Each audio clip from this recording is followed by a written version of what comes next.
From the high desert and the great American Southwest, I bid you all good evening, good morning, good afternoon, whatever the case may be, wherever you are, and welcome to Midnight in the Desert, the program that covers every single time zone around the world, just like a blanket. We keep it warm at night. I guess we warm it up during the day over there, too, right? Anyway, welcome to the program. We have two simple rules. No bad language, and no using the restroom during the show. Now, the second rule is actually only one call per show. Those are just listener checks. All right, first thing I want to do tonight is correct my email. I said last night that you could email me ideas for tomorrow night's open lines session where anything goes. And I mean ideas about, you know, what special line we could have that would be really fun. And I gave you the wrong email address, so let me correct that tonight.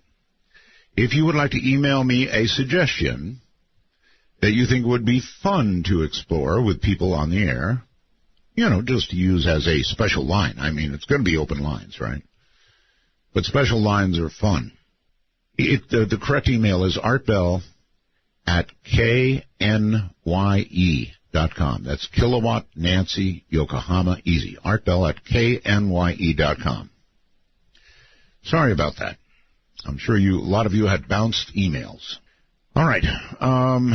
I do want to give a little news here because I'm afraid there is news. It's never good. Confronting insurmountable obstacles, he said. The majority leader, Kevin McCarthy, suddenly withdrew from the contest for Speaker of the U.S. House on Thursday, shocking everybody just before the vote and producing an ever deeper chaos for divided Congress. Said he, we need a new face. Now, people were looking at him in disbelief, and, you know, nobody can know what happened on TV. You know, I watch a lot of political type shows, right? And somebody would have handed him a slim 10 by 10, 10 by 11 manila envelope, and he would have opened it. His face would have blanched, and he would say, okay, I'm out. That'd be how it would happen on TV. I'm not saying that happened here. But there was shock. Russia continues to help us to death in Syria. Clashes intensified sharply on Thursday between Syrian troops and insurgents in central and northwestern Syria. Part of what a top general called a clearing operation near government strongholds on the coast. This is really getting serious. They fired 26 long-range missiles into Syria. Well, actually, 4 of them did not make it into Syria and exploded instead in Iran. Turkey is getting involved. Now, look, I don't want to scare anybody, but we did a show not long ago on nuclear war that I would recommend to you. Go back in the archives. If you're a time traveler and you can hear the older shows, it was, about a week ago or so? We did a show on nuclear war, what World War III would be like. And again, I don't want to scare anybody, but U.S. and Russian jets are brushing wingtips up there, so to speak. That's metaphor. They're not really brushing wings. But you don't need to with modern jets. You can shoot somebody down at 30 or 40 miles away. This is really, really getting serious. Allies are becoming involved. Enemies more involved. Big enemies even more involved. Could it lead to World War III? Well, I have friends in high places, 3-lettered places, and they're beginning to worry. And if they worry, we should worry. I'm not saying that World War III is right around the corner. Yeah, but it could be. This really is scary stuff. You see Russia and the U.S. beginning to mix it up in the skies, bombing different targets with different things in mind over the same country in the Middle East or that area, and you just know it's going to be trouble. When President Obama arrives in Oregon on Friday, he's going to find a timber town still in mourning over the shooting that killed 8 community college students and teacher Butt. He will also find a deeply held emotion, something like anger, seething over his calls for new gun restrictions. People don't like that. I don't like that. We have the right to bear arms, and what's wrong, I will say it a million times if I must, is it's a mental health problem, not a gun problem. The president himself actually made a small reference to a mental health problem the other day during his speech, the emotional speech after the shooting.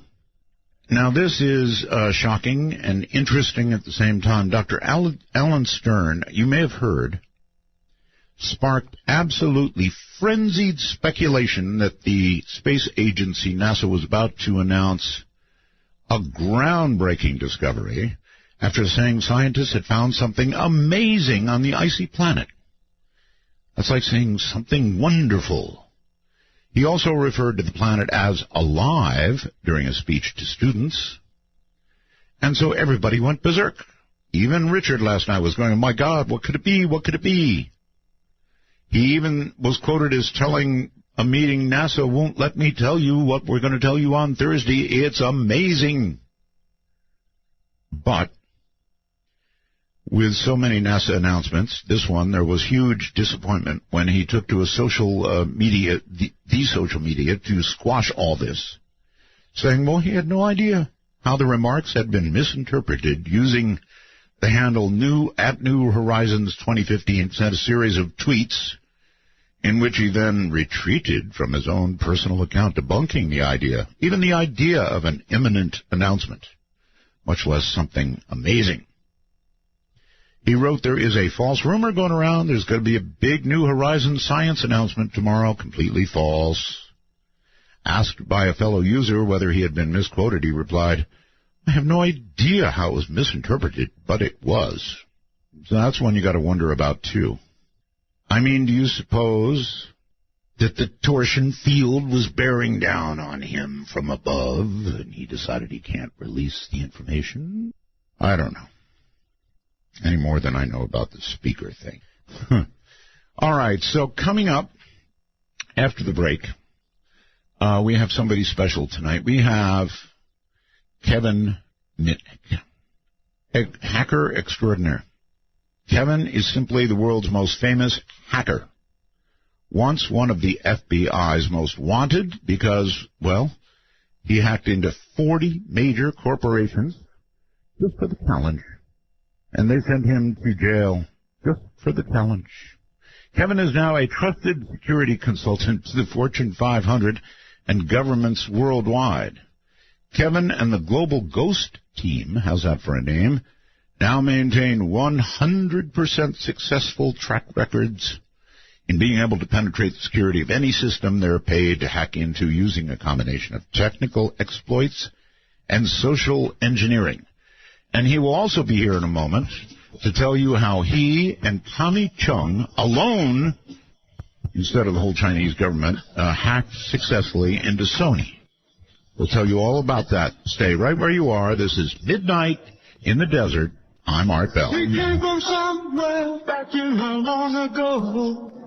Santa Pepper fool from sea, trying hard to recreate what had yet to be created. Just kidding. Teachers can leave their kids alone. Midnight in the Desert doesn't screen calls. We trust you, but remember, the NSA. Well, you know, to call the show, please dial 1-952-225-5278. That's 1-952-CALL-ART. By far and away my favorite. All right, everybody.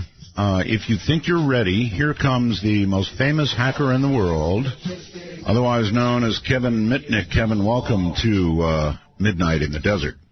Hey, it's great to be back on your show again, Art. Yep, nice to have you. So how did you and Tommy do it?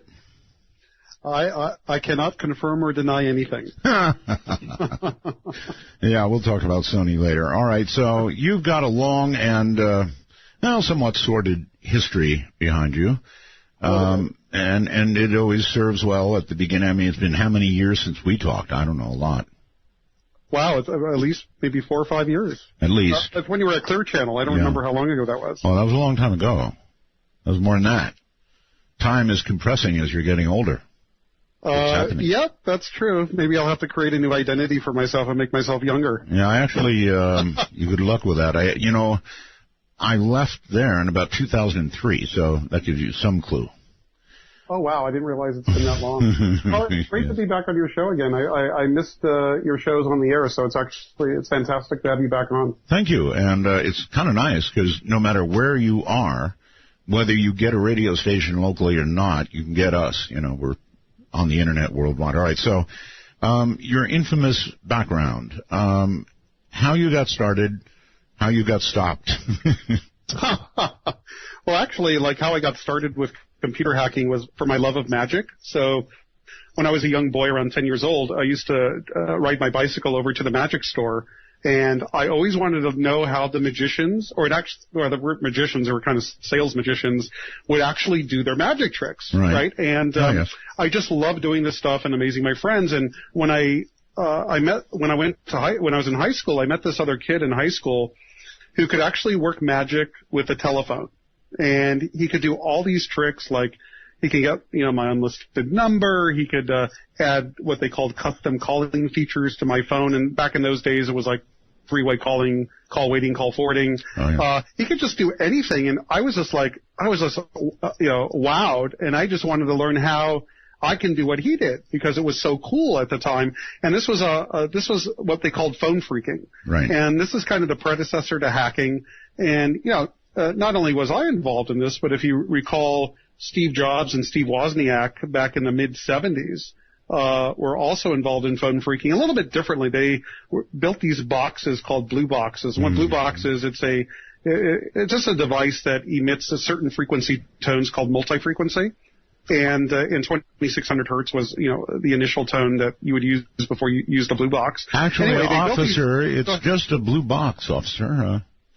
That's all it is. Yeah, that's all it is. But maybe you could paint it a different color than evade the cops. But anyway, so Woz, was the technical genius, and there was this article in the 1971 issue of Esquire magazine, and there was another gentleman named John Draper, who's known as Captain Crunch, was interviewed in this article, and then Woz read it, and and he learned, I think it was called The Little Secrets of the Blue Box, and then they wanted to build one, right, because it was so cool to be able. It wasn't making a free phone call that was so exciting. It was actually being able to manipulate Ma Bell and, route a call, like for me to sit at a payphone in Los Angeles, call the time in Australia. Yeah, I've interviewed Draper a number of times, by the way.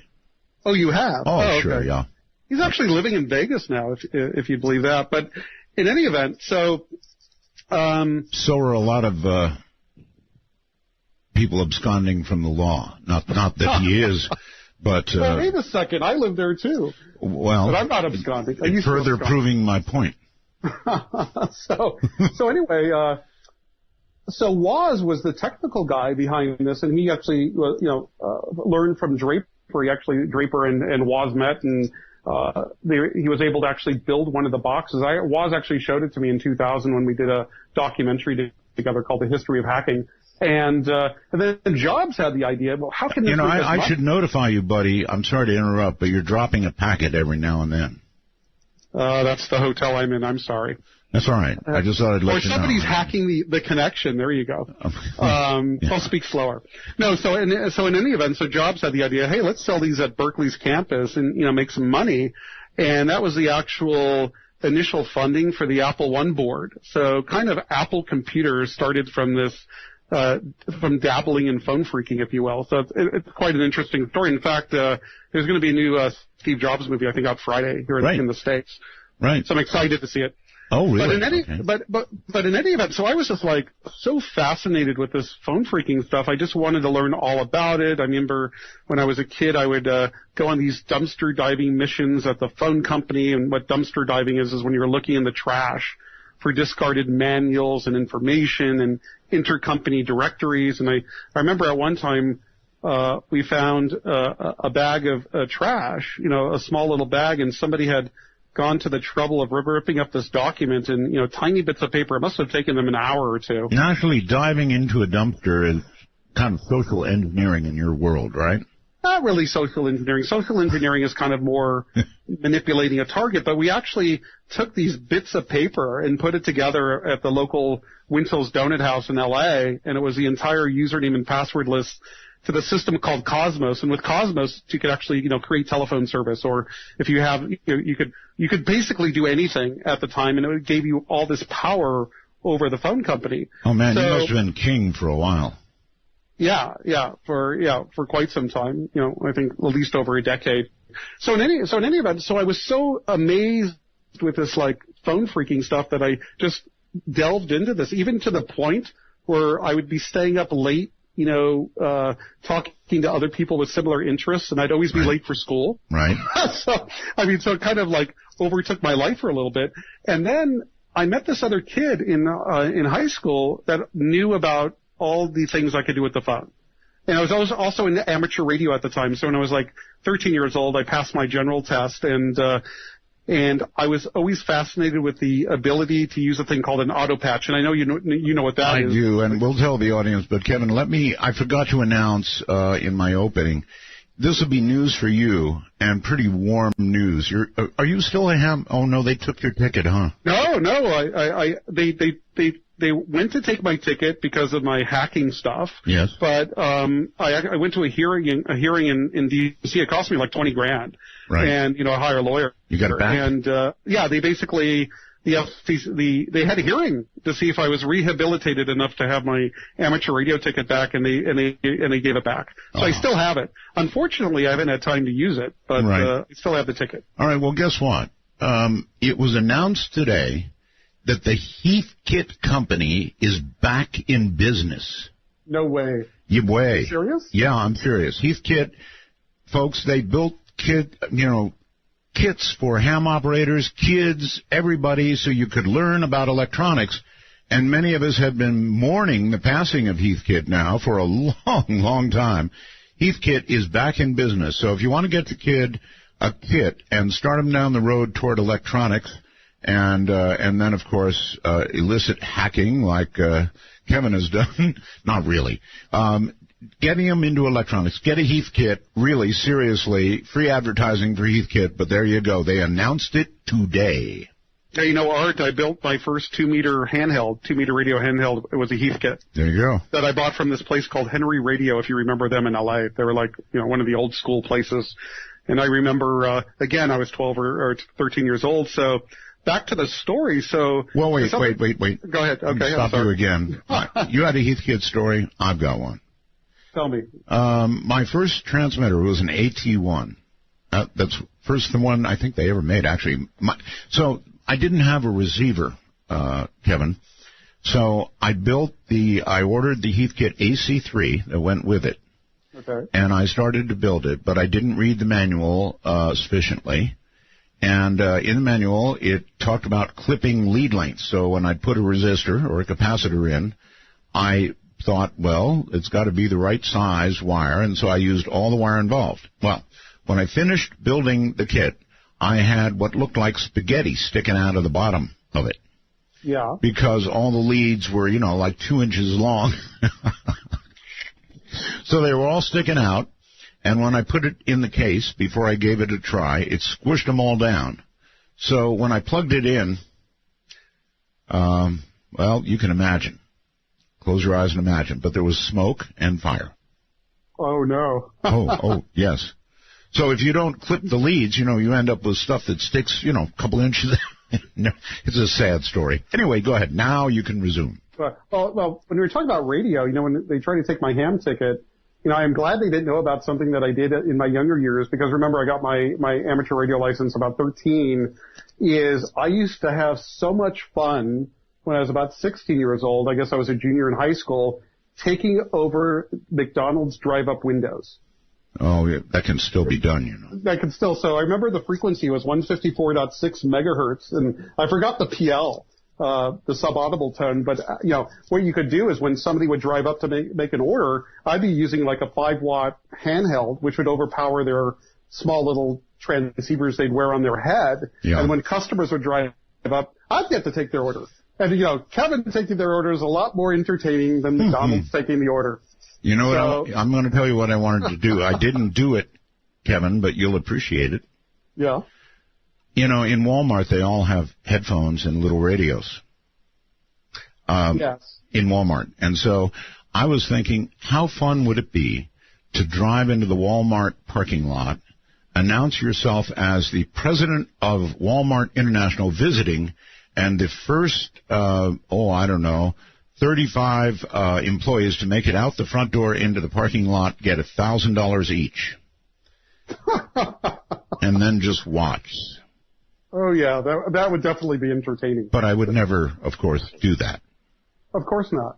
Of course. So anyway, when I was playing with this McDonald's, people would drive up, I'd take their order, I'd tell them they're the 100th customer, your order's for free. Mm-hmm. My favorite is when the cops would drive up. Cops would drive up, I'd go, hide the cocaine, hide the cocaine! Oh, God. I wish I could have just seen this guy's face, when they drove up to the drive-up window, but it got to the point that the manager of this McDonald's, this was in Sherman Oaks, California, on Ventura Boulevard, and this guy was walking out into the parking lot. He's like looking in all the cars, he's looking, trying to see, well, who's playing around with the system, right? And then he didn't see anything, right? So then his next move was to walk up to the drive-up window speaker, and he actually bends down to look inside, like somebody was like hiding inside. And of course, I key down the mic, and this guy flies back about 10 feet. I mean, hands down, I would say that was my favorite kind of radio trick. But I'm glad the FCC never knew about it. And moreover, it should be pointed out the statute of limitations has long run out on that. Yep. I'm a little bit older than 16. Okay. But, so when I was in high school, this other kid said, hey, Kevin, you might be interested in computers. And I was kind of, I wasn't so interested. I was more interested in the telephony side. And back in those days, it was all electromechanical switching, crossbar, or what they called step-by-step. And, so I decided, okay, I'll go meet the instructor, and maybe it would be interesting. So I meet this guy. It was a guy named Mr. Christ. I still remember his name. And, I get introduced, and then, the instructor's going, well, what's your prerequisites? Are you a senior? No. Did you have these classes yet? No. He says, I can't let you in. And then the other student goes, hey, show Mr. Christ what you can do with the telephone. Right? And then it was like watching a guy watching David Copperfield perform, right? I mean, the guy was just like, oh my God. And immediately says, I'm letting you into class. And wouldn't you know, like the first assignment, this was a programming class, Fortran. Well, the first programming assignment was to write a Fortran program to find the first 100 Fibonacci numbers. And at the time, I thought that was the most boring application of writing a Fortran program that they could think of. So instead, I thought, hey, it would be cool to write a program to steal the teacher's password. At least that had some utility to it. So I didn't know anything about coding, and, I just read, and at the time I read a lot about the operating system they used in high school at the time, and I actually wrote this program that was a login simulator. Kind of today they call it phishing. And what we used in the time, if you remember this, we had these old Olivetti terminals. They had acoustic coupler modems that would go 110 baud. That's about 10 characters a second, if you could imagine. And they would never, the instructor, when he would log onto the computer, at the Los Angeles Unified School District, he would always stay dialed in and never hang up the phone to re-log in. So basically what my program did was it simulated the login process. So I was able to steal his password. He never knew about it. And so it came around time to turn in the assignment. And he came up to me and goes, where's your Fibonacci assignment, Mr. Mitnick? And hey, I didn't do it. I'm sorry. I was busy. And he goes, wait a second. I stuck my neck out to let you into class. Even though you didn't have the prerequisites, and you're going to embarrass me by not even doing the work? And I said, well, I wrote a different program. It's in Fortran. It was a little bit more complex. You might like it. And he goes, what is it? I said, the one to steal your password, isn't it? Blah, blah, blah, blah. You're the birth and nurturing of what will grow up to be a hacker and a criminal. Anybody could be that guy. Not as young as music. Want to take a ride? Your conductor, Art Bell, will punch your ticket when you call 1-952-CALL-ART. That's 1-952-225-5278. Well, all right. Kevin Mitnick is here and, joking around about criminal. Well, maybe once. He's not really criminal. He works and hacks only for the Lord now, actually. Welcome back, Kevin. You are there, right? Kevin? Kevin! I'm here. I was muted. Sorry. Yeah, good Lord. He's a computer guy, too. All right. So where were we? You threw me all off now. We were talking about when I was in high school, and I wrote that, and the computer instructor allowed me in the class, and he gave me an assignment to find the first 100 Fibonacci numbers using Fortran. Instead, I wrote a program to steal his password. And got an A. That's what we're talking about. So when I showed him the program, first of all, he was like shocked that I had his password all this time, but he actually, took the program, put it up on the chalkboard, and showed all the other students and gave me a whole bunch of attaboys that this was the coolest program he's seen. So back when I was in high school, the ethics taught, at least to me and to others, was hacking was a cool thing. There were no laws against it. And that's kind of how I started on my path into this hacking endeavors. So you were bad to the adolescent bone. Yeah. All right. So there you are in high school, got away with an A, or I figure went in and put it in, one way or the other, got an A. No, didn't have to put it in. Okay. Yeah, it was just way too easy. All right, then, so at some point, between the phone freaking and the hacking in high school, at some point there, you turned the corner with computers. How did that happen? What do you mean by turn the corner? You mean turn the corner? In other words, from phone freaking and messing around in school, you somehow then graduated to, bigger and more dangerous things. Oh yeah, well, I started more hacking into the phone company because at the time I was definitely interested in phone freaking. Then I took the ability of learning about computer systems to breach Pacific Bell and General Telephone's computer network and gain control of, phone company switches, if you will. So basically had the ability to do anything with anybody's phone service in California at the time, California and Nevada. And that's kind of and we did it not really for any, not any malicious purposes. It was more for pulling pranks, like changing what they called a line class code in a switch on a phone number. What that did is change the type of service. So, we'd go in and change, our friends' home phones to pay phones. Yes. So every time they'd make a call, say, please deposit, 25 cents to the point of, changing their service to a prison phone so they could only make collect calls. And I also this type of stuff. seem to recall that phone freaks would get together on dead trunks and they would speak with each other. Now, I only know these things, of course, because I've interviewed so many people like you. And please, folks, don't call yet. They're calling now, and we're not ready for calls. But anyway, so there would be like party line conversations between phone freaks, all right?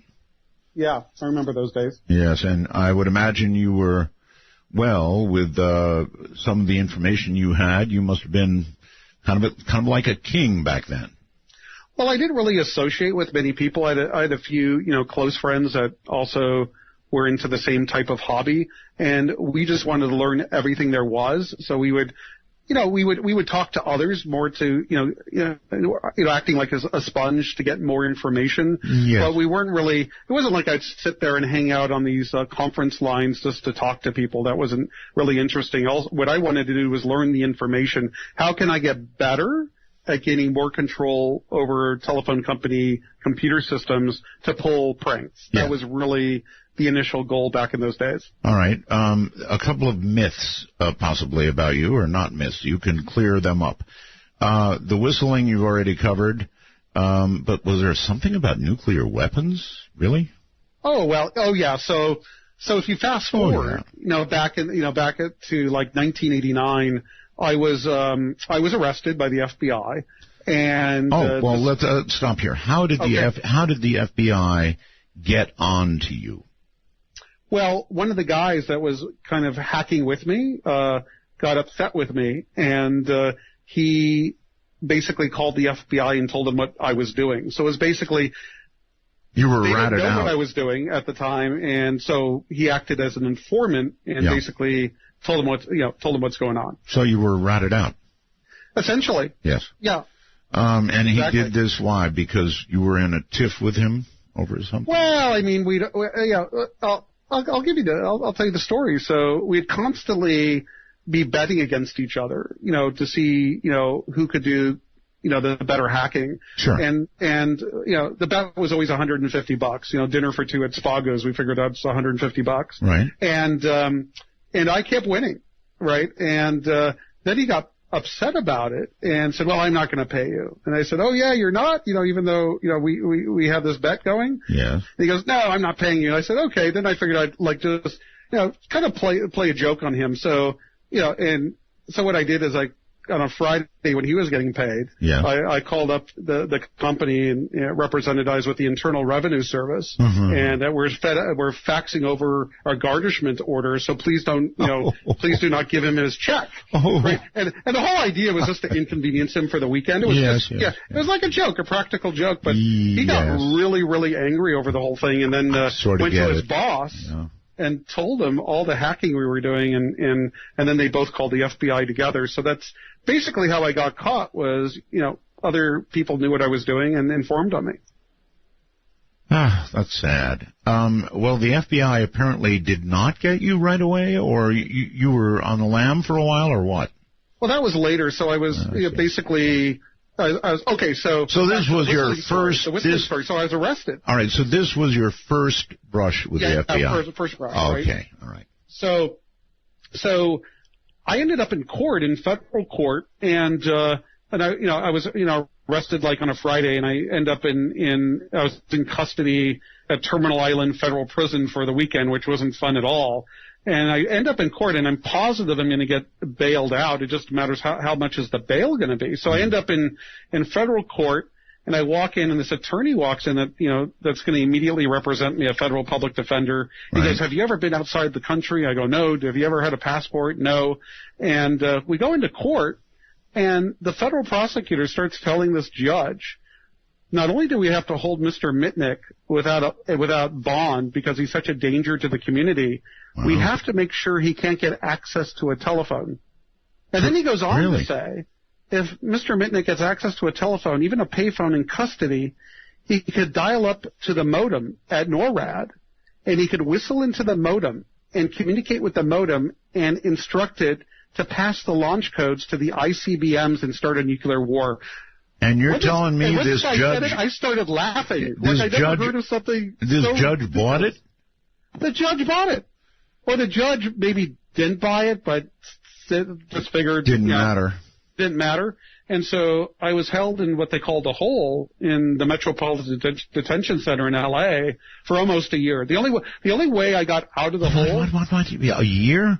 A year in solitary confinement. The only reason I got out was I agreed to plead guilty. So the prosecutor told my attorney, if Kevin just, does what we want. Wait a minute. What were the actual charges? Possession of unauthorized access devices. So I had access codes to be able to dial into MCI, which was a long-distance carrier, and then hacking into DEC, Digital Equipment Corporation, and getting access to source code of one of their security tools that acted as an automated hacker, because I wanted to learn how the tool worked. So that's fairly serious, actually. Anyway, there were serious charges, but so So in any event, later on, after about a year, I was able to get out of there because before we even leave this, what's it like to spend a year in solitary? It was pretty tough. Can you imagine, like all your listeners going into their bathroom, in their home and shutting the door behind them and not leaving for a year. Now, mind you, they allowed you to shower for, three times a week. They'd let you go into this recreational area that wasn't so much bigger, 1 hour a day. Only I can imagine that after an extremely spicy dinner. Otherwise. But I'm telling you, it was pretty horrific.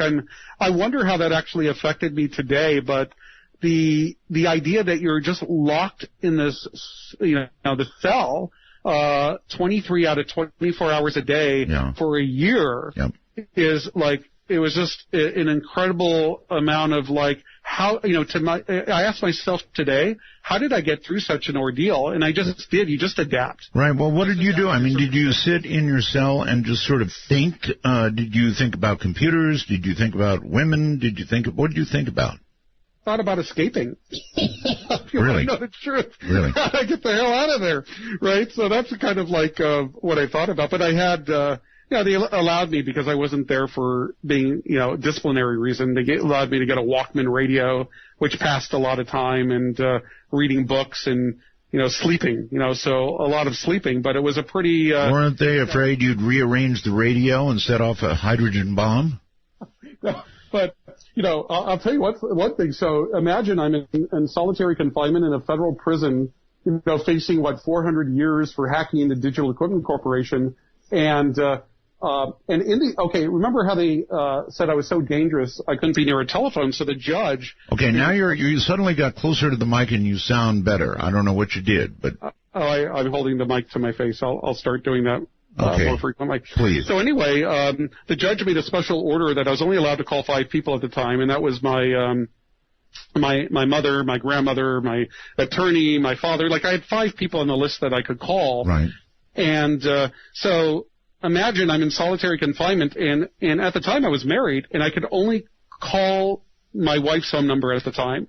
And she was always at work, and funny enough, she worked at General Telephone in Thousand Oaks. Yeah, so that was pretty funny. But in any event, so when they would allow me to make a phone call, it was always during the day, so the guard would shackle my hands, shackle my feet, walk me over to this room that had 3 payphones, and the payphones had... the handset cords were quite long, and then the guard would take out this logbook. He'd say, "Who do you want to call?" And I'd tell him who I want to call. He would dial the number with a 0 in front of it, because it always had to be collect.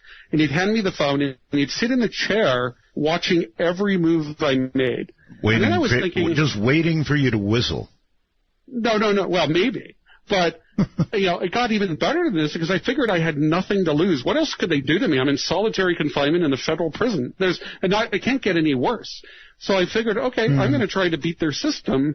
So what I did is I'd pace back and forth when I was on the phone. I'd be scratching my back. I'd be rubbing my back against the payphone, facing the guard. And then I thought, okay, I'm going to give this a shot. I really wanted to talk to my wife at the time, who was actually at work. And then her number wasn't on the list. The work number wasn't on there. So basically, I put my hand behind my back, and I hung up the switch hook.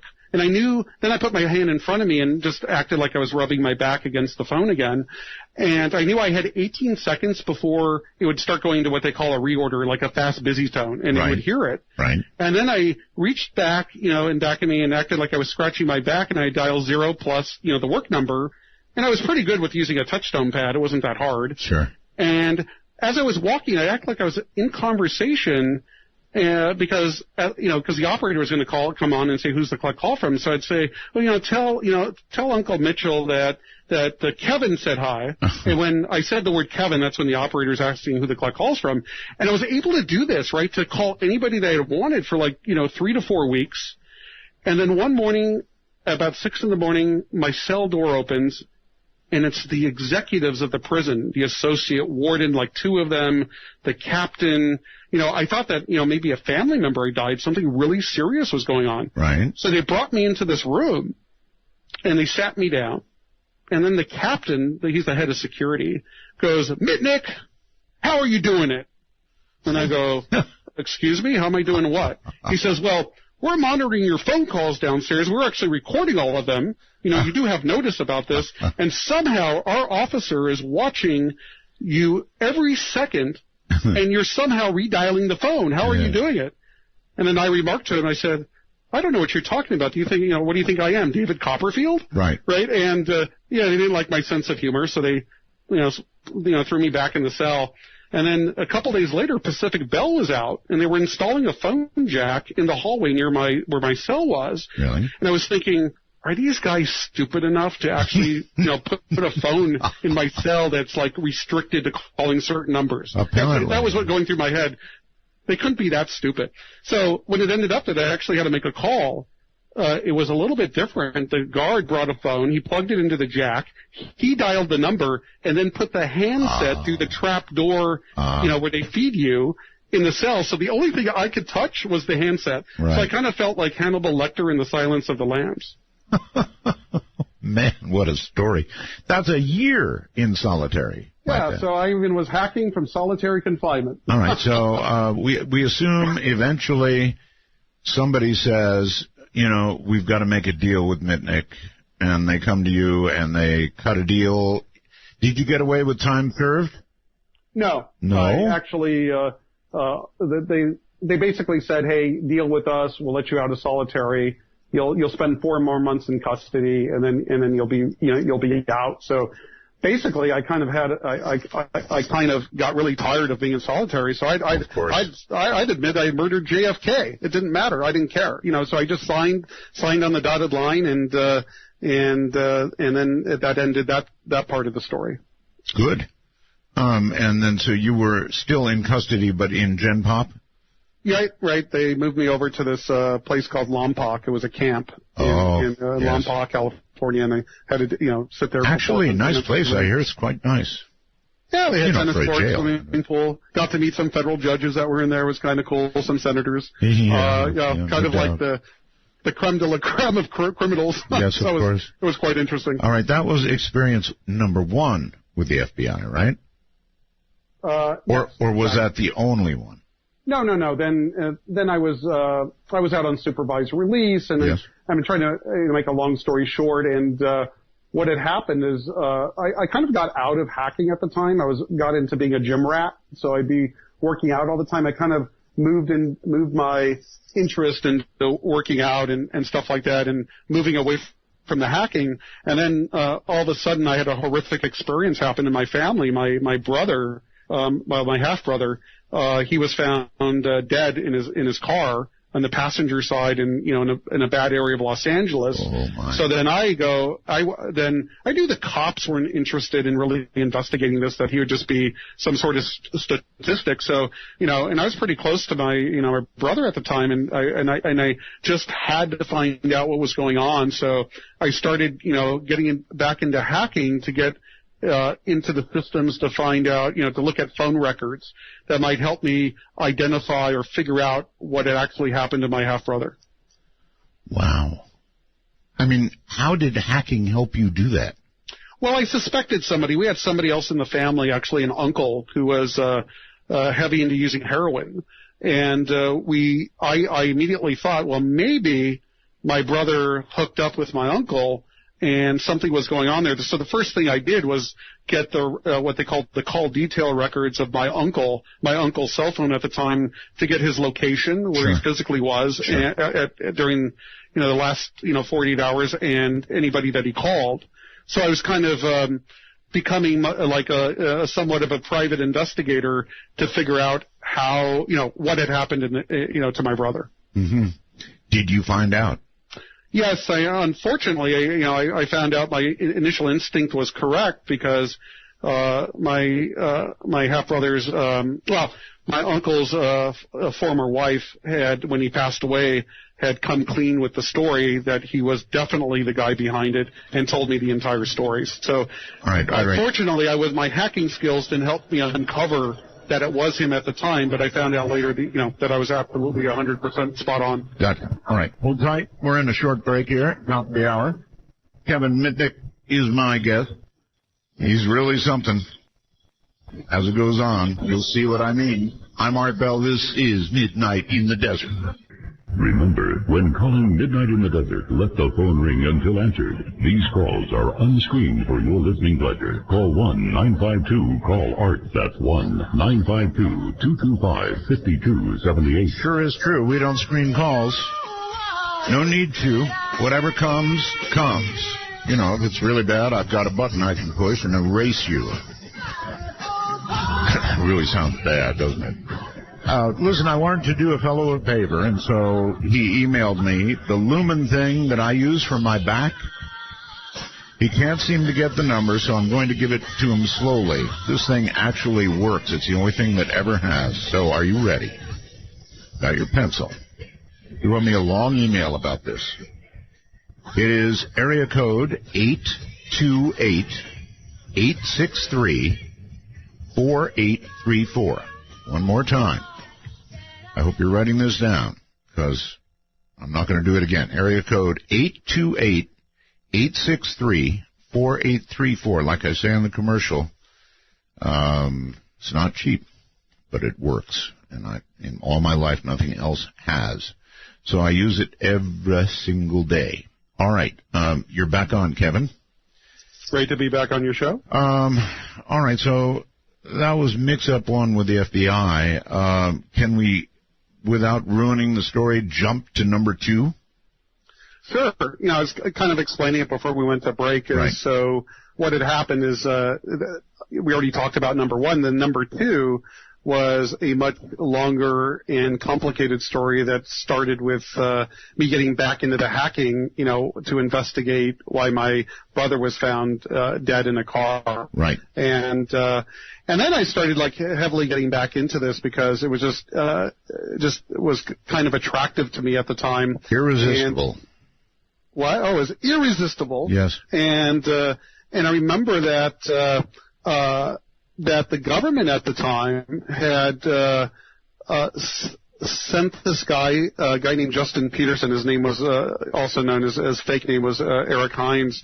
They sent this guy who had been involved in credit card fraud and other activity to see what I was up to, because they told him it would be a real feather in your cap if you can get some evidence that, you know, Kevin Mitnick is doing something wrong.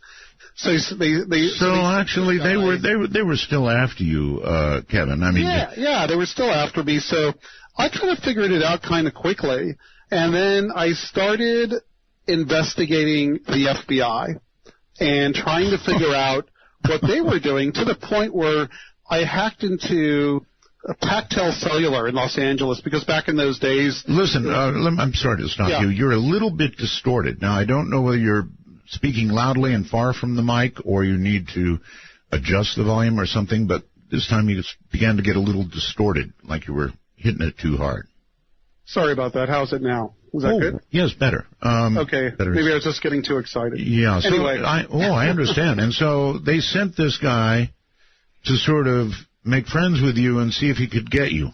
Exactly. So what had happened is I kind of figured out what was going on kind of quickly.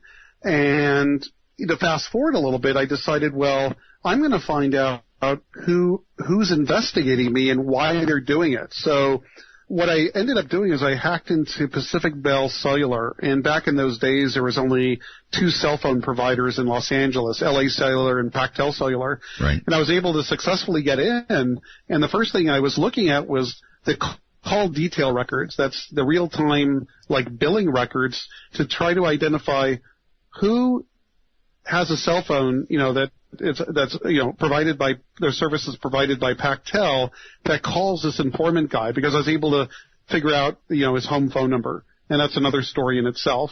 Mm-hmm. And then I was able to identify these like 5 to 6 phone numbers that were calling him quite frequently. And then I looked at their billing records and saw that they were calling internal numbers at the FBI. So it wasn't hard to figure out that the cell phone numbers of the team of FBI agents that were working with this guy. So I set up this early warning system. I was working as a private investigator in Calabasas, which is a suburb of LA. Mm-hmm. And I set up this early warning system that basically using a device like a radio scanner and using a particular software, I was able to monitor the cell site in Calabasas, over radio to determine whether or not any of these cell phone numbers registered, which means that they're physically in the same location.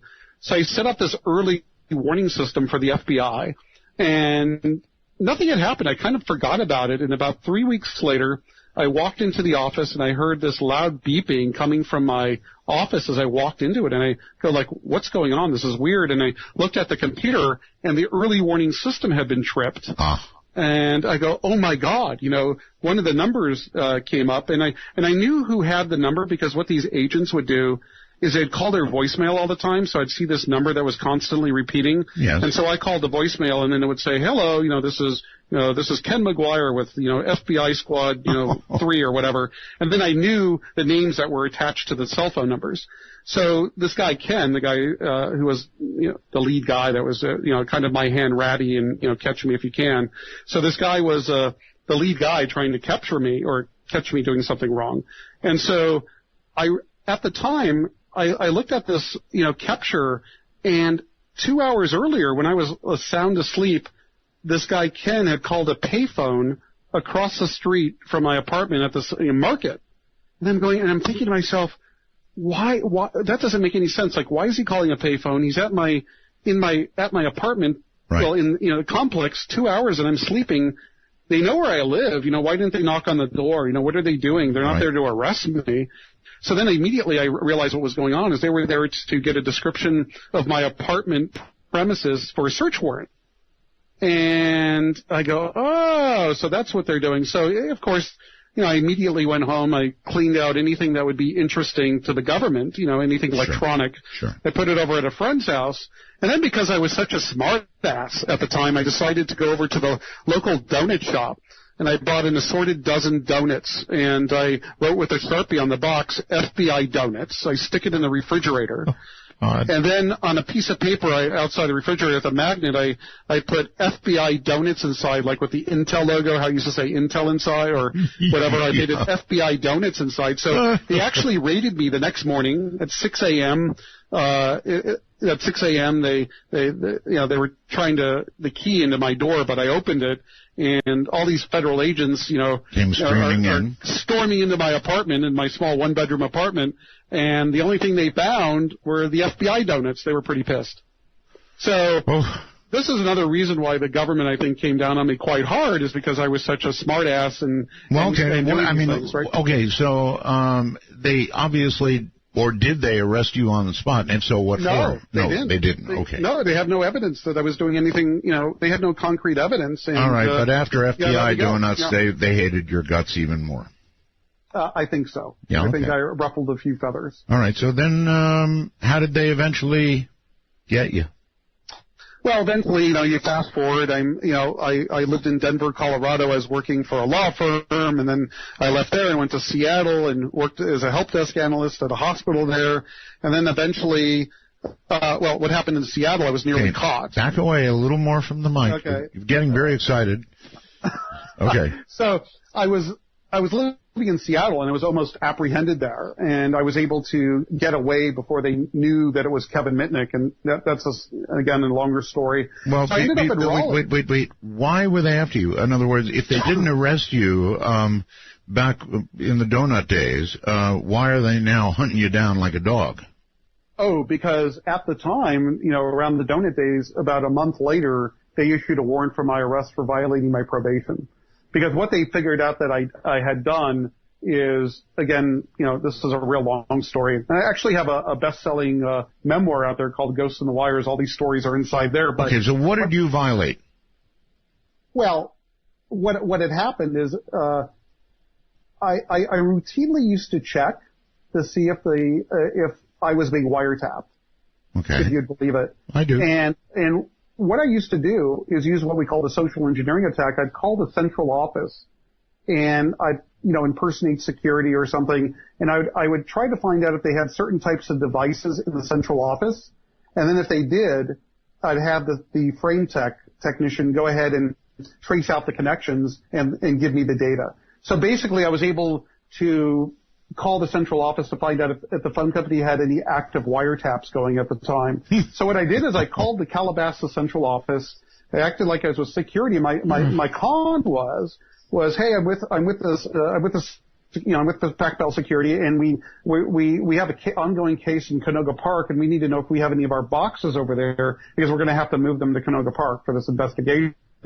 So the frame tech goes offline, and he says, "Oh yeah, we have 3." And I go, "Oh my God," because at the time I was staying at my dad's apartment, and he had 3 phone lines. Right. So what had happened is I had the frame tech, trace these connections out, and I realized the wiretaps weren't on me. They were on this private investigation company called Teltec Investigations. And so I was so ecstatic because I was so worried that I was being wiretapped, but it turned out to be on some other target.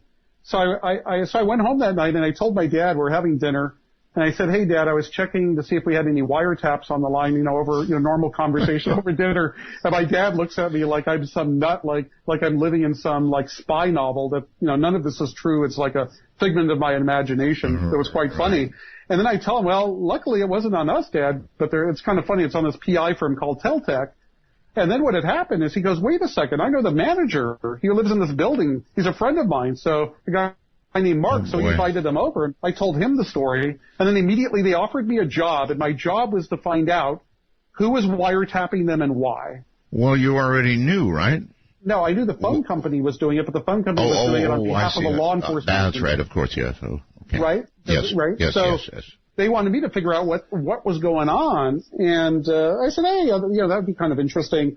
And so when I was doing this, I did kind of cool favors for this guy. Like I added special custom calling features you couldn't get at the time, like caller ID. They didn't even have caller ID tariffed in California, and I added it to this guy's line. And so when the phone company, when they figured out what was going on later, what the violation of probation was I was able to find out the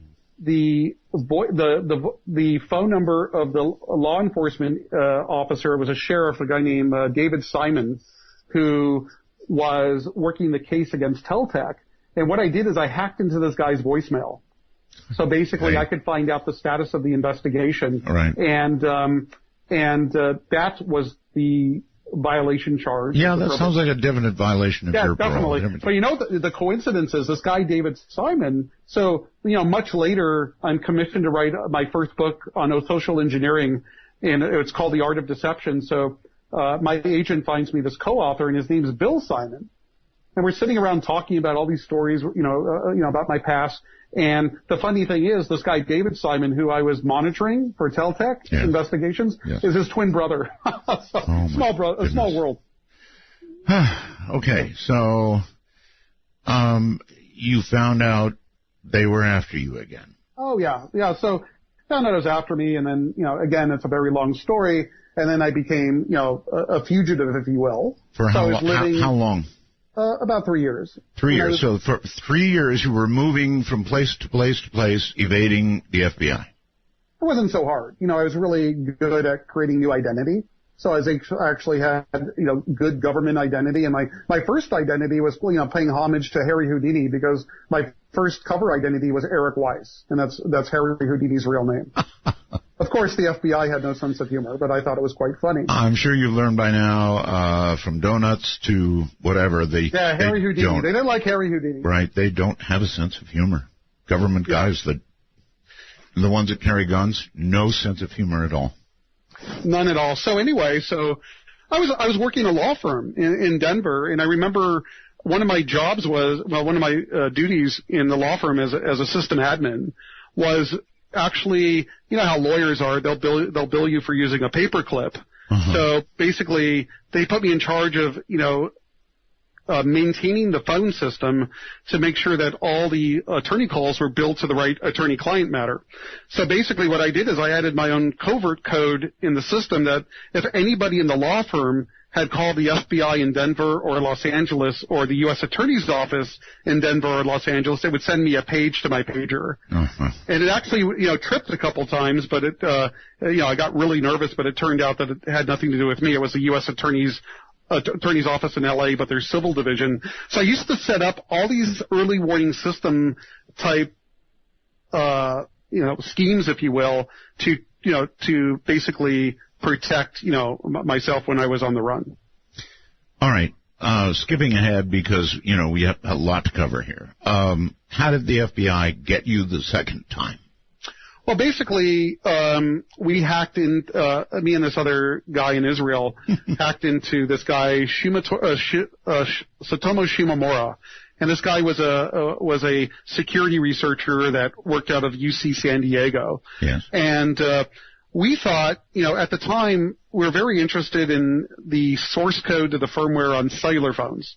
And what these were trophies. So I hacked into, many of the major cell phone companies to get the source code to the cell phone. Mm-hmm. And it wasn't that I was trying to sell it or trying to do anything. I wasn't giving it away or publicizing it. It was simply as a trophy. So we thought that this guy Shimomura, who had the source code to the Oki 900, which was a model of cell phone. So we went and came up with a novel way to break into his system. And nobody knew it at the time. It was using what we call, it was manipulating how TCP/IP worked with sequence numbers. And I'm not going to get into the tech behind it. So basically, using this novel attack, we're able to hack this guy. And right away, I was like suspect number one. So Shimomura went on kind of like a vigilante mission to help the FBI capture me because, of course, I drew first blood. And basically what had happened, if you fast forward, is they were able to identify a cell phone number I was using in Raleigh, North Carolina, and run out with radio direction finding equipment to basically nab me. And mind you, when I was on the run, the first thing I would do is compromise the local telephone provider's infrastructure. So imagine I go to Raleigh, I already had control of all the phones in Raleigh. And what I did is I set up the cell phone number that I was using so you couldn't trace it back. So basically it would loop in the switch. They had these switches, DMS 100 switches. And I basically said if they tried to trace the call at tech at the phone company, they couldn't do it. But Shimomura was actually pretty smart. He did a thing. He basically said, well, we know Kevin is dialing into this internet service provider called Netcom, which was a popular internet service provider back in the dial-up days. Yeah. So why don't we search the call detail records, kind of like what I did with the FBI a couple years earlier, and see if any cell phones in Raleigh are calling the dial-up numbers. So that's how they were able to identify the phone I was using, because I used to change my cell phone number every day. So that's how they were able to go about. They went out with radio direction finding gear and found the apartment where I was living under a cover identity. And they couldn't trace what apartment it was. So I was a gym rat at the time, so I used to go working out at night all the time. So I arrived home about 12:30, 1 a.m., and immediately I went online, to start, my hacking stuff. Yes. And I just had a weird gut feeling in my stomach that something was seriously wrong. Kind of like a deer just before it's going to get shot. Yeah, just like something really bad's going to happen.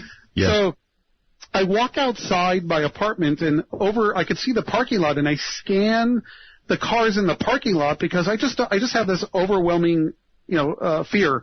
And then I go back in the apartment. Well, it turned out that when they traced the radio signals, it went to the other side of the apartment. But because I went outside and it looked suspicious at 1:30 in the morning that some guy is looking at the cars in the parking lot and goes back in his apartment, that's how the U.S. Marshal that was on the team to apprehend me actually saw me, and that's how they were able to nab me. So they were probably afraid you made them. Yeah, exactly. So they nabbed you. Yeah. This is the local sheriff? No, it was the FBI. FBI, okay. All right. You go to trial for what? I didn't go to trial for anything. Essentially, I was arrested. I was put back into solitary confinement. Back into solitary. And then I was, pretty much on this long road of dealing with the federal government for, a number of years, and ended up being, sent back to Los Angeles, and I sat in federal custody without a trial for about 4.5 years. We finally settled the case with the government, and I ended up having to do about 10 more months in custody. and then that case was over. Then basically that's kind of, my troubles with the law at the time. And that is, so you spent how long in jail second time? 5 years. About 5 years. 5 years and 8 God. Was it in general population this time, or again were you? Again, I was in solitary initially until we agreed to certain requests of the government. One of them was to go through a CIA debriefing because the government had thought again that I somehow hacked into CIA systems, and when I agreed to do the debriefing, basically on my own activities, they basically never did it. What I learned is the CIA used to have computers supplied by Digital Equipment Corporation, and since I had thoroughly compromised DEC's internal network and had access to everything, they were afraid that I was going to put some code into the operating system to gain access to intelligence computer systems. So I never did that, never was planning on it, but that was the fear. So basically, I ended up, in custody. I was hacking. I was breaking the law. I thought it was a little bit overboard, some of the, like holding me in solitary confinement for, potentially launching nuclear weapons. But I'm so happy that I'm able to put all this stuff behind me. I mean, this was like, I look at this as all this is behind me, and I get to kind of do the same thing. Because I mentioned to the audience that now you hack for the Lord. Right?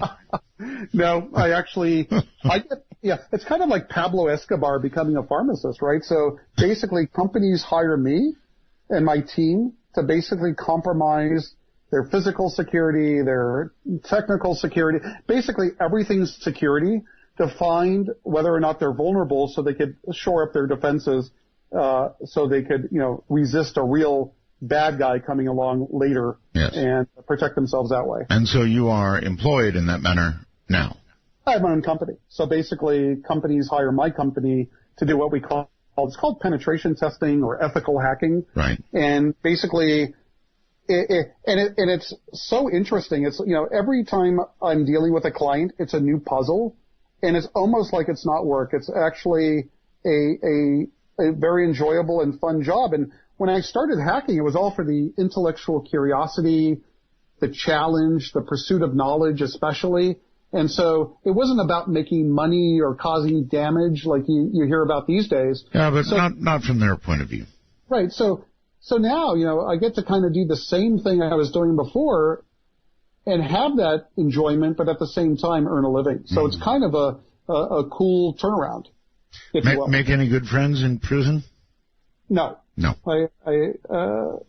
Not really. I mean, trying to think of who I met that was interesting. Well, that's all right. I don't really want to go there anyway. No plan. No, not at all. All right. So now you are up on current hacking. Yes. Do it every day. This is pretty weird. I'm getting a weird thing. You're not sending this, are you? New video message received. Play at blah, blah, blah, www. blah, blah, decline. Weird. I wouldn't click that. No, I didn't. I didn't. Okay, so now you're up on the current sort of state of the world hacking-wise, right? Yeah, pretty much. I mean, what we cover is mostly on the security testing side. All right, so let's talk about some current stuff, like, for example, Sony. I mean, that was really, really bad, what happened to Sony, and for that matter, the White House, too. So with regard to those two hacks, the government, of course, blamed China. No, North Korea. Oh, North Korea, that's right, because of that stupid movie. Interview. Yeah, it was actually a semi-funny movie. I enjoyed it. I watched it on YouTube, but I kind of skeptical of whether it was really North Korea, because I really believe that Sony, they have so much internet, properties, if you will, that it really wouldn't be that hard to hack into their network. Yeah, I think it was China for the White House, right? That they blamed.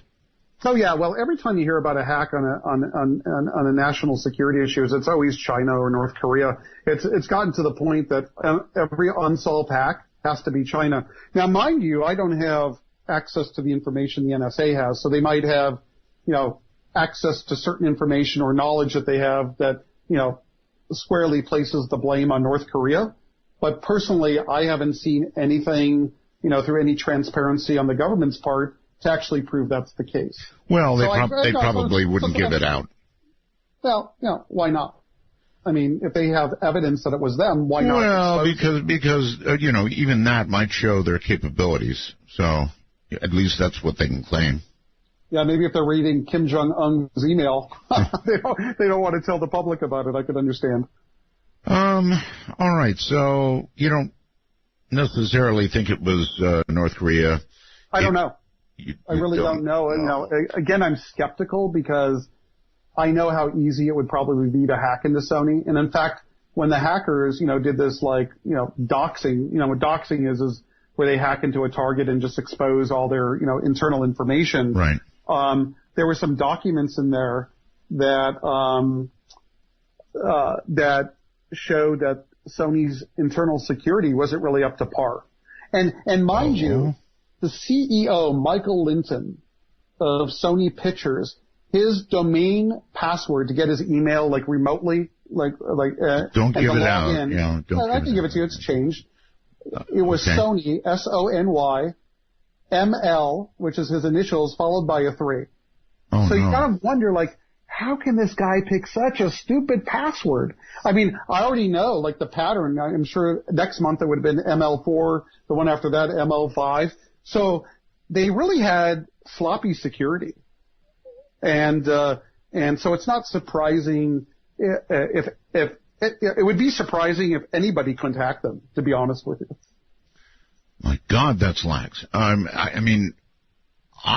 worked for a company a couple of years ago. They sent me a computer, and with it came a key fob. And this key fob would come up with a new security code for each time you would have to log in. I'll tell you, I hated it so much. I sent him back the computer and the key fob, and I said, I don't want anything to do with your system. Send me a laptop, plain Jane, Windows 7 laptop, and you can take yours and make other use of it. Well, with that key fob actually is a good idea. I know. And people like you, I know. You don't want to be inconvenienced. That's the mistake people make, and then they get hacked. I know. Now, I do use programs to keep very close control of, any possible problem. But what programs are those? Well, I don't want to talk about it. Okay. Fair enough. I've got a lot of computers, and I'm not sure I should be giving out information on that kind of thing, frankly. You're running Windows 7. Yes, and I'm being invited to get Windows 10, by the way. Should I do that, or should I not? Where's the link coming from? Your personal opinion. Oh, it's coming from Microsoft. I'd give it a shot. I've heard good things about Windows 10. Actually, I have too. To be honest with you, I have. Windows 8, not so much, but Windows 10, get pretty good rep. All right, hold it right there. We'll be right back. I'm Art Bell. I know you deceive me, now here's a surprise. I know that you have, 'cause there's magic in my eyes. Gotta love me, baby. Want to take a ride? From the high desert and the great American Southwest, this is Midnight in the Desert, exclusively on the Dark Matter Digital Network. To call the show, dial 1-952-CALL-ART. That's 1-952-225-5278. Now, you may have thought that sounded strange, but that was just your provider dropping packets on you. No. That was Ross. Happens to me once a night at least. Welcome back, everybody. Kevin Mitnick is my guest. I'm Art Bell. We're talking about hacking, actually. And here he is once again. So this half hour, people really want to call. I've got to cover a lot of territory with you on new stuff. And by the way, somebody sent a message, Kevin, that says, Art, Windows 10 is good. But he says, thank you, Keith, whoever this is, you no longer are able to play DVDs. It erases the feature, and you have to buy a program to keep watching DVDs. True or false? Not sure on that one. I never heard of that one. Okay. You have the right program to keep playing DVDs? Well, that's what he says. You know, I get messages on a computer as I do the show, and that's what he's saying. Okay, let's go to the next one. I don't like that. All right, maybe it's not true. Maybe he just had trouble. You know, it could be. All right, so I keep getting these calls, and so it's got to be one of the latest things from Hello, an Indian voice says to me, I'm from Microsoft, and the last time your computer booted up, we detected a virus, and then they would have you go to your computer and go through all kinds of gyrations, which lead inevitably to something horrible. Now, I never let it go that long. My friend Paul, he gets these calls as well, and he took one of the guys, and he kept him going, I think, for about an hour, maybe an hour and 10 minutes, you know, playing dumb, like, would you please go to run? I can't find run. You know, I mean, just really giving the guy... Oh, I know what you're talking about. I had the same thing happen, and I actually posted the audio to my website, where this guy from the support, I think he called it the Windows Support Center. Yeah, that's right. And a guy was calling from India, obviously. Oh, yeah. And he was telling me that they keep getting messages, my computer's infected. That's right. And then you're just trying to step me through the process of trying to clean up the infection. So I kept this guy on the line going for a while, and then I had to actually go to an appointment I had, but I actually recorded it. And I'm looking for it on my website where I posted it. It's actually quite funny. Right, Paul did that, but after an hour and 10 minutes, he told the guy, oh, I've got Apple. What happened is the guy called him back and called him every name in English that he could think of, and his family and everything else, and then every Indian curse word he could hurl at him. And I think called him twice. He was so angry. Oh, well. If you go along with this, and you do as they say, they're going to inject a virus into your system, and it's probably a pretty serious one. Is that the one where you've got to pay to get your computer back? No, that's ransomware. So what these guys will do is they'll use a program. They'll have you install a program so they can connect to your computer. Yes. And then what they'll do is they'll go ahead and, right in front of you, download some malicious, software to your computer and basically then try to sell you a product that cleans up the infection. So it's basically a money-making scam, and it's been going on for quite some time. Ransomware is different.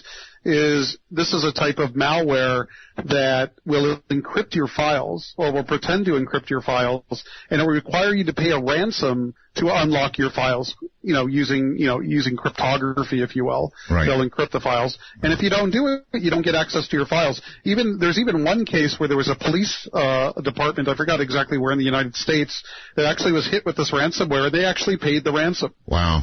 Yeah. All right, so is it, I don't know. Yeah, is it actually so serious, Kevin, that, or is there if you get hit with this ransomware thing, is there a way around it, or is it so tight you've got to actually pay?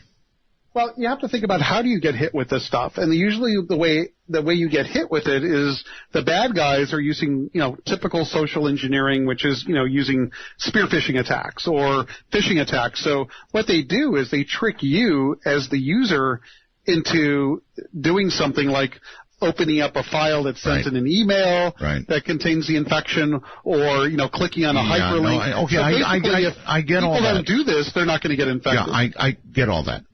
My question was, if you are infected with this and they want money, is there a way to get around it and get your system back, or do you have to pay?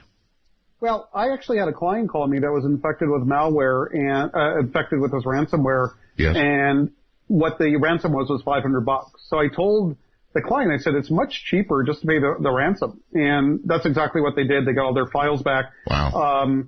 In some cases, it depends on how much the ransom is. And what people really need to do is start backing up their data.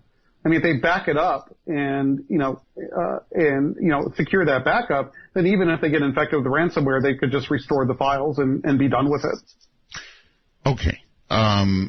So there might be a way around it, but it might be too expensive depending on how much. Well, it depends. There's different types of ransomware that, some is fake where it's not even encrypting your files. Right. Sometimes, in most cases it's real, but a consumer usually can't, figure that out on themselves. They're going to need to know somebody that's pretty technically astute to be able to determine if it is in fact real. So it really depends. What you really need to do is find like some expert that could help you out if that ever happens to you to find the best course of action. Okay. I'm not saying that you just pay the ransom at all times. In this particular case with this client, I just recommended it. Okay. I formed a friendship, sort of, with a guy from Anonymous. In fact, I had him on the air. And we talked a little bit about Anonymous. Now, he doesn't technically say he's in Anonymous, but if you read between the lines, he probably is. And so he's sort of a consultant of mine from Anonymous, sort of. Would you think that's a wise idea or unwise? Well, Anonymous is not really, it's kind of like a way that people think. It's like anybody can kind of jump on this bandwagon of. No, this guy's a real McCoy. Oh, he's a real McCoy. Yeah. So I actually think, doing, some of the stuff they're doing is kind of a bad idea because it actually doesn't, they get a little bit of PR, so if they hack into some police department and expose the officers' home addresses, for example, right. They get the PR, but they are never able to use that to get what they want. In other words, they just never advance their agenda. All right. There is something on the Internet that's below the Internet. You might call it the Undernet. You might call it the dark net. What do you know about that? Well, the dark net is like a kind of, have you ever heard of Tor, George? Like the Tor network? It's a kind of a... Don't cuss at me. Well, the dark net, let's just say there's a way to access... I'm Art. Yes, I know about Tor. Oh, okay, great. So, perfect. So, the dark web, it's kind of like, it's like these hidden services through Tor. Yes. And there's a lot of, illegal activity that occurs in these services, like with these services, like selling stuff that is illegal, fake identities, for example, drugs. If you recall the guy that was running Silk Road, yes. Dread Pirate Roberts, Ross Ulbricht, he was, actually caught even though, he was using a Tor hidden service. So there's a lot of things a lot of services and information that you can buy on the dark web that, is stolen data. Okay. Well, if you look up a dark net in search of information on the net, interestingly, one of the responses you get is the dark net is full of criminals and government agents. And I'm thinking, how do you tell the difference? Really can't. In the case of the Silk Road investigation, apparently Ross Ulbricht had an administrator that was part of, administrating Silk Road, and he was actually an undercover DEA agent. Mm-hmm. So, how do you really vet somebody's identity on the Internet? It's extremely difficult. And is there really a substantial difference between some criminals and government agents? Well, I'm not going to answer that question. Maybe you better not. All right, so this following question comes from a movie. Okay. But I can't resist. Could there ever be a fire sale? Could there ever be one? I doubt it. I know what movie you're talking about. You're talking about Die Hard, right?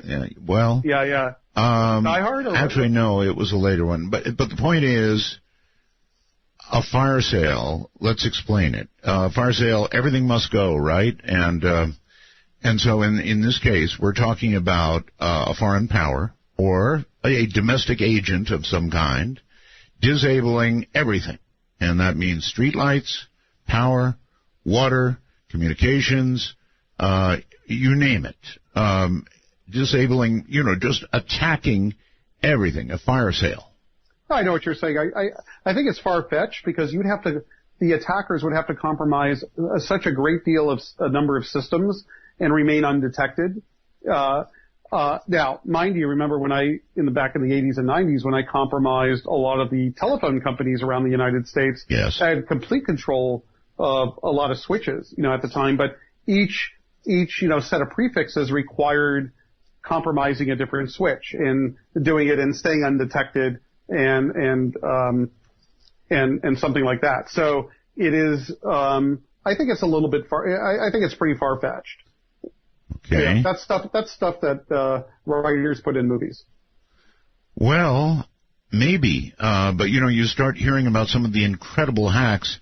What did they? I think they believe that China got the names and IDs and socials of like OPM. You're talking about the Office of Professional Management. Yeah, how many was it? Millions, right? It was millions. But not only that, what the attackers were able to get in this allegedly China was access to, people's tops, when people go for a secret clearance, right? They get all their psych backgrounds, their family backgrounds. Yeah. So the social security number is, really easy to get.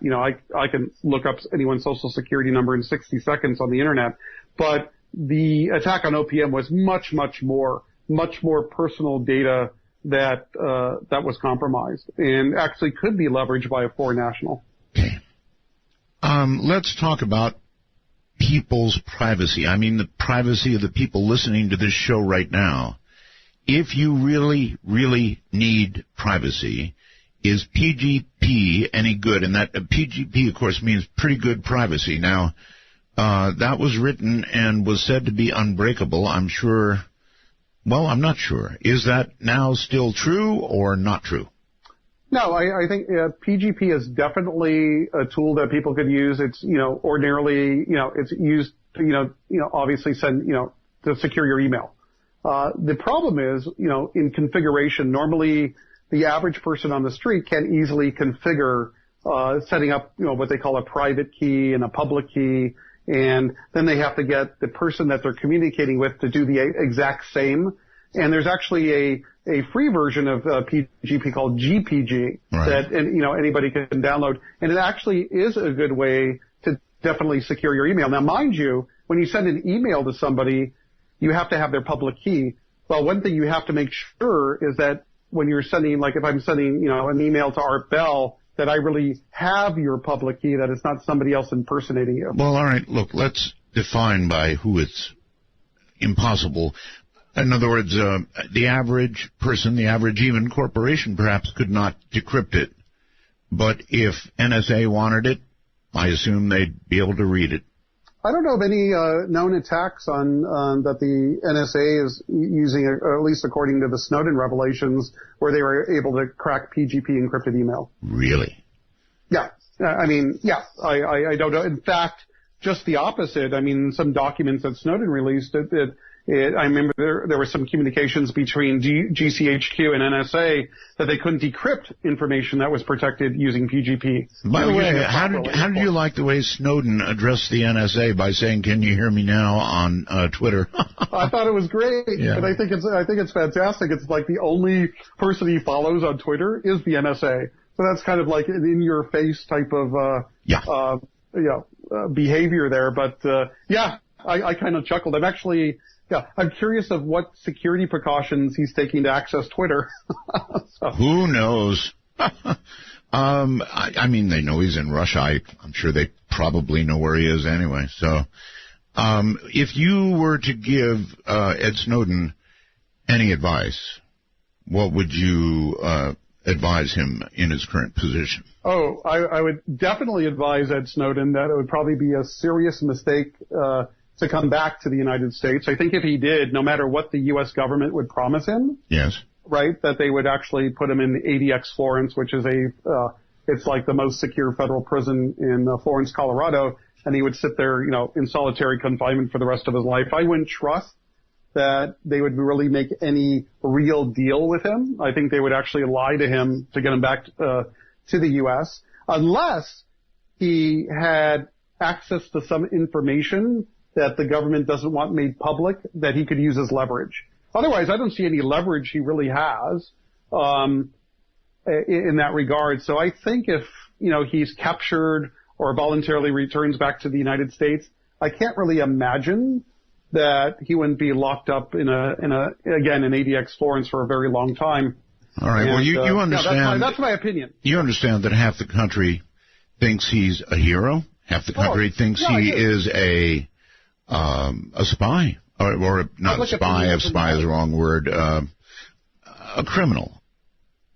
Right? Yeah. Public opinion doesn't matter with respect to Snowden, because even in my case, when they had this big Free Kevin campaign about all the crazy things that were happening in my case, and it raised awareness with the public, but the courts don't care. The U.S. Department of Justice doesn't care. But it would be nice if he can come back into the United States and they could pardon him, grant him a presidential pardon. That would be nice, but I can't imagine that the Department of Justice would simply just cut him a deal. That would be reasonable. Yeah. Yeah. How do you view him? Well, I'm actually happy about, I view him as a hero, that he was, exposed that the intelligence agencies in the United States were eavesdropping on us without a court order, without a warrant, and basically analyzing all communications. I don't think, though, he should have revealed our operations against foreign governments. I think he should have kept that secret and, kept it to himself. Mm-hmm. But I don't view him as a traitor. I view him more as a whistleblower hero type than anything else. Okay. Well, then about half the country agrees with you, and the other half violently not so. Right. And so overall, your advice is, Ed, stay out of the country. Well, that'd be Canadian advice. I think so. I mean, I kind of seen how the government works firsthand, dealing with them for a number of years. Yes. And I wouldn't trust it, and I think, because of the information that, he exposed, that they would probably do they brought down a presidential plane. The president of Bolivia was flying through European airspace, I don't know if it was a year ago, or I don't remember the exact date, and they forced him to land in Austria. Just because they thought Snowden was on the plane. Yeah, right? I remember. So don't you think that's indicative that the U.S. government would go to great lengths to get him? Probably lucky that plane didn't get shot down. Yeah, well, that would have been a pretty big horror if it did. So, I don't think they would have gone that far. Well, there's no shortage of horrors going on, that's for sure. I'm worried about the whole world right now, frankly. All right, we're going to take a break. I might have a question or two more, and then I would like to take some calls. Are you up for that? I'm up for it. Good. Then stay right there. My guest is Kevin Mitnick, and he's been a bad boy, and now he's a good boy, and acts only for the Lord. I'm Art Bell, and this is Midnight in the Desert. Proudly part of the Dark Matter Digital Network, this is Midnight in the Desert with your host, Art Bell. Now, here's Art. Here I am. And my guest is Kevin Mitnick. Now, if you would like to speak to Kevin, if you've got a question for Kevin about perhaps your computer privacy, or maybe you've got a question about, just about your computer, or if you've got a company, maybe you would like to hire Kevin to try and break in. I mean, that is what they do after all, and that is what Kevin does now. He's on the right side of the law, and he identifies vulnerabilities, in people's business systems, and this is their livelihood, so it's very, very important stuff. If you would like to call, our public number is 1, area code 952-225-5278. I'll give that to you again. Area code 952-225-5278. Now, there is another way to call. It's called Skype. If you have, an iPhone, an Android, whatever, a pad, put Skype on it. And once you've done that, it's so easy. Go to add a contact, little plus sign in Skype, and add us. If you're in North America or Canada, add MITD 51. MITD 51. If you are outside of the United States, we can accommodate you as well. It's MITD 55. Midnight in the Desert. MITD 55. All right, here once again is Kevin. And Kevin, before we take calls, I do want to ask this. Is it safe? And are you hidden sufficiently if you use what's called a proxy? No. No? No, because the service you're using, the proxy service, they have your IP address. Right. Now, if you could connect to the initial connection to the internet per se, if you could conceal or disconnect that IP address from being associated with you, for example, by using like a neighbor's Wi-Fi access point, then it probably is a lot safer. But if you just simply use a proxy, it's not going to really. Law enforcement could subpoena the logs and find out where you are. The same thing is with VPN. I hear a lot about VPN providers that say we keep no logs. Right. Even if we're subpoenaed by federal law enforcement agencies, we can't tell them anything about you. Right. I think that's 100% BS. Okay. Because working in the IT industry, you always need to have logs when you're troubleshooting problems. And I can't imagine that these big name VPN providers actually really turn it off. So, again, to really get a good level of privacy, you might think about, getting a burner device, like a cell phone or a burner, wireless access point, and then not using that near your normal home or work if you really want to maintain your anonymity. But then how do you go about buying it? Do you walk into Verizon or T-Mobile and go buy that device? No, because you're on camera. You go into, you have to actually think about every step of the way. Do you use Uber to go over to Walmart to buy it? No, because, your Uber, your movements are tracked. Do you use a rent-a-car? No, because they have GPS. So you have to really think about how are you getting the device you're using? Is it truly a safe way of obtaining it, or is it really traceable? And then where do you actually use that device? I'm talking about a device to connect to the internet, like yes. a prepaid wireless phone or prepaid hotspot. How do you acquire it, and where do you use it from? And then how do you use it? Do you access, if you're doing stuff you want to maintain your anonymity, are you crossing that with the stuff that you're doing in real life, like right. checking your email, right. checking your Twitter account, going onto Sure. Facebook? And there's so many ways people could make a mistake and get caught up, and their real identity be their real identity be exposed. All right, very quickly, your favorite operating system? Would you prefer Mac, Linux, or Windows? VMS. Really? VMS is an operating system made by DEC that I actually got the source code for, but that used to be my favorite. I like Linux-based operating systems. I like Ubuntu. I like Gentoo. I like OS X. I like Macs. Okay. But I use them all. All right. Phones: Android, iOS, or Windows Phone? I like iOS. I like iPhone. You really do. You yeah. like iPhones? Yeah, I do. Yeah, me too. I prefer iOS. Why do you? They're actually more secure than Androids. You're hearing about vulnerabilities identified in Android all the time. Now, then again, you hear about jailbreaks. Jailbreaks that are identified in iOS. So both operating systems, have their share of security vulnerabilities. But I do like the iOS model better. All right. For example, if I'm installing an app, yes, right, and an Android will ask you.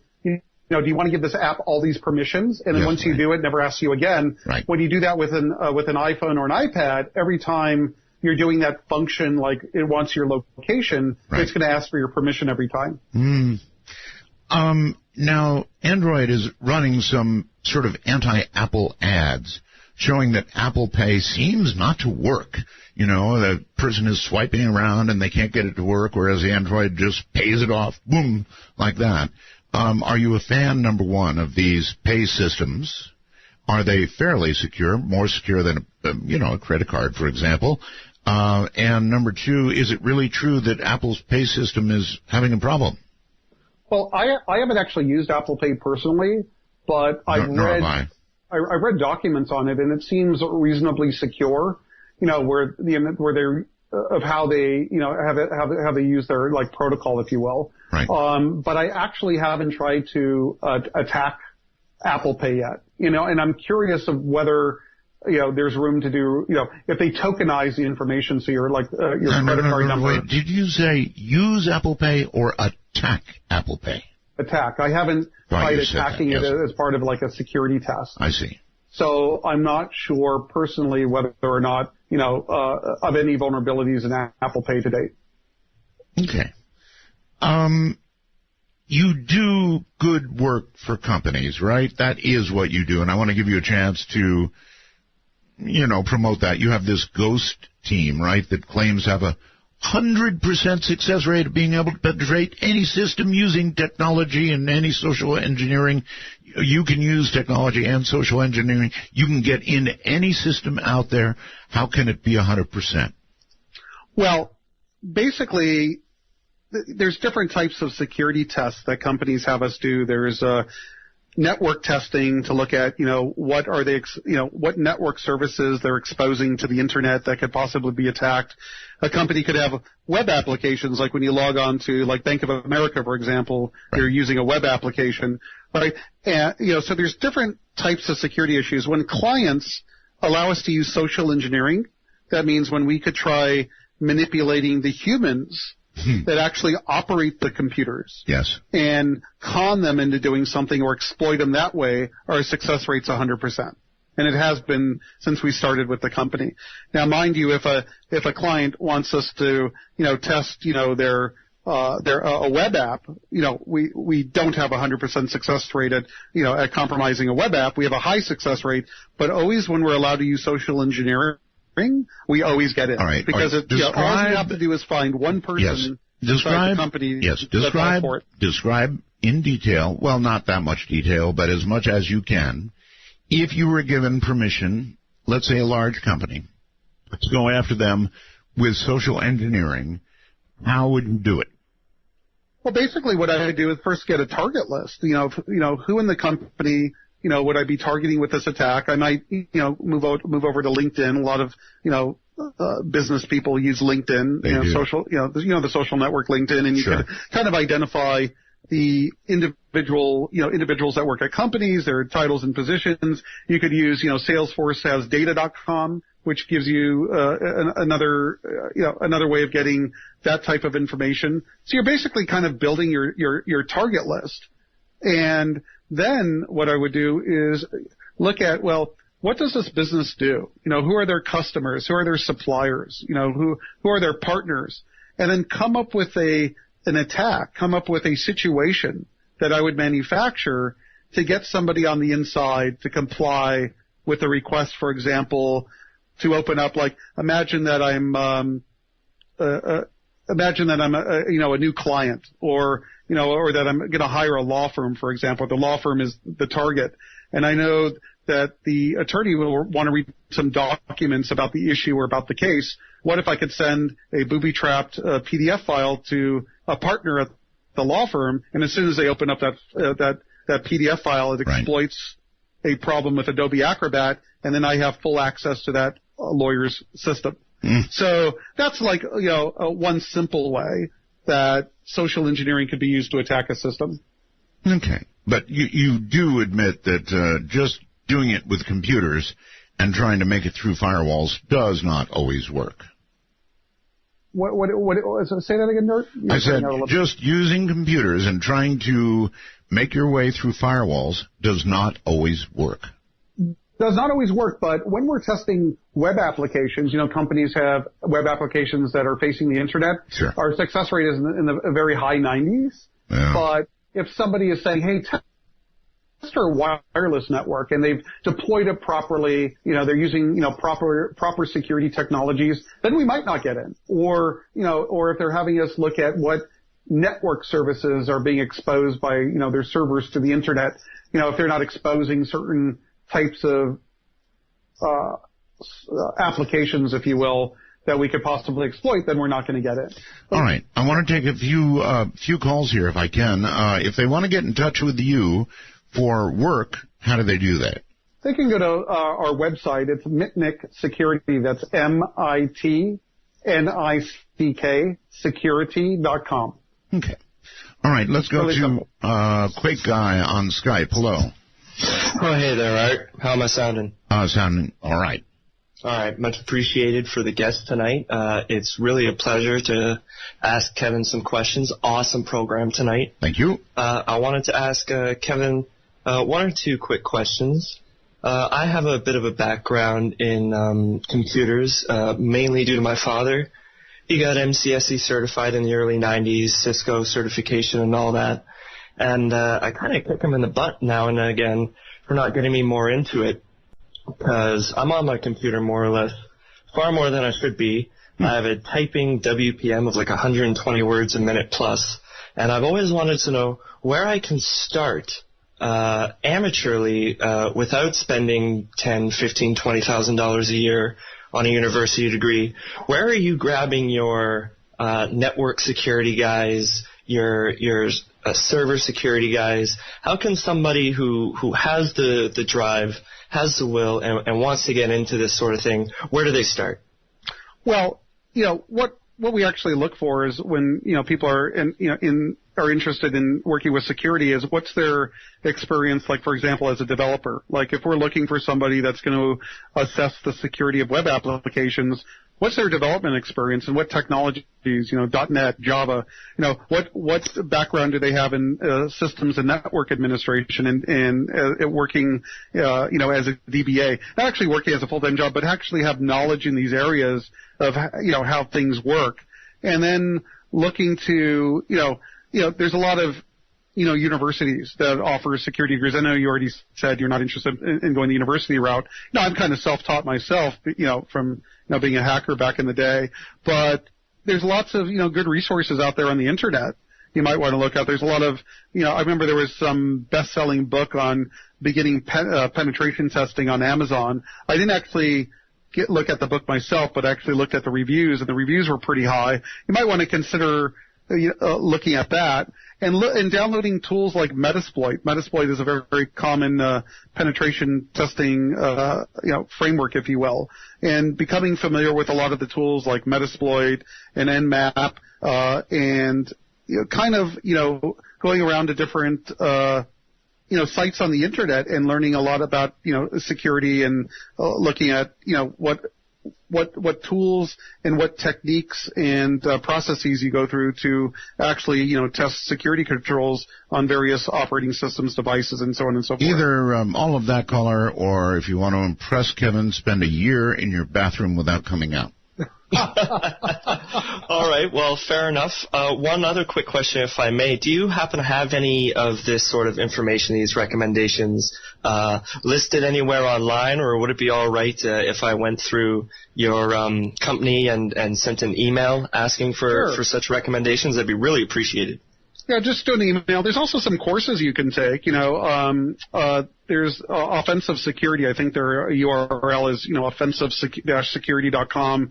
They have some, I haven't taken the courses personally, but I have some friends that are security experts that have and say that they're very well done. So you might want to look at, taking some of these online courses that help you, get familiar with, how to, for example, doing an external a perimeter test against a network, trying to learn more about, how to exploit wireless networks or applications. So there's definitely a lot of resources out there. There's even a website that has a lot of videos. All right. So anyway, YouTube. He can send you an email. Sure. So that's easy. And when you're done with this, Kevin, you might want to run a jitter test on that line you're on, because I'm telling you, you're dropping packets. Well, it's a hotel, so unfortunately. I know. I know. I'm just saying. On the phone, you're on the air with Kevin Mitnick. Hello. Hi. Hi. First of all, Art, listen, you've been in the background soundtrack for many years of late-night hacking sprees, so thank you for coming back. We used to hang out in the same circles. I have a question for you regarding the novel attack against Tsutomu Shimomura. Correct. Did you come up with that approach, or did someone else provide that exploit for you? No, I was working with this guy, JSZ. It's actually detailed in Ghost in the Wires. And we were talking about this method of exploitation. And JSZ and I think two other individuals actually coded the attack. I didn't actually code it, but I was discussing it and discussing the technique prior to the implementation of the code, because we were trying to compromise Shimomura. It's revolutionary, and it may go down in history as one of the greatest hacks of all time. Thank you. You're very welcome. You're welcome. Does your chest puff out a little when you hear that? One of the greatest security attacks of all time? Yeah, I don't really believe that. I think there was a newer attack called Heartbleed, which I think was much better. But anyway. Well, I know, but he said it. I mean. But we were like in discussions. We were talking about techniques that could be used. It wasn't like, I didn't code the attack. It was another group of people, but it worked quite well, and it was quite novel for the time. All right. Kenny on Skype. Hi. Hello. This is Carly, his wife. Okay, Kylie. His account. Okay. I had a quick question. I'm actually a bachelor's degree in cybersecurity, and I was curious as to emerging areas in the field that you're interested in, you think that are really good to kind of focus on as a new graduate. That's quite interesting.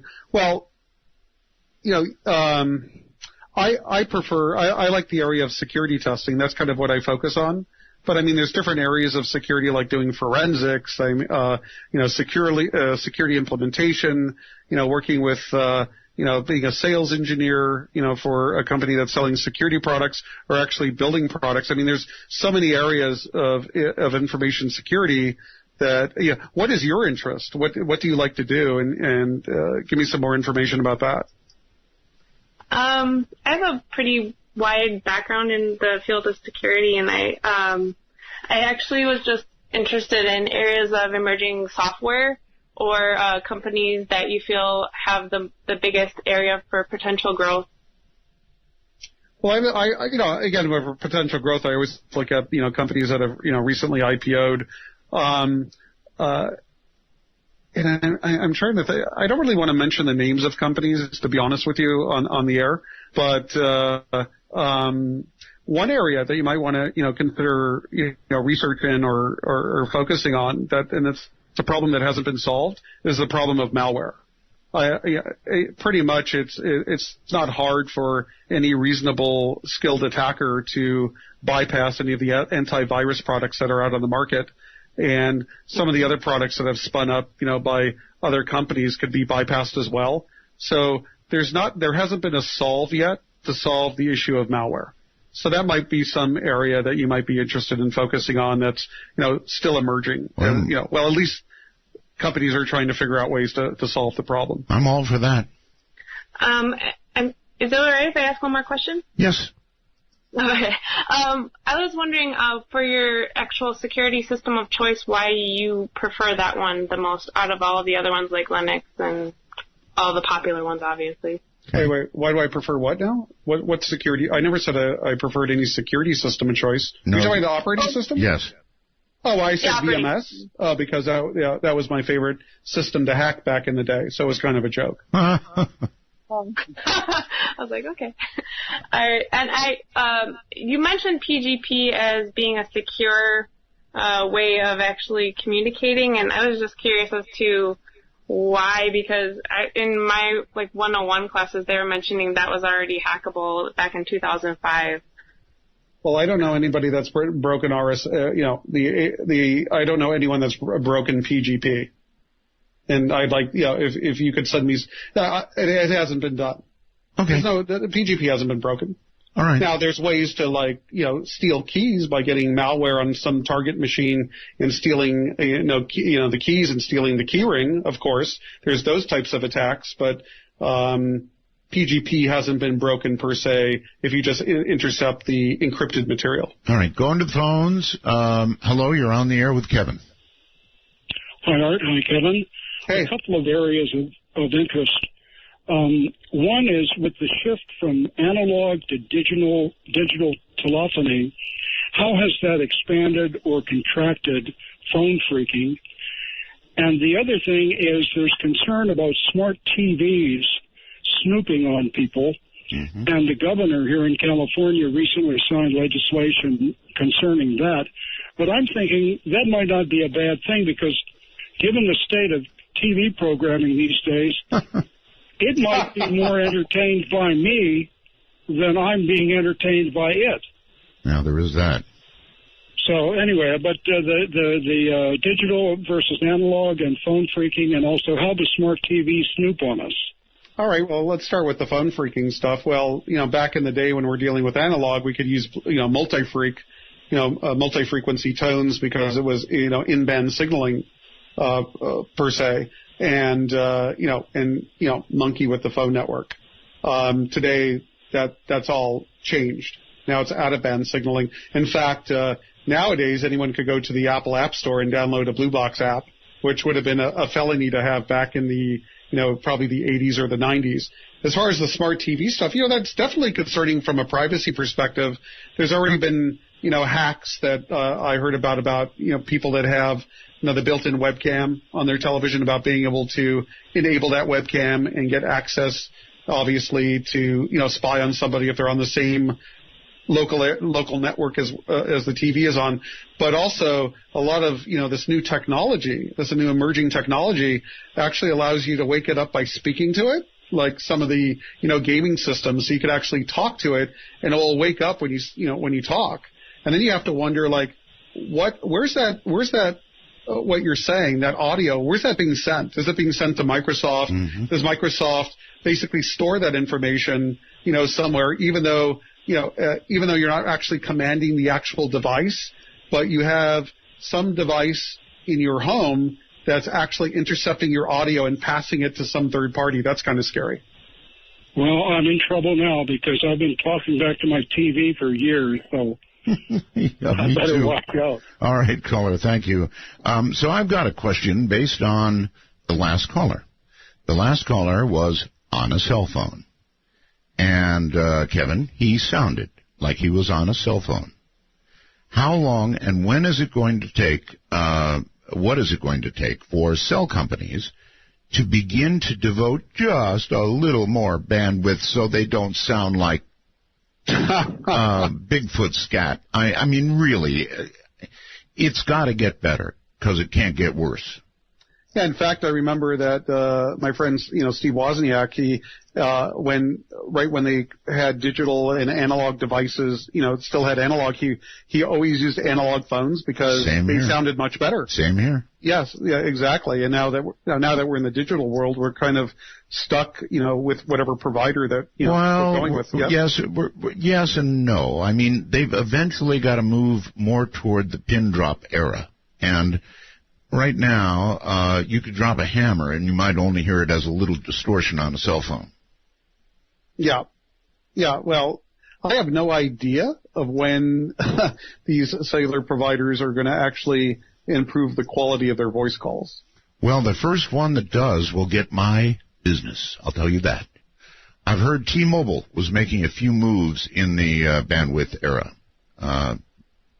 I haven't kept my ear close to the ground on that issue. Mm-hmm. I just figured when it happens, I'll be happy, and until it does, I'm just stuck using.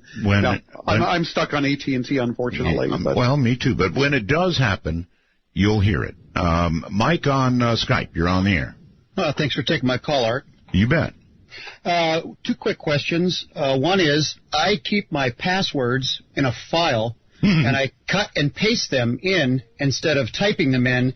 Will that help with keyloggers? Well, I mean, if some attacker has a keylogger on your system, they obviously could do much more than just simply keylogging. So they could probably just open up the file. I think it's a bad idea to simply have an Excel spreadsheet or a text file and cut and paste. Okay. And the key. Wait, let me finish. The other issue is, I think it's much better rather than you choosing your own passwords that you use a password manager. There's free ones like KeePass and Password Safe, for example, and that way you randomly generate passwords for all the different, sites that you're visiting, for example, and then you protect that with a master password. But again, if there's malware that ends up on your machine, the attacker could steal the database, keylog your master password, and it's game over. So there you go. Well, thank you. The second question is, has anybody either maliciously or trying to impress you tried to hack you or your company? I always get that question. Well, they actually successfully hacked our web server that was managed by a third-party company. We were back in the day, we were paying like $50 a month to this third-party company that, where we hosted our web server, and it was completely separate from our network. And we didn't even have root administrative access to the web server. We were able to upload, and download files, through FTP. And this third-party company kept getting compromised. And I think one of the reasons they kept getting compromised is because they handled our web server. So after dealing with that a couple times, what we decided to do is we moved over to Firehost, which is now called Armor. And they've done a stellar job at making sure at least they're not going to get hacked, so we end up getting hacked after. Well, thank you very much, and glad to have you back, Art. Thank you very much, and thank you for the call. I'm thinking of going backwards, Maybe technology has advanced so far that I need to begin using Netscape. Nobody will know how to hack that anymore. Well, that's Firefox nowadays, right? So that's not going to help you. Yeah, I think the Firefox browser is one of the most vulnerable browsers out there. Yeah. In fact, the NSA has these Fox Acid servers that they try to redirect you as their target. And exploits vulnerabilities in Firefox to, drop malicious software onto your system to monitor you. Okay. All right. Hold on, Kevin. We're at a break point, and we'll do one more segment. Kevin Mitnick is my guest. And that was a sneeze. You get a shiver in the dark. It's raining in the park. Meantime. Hope he's okay. This is Midnight. Down on the river, you stop and you hold everything. Haze is on my mind. Girl, you got me thirsty for another cup of wine. Midnight in the Desert doesn't screen calls. We trust you. But remember, the NSA... Well, to call the show, please dial 1-952-225-5278. That's 1-952-CALL-ART. I have to do that again, honor of Kevin being here. Kevin Mitnick is my guest. You're welcome to join us via phone line, standard or otherwise. And, of course, on Skype. Remember, we are MITD51 in North America, MITD55 out there in the rest of the world.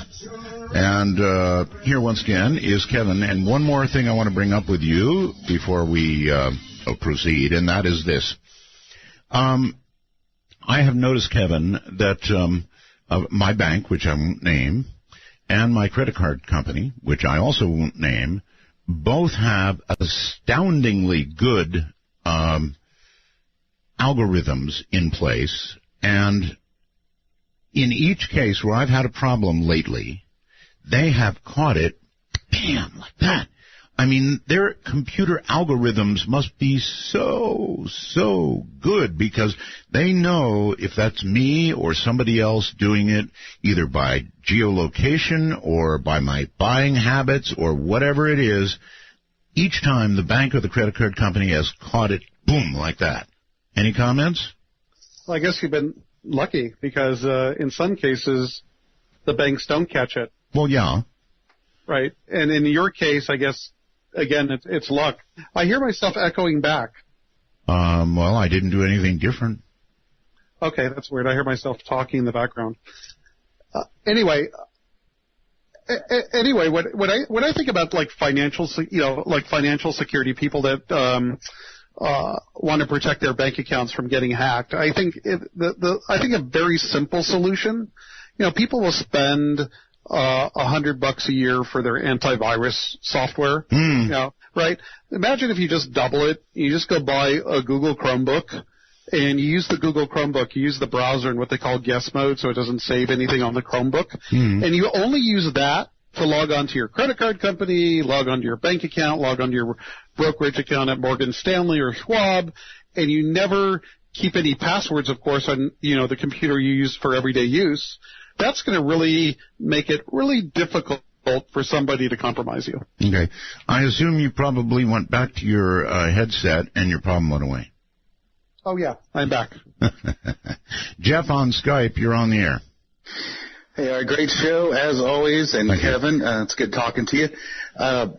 So I'm a CISSP IT security professional. Got a source fire certifications and blah, blah, blah, all that stuff.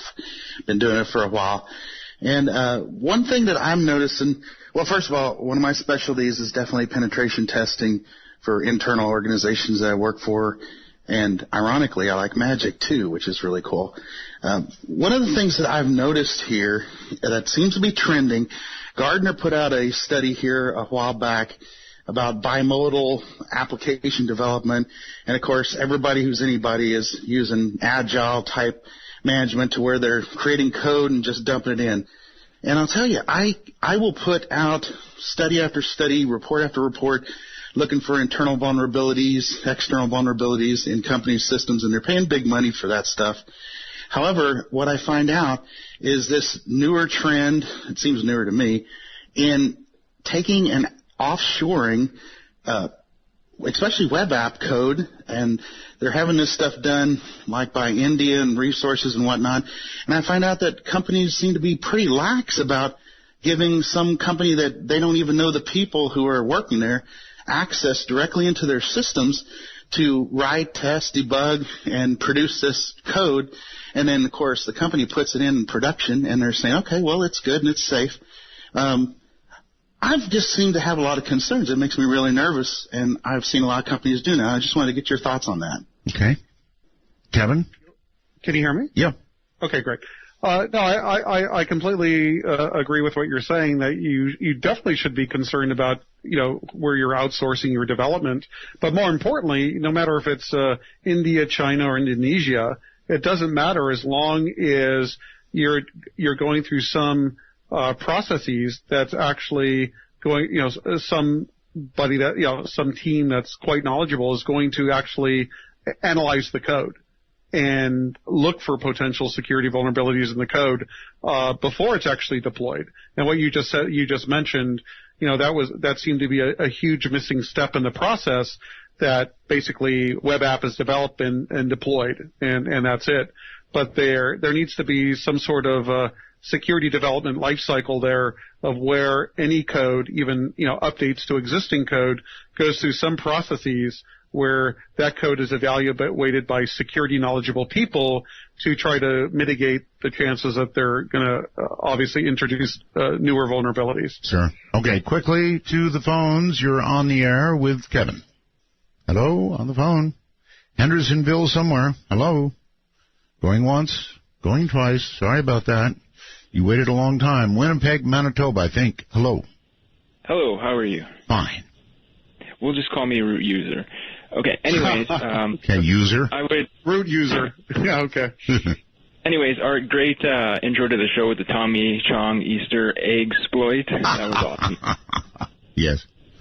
Had to remark about that. But anyways, I have a quick question for Mr. Mitnick about a system I'm currently repairing, working on right now. It's a laptop, and it was injected and with probably a really, really technical source code.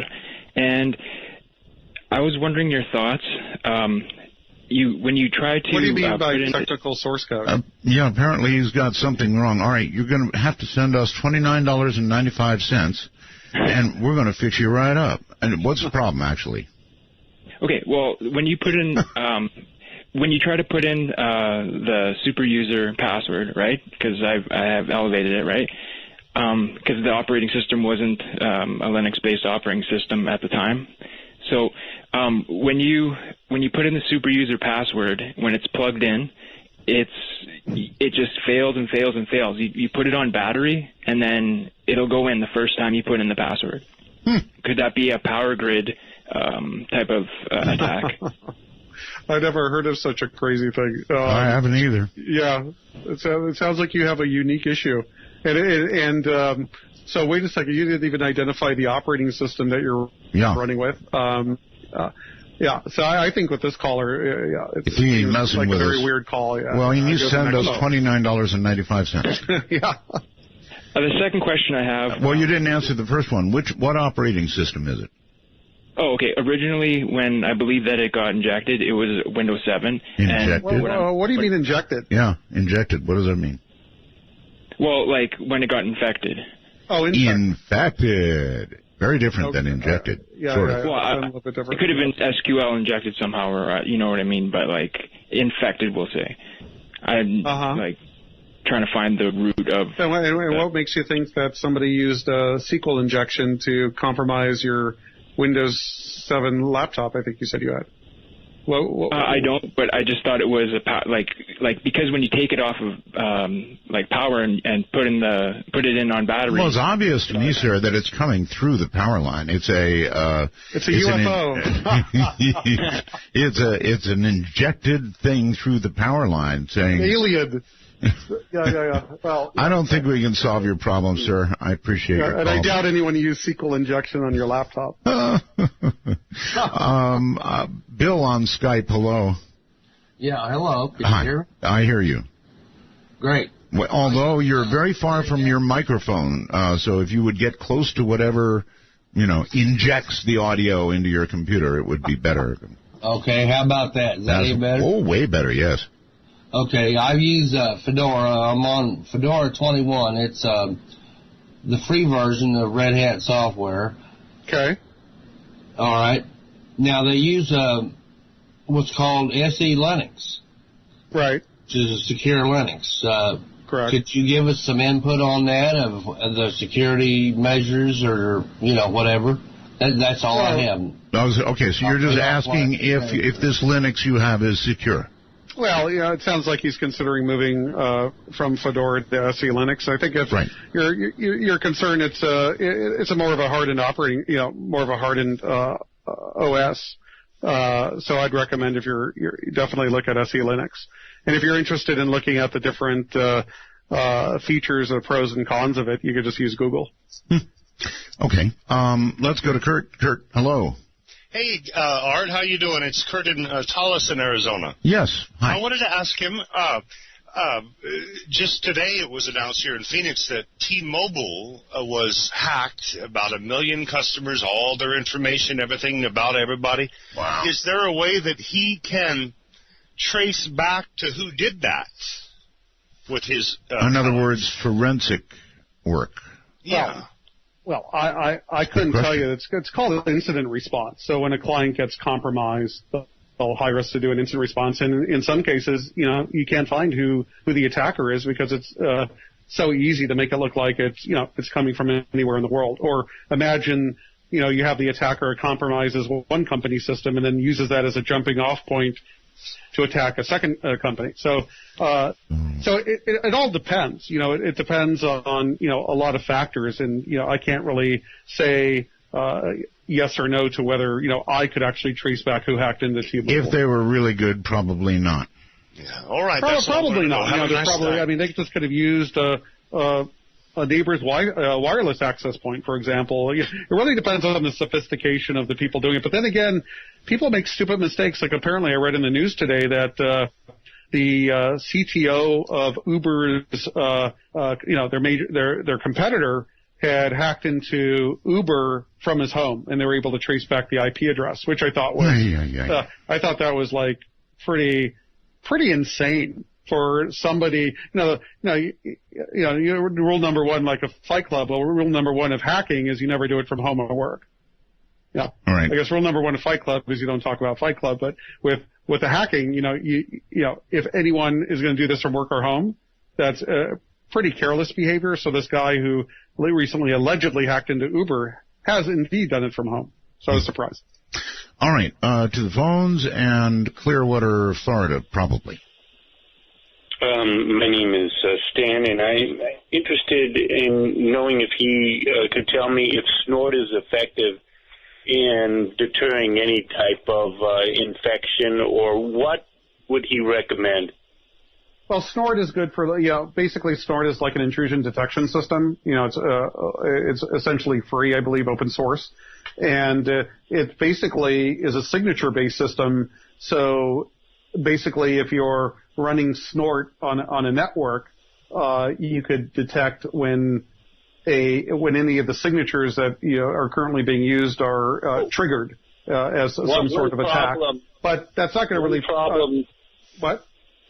One problem is that I've tried to get information from all type of sources, and say, for instance, like Geek Squad tells me that you have to go out and try to find the tech, and you're not going to be able to do that, they tell me. Who would I be able to find? What are you trying to do? What are you trying to accomplish? Software? All right, what are you trying to do, caller? Properly install the software so I could use it. What software? Snort? The Snort software. Well, I can't walk you through how to installing Snort is actually quite easy. I mean, if you're running a Linux-based operating system, you could just, well, depending on which one, you could use Aptitude or Yum, right, to install it. But then you have to configure it, and you have to configure the different rule sets to detect certain attack signatures that might end up, being used over your network. Either that or get a razor blade, lay it out, use a $100 bill. Yeah, it's kind of a complex question for this type of show. Yeah, it obviously is. Yeah. Yeah. Hello there on the phone. You're on with Kevin. Hello. Hello? Yes, there you are. Yes, Mr. Bell, Mr. Mitnick. I was just curious if you were familiar with any of James Bamford's work, particularly the Shadow Factory. They have their at least they used to have their yearly trade show at Crystal City by Fort Meade. Do you have any idea what he's speaking about, Kevin? Yeah, well, James Bamford is an author of, right. I remember he authored Puzzle Palace, and I'm not familiar with any new works that he's done, but he's asking something about Bamford, and I'm unclear what he's trying to ask. Yeah, well, that was my perfect example of what a cell phone sounds like. Probably in a marginal coverage area, but nevertheless, that's what it sounds like, and that is, and has been, one of my major complaints now for years. They're going to get better. Maybe they'll move back to amps or NAMPs, go back to analog.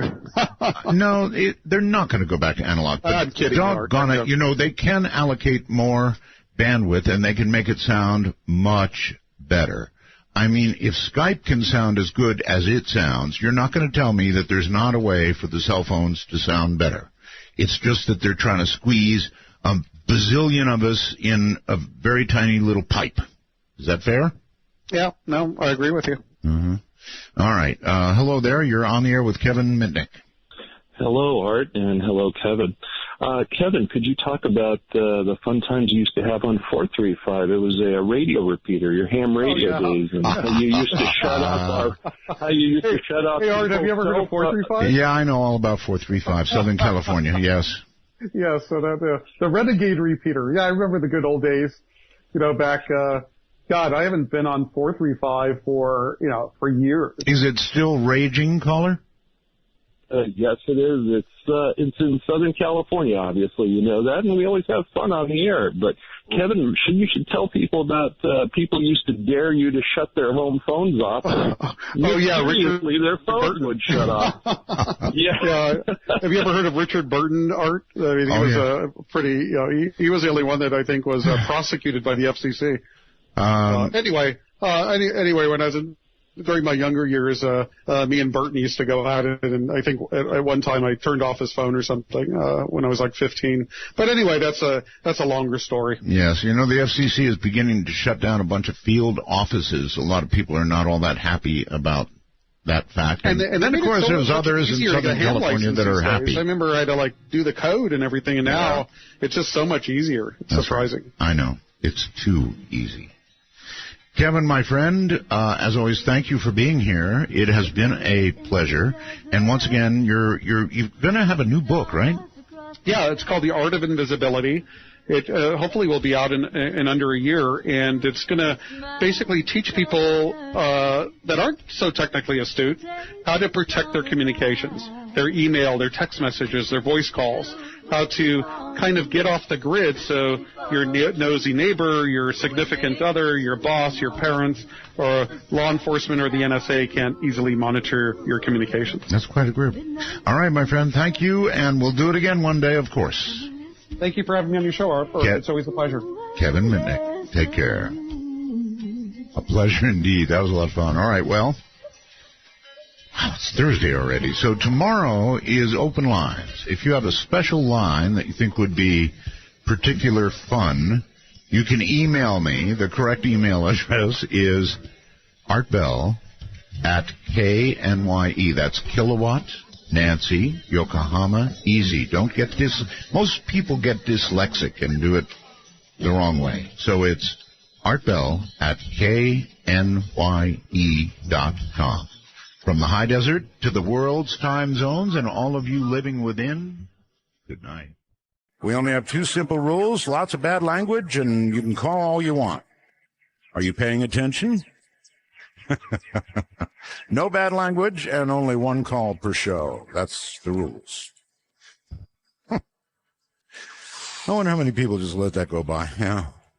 Hewlett-Packard is going to lay off, it appears, another 30,000 people. Wow. That's a big hit, probably in the number next month. 30,000 from Hewlett-Packard. What are they doing? Cost-cutting, certainly. But that's a lot of people, and that's many announcements now. Hungary has sealed off its border with Serbia with massive coils of barbed wire. I wonder if they're going to make Serbia pay for it. Anyway, they're detaining migrants, trying to use the country as a gateway to Western Europe. I understand the fear that they're going through, and what it is they're afraid of Muslims, frankly. They don't know who's mixing in with these people because they're coming in such droves, there's no way to check them out. And I agree with that. I mean, you don't know what you're getting. But as a result, everybody is being treated poorly. These are not just, I mean, they probably are just poor people trying to get the hell out of the way of what's going on in Syria. But, you know, among their numbers, one story that I have to talk with you about today. Now, last month I told you that there was big buzz going on about the month of September, right? And a few people looked it up and said, gee, I don't see anything. I don't see anything about September. Well, here it is. Now, what I'm about to read you came from the Before It's News site. It should be called Before It's Ever Going to Be News. Anyway, let me read you what I got. Dateline Vatican City. Now, this scared the hell out of me. Honestly, it did. During a sermon at St. Peter's Square on Sunday, this is not real news, folks. It's not. During a sermon at St. Peter's Square on Sunday, Pope Francis spoke of a forthcoming event in which the earth will be consumed by hellfire from above, and asked Christians around the world to absolve themselves of sin in the days and weeks ahead. In a statement released by the Vatican Tuesday morning, Pope Francis, who is scheduled to arrive in the U.S. on September 22nd, announced that he's been visited on 3 occasions, get this, by heavenly beings who most recently have warned of an impending crisis that could have dire consequences for all life on earth. The Pope is set to attend a meeting of the UN General Assembly on September 25th at the UN building in New York, where he'll confer with world leaders, including President Obama and Russian President Putin, to discuss defensive options. On Tuesday morning, NATO Secretary General Stoltenberg confirmed that he has made arrangements to attend the General Assembly. I spoke, he said, with the Holy See, and told the Associated Press NATO is working closely with our counterparts around the globe to explore every viable recourse available. Now, if you usually, before it's news is pretty good. All right. It's of the sites that you look for paranormal stuff, it's one of the better ones. But why they ran this, I don't know. But I read it and read it again. It scared me, but good. There are references to the Associated Press in here, which are partially true. But the Pope said no such thing. And one of the reasons we're getting calls from people who are packing up the car, packing up the wife and kids, and headed for Mount something or another is because of this. We started thinking about it earlier today and looking for, AP references and that sort of thing. Nothing on the AP. Then people who had heard the Pope deliver the speech and said, well, he didn't say anything about that. That would have gotten your attention, right? Certainly got mine. So before you pack up the wife and children, and before you buy into some story like this, for God's sakes, check it out. Really, check it out. I wonder if that's what's moving people. I suspect so. One of the best places to get a good look at a passing UFO would be an observatory, right? Where the main objective is to look at the night sky, naturally. A few people at the Griffin Observatory got a really good look at some great photos and video footage of two UFOs hovering and doing other very unplane-like movements in the sky above L.A. recently. What's really interesting about the sighting is that other people down in L.A. actually got to see it, giving it some nice corroboration. That was from theanomalous.com. Anyway, I'm really miffed. This story stole about 45 minutes of my life today. Not only that, but I said, hey, hon, my Catholic wife read it. And she got really serious looking and said, well, I don't think I've committed any big sins. I better get to church. I had the weirdest dream last night. I had a dream about a UFO. How often does that occur? I was in a bus, and I had a camera, right? And I was going out of my mind because there was this plain to see UFO up ahead in my dream. And so I went to the front of the bus trying to get, a decent picture of the thing, which was just ahead of us hovering. And I couldn't get a picture of it.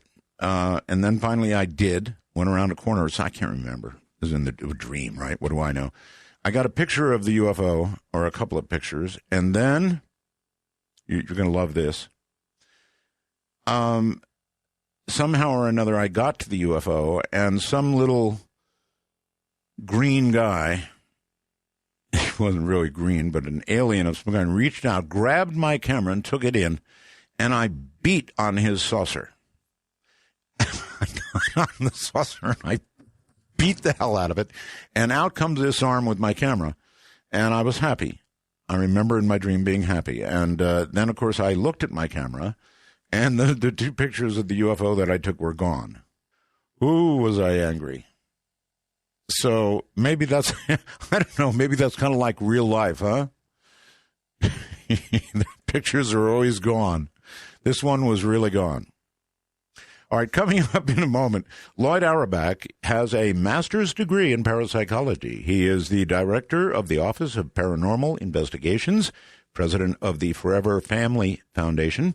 Lloyd has been in the field for 35 years, focusing on education and field investigation. He is the author of 9 books, very prolific, including The Ghost Detective's Guide to Haunted San Francisco, his newest release, ESP Wars. We'll talk a bit about that tonight. East and West. This book covers the psychic spying program of the U.S. and Soviet Union, co-authored by Dr. Edwin C. May, who ran the U.S. program. So he should know, right? And Dr. Victor Rubel is available on Amazon.com and other online bookstores. So again, the name of the book is ESP Wars. Great name for a book, actually. He is also a professor, by the way, at Atlantic University, JFK University, teaches parapsychology through the HCH Institute in Lafayette, California, teaches online courses through the Rhine Education Center. He is on the board of directors of the Rhine Research Center and the Windbridge Institute. Lloyd's media appearances on TV, radio, and print number in the thousands, which include ESPN's Sports Center. That's an interesting one, isn't it? I wonder if they were looking for ESP with regard to coming sporting events. That would be wrong, right? ABC's The View, Oprah, and Larry King Live. He works as a parapsychologist, professional mentalist, public speaking, media skills coach, and is a professional chocolatier to top it all off. That's putting the chocolate right on top, right? So coming up in a moment, well, Mark sent me a wormhole message and says, that was the funniest story / dream I've heard in a great long while. Laughter for minutes. Really? You know, it didn't strike me that way. It was one of those really frustrating dreams. I guess it is funny when you think about it, pounding on a UFO, right? Little hand coming out, giving you your camera, and you're all happy, and you go down and check it, and of course the pictures are gone. Anyway, I'm glad that somebody enjoyed it. Thank you, Mark. All right, Lloyd Auerbach, welcome to the show. Thank you very much, Art. It's good to have you. You're welcome to comment on anything I started out with and or not, and then we can go on to your book ESP Wars, and we can find out what that's all about. Well, first, if you want to comment, go ahead. Yeah, well, I did, as you know, I also looked to try to find a source of that, and actually found a source earlier than before its news, and there were just some earmarks of that just didn't seem right, especially since none of the other news media was covering it, and even looking at the Vatican site, there was no press release on it. That's right. I know. I know. But if you, for example, let's see, where's the text? If you were to go to Google right now and put in something like Pope and what would be the word? Hellfire. Put in Pope space Hellfire. Pope Francis and Hellfire. And man, they're everywhere. They're everywhere. So it's no wonder they're packing up the cars out there. Yeah, there's an old saying in science fiction that was credited to Theodore Sturgeon, and that was 90% of all science fiction is crap, but then again, 90% of everything is crap. Oh, yeah. They ought to rename it before it's ever going to be news. Yeah. There's just, it's so easy to put up, to construct these kinds of stories. I mean, some people actually believe that stories in the Weekly World News, if you remember that paper. Yeah, but this is so important. I mean, my poor wife is Catholic. I'm telling you, she was counting sins earlier today, Yeah, it's scary. It's scaremongering. Yeah, it is. And I've fallen for a few things myself, but this one actually, for a little while, scared me. Because I was seeing it in so many places. Anyway. I'd be curious to see, the Huffington Post every week does something. I think it's the Huffington Post does something about the false things, or maybe it's the Washington Post, about false things on the Internet this week.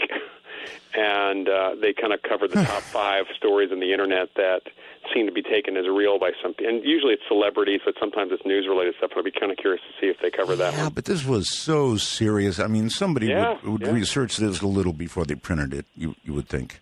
You would think. I mean, it's easy to get caught on little things, but I mean, end-of-the-world stuff, you need to look at that hard. Right. Okay. Yeah. In fact, I called Lloyd about this, and I said, hey, we're going to be talking about this tonight, and you need to be prepared to comment on it. So that's why I called him. And he checked into it, and we both found out about the same time that it was hooey.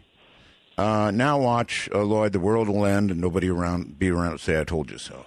Well, it's like the idea of life after death, that those people who are, if there is no life after death, those people who do believe in life after death will never know that they're wrong. But and if there is life after death, those people who do not believe in survival of death will be very surprised. Let me tell you something. I said this the other night, and I really meant it. You know about the movie Flatliners, and then there was a recent TV series called Proof.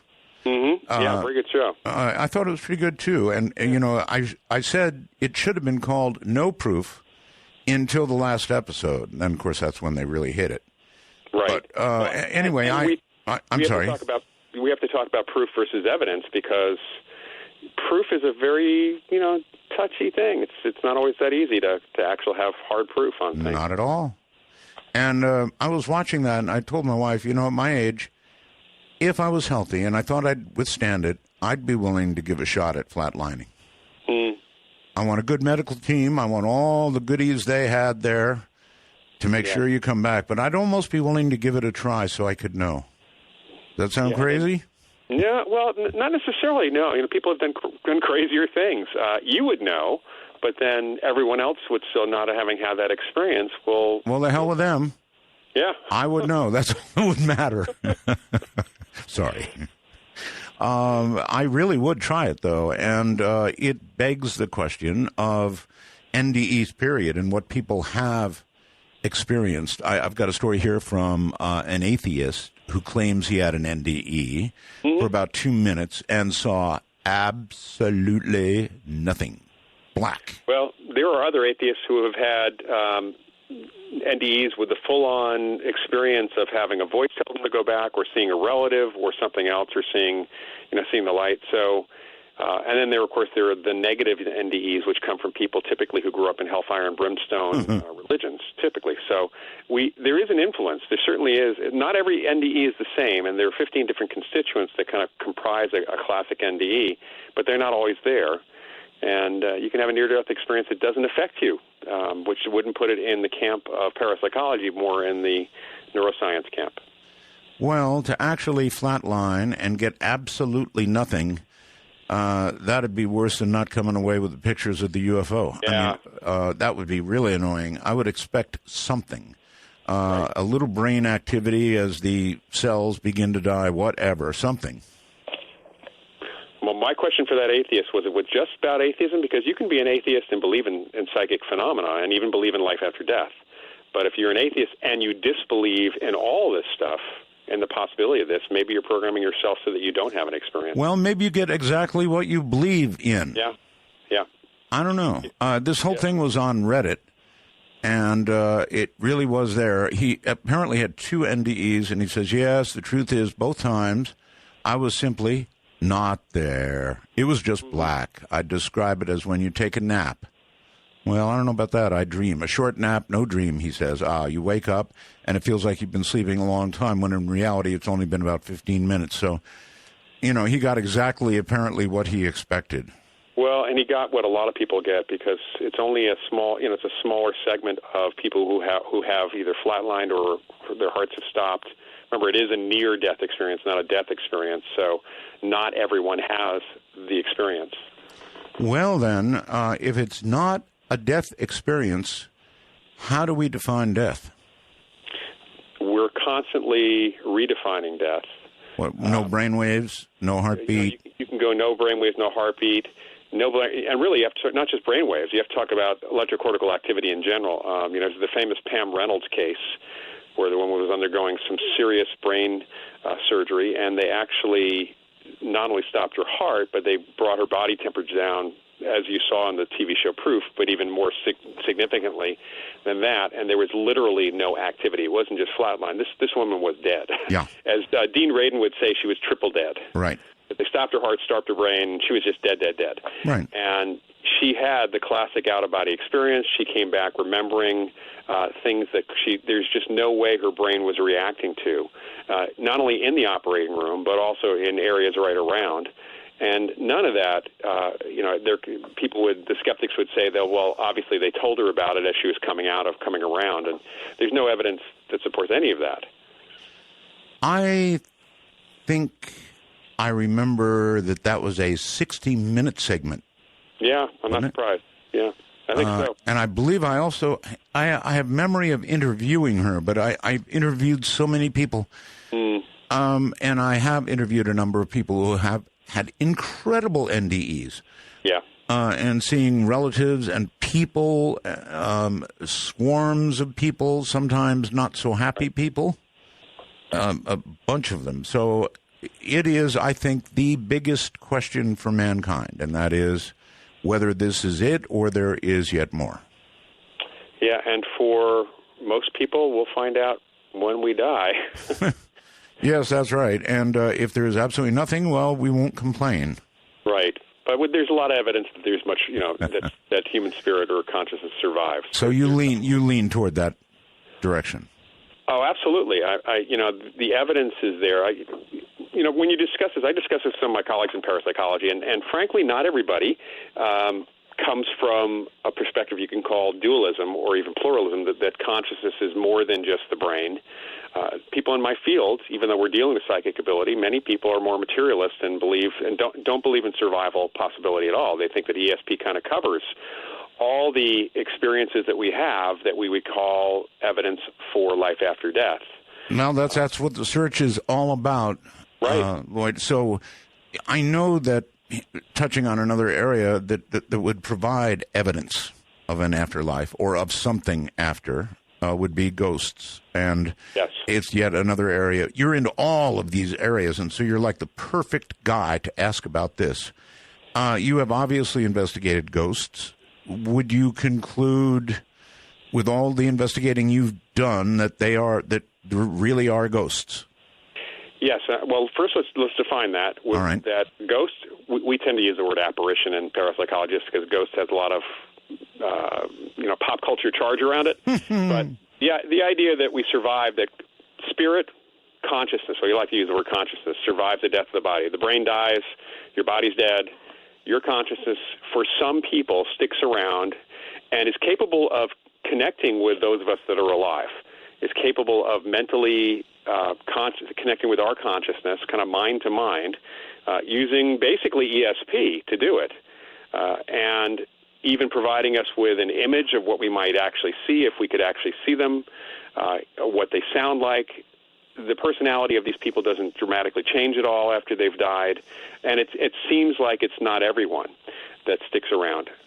In the thousands of reported experiences with apparitions or ghosts over the last 130-plus years in parapsychology and psychical research, the vast majority of them are people who see or experience a friend or loved one, a relative, who is at the moment of death or just after, sometimes within a couple days, kind of the person's there to say goodbye, and then they never hear from them again. That's it. And then there's a small segment where sometimes the relatives come back once in a while, and there's a much smaller segment where the individuals stick around either a location or people for quite some time sometimes, and they communicate, and they may even figure out how to move things and make a nuisance of themselves sometimes. I've had cases, even my late co-author, Annette Martin, has made herself known that way to people. Mm-hmm. How about this, Lloyd? Do some people stick around for a short amount of time and then go? I mean, I know, I know the Buddhists believe this, for example, and I have some reason to believe it myself, that for a few days there's a very, very big presence that you can almost, you really can feel it. Mm-hmm. Yeah, that seems to be the case. It seems to be on the average about 2 to 3 days. But sounds about right to me. Yeah, it can be a little bit longer for some people. I had a friend of mine, the late Martin Caden, who was a science and science fiction writer. When he passed away in '97, he was into all this stuff, and he actually was able to move things. He was psychokinetic himself under some very good control conditions. And he always kind of told me he was going to haunt me for a few days after his death, and then nothing happens for the first week. And a week and a half into it, I had an experience which I definitely said was him. And 10 minutes after my experience, one of his pilot buddies on the East Coast, I'm on the West Coast, had the exact same experience that I did in his Cessna while he was flying his plane. And it turned out another person had an experience 10 minutes later, and those two other pilot buddies of Martin Caden's actually found a total altogether with all of us, 25 of us. Wow. within a few days, within like a day and a half. And so wherever he was that first week and a half, we don't know. He must have been bopping around the world saying goodbye to people, but we only know about the ones that were kind of in our circle, more or less. The one place I really wouldn't want to have that experience would be in a Cessna, of all things. All right, hold on, Lloyd. Dark Matter News. I'm Leo Ashcraft. Like a scene out of an end-of-the-world disaster movie, the town of Anderson Springs, California goes up in flames while being filmed by a fleeing YouTuber. The video, nearly 2 minutes in length, shows the utter devastation caused by the so-called Valley Fire, located in the county roughly 100 miles north of San Francisco, that has ravaged over 61,000 acres, destroyed at least 400 structures, and is currently only 5% contained. There has also been one reported death due to the fire as of late. Maddie Ross, a 25-year-old student at Santa Rosa Junior College who fled with her grandparents from their Hidden Valley Lake home, said it looked like hell everywhere. She told the New York Times, "It was terrifying, truly terrifying. I've never been in a situation like that. We all felt like the world had come to an end." By Sunday afternoon, upwards of 1,000 homes and commercial structures had been damaged by what has been dubbed the Valley Fire. Governor Jerry Brown declared a state of emergency for Lake and Napa counties due to the fire, and according to the Associated Press, 23,000 residents have been evacuated already. Daniel Berlant, a spokesman for CAL FIRE, claims firefighters in California have responded to nearly 6,800 wildfires, burning 545,000 acres with CAL FIRE alone, and they had handled 5,000 of the wildfires that had claimed 150,000 acres compared with 80,000 acres per year on average. But 20-mile-an-hour winds quickly pushed the blaze towards Middletown and the surrounding communities. A few hours later, half the town was destroyed. Gary Cross, a former fire chief and current Calagostas city councilman, had this to say: "There's a sense of disbelief. It will be an absolute miracle if we don't start hearing about fatalities up there. You get heart attacks, accidents in cars, because this fire came through so quick."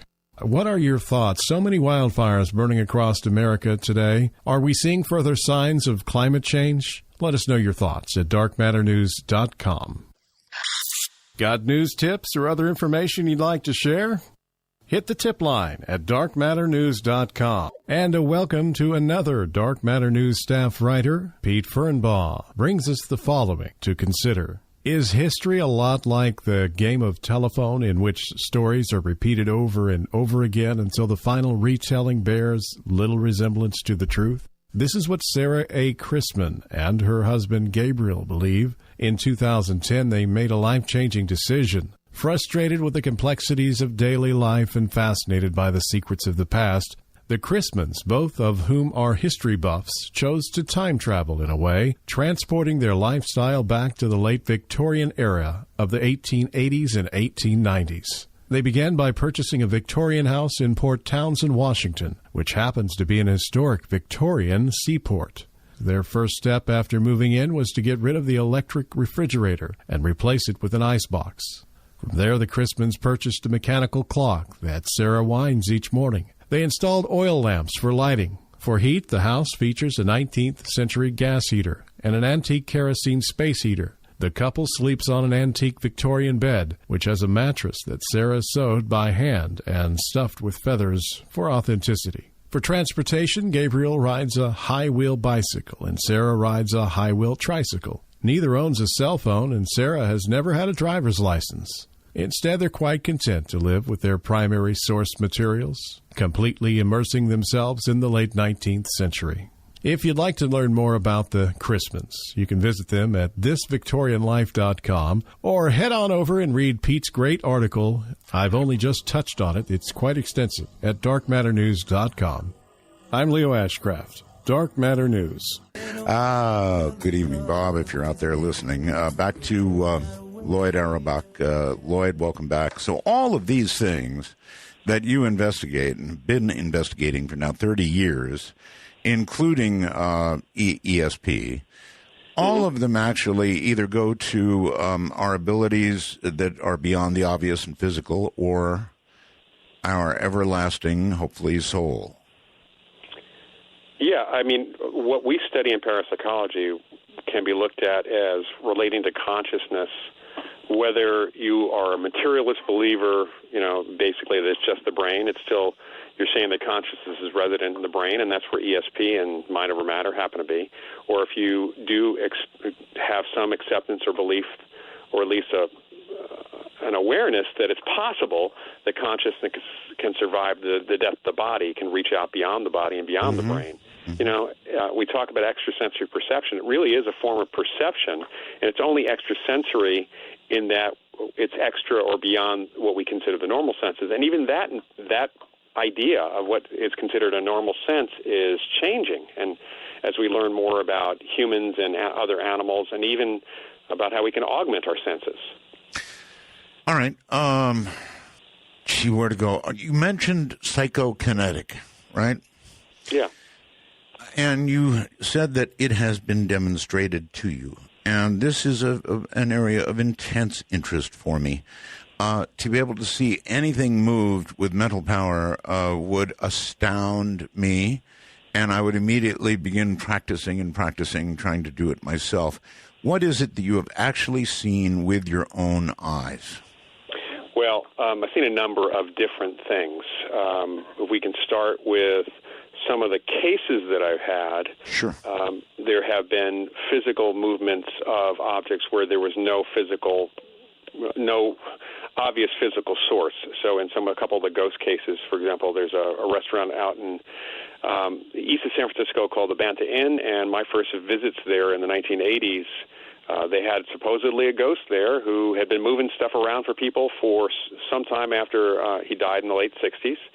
And even on my first visit, the very first thing I saw, and we were shooting something for the old TV show Hard Copy, there was an ashtray on the bar next to the cameraman and the director who had their back to the bar as they were interviewing me. And this is in the morning. This is probably 11 in the morning. And the ashtray popped up into the air in full view of me and the bartender and the production assistant at the other end of the bar. They were at the other end of the bar. It flipped over in midair and slammed right back down on the bar. And it was a glass ashtray but didn't break. The camera guy and the director both heard it. Everybody else saw it. That was a pretty impressive thing, and that hadn't even been the first thing that I'd seen happen. So that's a good example. At that place, we also had a chandelier just start swinging and then stop literally without momentum, just stop short when we had a medium with us who was talking to the ghost ostensibly, and he stopped it for her. See, either one of those things would do it for me. Trust me, an ashtray rising into the air in front of my eyes, smashing back down, a chandelier swinging, and then stopping immediately. Either one of those things would so do it for me. I've done experiments. During the years that I've been on the air, we talk about all this so much. I have taken pencils, and I have balanced them ever so delicately on the table. Got a pretty flat table. And then I have pushed on them. I have yanked on them. I have pushed my mind at them so hard that something ought to happen. It never has. Well, the one thing I've learned over the years, working with Martin Caden back in the 90s, he was able to turn small targets under glass, and actually he even did it at standing outside a vacuum chamber, an atmosphere chamber, and had the targets inside the chamber with a fan that was not able to turn the targets. He was able to still move these things. And it turned out that what he learned when he learned how to do it, it was not about concentration or pushing hard. It was about actually kind of seeing things happening and basically letting go of your emotion and kind of, I have to be trite here, but trust the force. You have to kind of trust it to move, okay, to see it actually moving at that point. So in other words, visualize it occurring. Right. But there's a problem here with psychokinesis or PK, and that is it's very much what happens in PK is very much related to performance psychology in general, and sports psychology has more to say about this area of parapsychology than I think any other area, because it really is about doubting that something is even possible.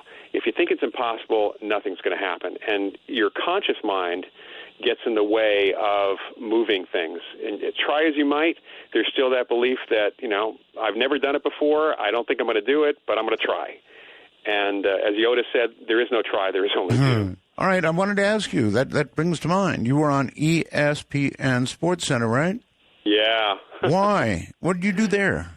25th anniversary edition of the Madden football game, NFL video game. Yes.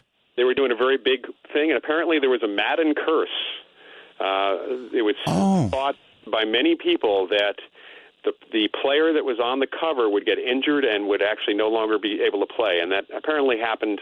There were a couple of players, as it turned out, who were featured on previous editions of the Madden game, and bad things happened to them. But there were a lot of other players where nothing happened to them, and they had me basically talking about the curse and curses in general. And this actually kind of goes back, honestly, to the PK thing, because if you believe you are cursed, you are cursed, and it doesn't matter if anybody else said anything about it.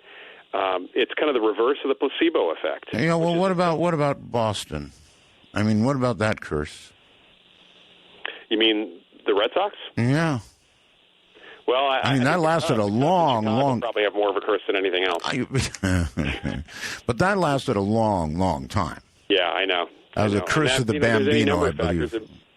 There may be belief. It could be the entire the fan base may not be maybe doing themselves a disservice by even considering that there's a curse. You really think it could be a matter of intention? In other words, the people in Boston were so used to getting right up there and losing that they actually brought it on? Well, either that or else the coaches and the owners just simply have never put the right teams together until a certain point. Well, that's being very practical of you. Yeah. I mean, really, it did go on for a long time. The Curse of Bambino, that was very well known, and it was general knowledge in Boston. So maybe they brought it on themselves. Could be. Yeah. It's where there is this thing called the placebo effect, which doctors, pharmaceutical companies measure their medicines against, and placebo is whether it's a sugar pill or a saline solution. Mm-hmm. It actually works on people.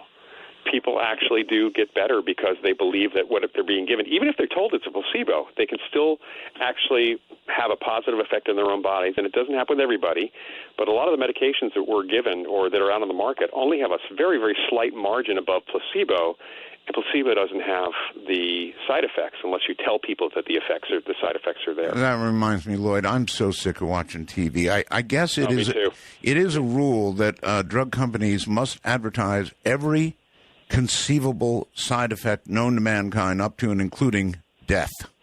This is their legal disclaimer so they don't get sued. Yeah. So I was going to make a fake advertisement for a pill. I mean, sick of your friends taking pills, not taking pills yourself. Here's a pill that does absolutely nothing. And then I was going to list every possible side effect up to and including death. But you'll never feel again like you're alone in not taking pills. Right. But, you might actually accidentally kill people with a little nocebo effect. And get sued. The reverse of the placebo effect. That's right. And get sued, no doubt. Certainly in modern America. Yeah. You have to wonder, when they're sitting around in these advertising boardrooms, they must be thinking, do we really have to say all that?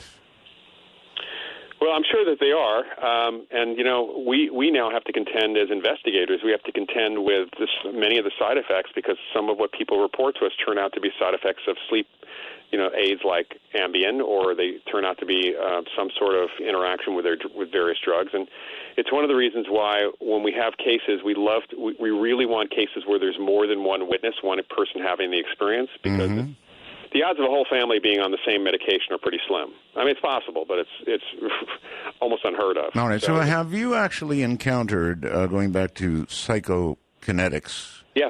Have you actually encountered anybody who on demand, or very nearly on demand, can demonstrate psychokinetic power?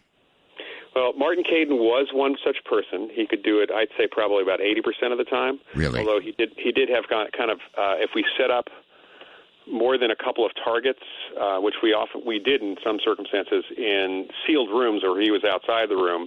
I think he had kind of a scattershot effect where he wasn't necessarily, we told him to focus on one target. It was usually the targets around it that moved, but that's still good enough as far as, this is one of those, near miss is pretty good. I don't know who Martin Caidin is. Who is he?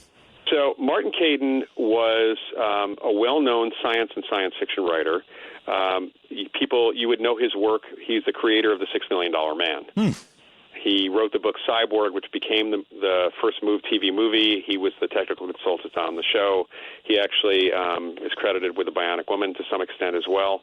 And he also wrote the book Marooned, which was the actual impetus for the Apollo-Soyuz mission. The Russians, the cosmonauts, got to know his work, because Marty wrote a lot about space, both from a fiction and a science perspective. And he was an incredibly well-known pilot and aviator. So he actually was contacted and helped facilitate the Apollo Soyuz mission to some extent. So he's a real straight shooter and kind of a larger-than-life character. A little bit of a blustery guy, but he could do psychokinesis, and he did it. He demonstrated it under extremely good conditions to me, and then I had affidavits from people at NASA, because he still had connections to NASA, and people in the area in and around Cocoa Beach, other researchers who had worked with him under impeccable conditions. Okay, if you don't mind, describe how impeccable it was and what he did. All right, so the starting point is a paper pyramid. And anybody can do this. And I've taught people to do this as well. So you can teach people to do this. Okay. It's a paper pyramid. It basically is balanced on a pin, and that's in a base. And, you know, if you let it settle, as long as you don't have a fan going, it's probably not going to do more than jiggle unless people are moving around the room or your air conditioning goes on. Well, I'm not understanding. A paper pyramid settled on a pin? It's balancing on a pin, on a point. So it's basically kind of like a little rotator. Think of it like a propeller, but it's a pyramid. All right. All right. It's a paper hat, a pinwheel of sorts, if you want to call it that. Okay. And if you breathe on it or blow on it, it's going to spin. All right. In fact, if you breathe on it lightly, most of these are made out of light paper, so they're going to spin. So it's very important to either wear what he did was wear a painter's mask to prevent that. So you were actually watching Martin, so he wasn't going. Well, actually, he demonstrated it for me with the targets under glass, in a sealed box. Okay, now you're cooking. Yeah, and that's the thing, is that I will often work with people where they're not under glass just to get them going, and I think of it as a placebo, is they may be blowing on it, but it kind of gets them all jazzed up, and things then start happening, and then we put glass over it, or a plastic dome or something, and the things will continue to turn. The key, from a scientific perspective, you also have to make sure that there are no microcurrents in the air that are turning this thing. So an observational period, sitting there watching it where nothing actually happens, and if it only turns when you intend it to turn, you have an incredibly interesting synchronicity with microcurrents, or you have psychokinesis happening. And you saw this with your own eyes? Yes. And in fact, the first time I visited his home, in Gainesville, he had a room upstairs where part of the room was cut off. He had built a wall with a big glass window. He had there was a door into that little room. He had a huge shelf with multiple targets set up of differing types, different materials, different sizes. He had a pinwheel sitting there. He had actually a pie tin that was balanced on a spindle with tinsel hanging down from the edges. Got it. And he had sealed the windows in the room with paint. He had actually covered all the outlets. There was actually no source of air, and even used weather stripping around the door. So after I set up all the targets, I went outside the room. We closed the room up. We left the room. We went downstairs for quite some time because I wanted to make sure that the targets settled down, since they had been moving when I moved through the room. Got back upstairs. We waited about 15 minutes. At my urging, I told him to start, and within a minute, some of the targets started moving, started turning. And the most bizarre one that I saw, honestly, was the pie tin that was moving around. It wasn't spinning very fast, but it's spinning fast enough with the tinsel hanging straight down instead of trailing behind it, as it should with an air current. All right. And when you inquired of Martin, and I'm sure you did, how he mentally was approaching this, he told you that it's a visualization process? Yes. In fact, he kept a journal of how he learned to do it a few years before when he was challenged by another science fiction writer, Harry Stein, to do this.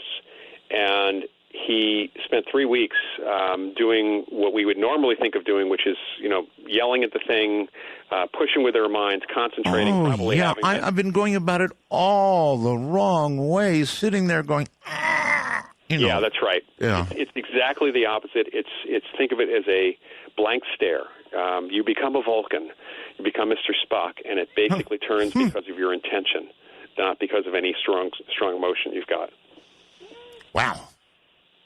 Yeah, in fact, it's kind of like what people did and I've done these myself more recently, the spoon bending parties that Jack Houck did and other folks did back in the early 80s, where you'd actually get a bunch of people kind of, it's more chaotic, of course. You have them yelling at their spoons to bend, and you'd see people after a little visualization induction that he did, and I do this now with groups, you'd see these people get blank stares. Their faces would go blank. They go into a light-altered state. And sometimes, a lot of times they're using their strength to actually bend these things, kind of like a shock movement. But you end up with people twisting and tying very cheap spoons and other metal rods and other things into odd shapes that would normally snap. And I know this because we test those things first. Sure. But look at watching people do this. It's really interesting because their faces go blank.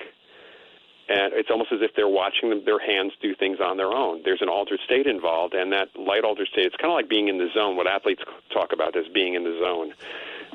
Oh, I know all about being in the zone. It's not just athletes that get in a zone. Right, that's correct. Anybody, even people, the job I do here, I know, Lloyd, when I'm in the zone. It's a feeling that is hard to describe, but it's like you can do no wrong. Right. And everything you do is going to go boom, boom, boom, boom, boom, just exactly the way it's supposed to go. That's the zone, whether it's athletics or it's artistic. Yes, whatever it is, it's a definite place, this zone. Yeah, and it's non-judgmental. Right. It is. It just is. That's correct. It just is. That's just the way PK seems to work. I really have been going about it all the wrong way, and it's time for me to give it another shot. And that's probably what this program is going to get me to do. All these years and all that pushing for nothing. So I understand the concept of the zone, and you're saying you've got to kind of get there in terms of the kind of visualization you're doing, but when you get that feeling, that zone feeling, then you're close to being able to do it. Right. Okay, so have you ever seen, those are all micro demonstrations in terms of the... Well, they're not big things, that's correct. They're not big things, although it doesn't matter. If it's real, it's real. Right. Now, have there been demonstrations in the U.S. or Russia of things larger, heavier, bigger? Well, the interesting thing is that we do set limits on what we even believe we can possibly witness. There was a researcher named Kenneth Batcheldor who many, many decades back in the 60s, he came up with two things that really prevent us from doing big things. All right, hold that thought. We have a break. Okay, so I want to underscore that lumen spot. I really do. I've had a whole bunch of people who've emailed me. They all know how bad my back has been. And all I can tell you is it works. Honestly, for me, it worked. It's the only thing in all these years that has worked for my back. So this LED therapy is amazing stuff. So what I would suggest to you is look into it. I can't absolutely say it's going to work for everybody. I can only tell you that in a world of tried everything all my life, it's the only thing that actually ever worked. Lloyd, welcome back. Thank you. Yeah, so all these things are very, very important to me because, again, they all go toward us being more than we are, one way or the other, up to the ultimate question of existence after death. And I would love to see a demonstration of psychokinetic ability. I would think that if you could do a little, then that's where we're kind of going. You could do, ultimately, if you kept at it, perhaps a lot. Unless you had your own belief system that prevented you from thinking, it's kind of like, again, with The Empire Strikes Back, with Luke Skywalker not being able to raise the big object because he felt it was impossible to do that. And this is where the psychology of this performing PK or doing this stuff really gets in the way. Even Martin Caden, because of his background in aviation, he felt that anything that had friction to it and drag, which you deal with when you're flying an airplane, would prevent you from easily moving the object. And I kept on telling him that wasn't the case, but that is something that we know from, again, the psychology of PK, which is why the big stuff happens with poltergeist cases, which are unconscious movements by PK of objects by living people. And there are big things do move. Maybe you should have said, use the zone, Luke. Use the Right. Anyway, so with the poltergeist, funny, I just watched Poltergeist 2015, incidentally. Oh, God. I hear the groan in the so you watch these movies, right? Some of them are just, to me, almost going to be a waste of. I'm not a big horror fan, except for the old school stuff and more horror comedy. So I don't always watch them, but I certainly will probably watch Poltergeist just because it is what it is. Well, there's a great recommendation. I'll watch it because it is what it is. Yeah. Well, I do try to keep up on pop culture. I'm teaching a course on pop culture and psychic phenomena, so it's something I do keep up on. It's just if I can avoid some of the things that I see are just for shock value, and they really have no resemblance. Even from the trailers, it's easy to see they have no relationship. Oh, I know. I know. All right, but with a poltergeist, now you're talking about. Is it fair to say an angry spirit? No. No? No. The original use of the term poltergeist, which some of the historians in my field have tracked back at least as far as the 16th century in Germany, it was a term covering what they thought were ghosts. Now, remember, in the 16th century, people thought all sorts of things that were not true, as we have learned in science. And one of the things they thought is that there were spirits responsible for the movement of objects, which was very chaotic and physical. So unlike your typical ghost case where some people might see or experience things and not everybody does, in poltergeist cases, it's purely physical. There is almost never a sighting of a ghost or hearing. How about a playful spirit? Well, again, there's no indication that there's a spirit there at all. There is movement of objects. But what we have learned, and especially over the last 100 years, and especially in the last 75 years, thanks to the late Bill Roll, is that it's a living agent. It's a living person's unconscious that has caused these things. Oh, they're unconscious. It's their unconscious. It's not a conscious thing that's happening. And it can happen either because of stress-related things that are stressful in their life, kind of a telekinetic temper tantrum. That's kind of what it is. Or in a percentage of the cases, it seems to be related to a neurological state. And there has been a tie to some of the poltergeist agents having epilepsy or epileptiform activity. And the poltergeist activity itself may, in fact, be the seizure. So this is not a spirit at all. The term poltergeist, the way we use it, it's not. It's not. It's pretty rare, actually, for ghosts to move things, and they certainly are not the chaotic stuff that we see in poltergeist cases. And again, with rarest of exceptions, ghosts are not seen in poltergeist cases. They're not experienced at all. And mediums don't pick anything up. Psychics don't pick anything up.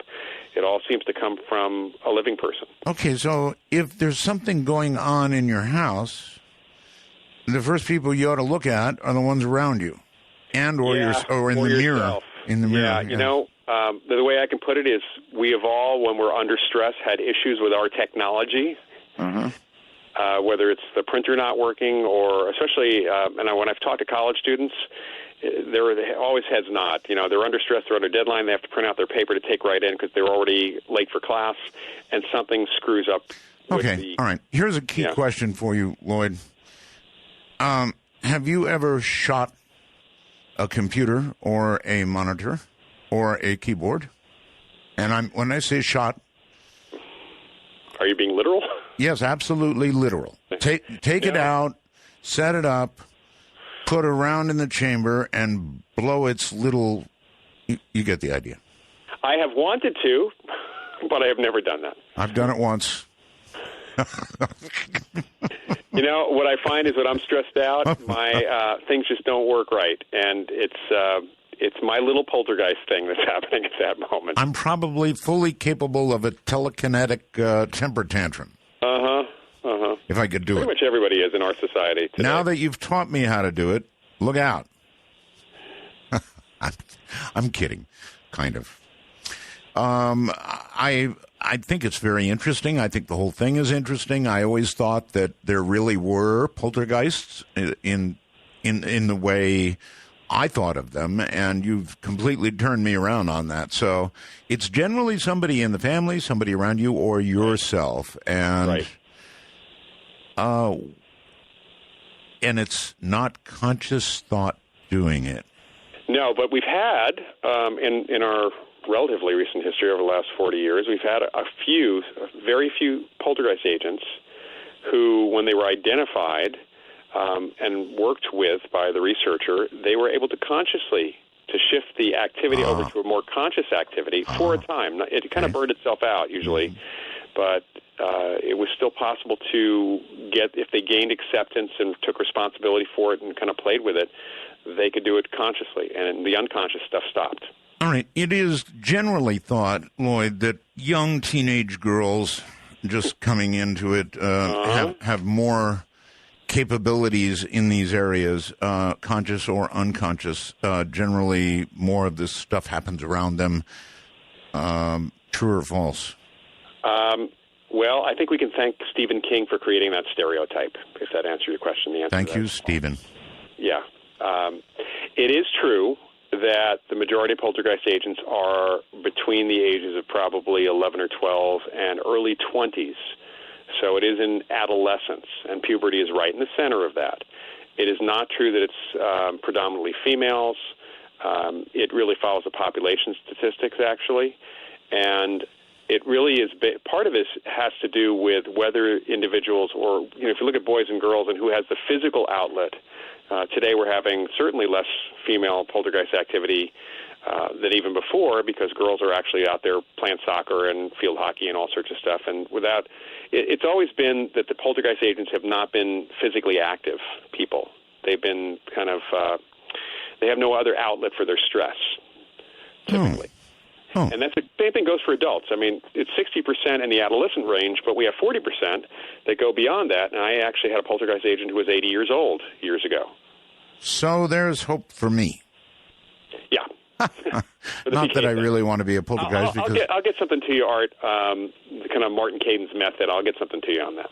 I am very interested. And I particularly like the visualization part. For a generally lazy person, the visualization part seems so much easier than all that grunting and pushing and trying to tip, and I really did work at it.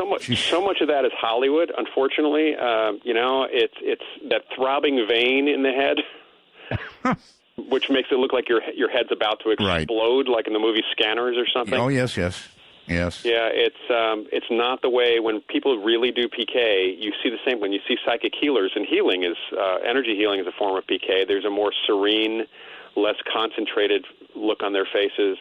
Meditators, it's the same thing. So it's not about that, in the head. It's more about a calm and seeing what needs to happen at that point. Well, I have to start from the beginning. All right. So the Russians, and I presume we, the U.S., certainly looked into the existence of ESP. We did so officially. We did it with government programs. Right. How much do you know about how much they know?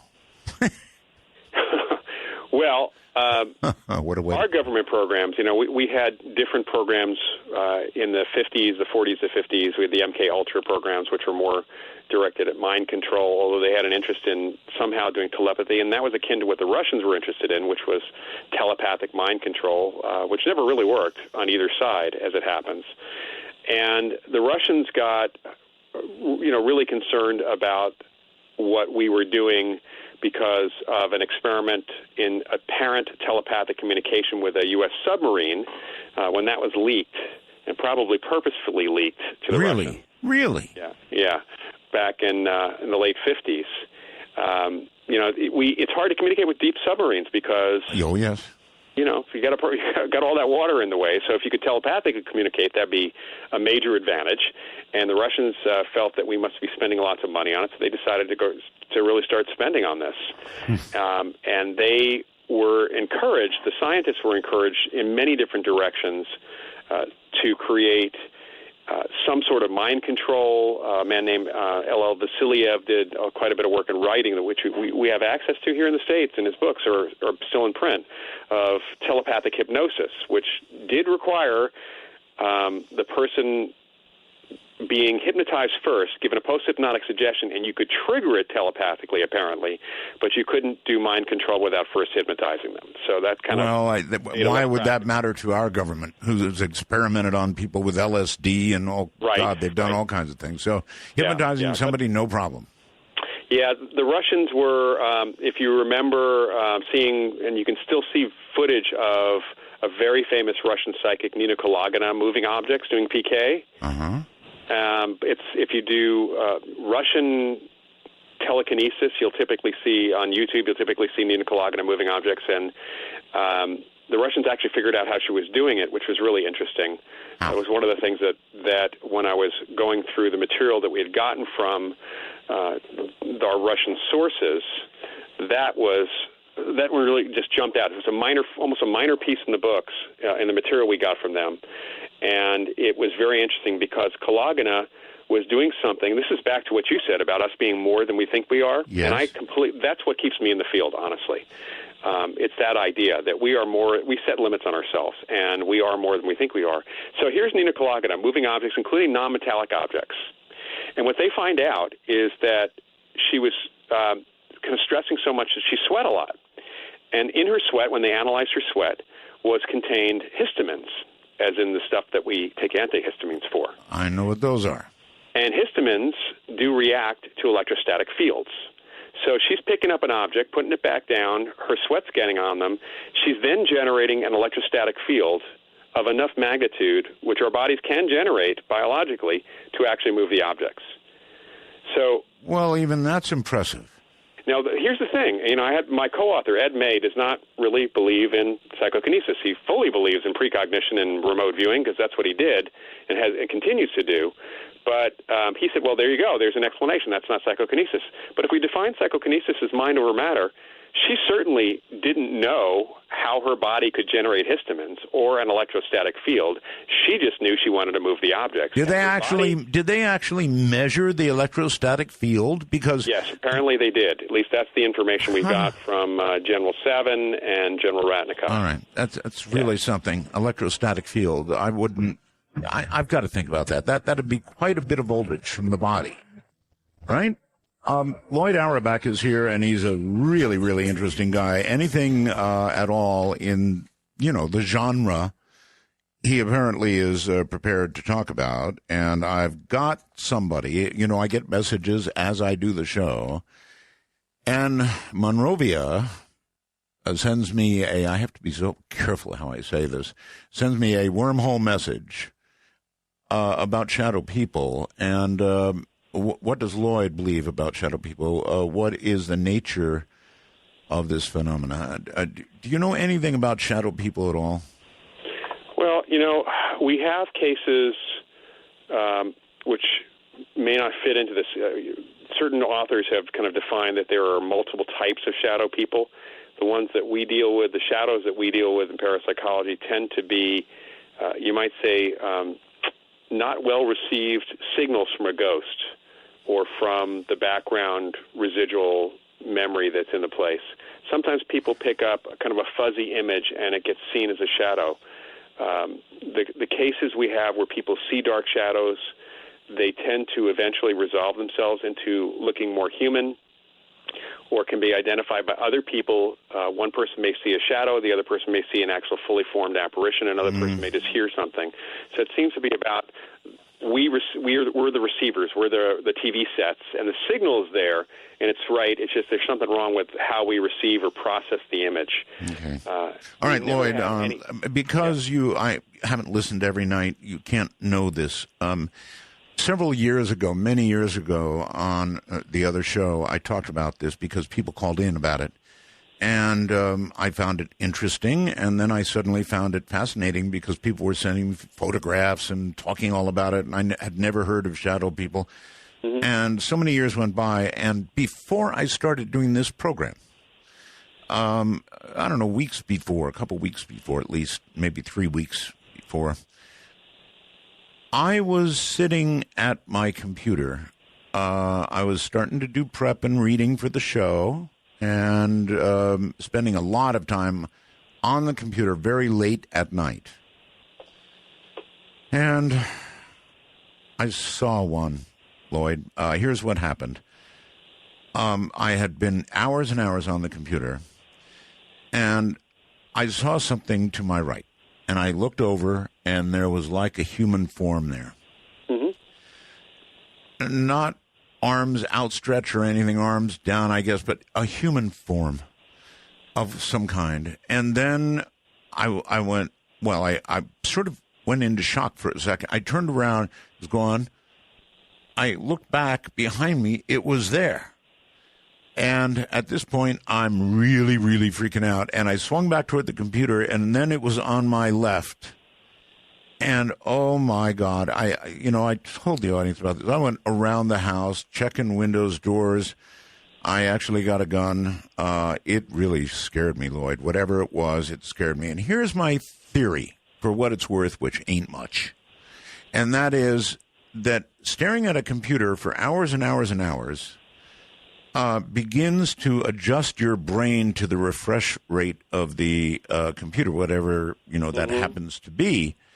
And then you might start to see things that you don't normally see. And that's an out-the-window theory, but I had talked to other people who had seen things after staring at a computer screen monitor for a long time. And that's the only thing I can come up with, but it sure scared me. And it scared you because it was an intruder, or it scared you because it was a dark shadow? Yes, to both. To both, okay. I mean, I don't know what it was. It scared me because I didn't know what it was. Well, yeah. Yeah, I mean, what gets reported to us normally, which we look into when we can look into it, in a situation like your case, there's not much we can do. No, of course not. Other than take that, right? It's like a UFO sighting, Right, yeah. With repeated sightings of things, we can actually go in and see if there's any... even with psychics or with sensitives, and see whether or not there's anything that they're picking up. And what we tend to find in these cases with shadows is that, like I said before, they tend to resolve themselves into either what we would call a ghost, or sometimes into a person picking up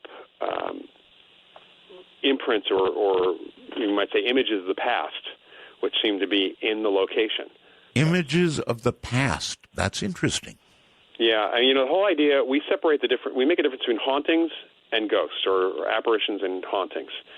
And a haunting is related to a place, sometimes to an object, and it has to do with a replay. People experience a replay of, think of it as a tape loop, a video loop of an event that happened in the past, which is not necessarily of dead people. It can be of living people as well. And it can be also very historical, like the battlefield at Gettysburg, where you have a running loop for some people many people pick up the battle itself, but it's not about ghosts. There aren't actual conscious beings there. It is a recording that people are tapping into. And people can get a feeling, in fact, probably the most common type of haunting or this type of experience that people have. You walk into a house, especially you're house hunting, and you feel weird vibes, bad vibes. In what medium is this recording or whatever it is maintained? In other words, where does it... Well, we're trying to figure that out. This is something that it would be great to have some funding in parapsychology to be able to look more further into this from a physics perspective. It seems to be partly geophysical. We do find a connection to the local geomagnetic field of the Earth, which may or may not be holding the information, or may just be triggering us being psychic and picking that information up. This is why when you see ghost hunters running around on TV using electromagnetic field detectors, yes, the reason they started doing that is because we were doing that in the early 80s and even before that, and finding a correlation between the residual or imprint hauntings, the spots that people said, that's where I see the thing happening, and higher than background magnetic fields that didn't seem to have any... Using what, magnetometers? Yeah, we use various types of magnetometers, yeah. And you're looking for very, very small variations, I would assume. Sometimes. That's the thing, is we hope that there's more than just a small variation. But even finding any variation in a consistent manner, if the corner of one room in a house is where people are feeling they have a bad feeling there, or they are seeing visually in their minds, or even what they think is their eyes, they're visually seeing something, somebody killing someone, which has happened in a few cases. That kind of thing, which is historically accurate, by the way, is recorded into the environment somehow, and we have a couple of possible ideas about how this may be happening, and even a couple potential experiments which we're trying to get some funding for. But really, it's there's some ideas that are floating around right now. But the reason we use the magnetometers was to originally see if this correlation held up, and whether or not there's anything in the environment that may actually connect to the psychic experience. People have suggested that windows or glass could well have memory of a sort. Yeah. Well, liquid is often thought of having memory. We store information in an electromagnetic field. Magnetic memory is what videotape is, what audio tape is. It's kind of what flash drives are. And thank God that beds don't remember. All right. Dark Matter News. I'm Leo Ashcraft. A devastating storm ripped through the southwest, causing flash floods from Los Angeles to Utah. Particularly hard hit was Utah-Arizona border town of Hilldale, the home base of Warren Jeff's polygamous sect, the Fundamentalist Church of Jesus Christ of Latter-day Saints, or the FLDS. Reports confirm that 13 were killed in the flash flood that, according to eyewitness Chris Weiler, only seemed to last about a half an hour or 45 minutes. According to Utah officials in the city of Hilldale and the Washington County Emergency Services, among the dead are at least 3 women and 6 children, ranging in age from 4 years old to teenagers. Hilldale Assistant Fire Chief Kevin Barlow said water rises 1 to 1.5 feet at normal flood stage. A river gauge on Short Creek at Colorado City measured a nearly 3.5-foot rise in just 19 minutes due to the first wave of flooding around 3:18 that afternoon, and then a second wave about 90 minutes later produced a rise of nearly 5.5 feet in 17 minutes. By late Monday, the water had mostly receded, but as of Tuesday evening, storms threaten yet another round of flooding. Authorities say that around 150 people from county, state, and federal agencies, 500 community volunteers, and 6 or 7 search dogs are working at search and rescue efforts in Hilldale and its sister town across the Arizona border, Colorado City. Wild weather patterns aside, the Southwest is very familiar with flash flooding, even if some of its inhabitants have forgotten, and remembering to give rising water levels a wide girth is rule number 1. A flash flood can happen in a matter of minutes, sweeping away cars and, in some extreme cases, entire houses. Do you think these are the same weather systems that wreaked havoc across Europe earlier this month? Check out the full article from Kingslayer and let us know your thoughts at darkmatternews.com. A new NASA-sponsored competition hopes to unlock the secrets of space colonization through user-submitted design proposals. Called the 3D Printed Habitat Challenge, NASA hopes that the competition will help to develop the fundamental technologies necessary to manufacture an off-world habitat using mission-recycled materials and/or local indigenous materials. They say the vision is that autonomous habitat manufacturing machines will someday be deployed to the moon or Mars to construct shelters for human habitation. A lot of fancy speech for a simple idea. Using 3D printers to build structures using materials which already exist on the planet. NASA goes so far as to speculate that the same concept, if such an idea is feasible enough, could be applied to life here on planet Earth. There are several designs that have so far made it to the finalist round. You can check out many of them in an extensive article from Kingslayer on darkmatternews.com.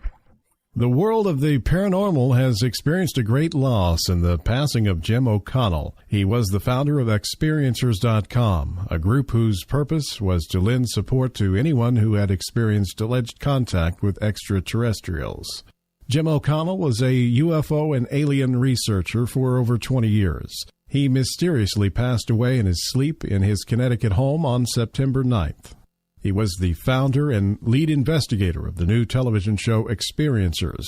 In his show, a team of investigative researchers travel around the United States to personally interview people who had alleged direct contact with extraterrestrial beings.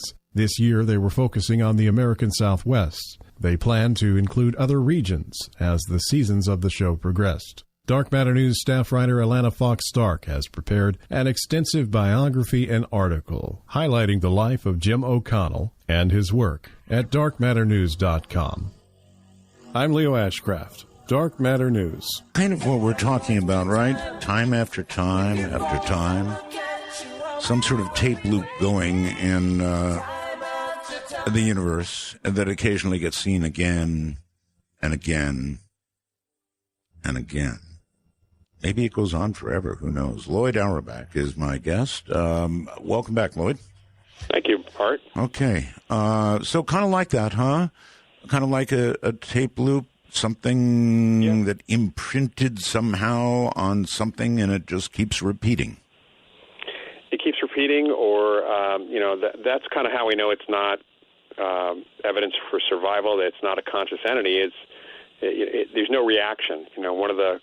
When you talk about ghosts, one of the more important things for us when we're trying to classify a case or even deal with the situation is interaction, or at least an awareness by that being that we're here and that there's some consciousness behind them, as opposed to a hologram that just doesn't react.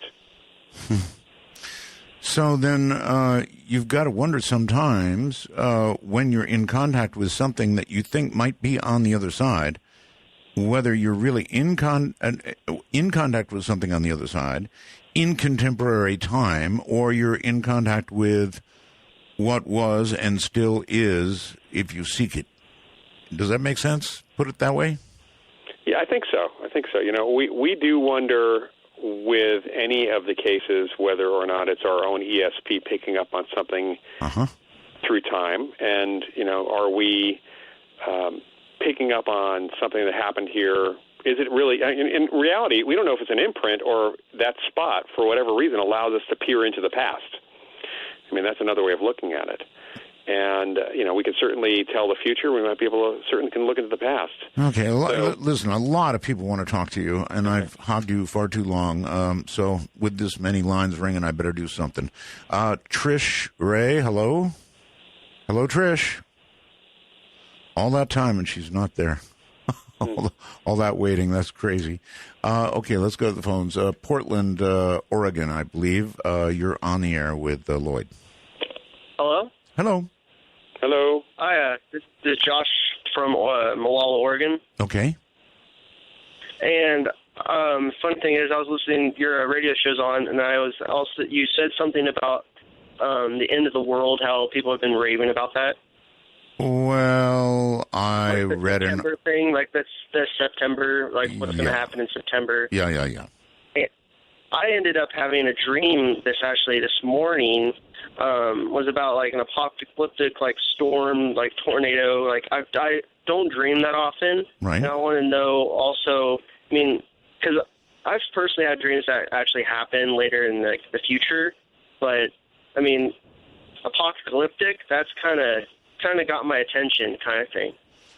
Well, you may be a victim what's your outlook on that September? Like people raving about. That like Planet X thing. Yeah. Lloyd, you know what? I'll let you handle that one. Okay. Well, we at least today we do associate, and there was last week some concern about some terrorist attacks on the anniversary of September 11th. So September does have an association with certainly the end of the world, and our world changed on September 11, 2001. We did have an end of the world. We had an ending to kind of the way that we viewed the world. Well, it ended for some people, and our model of the world certainly changed, but not really the It didn't really. end. It wasn't an apocalyptic thing, and personally, I don't subscribe to the apocalyptic ending idea. And even when you're talking about dreams, the caller said that he doesn't dream. That he remembered this dream is important, certainly to him, and there's something perhaps in that, but he does dream. We all dream. Unless you have a really bizarre sleep pattern, we may not remember our dreams, but we all dream. And there may have been something very negative in that, and it may be because it was spurred on by all this talk of something bad happening could have created that dream, or he may actually have had a dream of something negative about to happen in his world, not necessarily to the whole world. Well, there's a little bit of me that does worry when people are having these mass thoughts that the end is coming. And I know it happens, every few years it comes along again and again and again, and the world never ends. However, one of these days, they could be right. Someone could push the button. Push the button. There's a million ways we could go. Little things, biological warfares, that sort of thing that could take us all out. There's just lots of ways, an asteroid could come. Right. I personally choose to live and, to not live in the idea that there is the sword of Damocles is floating over our heads. So I think it's overexposure to the internet. Yeah. Personally. That's just me. And just, just news media in general has been this way. People don't care for good news. It doesn't get good ratings. People get, disasters make good ratings, and can even preparing for disasters like the Y2K issue. Oh, yes. Can really generate a lot of income for people, too. Well, actually, the Y2K thing was real. I mean, there were a lot of computers that would have been in trouble if we hadn't warned. Anyway. We did a lot of stuff there that was potentially real. It may or may not. We don't even know what would have happened if we hadn't done anything, except that stuff would have happened. We just don't know what would have happened. That's right. I hear something in the background. Is that a kitty cat or is that a child? Yeah, you did hear a cat in the background, yeah. I thought it might have been a cat. All right. Scott on Skype. You're on the air with Lloyd. Hi. Hi, Art. Hi, Lloyd. Hi. I've wondered about this for decades, 30 years at least. I am pretty good at psychometry, holding something, an object, and getting impressions from it about the person or the object or the history. Yeah. Am I getting the information from the person or from the object, or is it both? Because the first few times it freaked me out, but like you were talking earlier, there's no strain or grunting or anything with it. It's just a matter of holding it, relaxing it, and going with whatever impressions I pick up. Well, psychometry is actually fairly easy. It's of all the psychic abilities, it's one of the easier ones, I should say, for people to at least tap into a little bit. And when I was talking about hauntings a few minutes ago, if you think about a house is just a big object. So when people are having these experiences, they're kind of doing psychometry on the house or parts of the house. What you're picking up on, we're not sure, and this is where we get these models of what's going on with hauntings, too. We're not sure if the information is imprinted in the object that you're holding, or if the object is some kind of focal point. It's a focus. It's kind of like the coordinates in a remote viewing experiment that lets you zero in on the target, which is the person or the history of that object. So it's still kind of up in the air for either one of those things, but people do amazing things with psychometry. That's how some police psychics actually work, too. And archaeological psychics have worked with psychometry quite a bit. Well, a jet is flying over, sorry. I found it to be very impressive and very detailed. I mean, I did once a reading once for someone who said the hair on the back of her neck stood up because I was describing events about places and people I'd never met or never been to. Sir, next time you call, make sure you turn down your jet. Okay, I promise I will. Well, they're flying a different pattern because of the rain tonight in San Diego. Okay. Anyway, it's very interesting. He's right. If you hold an object You can get a kind of I don't know what the right word is, a story, a sense, a feeling. What is it, Lloyd? What do you call it? Yeah, it's, you're free associate. You open your mind. You just start talking about what this is. Literally, what remote viewing is. Also, you're kind of using a focus. In this case, it could be the information that's imprinted. When you're telling stories, doing psychometric reading, and telling stories about the person's past, the question would then be, was this object actually in the location at the time of those stories, which would indicate that possibly the object did absorb the information, or if the object just simply belonged to the person, but that person didn't have it at those locations, then you really are using it as a focal point. Well, this one particular one that was really impressive, the item my wife had at the time had belonged to her mother, and it was about events happening to her mother's siblings when they were children. And it just blew us both away. It was really incredible. But thanks for the information. I'm going to do more research. All right. Thank you very much for the call. Fascinating stuff, no question. Let's go outside the country to Charles, who is calling, I think, from Bangkok, Thailand. Yes, exactly. How copy? 5 by 5. Excellent. I'm so excited about today's guest and today's topics because I've personally experienced witnessed a remote viewing episode and several others that no one was around to watch. But it's very difficult to live in America and pursue paranormal experiences and research and so on because of the massive rejection. So I've, among many reasons, moved to Thailand. And here, of course, spirits are everywhere. And nobody is going to put you down for any of these, what Americans would call stupid stuff.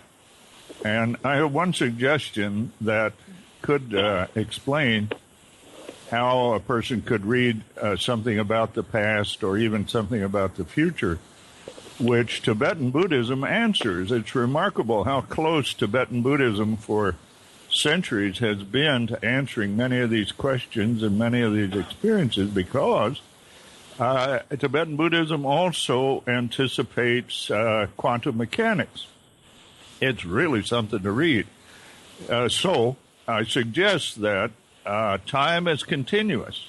It always has been. It always will be. And the present, the past, and the future are always right there.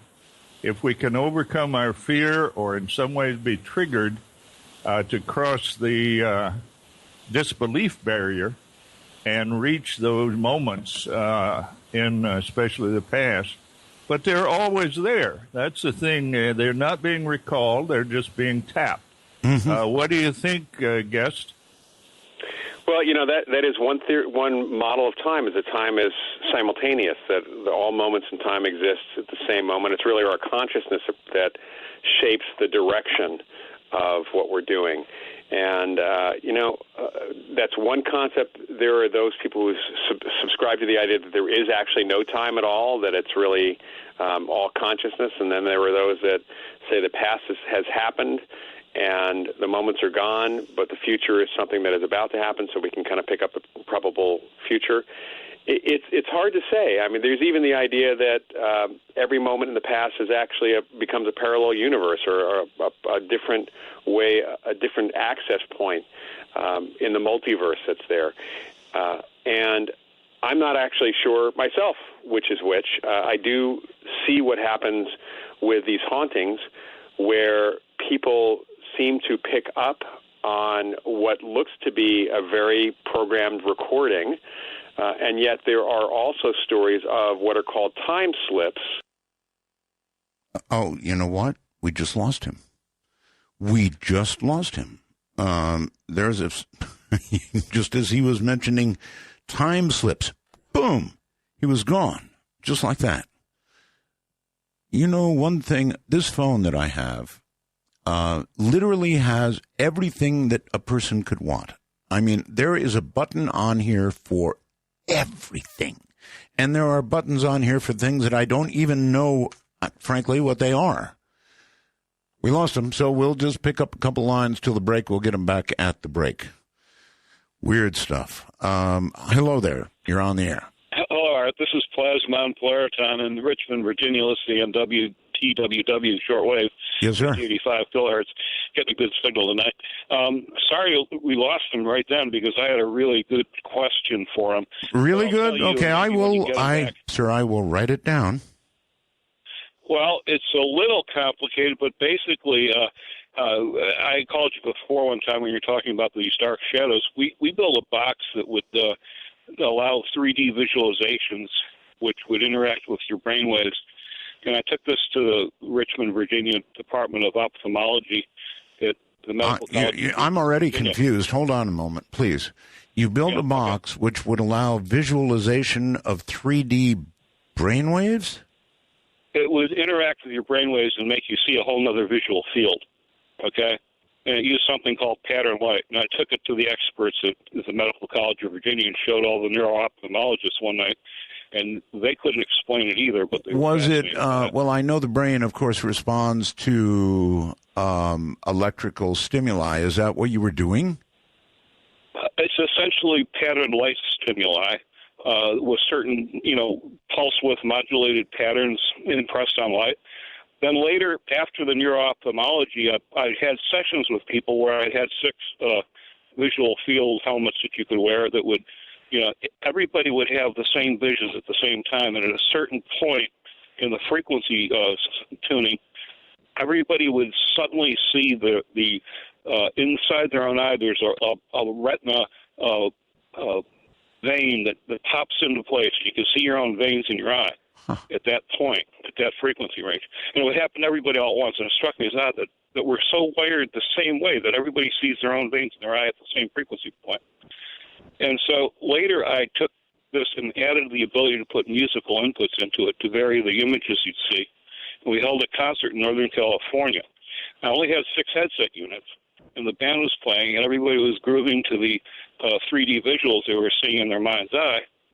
But what would happen when you hit that trip point where you see the veins in your eyes, other people in the room in the concert, about 200 people, only 6 were wearing the units, and they would see the images too at that point.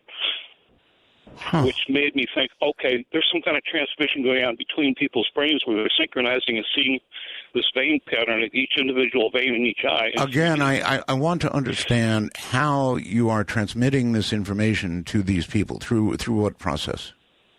But that's what I was going to ask Lloyd.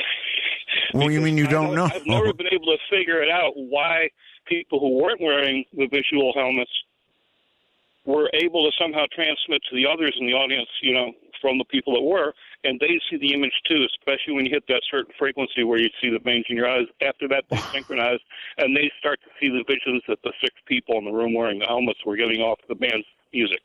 And I can't explain but well, who built these? And when they built them, they must have had a goal in mind electronically of what they were going to do, right? Well, I built it. I'm kind of an electrical engineer. I was contracted for the Science Museum of Virginia to do a project where we were building a rocket launching system. I got these huge LED displays, and I was pulsing them just to make them look brighter than mine, and it turns out the pulse would hit on a certain frequency. And I was standing back looking at my work, watching the countdown timer for this rocket launcher, and suddenly I realized I'm seeing speckles in the image on these big readouts as if it was a laser source. But where was the coherence coming from? As I investigated it, okay, listen. All right, listen to me. Listen to me, sir. Listen to me, sir. Yeah. Stop. Yeah, I'm listening. You win. I'm going to hold you over. I'm going to try and get my guest back. I could never possibly describe all of this to him, so I'm going to let you do it, okay? Yeah, it's hard to write that down. All right, that's all right. Hold on, please. Thank you. Want to take a ride? From the high desert and the great American Southwest, this is Midnight in the Desert, exclusively on the Dark Matter Digital Network. To call the show, dial 1-952-CALL-ART. That's 1-952-225-5278. All right. I think we've straightened it all out. Lloyd, are you there? I am. Okay. So I had a caller on. I don't know if you continued to listen to the show. I'm going to have to find the caller among all these calls because I had to put everybody on hold to try and get you back. Right. So hello there. Were you the caller that was? The caller back. Yeah, yes. Good shot. First time. Sure, all right. First time, for sure. So Lloyd is here try and describe, if you will, what you did to me in a short time, and see if we can make sense of it. All right. Well, Lloyd, did you hear any of what was on the air that I said earlier? I did not. Okay. Try to make it really succinct here. I have developed this pattern light thing that it's like a 3D visor that you can wear.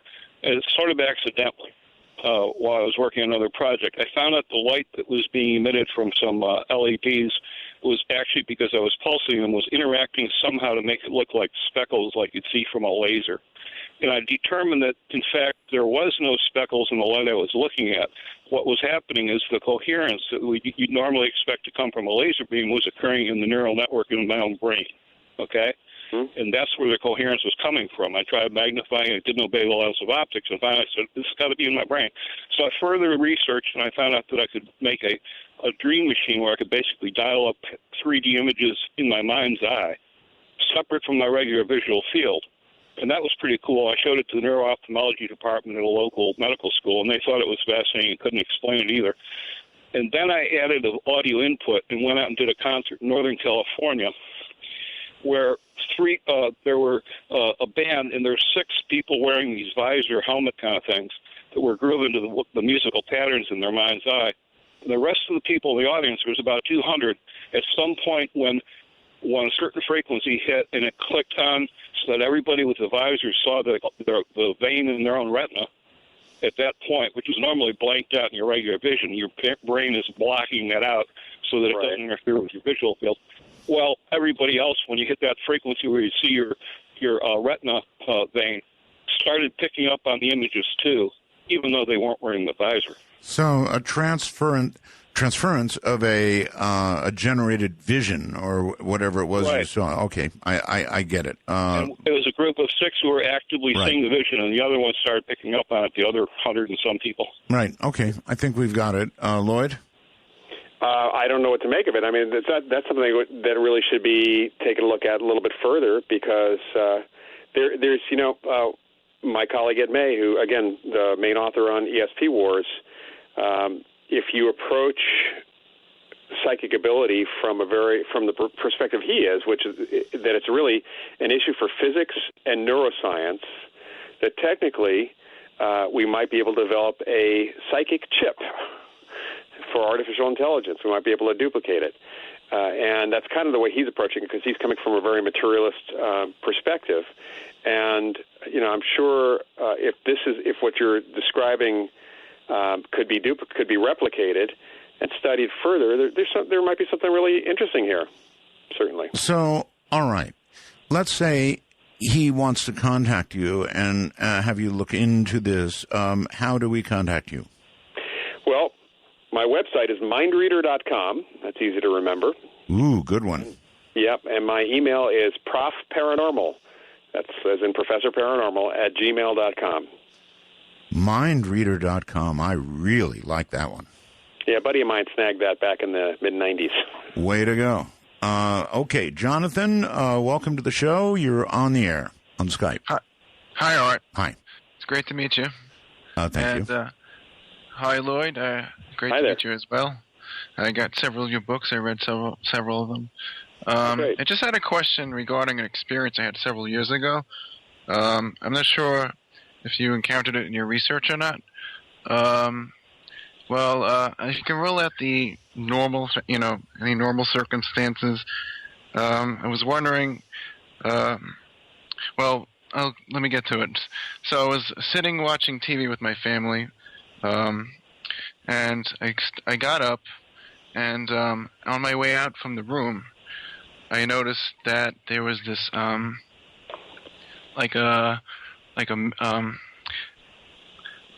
would you describe? It looked like a wavery effect in the environment, and around it was like this white mist, but it was very thin, and it started to move towards the center of the room. So at first I thought it was my eyes, but I noticed at the same time my mom, she screamed like, "Oh my God!" And even I said like, "Oh my gosh!" Like what was this? And I was wondering if, like in your book, if it was related to like recurrent spontaneous psychokinesis or it was some type of apparition materializing. But like in the house, we don't have any paranormal, any paranormal activity. Well, what you described sounded like an apparition to me. Lloyd. Yeah, I mean, it very well could have been.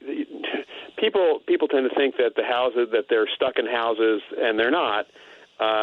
We have kind of stories and cases even of apparitions kind of like wandering throughout a neighborhood until somebody could see them. And it may just be that this person, whoever was walking around or moving around through your house at that moment, did not have a good signal. Was not putting out a good enough signal for you to see who they were.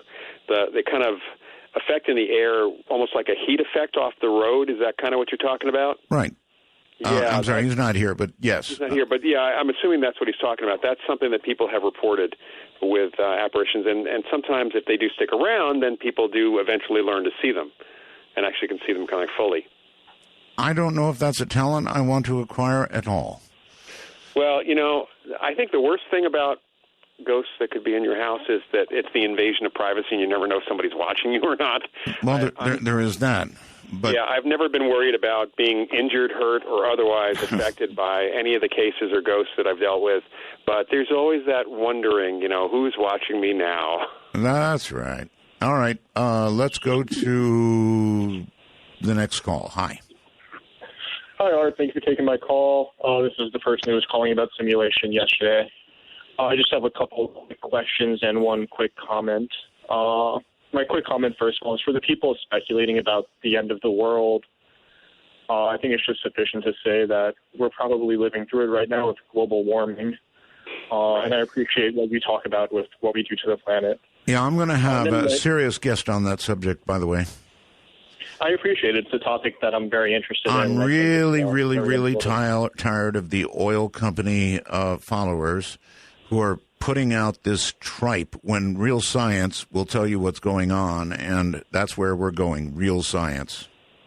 Me too. I think it's disgusting what they suppress. They suppress, electric vehicles. They prevent research and development in other areas. And well, it's worse than that. They lie. They say that global warming is all a lie, that the climate change is all a lie, and that oil renews itself, and I could go on and on and on, and I won't right now, but it's coming. Anyway.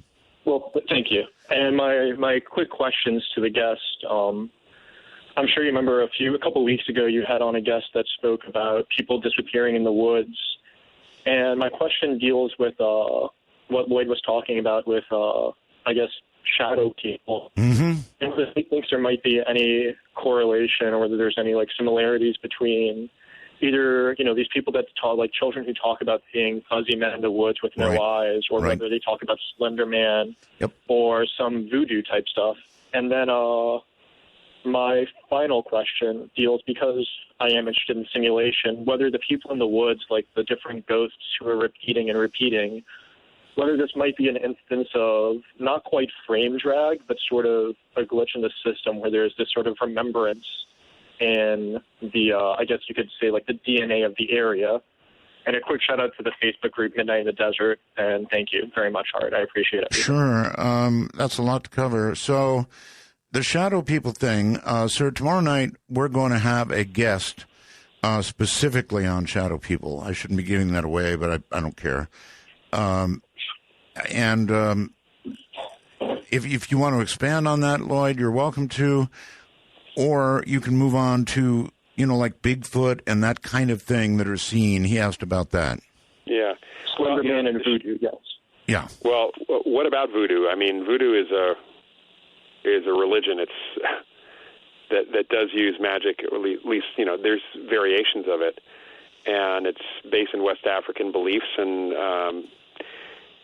there's nothing inherent in voodoo that's any different than any other religion, really, other than they do use psychic ability from time to time, and that's certainly nothing inherently bad about voodoo that's there. Okay. What about these I'm sure where that creatures that are seen? The Bigfoot, the you name it. There's all kinds of monsters, but Bigfoot is one of the very common ones seen in the woods again and again and again. I don't really get into cryptids too much, although I do have a background in anthropology from undergrad, and was always interested in Bigfoot and some of the other things. And I mean, my professors, the physical anthro professors that I was talked to at Northwestern about it, because back in my college days I was into a lot of different things, seem to have no problem with there being a giant ape running around. Yeah. Well, there's a paranormal aspect to it, or there could be. Yeah. There could very well be, and it's like, I went to school at Northwestern when J. Allen Hynek was there, and he was the chairman of our astronomy department, and I interacted with Hynek quite a bit. Yeah. And he had always told me, because he was very knowledgeable about parapsychology, and I actually know Jacques Vallée, and there's this issue of whether some of these things, whether they're, some UFOs certainly seem to be nuts and bolts hardware, but then there's some stuff that may be, as Hynek put it, psychic projections, kind of what even Jung talked about. There you go. And it may be that we may have real giant apes running around, but then we also may have psychic projections because we believe in giant apes running around, and there may be something else going on too. It's kind of it is a mystery, and mysteries are always good. It's just unfortunate that mainstream science doesn't want to look at these mysteries. All right, I am going to answer this call, even though the person calling himself Quake Guy is sitting in a chair with a weird expression on his face and a glass of booze in his hand. It doesn't encourage me to answer the call, but I'm going to. Quake Guy, hello. You got me down to a T, buddy. How am I sounding? So far, okay. All right, much obliged. Thanks for having me on. Sure. I got a question for your guest, Lloyd. Lloyd, hello. Yeah, hi. My question relates to sort of when that segment of the show when we were talking about the zone and how to use psychokinesis. I'm a bit of a history student myself, specifically in Asian history, and a previous caller had mentioned Buddhism. Mm-hmm. I wanted to touch on Shaolin and the amazing physical abilities that these Shaolin Buddhist monks have been able to achieve in their temples and the like, in terms of being able to change their body temperatures, meditate for days on end without food and such. I would figure these guys would be the masters of being able to do this sort of psychokinesis, to have this nirvana, this zone, this in the head. And yet, through all the studies that I've done amateurly and as a history student, and among other fellow historians, there's just no correlation between their prowess of the mind and dominating the body and then being able to do psychokinesis. So what do you have to say about that? Well, in China, I've been working with a Chinese researcher, and they often talk about using qi actually outside the body. And this is not necessarily the Shaolin, but it's other people who, and I've met other martial artists who supposedly could throw qi energy and affect things at a distance. And in fact, in my very first job in parapsychology was working at the American Society for Psychical Research, and we had a martial artist come in from Ohio who was trained by a Shaolin a monk actually years before, and he was able to to break a photoelectric beam from the other side of the room by just simply making a motion and he said throwing qi, and also do some other physical things as well outside his body. And this was on top of all the physical things he could do. He ended up actually being one of the people who taught the men who stare at ghosts, as it turned out. And he also taught some Delta Force guys and some other the Army Rangers and other folks to do some pretty amazing things, which I've seen on video. I have to say that many martial artists have really interesting things going on. My dad was a producer for NBC Sports, and when I was much younger, I got to see a film of someone breaking a brick, some brick surface, actually was multi-layers, with their hand, which is, something that martial artists can do, but it was shot at 1,000 frames per second. And I've seen it talked about in other places as well. And the film did exist at NBC, at least during the 70s, early 70s. And you see the stone breaking before the hand actually hits it. Oh, that's fascinating, actually. Thank you very much for that answer. Thank you for having me on, Art. All right. And, much obliged. Excellent talk tonight. Thanks, guys. Right, thank you. He was the second caller referring to the East. The other caller from Bangkok. Why is it, Lloyd, that people actually, you know what, we're going to go ahead and take a break. And when we come back, if you wouldn't mind, I want to talk about that. Why people in other parts of the world, I've spent a great deal of time myself in the Far East, and they have extremely different attitudes about the kinds of things that we're talking about tonight. Maybe we get on that when we get back. Stay right where you are. You're listening to Midnight in the Desert. My guest is Lloyd Auerbach, and here's kind of a chilling wormhole message. It's from Raymond, and he says, I was told by a priest that if you code and your brain shows no activity when you return, and you remember being surrounded by darkness and silence, then you have reached the true hell. Imagine being in nothing forever, no stimulus at all, no sound, and conscious of the fact. Lloyd? Yeah, that's actually also similar to a description of the bardo, which is the in-between place that Tibetans and other people talk about before you get reincarnated. Yes. Oh, that is strange stuff. So anyway, back to other parts of the world, and it certainly is true. In the East, there's an entirely different attitude about spirits and so forth. Well, in different countries, you go to Australia and look at the beliefs of the Aborigines about psychic abilities. Sure. If you go to South America, you have a completely different view of spirits, even amongst the Catholics in Brazil. And Brazil is the most populated Catholic country where almost every other person is a medium, spirit medium as well. So, yeah, it's cultural traditions, it's religion is different. There is a difference in psychology. People often talk about East-West psychology. There's a difference in history, and we tend to be a little bit more on the strict, probably since the 19th century, the Industrial Revolution, the strict materialist reductionist belief system, which is fortunately getting hammered away by some people. Well, why such differences? I guess just cultural differences, right? Yeah, there are cultural differences. There's a long history in parts of the world for the way that they believe in certain things. Mm-hmm.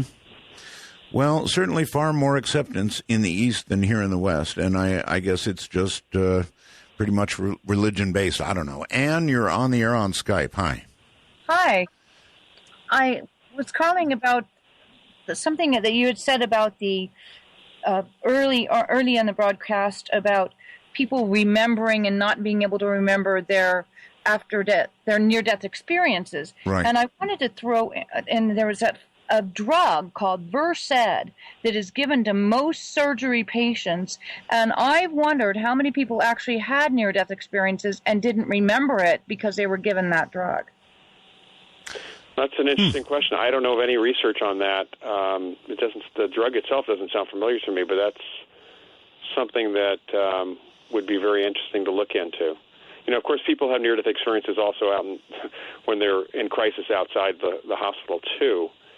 And then some people they're declared dead by paramedics or other folks. Of course, they're not checking their brain activity at that point, but they certainly coded in other ways, and they don't have the near-death experience when they're resuscitated.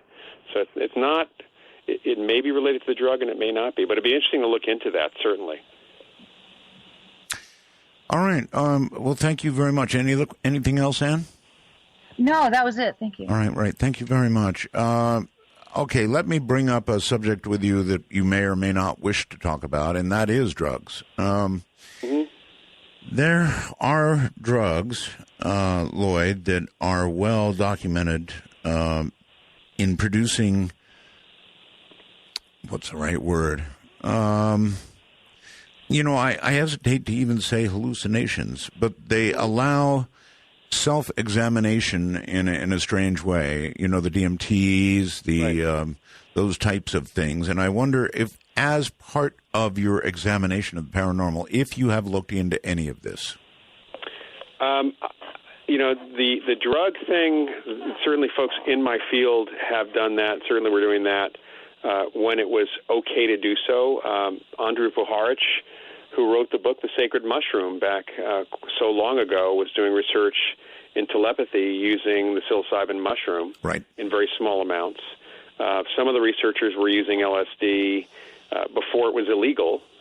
And I know there have been some other experiments done, perhaps maybe on the side with marijuana and some other things. Parapsychology is incredibly underfunded. So trying to do a drug trial or something with drugs today requires incredible oversight at any university or any laboratory these days. Sure. And there's just no money to do it. So we have to go on the second-hand or even first-hand observations, anecdotal stories that people tell us when they have these experiences. And it seems that it's not just drugs, foodstuffs. Food is a drug. Sure. And you can play with food and have people's states of consciousness affected. And we do know that changing a person's state of consciousness can make them more or less psychic, depending on the person and the state of consciousness they go into.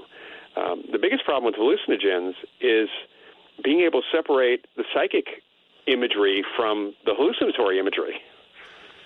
Yes, I guess the big question is whether there even is truly a separation, and it may be. There may not be. There may not be. It may be that it actually does open doors. I don't want to encourage anybody to experiment with drugs, but it may be. One of the effects that's reported with hallucinogens is synesthesia. Mm-hmm. That people will suddenly see the music in color. That's right. As it's playing. That's right. It's a switching of sensory input and perception. That's what synesthesia is. And there is now some study going on. My colleague Ed May, actually, with his colleague in India, Sonali Marwaha, and Christine Simmons-Moore at the University of West Georgia are all doing research on synesthesia, and that people with some degree of synesthesia may actually be psychic. That may be an indicator of psychic ability. As it turns out, Joe McMoneagle, who was viewer number one for the Stargate program, for the U.S. Army remote viewing program, and Angela Ford, who wasn't designated as number two, but was one of the better viewers, are both synesthetes. They have both some degree of synesthesia. About 4% of the population has synesthesia to some degree or another.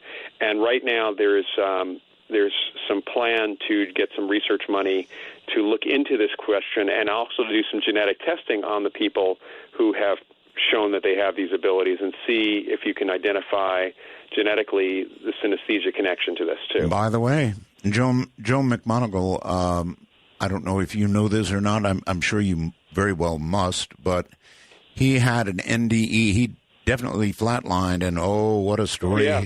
What a story he tells. Well, his story is actually in ESP Wars because Joe is one of our major contributors to the book. Uh-huh. As it happens, and so his full story of his NDEs, he actually had a couple of them, are in this book. And I'm in contact with Joe every now and then. Of course, Ed May is in touch with him and still does research with him. They still do remote viewing research. Well, we were doing a show on remote viewing, and we somehow stumbled into the NDE that he had, and he began to tell that story, and oh my God, that amazing, was some serious NDE. Yes, Yeah. Very. Yeah. And I only got part of it. I need to get him back, and I need to hear that story in detail because it's really something. Yeah, it is. It's an amazing story, and again, you'll find it. You've got a copy of the book, Art, so it's in there. There you go. Yeah. All right. Hold tight right where you are. We've got our last break coming up, and then we will continue to take your calls. You still can get a call in.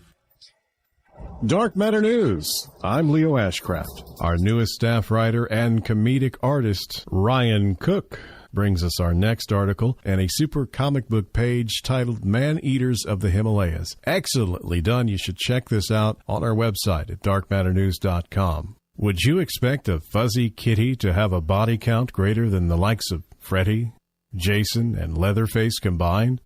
The infamous Pinar leopard is one of the several big cats throughout history who made bloody names for themselves by picking off Hindu pilgrims traveling the winding, isolated roads of the Himalayas.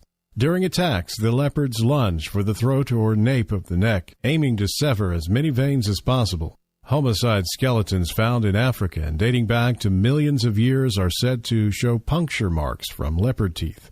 As human settlement swells into previously wild areas, will the number of attacks increase? These cases are certainly shock to any armchair outdoorsman thinking they are at the top of the food chain.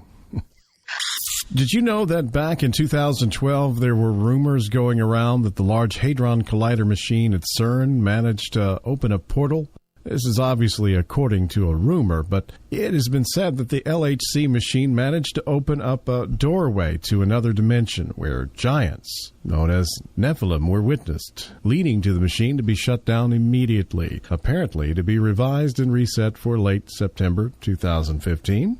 There are many doomsday theories going around these days, stating that the end of the world is coming late September. Of course, we're skeptical like the rest of you, and we've lived to survive another day, though many D-Day theories have come and gone. But one thing is for sure and is happening towards the end of September 2015. The LHC machine at CERN is being fired up again, and reality is that the scientists at CERN are indeed looking to discover a parallel universe. The scientists at CERN have admitted the risks of hunting for extra dimensions and have confirmed that part of the universe we live in could possibly lead into a parallel universe if discovered.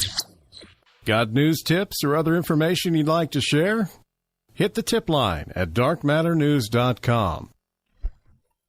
A story has been making the rounds on the web as of late discussing what is being called the alternative. It refers to a less-than-lethal attachment for law enforcement and government officials that can be placed on the muzzle of a semi-automatic pistol without interfering with the pistol's sights or underbarrel rail, and acts to reduce the velocity of a standard round to make it less lethal.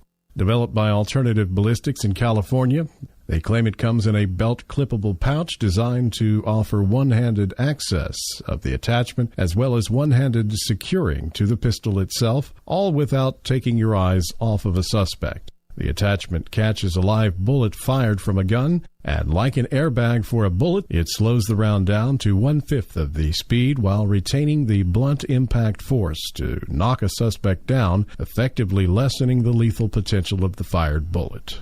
It's a one-use piece of equipment, allowing for near-instant release from a pistol's muzzle to both allow for immediate follow-up of a lethal round if necessary, while allowing the majority of the attachment itself to be saved for future use. The alternative's first real-world application, as reported by the Washington Post, was actually during the Ferguson riots earlier this year. The city's assistant police chief said it gives another option. You're always looking to save a life, not to take a life. Alternative Ballistics said this technology represents a critical missing link between lethal force and less lethal force. I'm Leo Ashcraft, Dark Matter News. From Tim through the wormhole, Tim says, Art, what's the chance that a shadow person may be a remote viewer? I had heard this is a possibility. God, that's awful to even imagine for me. Could a shadow person, could that be, Lloyd? Well, that would fall into the idea of bilocation and out-of-body experience, which is different experientially for people, certainly. Yes. And remote viewing. Remote viewing, they're fully aware and they're in the location. They don't actually go. They don't even send their mind to the location. They just get information from the location. Okay. I guess. I mean, we think we know that, right? There aren't so few absolutes. Well, that certainly is the experience of remote viewers. There are instances where people. We did out-of-body experience research with a guy named Alex Tanis, a very talented psychic and researcher and teacher back at the American Society for Psychical Research. I was marginally on the outside of that research when I was working there. I actually put up a video about that experiment, in fact, on my YouTube channel. If you just go to YouTube and look for ASPR OBE experiment, you can find it. And Alex had experiences where he had an out-of-body experience, traveled in his out-of-body state, he reported, and was seen at the other end, kind of. Oh, boy. And, those kinds of experiences go back hundreds of years, actually. We have crisis apparitions where people are in crisis and they seem to project themselves to loved ones to try to get help. And apparitions of living people from time to time. When people are having an out-of-body experience in their dreams, they can sometimes be seen as ghosts. So it's possible that some of the shadow people, I wouldn't say remote viewers, but there might be somebody. That's disturbing to me. Because the whole shadow person thing just absolutely I'm going to be honest. It scared the hell out of me. It really did. And there's that group of shadow people that apparently wear fedora hats or something. Oh, yeah, I know. I've seen there's drawings. It's one of those phenomena that we're not really sure, and frankly, in parapsychology, we only touch them. First of all, they don't get reported to us that often, and when we look into them, they tend to be in the ghost. The ones that work seem to be in the ghostly category. Of all the things that I would have, a shadow person, to see a shadow person. Wheeling, Illinois, I think it is. Hello. There, Art. Yes. To finally get on. I have a question about near-death experiences. Yes. I've always been fascinated by this, but my problem with it, and truly believing it is, if we do believe that there is a God, and I do myself, I'm a believer, Art. Why would he show us a glimpse of the afterlife, and why would he show some people a glimpse of the afterlife and not others? Thanks. Yeah, you're welcome. It's a heck of a good question, Lloyd. God's supposed to be unknowable, so I couldn't answer that question. Well done. Because that's a tough question. I mean, if you... how we're human. If there is a God, who are we to presume we know the mind of God? Well done. I have no response to that. Yeah, I just, that's... But really, it is a pretty good question. Some people have these experiences, and then other people, nothing. I would hate to think that the person who sent the wormhole message is correct. Well, some people die on the operating table. They do. So we don't know whether they may have had those experiences. The people who do have these near-death experiences sometimes say that there's a person there. And there have been cross-cultural studies, by the way.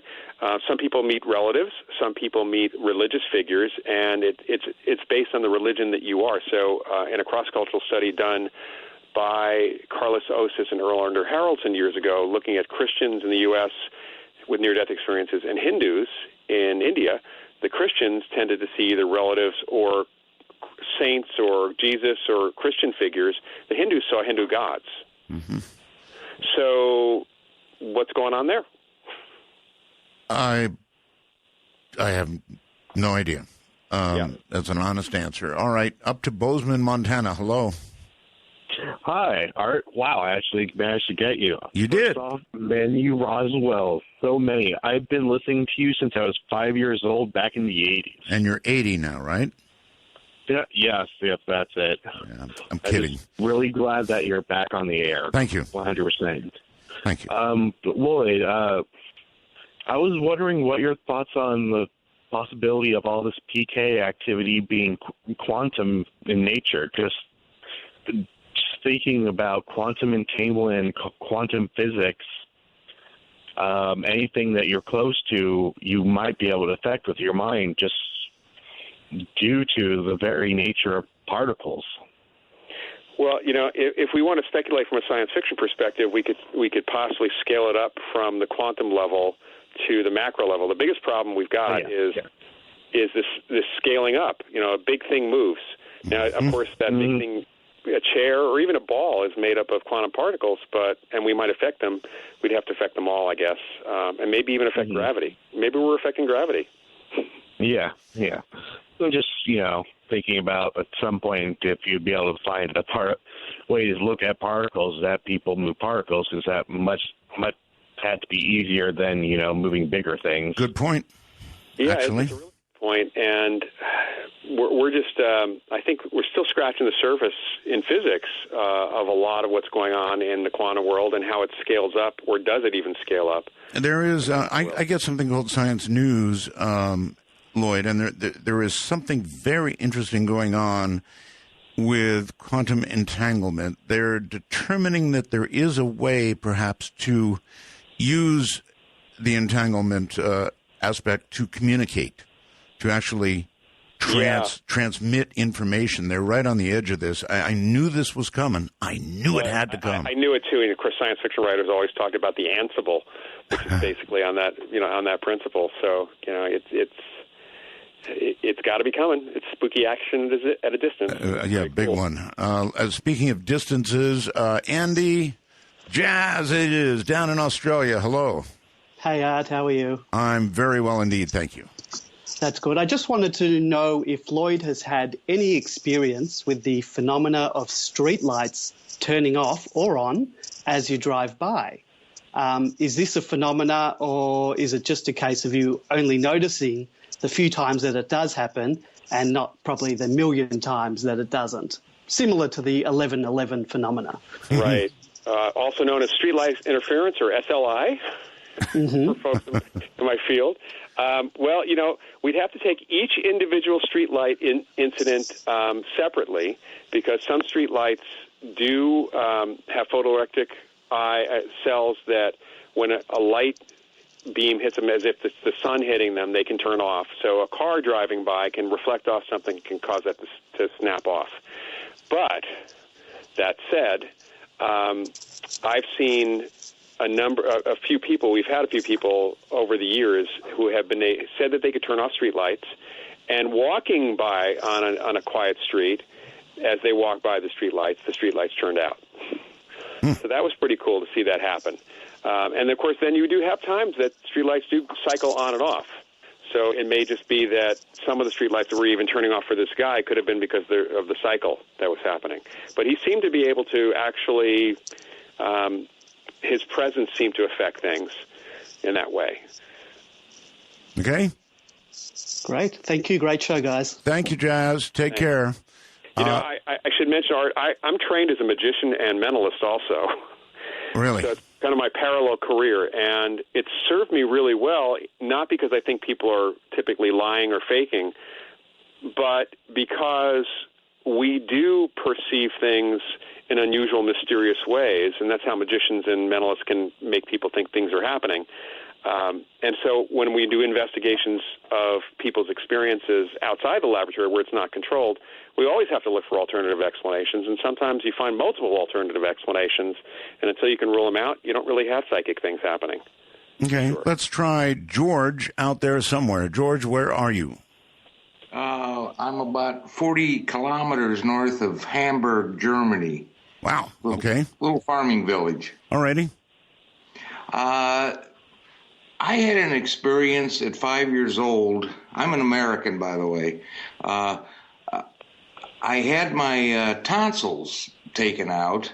Oh, yes. And I always had a problem as a kid of sleeping or going to sleep easily.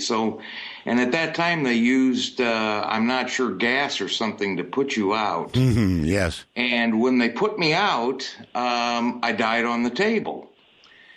And I didn't find this out until years later from my mother, that I had actually, and it was just for a very short time, like 20, 30 seconds.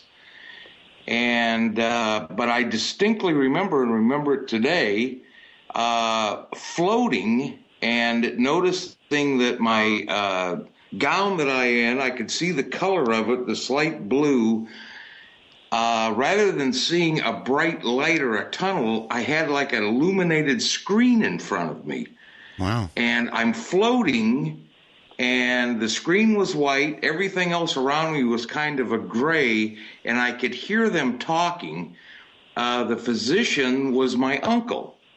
And I know they were concerned, and I was telling him, I'm right here. Everything's okay. I'm fine. And next thing I know, I woke up in the bed, but I had no bed in the back in my room after the operation. Boy, this sounds like a very, very strongly imprinted memory. Yes, very strong. I'll never forget this. It's just like it was yesterday.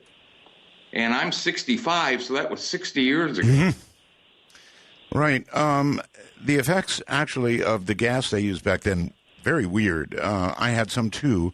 Nothing like you had, and I certainly died on nobody's table. But that's really something. NDEs absolutely fascinate me. George, I can't tell you enough how much I appreciate your call. Any comment, Lloyd? Well, people, there are different images than the traditional tunnel and light. When I was over in Japan a number of years ago, I talked to a number of people. I was doing a show on near-death experiences and talked to a number of people who didn't see, they had near-death experiences. They had all the classic effects post the experience and biologically had the effects, but they were crossing a bridge. They crossed a bridge. There was no tunnel. There was a bridge. And then there was a rose garden, a flower garden, on a sunny day, and that's where they met their ancestor who told them it wasn't their time and sent them back. And we see this in different parts, and you're talking about East-West psychology here. It seems like in China and Japan, I've talked to people from the Chinese community here in the Bay Area, and they too who have had near-death experiences did not experience the tunnel effect, which kind of contradicts some of the explanations that neurobiologists have come up with for what a near-death experience is. And it's always interesting that he remembers it so vividly is an earmark of a true NDE. That kind of imprinting and effect is absolutely an earmark of it. There you go, George. Yeah, that's kind of frightening. Yeah, right. It was like a movie screen lit up white, and I could see this screen, but I couldn't see them.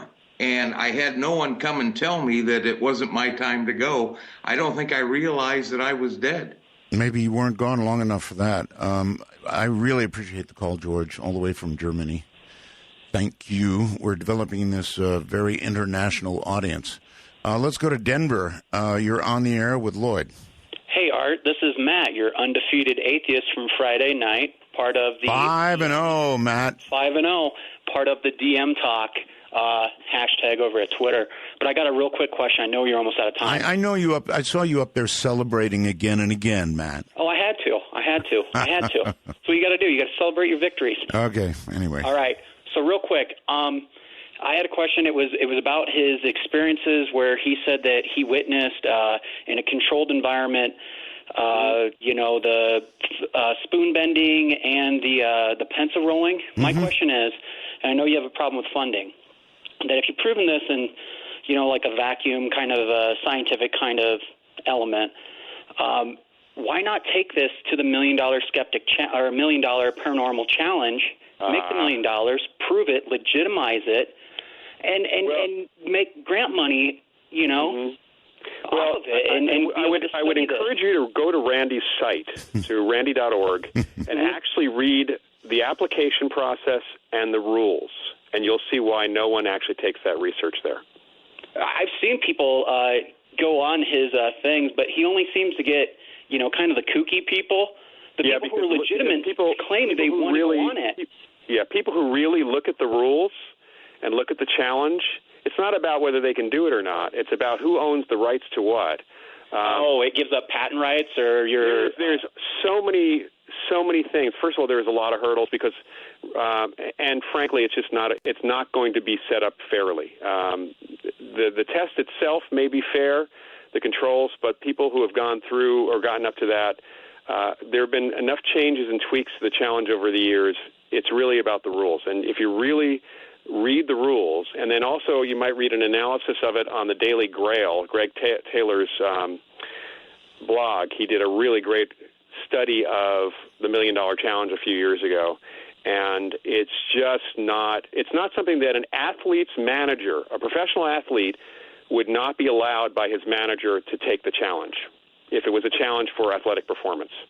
Okay, I can see on that. I just love that Randy, when he was on Carson and he had Uri Geller and Peter Popoff were on there, and he didn't expect them to be on there, and he kind of showed them how the spoon bending worked. And you even said, you can fake any of this stuff. Are you kidding? And the spoon bending, I have to say, the spoon bending has not been done under controlled conditions. But there have been analyses of the spoons after they've been bent, and there's some interesting things that are going on there. The fact is that you can fake any of this stuff. And all right, Matt, I'm going to have to go. Yeah. Show is ending. Hey, thanks, Art. You bet. Take care, buddy. And boy, Lloyd, what a show. Thank you so very much. Your book is ESP Wars, and it is out now, right?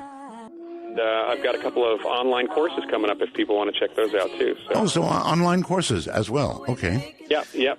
And those if they go to the Rhine Center's site, which is rhine.org, they can click on education, the Education Center, and find out about the courses. Well, it has been an astoundingly good show. Thank you, my friend. Thank you. Have a good night. Bye-bye. That's Lloyd Auerbach. Very, very good guest. We probably touched on just about everything, I think, and a little beyond. So tomorrow night, I kind of gave it away. Unless I'm wrong, I believe it is Shadow People, and it's going to be a very unsettling show for me in view of what's happened recently. But unsettling, that's what we do. Good night, all. All right, a little bit of news before we, and by the way, we've got Neil deGrasse Tyson here tonight, probably the world's premier astrophysicist. The world's, actually. So anyway, a little news first. You know the big blimp, right? Everybody's seen it now, the one that drifted into Pennsylvania and then deflated into a tree. Well, the news is there is no news. In other words, they don't know what happened. I have my own theory. Remember when you were a kid and Mom gave you a balloon and you held on to it? Mom said, don't let go. You held on to it and you held on to it. But finally you couldn't stand it. You just let it go. Whee! Remember that? Well, I think probably some airman was sitting there bored to death, tired of seeing that thing in the same old place and went, whee! I don't know. Anyway, that's the blimp, such as we don't know anything. So let's see, what do we know? What happened today? Quite a bit, actually. The Senate marched Thursday toward a final vote on a 2-year budget debt deal. It's not such a good deal, really, because the president can spend as much money as he wants. Maybe he'll spend a little on space. It's kind of scary, you know. We don't like the government shutting down, but it allows for virtually unlimited spending, and in the hands of the wrong person. Actually, that's the whole government we're talking about. The success or failure of the Syrian peace talks this week, fat chance, is tied to the fate of one man who's not even at the table, President Assad of Syria. So Iran, Saudi Arabia will be there at a table along with their powerful partners, Russia and the U.S. Again, I'm going to say this. I think the whole mess in Syria is the most dangerous damn thing anybody's ever seen in their life. It's a proxy war going on there. Russians are bombing the rebels who want to overthrow Assad, and the Russians don't want Assad overthrown. We probably have mixed feelings on Assad now, but we're bombing ISIS. And today also the Pentagon said, by the way, that it's going to be boots on the ground, actual combat in Iraq. Deja vu, right? All over again. I'm very worried about that. One mistake, and we sort of do a reset on the planet. China has now made the decision to abolish the one-child policy. Now, this may have to do with their lack of growth recently. Not lack of growth, the slowing of growth. So I guess if you can have 2 children, you have more productivity, ? You have to feed a lot more people, certainly. I wonder if they did it because of growth. Okay, so George Bush emerged from the 3rd Republican debate in crisis. Supporters struggling to understand why they should keep giving him money. Trump, of course, said he was one of the winners. And one other item. Tonight, XDS, we feed XDS. It's a satellite service. And they tell me that there may be a brief interruption at some point in the show, in which case they'll just put up a backup show for about 2 or 3 minutes, whatever happens. So if that happens to you stations, blame AT&T. I know I blame them for mostly everything else. One last item, there was a 767 aircraft, another one in as many months, that caught on fire on the runway. It was not a pretty sight. Everybody got out, but there were about 15 injured. Some of those were actually pretty serious. So here we go again. Engine fires. All right, stay right where you are. Coming up in a moment, Neil deGrasse Tyson will honor the show with his presence. I'm Art Bell. from the middle of the desert, just adjacent to Area 51. Did you hear that, Neil? This is Midnight in the Desert. Coming up now, Dr. Neil deGrasse Tyson was born and raised in New York City, where he was educated in the public school system, clear through graduation from Bronx High School of Science. Tyson went on to earn his BA in physics from Harvard and his PhD in astrophysics from Columbia. Neil's professional research interests are very broad, but include star formation, exploding stars, dwarf galaxies, and the structure of the Milky Way. Neil is currently kicking off the second season of National Geographic Channel's Emmy-nominated Star Talk on Sunday, October 25th at 11 o'clock p.m. Eastern. Don't miss it. He also hosted Nova's Science Now and Cosmos, a space-time odyssey. Neil is the fifth head of the world-renowned Hayden Planetarium in New York City and the first occupant of its Frederick P. Rose directorship.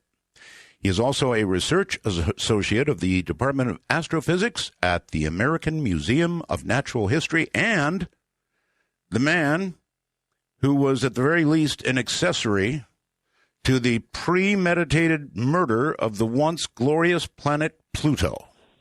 Welcome to the show. Okay. How you doing? So I can where you are on the Pluto debate. Nowhere, really. I just read that and I thought, cute. Well, you antagonize well. Yes, well, it is said. Since we have it as a subject, actually, I'm nowhere on the Pluto debate. I just thought it was cute. The question is, why did you think that Pluto should be demoted as it was? Well, just to be clear, I got implicated going back now 15, 16 years. We were redesigning the Hayden Planetarium and the facility, the building that contained it.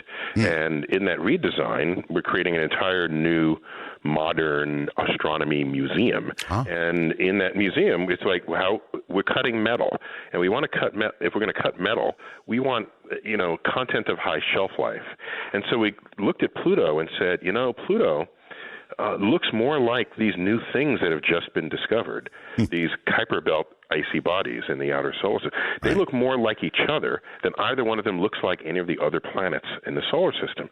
So all we did was group it with this new swath of this newly discovered real estate called the Kuiper Belt. We didn't demote it. We didn't give it a new name. That all came from other people. But this got noticed, and people said, how come you didn't group it with the rest of the planets? You must be anti-Pluto. And that's when all the hate mail started coming in from primarily third graders. Really, third graders. Yes, indeed. Well, it's all over. A few years later, an official vote would be taken by the International Astronomical Union of formally sort of demoting it from its planet status to a dwarf planet with new definitions of what that even means. Well, it's all over the internet that you were part of that. Yeah, I'll admit to driving the getaway car, but you had to have been the one who discovered these other objects in the outer solar system, which forced the conversation. I was an accessory for sure, but not more than that. Okay, all right. Well, let me now ask that we've had a good look at Pluto and the amazing geography on Pluto, and the fact that it's a little bigger than we thought it was.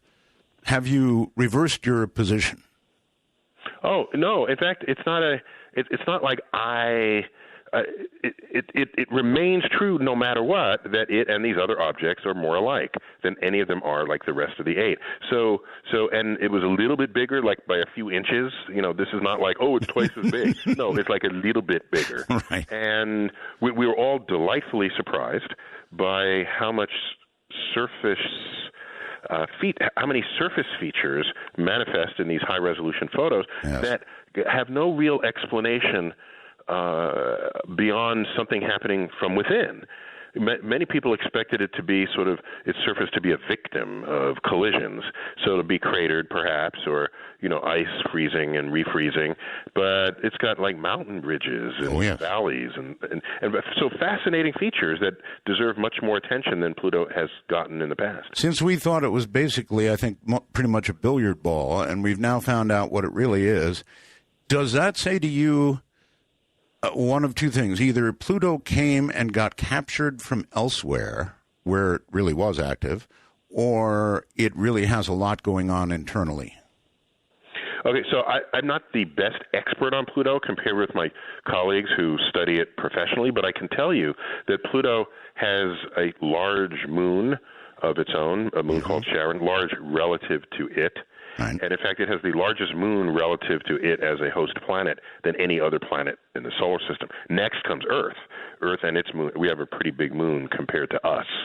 And then on top of that, it's got like other moons in orbit. And it's hard to capture a rogue ball with all of its moons intact. It doesn't really work out that way dynamically. Good point. So unless there's some result I have yet to see, I don't know anyone who is thinking that this was just a captured object, and it works well just as having formed with everybody else. It orbits in the same direction around the sun as the rest of the rest of the objects in the plane of the solar system.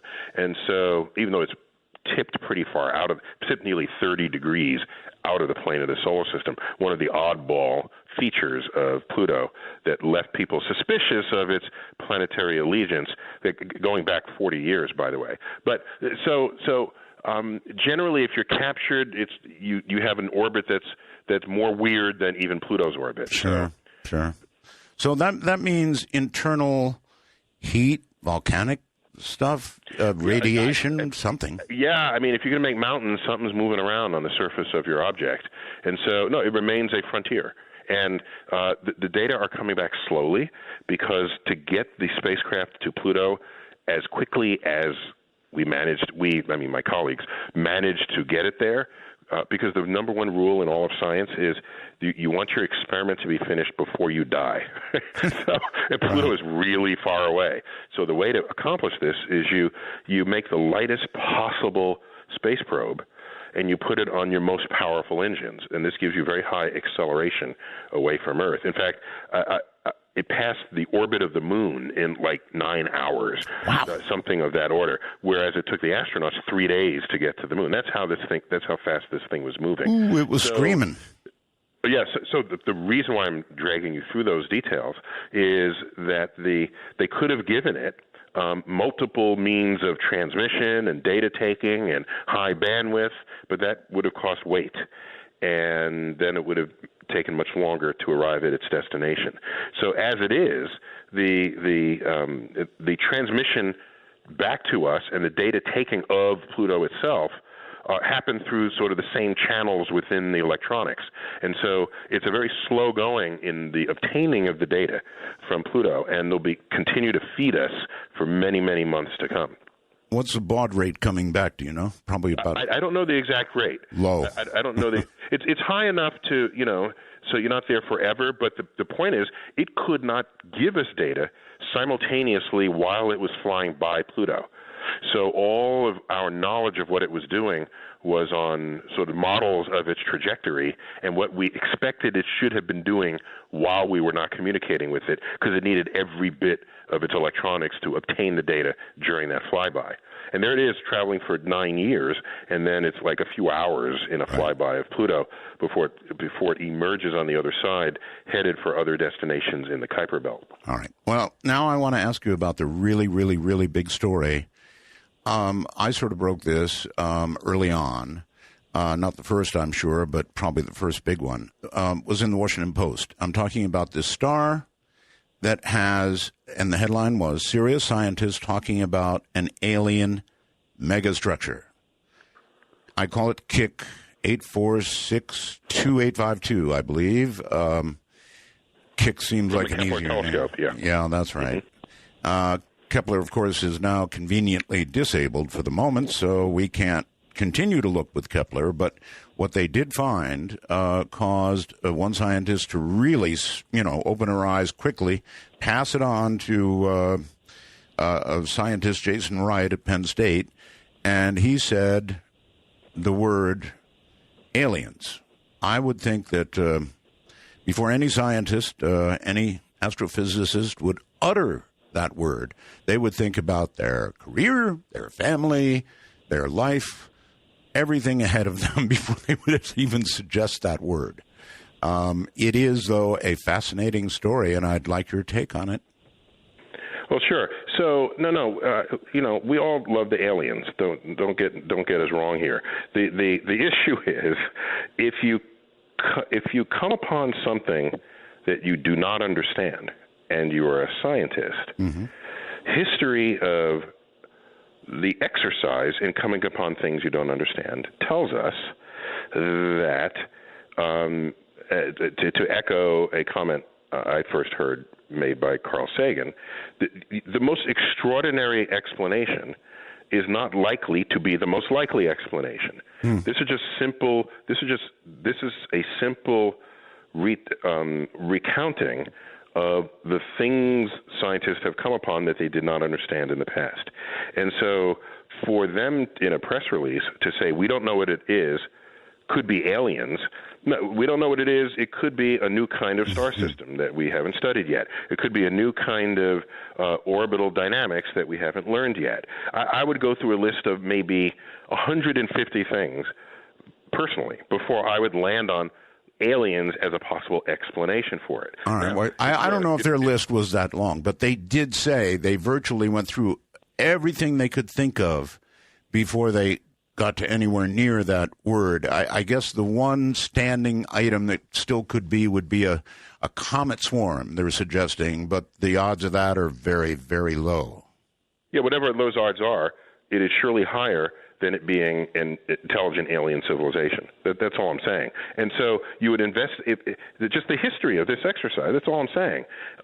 You could spend your life as a scientist exploring the least statistically, when I say statistically likely, again, I'm basing it on the things that were mysteries in the past that got solved.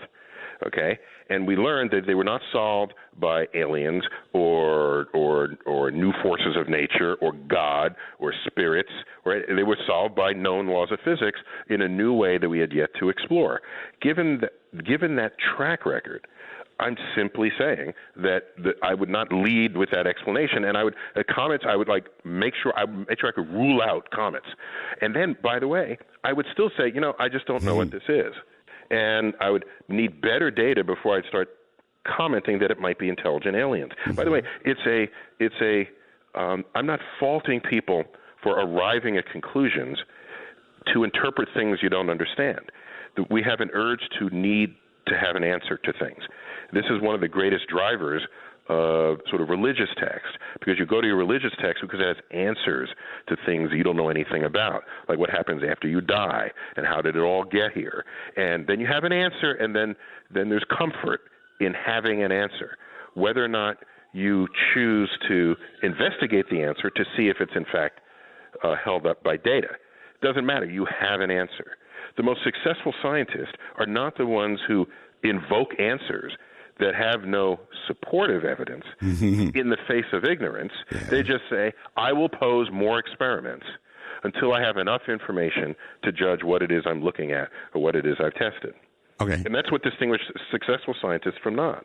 Well, I'll tell you this. It got everybody excited enough so that virtually every radio telescope on Earth right now is pointed at that, listening really closely.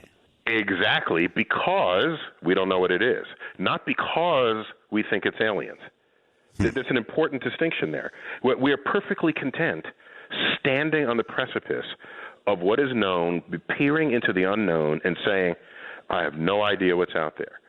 And I have a hint that here's something in particular I don't know what it is. Let me design more experiments to find out.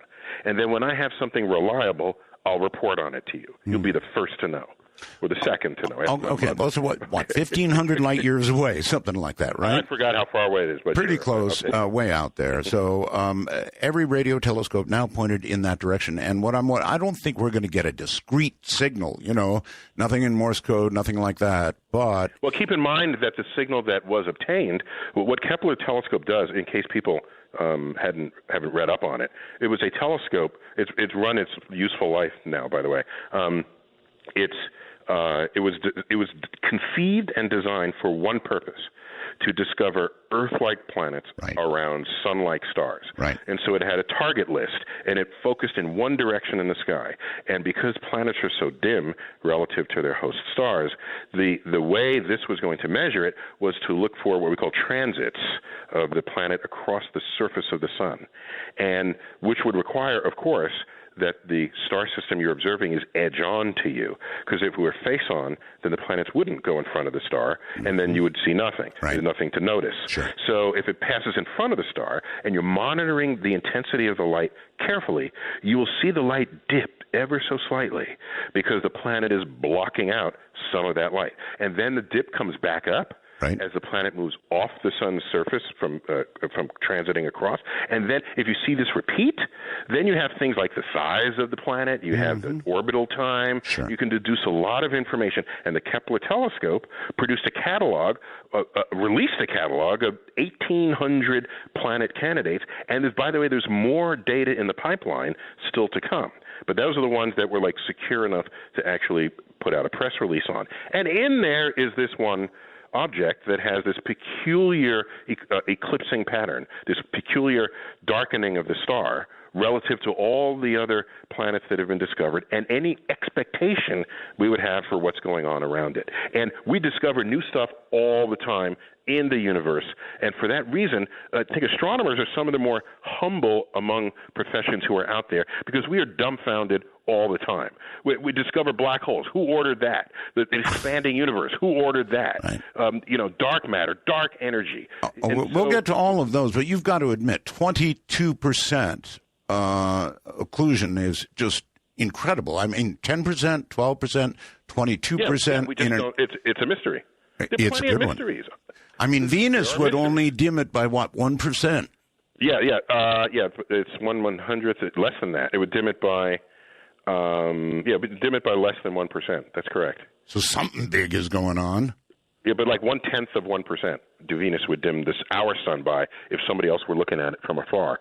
That's right. So it's some huge thing. We don't know what it is. So it's cool. And by the way, anytime there's something that we don't know what it is, like you just noted, people bring all the armament to bear on it. Every possible telescope, even if you had a different observing plan set up for it, you will turn the telescope in that direction. And because we have more powerful telescopes on Earth than what Kepler was. Kepler is basically a discovery telescope, right? And so it's tuned for this one specific purpose. You take the big hammers down here on Earth and focus on that star. Now you have a pre-selected star where you know something interesting is already happening. All right, and Doctor, if the radio telescopes come up with nothing more than a rise in noise floor as they're aimed at this star system, would that raise your curiosity level another notch? I mean, I don't imagine a single signal, but I do imagine the possibility of an industrial alien society having using a lot of electromagnetic stuff. So let's go there. So that's a good hypothesis. So let's back up to the Kepler telescope, however, and let me just affirm for you that it was only using visible light.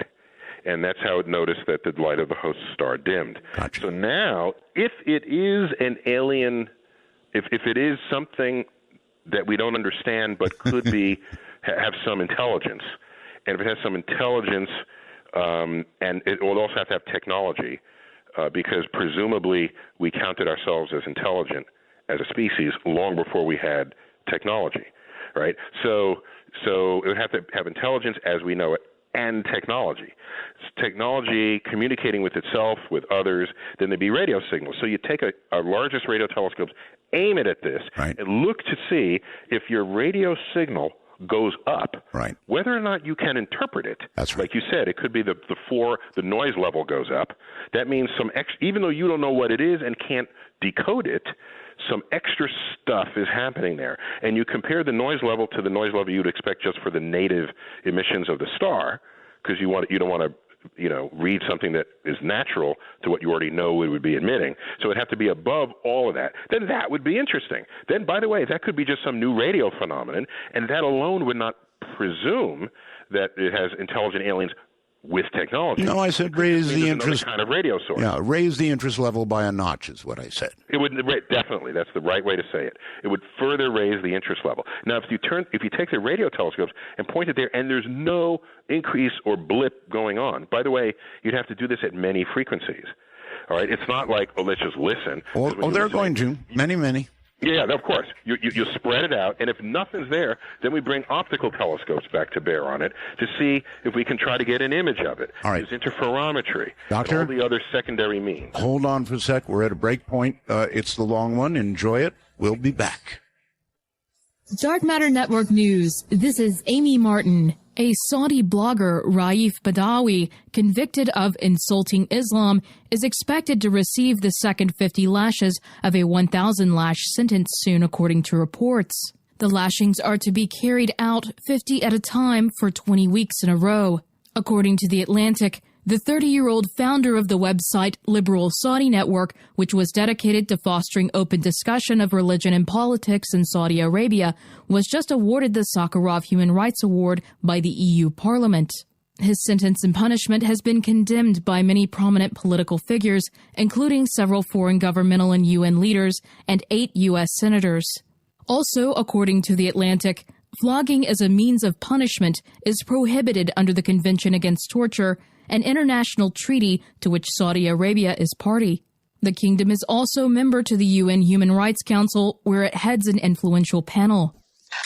A plane has caught fire on a runway in Fort Lauderdale Thursday just prior to takeoff. More than 100 passengers had to quickly evacuate the Boeing 747 using emergency slides. One person was seriously injured during the incident. Evolution may happen faster than we'd previously expected.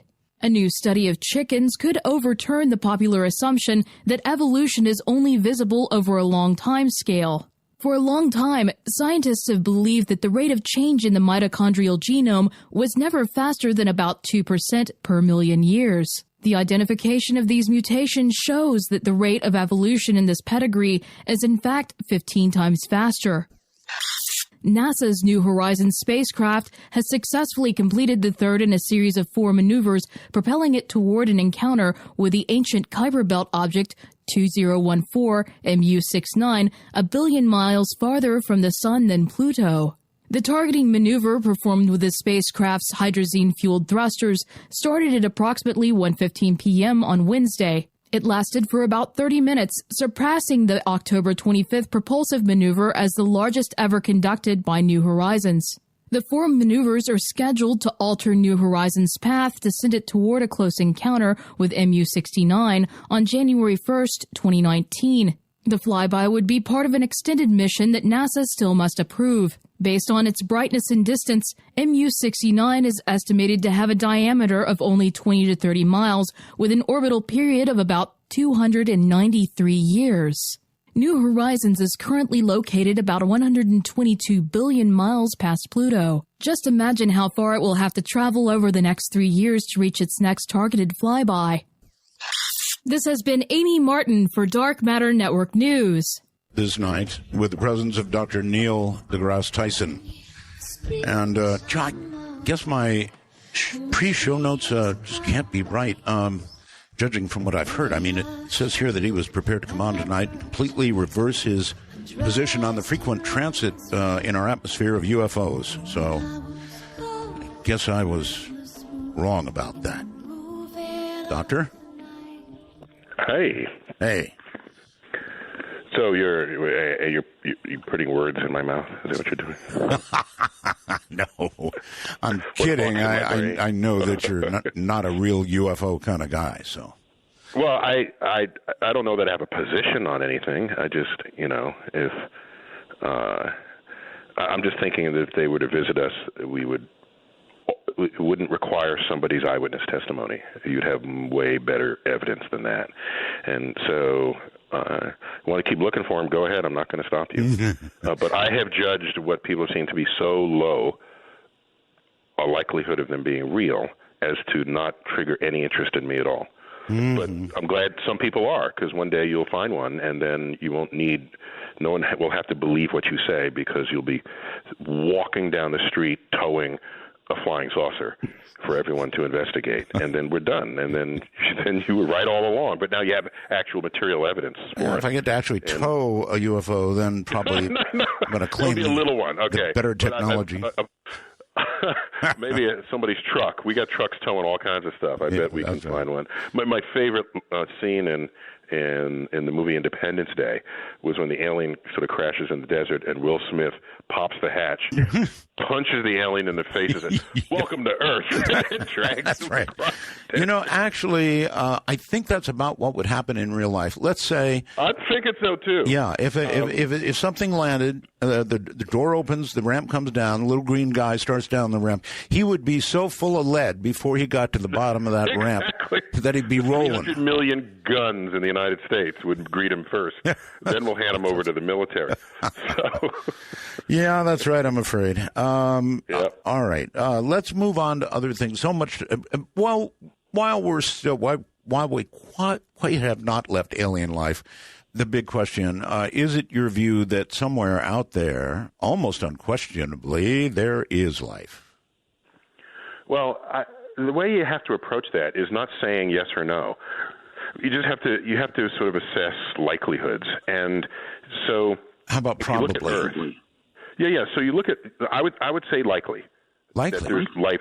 Yeah, that there's life elsewhere in our galaxy, certainly the universe. But I'm not basing that on wishful thinking, all right? You base it on an analysis, on what I would think is a sensible analysis of how long the universe has been around, how many stars there are, now the likely and better determined number of planets that would exist around those stars, and how long did it take life to start on Earth? Actually, it started pretty quickly, within a couple of 100 million years of when it could have possibly have started. Right. By the way, it's not that life took 800 million years from like 4.6 billion to 3.8 billion, all right, or 3.7 billion. No. Because the first 500 million years on Earth, we were still being heavily bombarded by the accretion of the leftover things in the solar system that were basically still making the planets. So it's not fair to begin the stopwatch then. Wait until that cools off. Now you can make complex molecules, and because under high temperatures, complex molecules don't form. So start when you can. Now you start the stopwatch, and then 200 million years later, we have simple life, but self-replicating life. And then, yes, it would take another 300 million years before you had complex life, but life itself happened pretty quickly. And the ingredients on Earth are the same as the ingredients practically everywhere in the solar system. Carbon, nitrogen, oxygen, hydrogen. These are some of the most common ingredients of the universe. If we were made of something rare, you might have an argument. Like I joke about this, an isotope of bismuth. If life on Earth were based on that, then you could say, hey, we got something good going here on Earth. Nobody else has got this, or they can't possibly have it in large numbers. But we're made of the most common ingredients, like it or not. And so, given these factors, it is easy to think that life, even possibly as we know it, could have formed in countless places across the galaxy and the universe.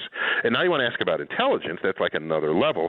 And, of course, who are we to even say that we are intelligent? Because we invented the test to decide who's intelligent and who isn't. And humans win that list, and no other creature does. So the hubris of that, for me, is laughable. But even accepting that, it's not clear that intelligence is inevitable. Because if the asteroid never took out the dinosaurs, our mammal ancestors would still be there, having not evolved into something more ambitious than themselves. And because the dinosaurs were around on Earth for longer before the dinosaur hit than the time that has elapsed since then. Now, this is a profound fact because it argues strongly that were it not for the asteroid, the dinosaurs would just simply still be here. And we'd be running for cover under their feet the way rats and mice run for cover under our feet. And so that would be an Earth without intelligence, but teeming with life. You don't think that other ecological changes would have taken them out eventually?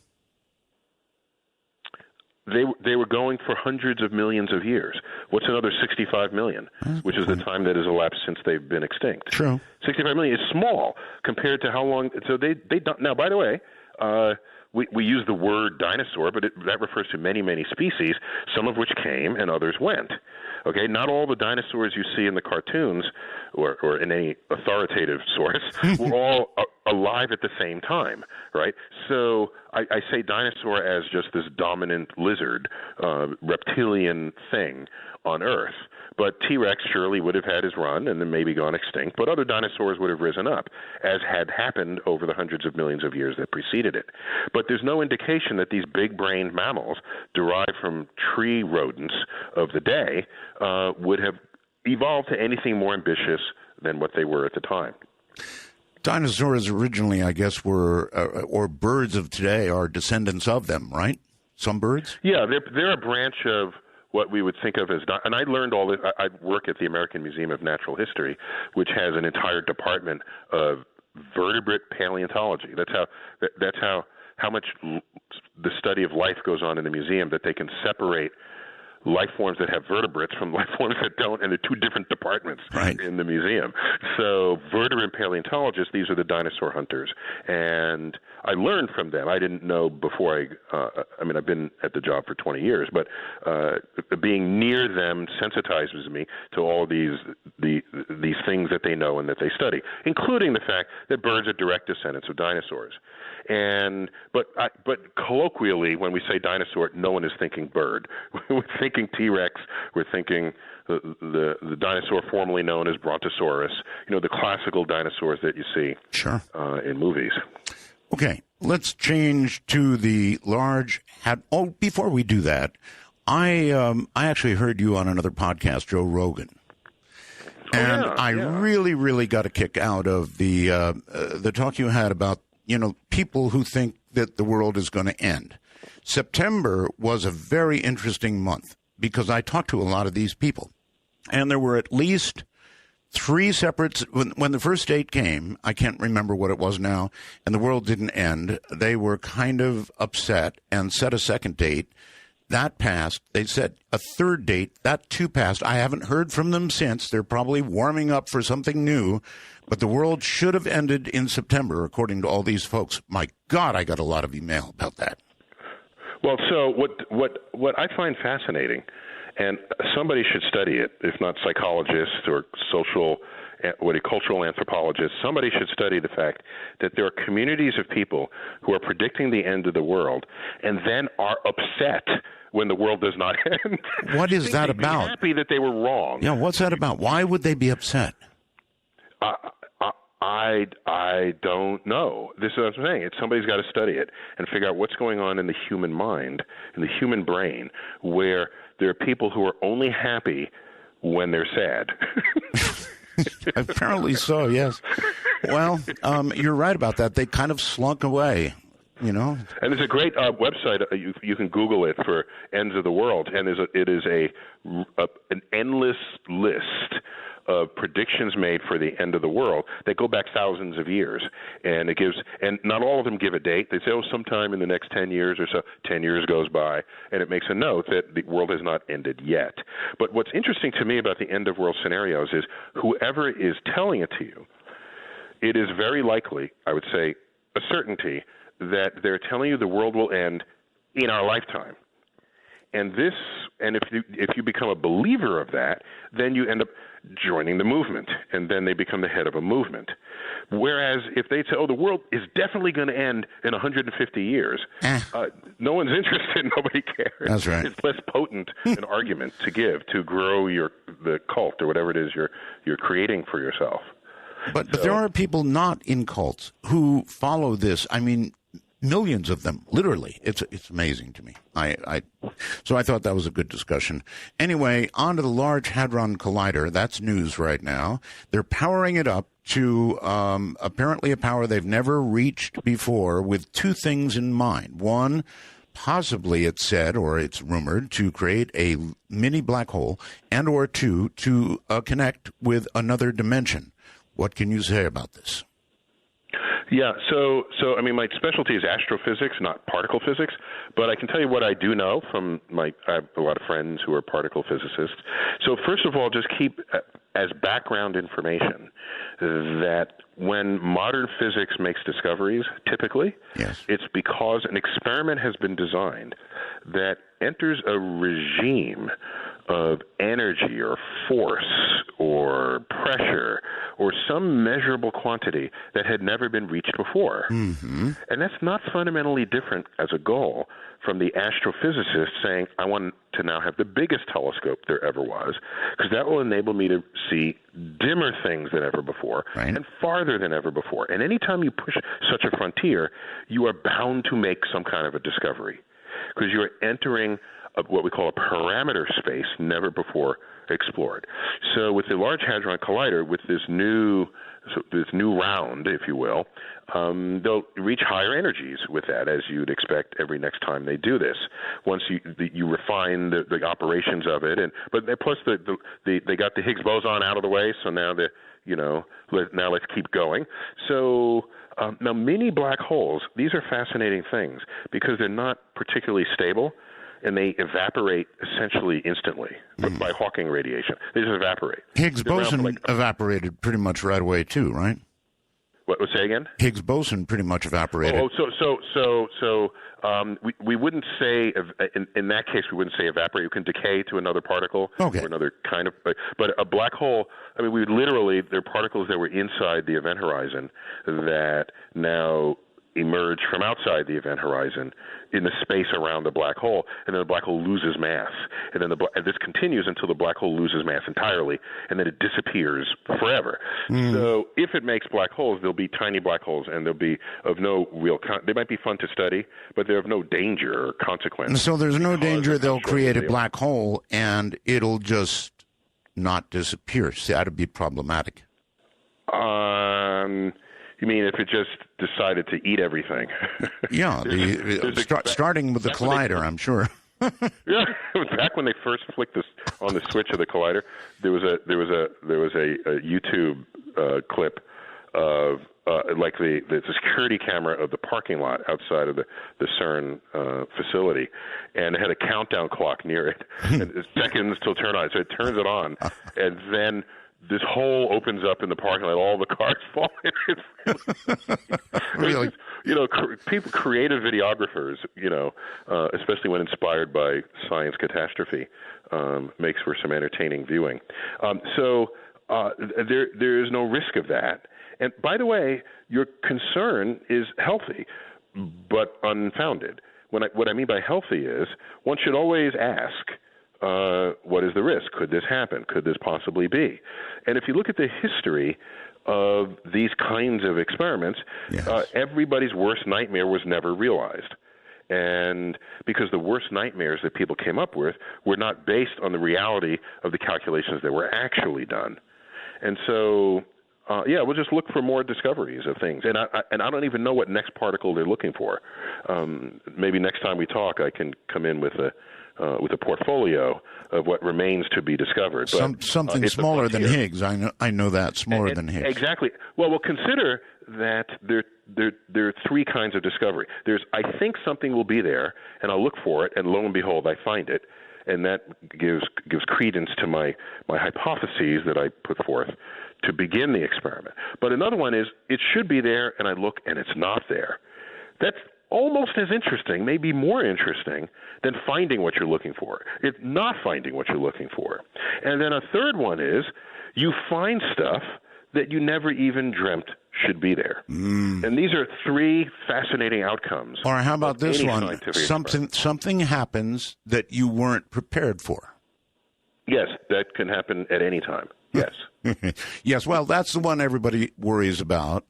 And I'm not saying it's going to happen, but if you were to ask a scientist at CERN, what is the risk of something catastrophic occurring, how would they answer, do you think?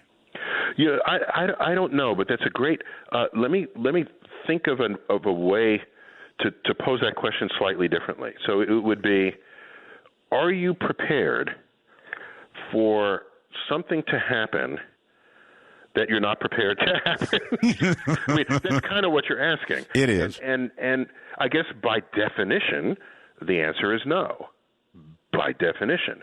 However, you can quantify some of those risks. For example, at a baseball game, there's a ball thrown 90 miles an hour. Right. There's a bat swung at 90 miles an hour. And if any of those gets loose, it can fly into the stands and hurt you. So you say, watch out for the possibility of these flying into the stands and hurting you.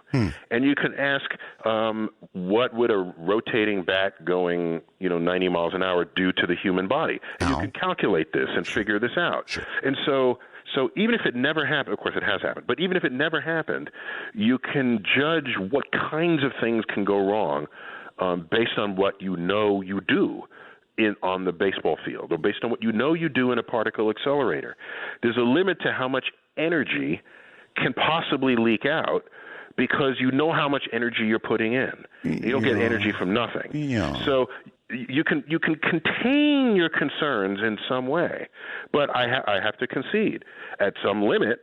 If you never can anticipate it, something could happen that you've never anticipated. Well, in a major league ballpark, you can put up a fence, and so you probably limit your liability when somebody gets whacked because they're not going to get whacked. Exactly. Yes, but so maybe my example wasn't as good as it could have been. So I'm not sure putting a fence up around CERN is going to cut it. Well, the Mets are in the World Series, so I have to mention a baseball. No, that's fine. But a fence, that would be interesting. It would keep the baseballs out of CERN, but that's about it. Keep the nutcases out, maybe. So this is about to happen, I guess, within the next few days, or it's happening now. I don't know. Yeah, I don't remember when the next phase is, but it's soon. It's very close. Black holes are really interesting. By the way, wait, I got to tell you, we would have had something 3 or 4 times more powerful than this had the budget not been cut to zero by Congress in 1993. We were building the superconducting super collider in Texas. I know. Not many states are large enough to have contained the size of this circle, of this particle. They actually started digging. They even had a hole dug. That's correct. That's right. And you can read the reports, and they say, budget overruns, and we have to conserve, and all this. And I have a different interpretation of what happened. That it's very simple. That in 1989, peace broke out because any previous budgets that funded particle accelerators got funded because people knew in the 20th century that physics mattered. A physicist is an expert in matter, motion, and energy. And what is war if not the simple transfer of energy here to energy there? And money from here to money. Really good at. Yeah. And when you're at war, Cold War, of course, that was money is flowing like rivers. Dr. Tyson, we're at a break. Justify it. You're absolutely. This is what I want to talk about when we get back. Not only as it relates to the Hadron Collider or the collider that could have been in Texas, but I want to talk about the space program. I am so sad about our space program. We'll be right back. This is Midnight in the Desert. Probably the nation's absolute premier astrophysicist, probably so in the world. And you're not going to want to miss his Star Talk on Sunday, October 25th at 11 p.m. Eastern Time. That's going to be quite a show. Now, I want to jump because I want to talk a little bit about when I was 13 years old, I got my ham license. Then I went into radio. I was deeply into electronics. I loved and still love electronics. I'll be a ham till the day I die, more ways than one. And it was a wonderful, wonderful time to grow up. I grew up watching the space program. I grew up watching man stand on the moon. I grew up seeing all of that, and it's all, I don't want to say it's all gone, but I don't know. The spirit that America had, what we were, looking to the future the way we did, it's just not the same. Dr. Tyson, would you care to comment on that?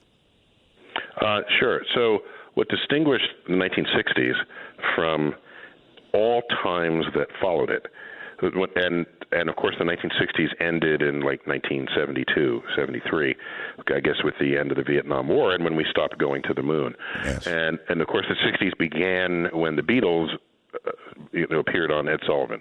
So that's the operational definition of the 1960s.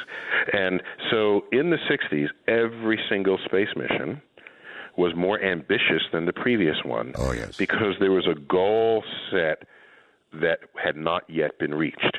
And so Gemini had 2 astronauts and not 1. And each Gemini mission was testing spacewalking and docking and maneuvers that you would need to execute in order to go to the moon. When the last Gemini spacecraft was retired, there was the Apollo spacecraft waiting in the adjacent launch pad, ready to start its rounds of tests. And culminating in, of course, the landing on the moon with the Apollo 11 in July 1969. When you look at modern times, where people are getting excited about the space shuttle or the space station, you're advancing a technological frontier to build a space station the size of a football field orbiting the Earth. Mm-hmm. No doubt about it. But as far as for my money, you're not actually advancing a space frontier. What you're doing is you're boldly going where hundreds have gone before, into low Earth orbit. And so that's why people are asserting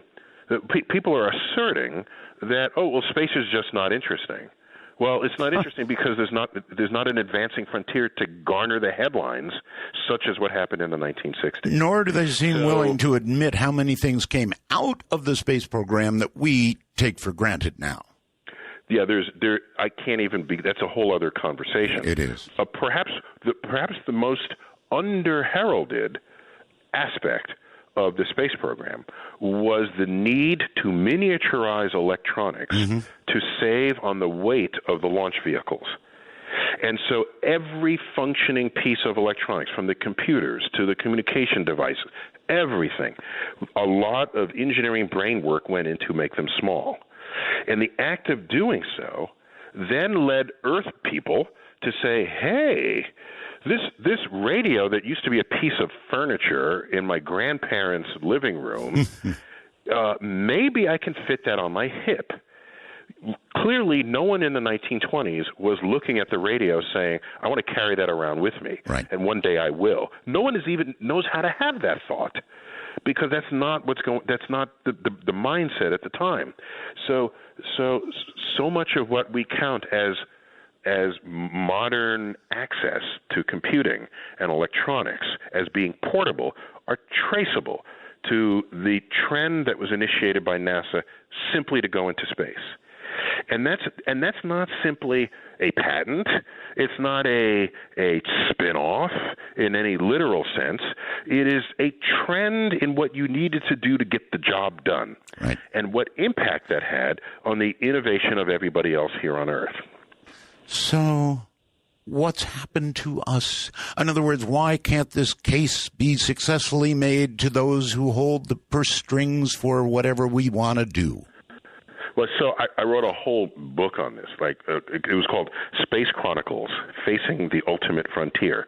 And by the way, that book was the title I submitted it with to the publisher was not that title. The title I submitted it with was Failure to Launch, The Dreams and Delusions of Space Enthusiasts. And the salespeople said, we can't sell a book that has the word failure in it. That's bad. And I had a whole argument with them that I lost, okay? So here's the thing. Many of us who remember the space program, we will recount it as being the deeds of the deeds of explorers. It's in our DNA, perhaps not only as a species, but as Americans. Look what we did. Yes. And there's a lot of that going around. But consider, we were at war. We were at war with a sworn enemy. Mm-hmm. And in fact, almost every single metric of success in space, we did not win The Soviets won. They had the first satellite. They had the first non-human animal. They had the first human. They had the first woman. They had the first black person. They had the first space station. They invented the rocket equation that tells us how to actually design rockets to have them launch to go to our destinations. What we did, and they didn't do, we landed on the moon. So we did this one thing, and then we said, we win. But in fact... Yes, and they now virtually hold the keys to the space station. They're the only ones who can get us up there. They're the only one. And I used to say that we hitch a ride with them, but in fact, no, we're paying tens of millions of dollars per seat just to get to the space station. So it leads you to wonder, do we need to be at war in order to stimulate a moving frontier in space? Because there is no question that that's what stimulated it the first time. And I joke about this. I imagine visiting China and going visiting the head of China and whispering in his ear and saying, Psst, I just want you to leak a memo. It doesn't have to be true. Just leak a memo that says you want to put military bases on Mars. And then we would design, fund, build a spacecraft and launch it. We'd be on Mars in 10 months. Wonderful. For sure. And so... No, that's good. I'd rather not have to go to war to achieve it. But you know what? Right now, if you look at what's going on in the world with Russia and Syria and the proxy wars and all the rest of this baloney, China with their islands, us with sailing by them, we're getting closer to the old Cold War by the minute. Yeah, that's a scary prospect because things are not becoming less tense. They're becoming, it appears, more tense. And with us putting our warships near the Chinese islands that they're building, in that same article that I read of this was when I learned that the Chinese had put one of their warships off the coast of Alaska when President Obama was visiting Alaska. So it's like tit for tat kind of war games going on. And so I don't know what the long-term future of that is. But maybe the only thing that'll keep us safe is that everybody's in debt to everybody else. Well, there is that. I guess if we got into a tiff with China, we would suddenly just say, all right, we're keeping our money.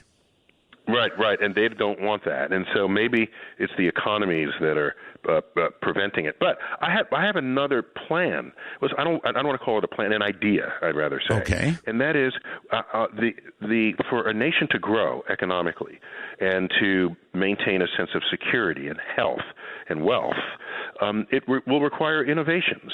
We know this. Innovations in STEM fields, the science, technology, engineering, and math fields. These are the engines of tomorrow's economies. We've known this since the Industrial Revolution and before. So with this, we can pose the question, what is the greatest driver of innovations? And what we have today are people saying, I know what we have to do. Let's create programs that gets kids interested in STEM fields. That'll fix everything. No, it's not. You know why? Because adults outnumber kids 5-1, and adults vote, and adults wield resources and funding, and adults are in charge. And if you have scientifically illiterate adults, I'm not waiting around 30 years for the eighth grader to become president and then solve these problems. There's an adult problem, an adult science illiteracy problem that is in the way. So what I would suggest is if the government says we are going to go into space in a big way, then it becomes highly visible, as going to the moon was highly visible. And the government said we're going to put people on Mars, and you know who those astronauts will be? They're in middle school today. Let's select the Mars astronauts today, and it'll be a 50 middle school students from across the country. And Team Beat will follow them, and we're all going to want to know, are they eating their 3 square meals? Yes. Are they getting good grades? And we would grow up with them, and they would be the first pioneers to Mars. And to do that, you're going to have to innovate in countless ways to get people to Mars safely and have them return. Plus, you're going to have to use materials on Mars if you're going to spend any time there, unless you send cargo ships in advance. But all of this has never been done before, which means you're going to have to innovate, and that will turn a sleepy nation, a sleepy country, into an innovation nation. And when you're an innovation nation, you know that there's something cool about innovating. You'd have the same attitude towards innovation that Elon Musk has. And he wouldn't sit there isolated as a lone genius trying to solve all of our problems, because we'd all be part of that same solution path. So I see space as a force operating on our urges to be innovative, whether or not you are actively engaged in aerospace fields, and that would be transformative of our nation.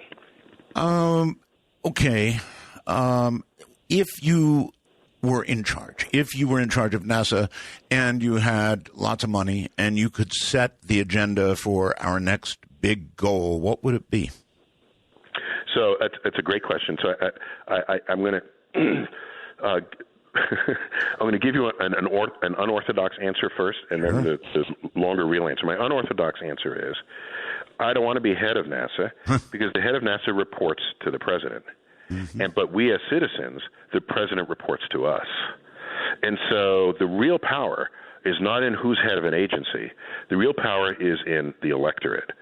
So if the electorate understands the value of this, then they would only elect into office the people who resonate with that valuation. And then you don't have to run to NASA wouldn't have to run to Washington every 2 years with hat in hand saying, please top up my budget. Those folks would already be in place. Well, I've been watching these silly debates, and not once have I heard a question about space. Precisely, or science even.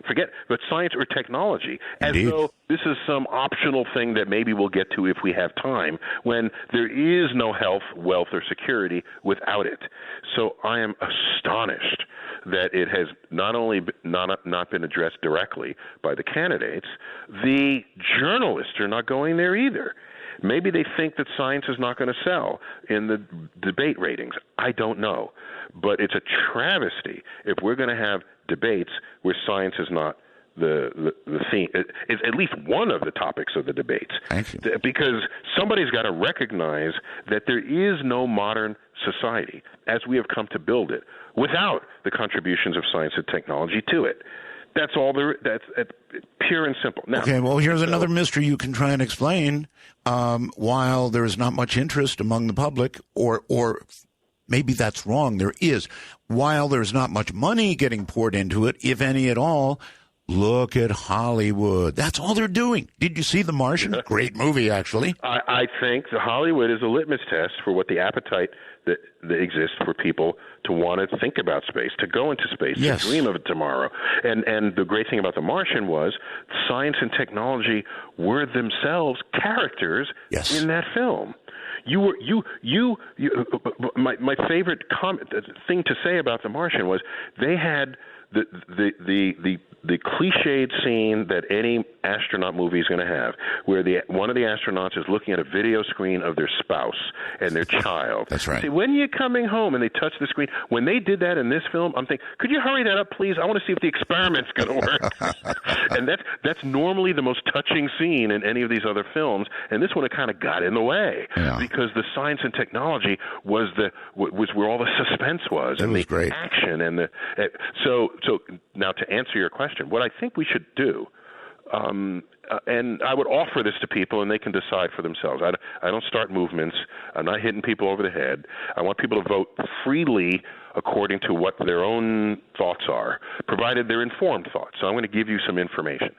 My sense is that if you set the next goal as a destination, such as Mars, you might get stuck with the moon problem. What was that? It was, we're going to the moon. And then we got to the moon, and then NASA was not designed to do anything else because so much money got pumped in to make that one result happen that the rest of the solar system laid untouched because it all got focused in a singular goal. What I would suggest is don't even make Mars a singular goal. You say, let us create a suite of launch vehicles that have the capacity, depending on combinations of sort of strap-on boosters, you can go to any destination you want. Ooh, I like that. When we built the interstate system for the United States, they didn't say, well, let's just connect L.A. and New York. No, let's build the roads everywhere, because I don't know in advance how creative people want to be in this part of the country versus another. So let us enable all transportation. So if you can do this, then sure, so there'll be scientists who want to go to Mars and look for life. There could be miners who want to extract mineral resources from asteroids. And maybe robots will do that first, or people.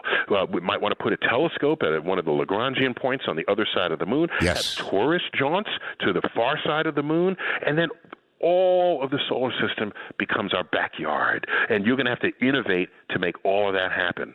And then once those frontiers are touched and the routines are established, then you cede that to private industry, which then makes a buck off of it. And then the solar system becomes our intellectual and vacation playground.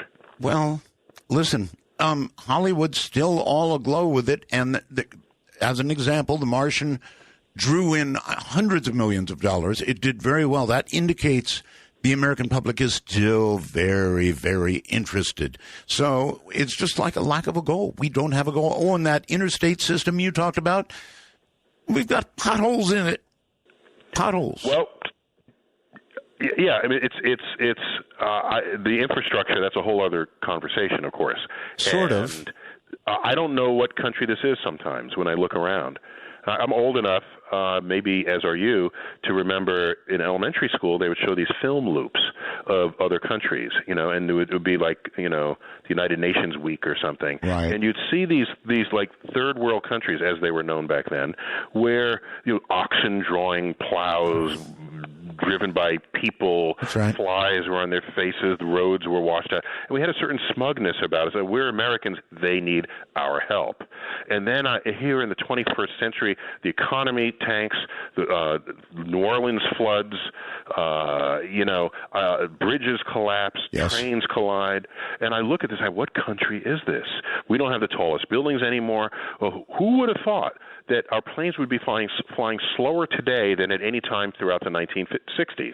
I was expecting that today we would have like suborbital flight. You get to Japan in 45 minutes.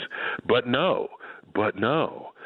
We used to have the longest tunnels and the longest bridges. And for a while, as a kid, I thought, well, this is just kind of like a peeing contest, of what good is that? And then I realized that if you build the tallest building, you have to innovate to do that because you're doing what no one has done before. Exactly. So patents will be awarded. And so the very act of the very audacity of wanting to extend a technological feat. Yes, there's pride and some ego involved, but at the end of the day, some new discoveries are made that in essentially every case apply to the rest of society in ways that move our culture and our nation forward. Okay. Well, I don't think that the decaying infrastructure and our apparent non-interest in space are different. I think it's all wrapped up together. Something in a malaise. In a malaise, yes, indeed, a malaise. And we're not fixing things. We're not building things bigger, as you point out. Something has happened to us, and perhaps you ought to be in the business of starting a movement of some kind. I don't know what that would be, but no. But then I would, as an educator, I'd rather educate people and occasionally enlighten them so that what the country does is what the electorate wants to do. I don't want to drag people. I don't want to you'll not see me hitting politicians over the head no matter what they say because they're representing an electorate. So if they say something and it's even if it's like scientifically illiterate and they're gaining votes, that means they're being supported by people who resonate with that science illiteracy. And so as an educator, it's my duty, I think, to alert people of things they might not have known that they should know before they make judgments, before they formulate opinions, before they vote. And then if after I tell them what I think they need to know and they still want to vote for the person, fine. It's a free democracy. That's how it's supposed to work. But I fear that many people are simply unaware of what perhaps they need to know to make informed decisions about the 21st century. I wouldn't even, if somebody said, well, okay, who do I vote for? So I get exploration, I get money to NASA, we begin moving ahead. There ain't no such candidate. See, that's what came closest to that candidate was Newt Gingrich back in, was it 2008? Oh, the moon stuff. Yeah, he was talking, and people made fun of him, and I'm thinking, and I'm not, I know him. We've met a few times, but I wouldn't count myself among his great supporters or anything. So, nonetheless, he says, let's have moon bases. People mock him for that. And I can tell you that given the state of technology, for him to suggest moon bases is not as crazy as President Kennedy saying, let's walk on the moon at a time when we had no spaceship at all. Think about how big a step that was for Kennedy to say, let's put a man on the moon before the decade is out. Not as big a step as saying, let's put moon bases on the moon now that we already have a space program. All right, question for you. Are moon bases actually sustainable? Could we do it? Is it just a matter of money? No, so moon bases, it's an outpost, so you need a supply chain. You're not going to grow anything on the moon. Well, that's what I meant. Create sort of you have HAB modules, right? Yeah. You have to do what Matt Damon did on Mars, but you're not really living on the moon. You're living on Earth on the moon, right? You're creating a 72-degree habitat with a farm inside, and I would question why you might do that. It seems to me much more fun to just have a quick vacation there and then come back, not try to just live there. I mean, I don't see the point of making that your permanent residence, since it is supremely hostile to human physiology to step outside. Because it is immediately so. Yes. But so it would be doable, but the question is why. Yeah, I would say, definitely have an outpost. Like we have outposts on Antarctica. There are no permanent residents of Antarctica, for example. And by the way, Antarctica is balmier and wetter than Mars. And I don't see people lined up to, live in condominiums in Antarctica. So the same challenge would apply to Mars. You'd have to terraform Mars to make it someplace you want to go hang out. And I don't have a problem with that. We're just nowhere near. We can't predict next week's weather, much less terraform an entire planet and turn it into Earth. So we're a long way. I don't know how long, 100 centuries away, perhaps. Don't know, but we better find somewhere to live. The way things are going right now, we may need it. Well, so that's a common argument that, in fact, Stephen Hawking, you're in good company. Stephen Hawking made a similar argument, as did Elon Musk, that we want to be a multi-planet species in case there's some catastrophe, an asteroid or a virus or nanobots take over. And on the surface, that sounds good, and it makes good newspaper copy and clickbait on the Internet. However, if you have the resources, if you have the geoengineering power to terraform Mars, turning it into Earth, then it seems to me that you have the power to deflect an asteroid from hitting Earth in the first place. People say, we're trashing Earth, we need another planet. If you have enough resources to terraform another planet into Earth, you can terraform Earth back into Earth. That's true. So I don't agree with the practicality of making humans a double planet species. Because whatever that effort is, it's got to be less to permanently inoculate ourselves from any bad virus, whatever effort that takes. That's got to be easier than shipping 1 billion people to Mars. That's all I'm saying. Do you worry at all about the possible ramifications of nanotechnology? I've thought a lot about that. So a couple of things. So you have a way for your brain to enter that conversation. Your ability to build things or to manipulate things or to invent things, that is to create objects, are intimately linked to the size of the tools you're using. So if you are constructing an office building, you're not using tweezers and a microscope. You're using bulldozers, and so the size of the tools are commensurate with the size of the project. So now you have a surgeon operating on your eye. So now the tools have to be small, or on your brain, they have to be even smaller. So now, when you think of nanotechnology, possibly making robots or machines the size of, let's say, human cells, you need tools as small as human cells to make these things. That's right. Or you exploit biological molecular activity so that it makes a sort of you deputize molecules in the service of your machines in some way that has not yet been achieved. That'd be the merging of biology and technology. But my point is, if you want to go there, you have to have tools that size. And if you have tools that size, oh my gosh, you could manipulate viruses. Oh, yes. You could. Yeah, I mean, that's an extraordinary frontier. And, of course, there's a dangerous side. Oh, yes. There was a dangerous side when we invented knives, right? You can kill people or you can kill your food. So I'm not saying there aren't hazards, and I'm not saying that we should not have a growth of moral turpitude. Is that the right word, turpitude? Fortitude to accompany such discoveries.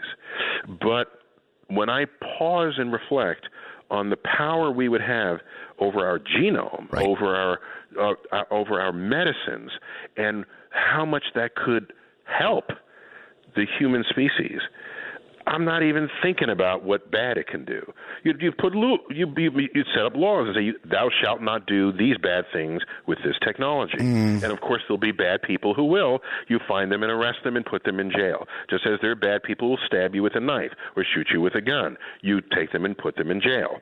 All right? So we'll need laws to grow up alongside it. But there is no doubt that so many of the things that we fall victim to, it's simply because we don't have the tools and the knowledge of how to use such tools, even if we did have them, commensurate with the size of the actual phenomenon going on that we would want to manipulate. There's just been one big change in the world, Doctor, since what you're talking about now, and that is, back then, we could depend on mutual assured destruction. You know, somebody pushed the wrong button. Now we have people in the world the center of their ideology is to bring upon us Armageddon, to start the war of wars that will essentially end everything. So if something gets in their hand that would accomplish that, they don't mind dying. They're ready to give up their life to end it all. You're right. That was a game changer. And for us stateside, that all changed, of course, on September 11th, where at any minute before September 11th, we would have said to ourselves, yes, negotiate with the terrorists. Maybe we will survive. Yeah. As long as nobody's surviving, all bets are off. All right. That's right. Good. Hold it right there. Good long break, 7 minutes, and we'll be back. Dark Matter Network News. This is Amy Martin. The United States House of Representatives has selected their new Speaker, Republican Paul Ryan, Thursday morning. The 54th Speaker of the House won in a 236 to 432 vote, with Democrat Nancy Pelosi trailing at 184 votes. An intergalactic mystery has puzzled scientists since Voyager 1 passed into interstellar space in mid-2012. A strange magnetic field was observed, something inconsistent with what we'd imagined to see, even leading some to doubt that Voyager had even made it through the heliopause, or that outer edge of our heliosphere, which is like a bubble around our solar system where solar winds slow and begin to cease. Adding to the mystery, researchers have found that the magnetic field direction observed by Voyager deviated by an angle of more than 40 degrees from what was expected. But what could account for these odd magnetic readings as Voyager left our solar system? A recent study shows that the initial direction of the magnetic field observed by Voyager is deflected by the heliopause like an elastic cord wrapped around a beach ball. Therefore, the spacecraft is moving through a special region of space where magnetic fields are rotated away from true magnetic north. This means that while Voyager 1 did cross through the heliopause in 2012, it is still traveling through this muddied magnetic field region and won't reach the pristine region of interstellar space until at least 2025. With this recent discovery, scientists now know they'll need to wait at least another decade before Voyager enters the region of interstellar space that is beyond the reach of the sun. Since the dawn of the space age, humankind has never passed through and explored this far-flung, pristine environment. We'll soon be able to answer further questions about the nature of cosmic rays and magnetic fields, as well as probe many long-standing mysteries of deep space. A new study suggests that researchers have achieved the most realistic robotic implementation of human walking dynamics that has ever been done, which may ultimately allow human-like versatility and performance. This work opens the door for robots to be more fully integrated into our daily lives. Mimicking human gait, responsible for balance and walking, has been a problem plaguing robotics researchers for decades. A new system, based on a concept called spring mass walking, combines passive dynamics of mechanical systems with computer controls. It provides the ability for robots to blindly react to rough terrain, maintain balance, retain an efficiency of motion, and essentially walk like humans do. This new technology also holds promise for biomedical applications. Have a strange story or a news tip? Email amy@artbell.com. This has been Amy Martin for Dark Matter Network News. Just to finish up on my thought, in the old days, we were worried about the Russians. They were worried about us. We all knew what would happen if some idiot pushed the button. Today, I somehow imagine, I guess, some guy named Mohammed, dressed probably in classy black ISIS attire, with a little test tube full of something called gray goo. And, you know, there wouldn't even be a discussion about whether it's a good idea to let it loose or not. They'd just let it loose. Be that quick. So that's what I was talking about, Dr. Tyson. It is verifiably a different world. Yeah, I mean, I think one of the things we need to think of as modern civilization is that if we are going to respect people's belief systems, that's what you would defend in a free society, of course. Of course. It's one of the things that distinguished the United States from so many other countries that came before it or have come since. So the difference, however, is that belief systems are not founded in objective truths. They're founded in personal truths. So it's your personal truth if Jesus is your Savior, or if Muhammad is that's your person who is responsible for your spiritual fulfillment. Sure. And you go around the world and people have their personal truths. But when it is time to establish governance in a pluralistic society, you cannot create laws based on personal truths if you plan on those laws to govern everyone.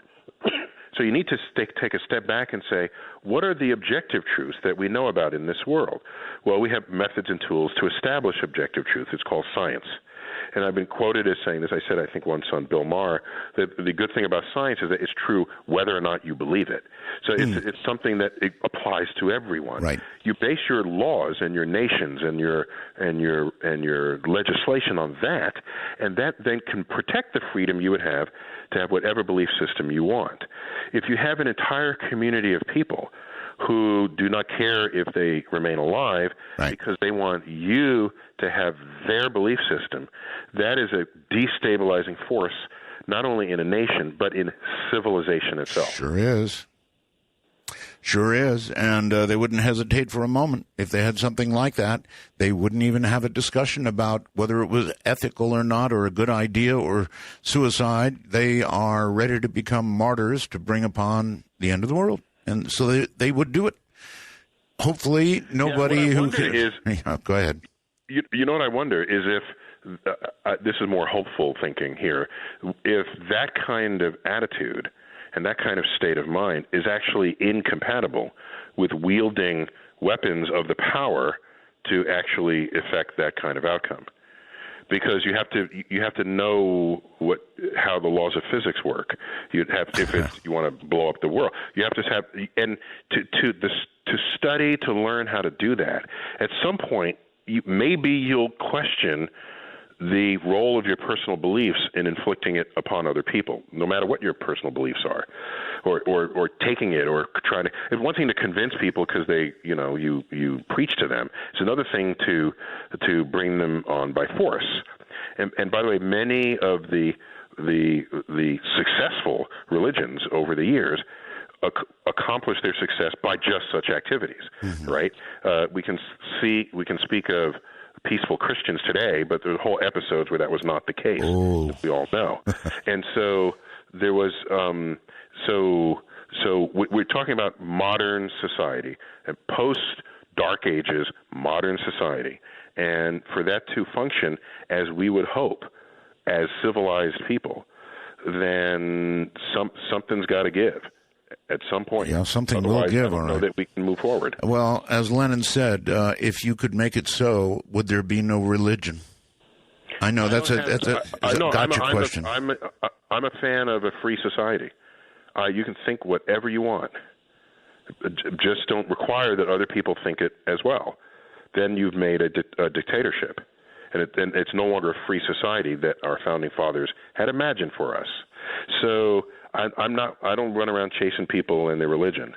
It's not what I do, and that would be a violation of the freedoms guaranteed all of us in the Constitution. Is the freedom your freedom of speech, and what goes with that is your freedom of thoughts. You have that, whatever you want. But, for example, if, let's say, you have a cult that is afraid of the number 13, okay, what is it, trichodecaphobia, fine, okay, go ahead. But don't be tasked with designing elevator banks and leaving out the 13th floor of office buildings. They do. That shouldn't be your job if that is what you're afraid of. Yes, indeed. All right, so here's something I'm sure you can warm up to. You are combining pop culture and science in this new TV show, Star Talk, right?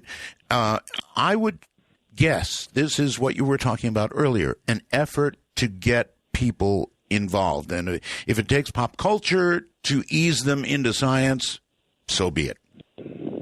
Yeah, I think of it, yes. So, but I think of it in a slightly nuanced, different way. Okay. And that is, I realized over the years that I was doing something that I didn't even know I was doing until I look back and I say, wow, that's what I was doing. And now I can say, like I've known it all along, but really I had to even discover this in myself.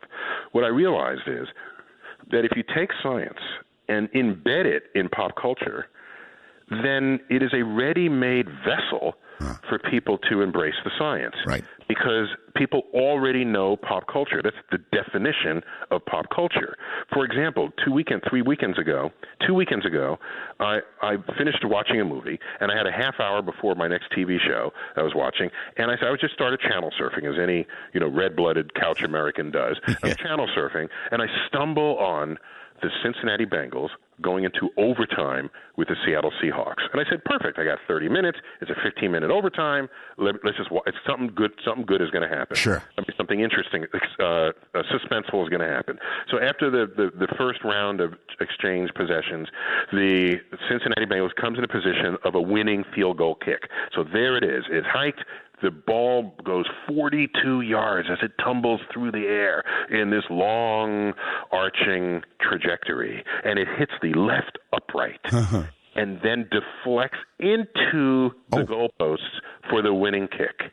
Cincinnati Bengals win by 3. And I looked at that and I said, I got to tweet this. So I get on Twitter, and I say, okay, the winning field goal overtime kick by the Cincinnati Bengals was likely enabled by 1/3 of an inch drift due to the rotation of the earth. And people it blew people's minds. People say, oh my gosh, I didn't. Now, here's the thing. I didn't have to explain what football was. I didn't have to explain a field goal kick or overtime or who the Cincinnati Bengals were. Not everyone is football fluent, but enough people are for that tweet to matter to them. And it got picked up by the sports networks, and everybody was talking about it. And it was no effort for me. I just happened to know what these deflections are. I mean, I did the calculation some time ago, and I just carried it forward into this moment. So in Star Talk, the more I can find ways to embed science in pop culture, I think the more accessible it is to people without dumbing it down. I'm not dumbing anything down. Right. I'm telling you like it is. Sure you are. Right? Yeah, and so that's the subtle difference. It's not that I'm trying to use it to soften it, I'm using pop culture as this moving vessel that's already coming through your living room, and then the science is for the taking.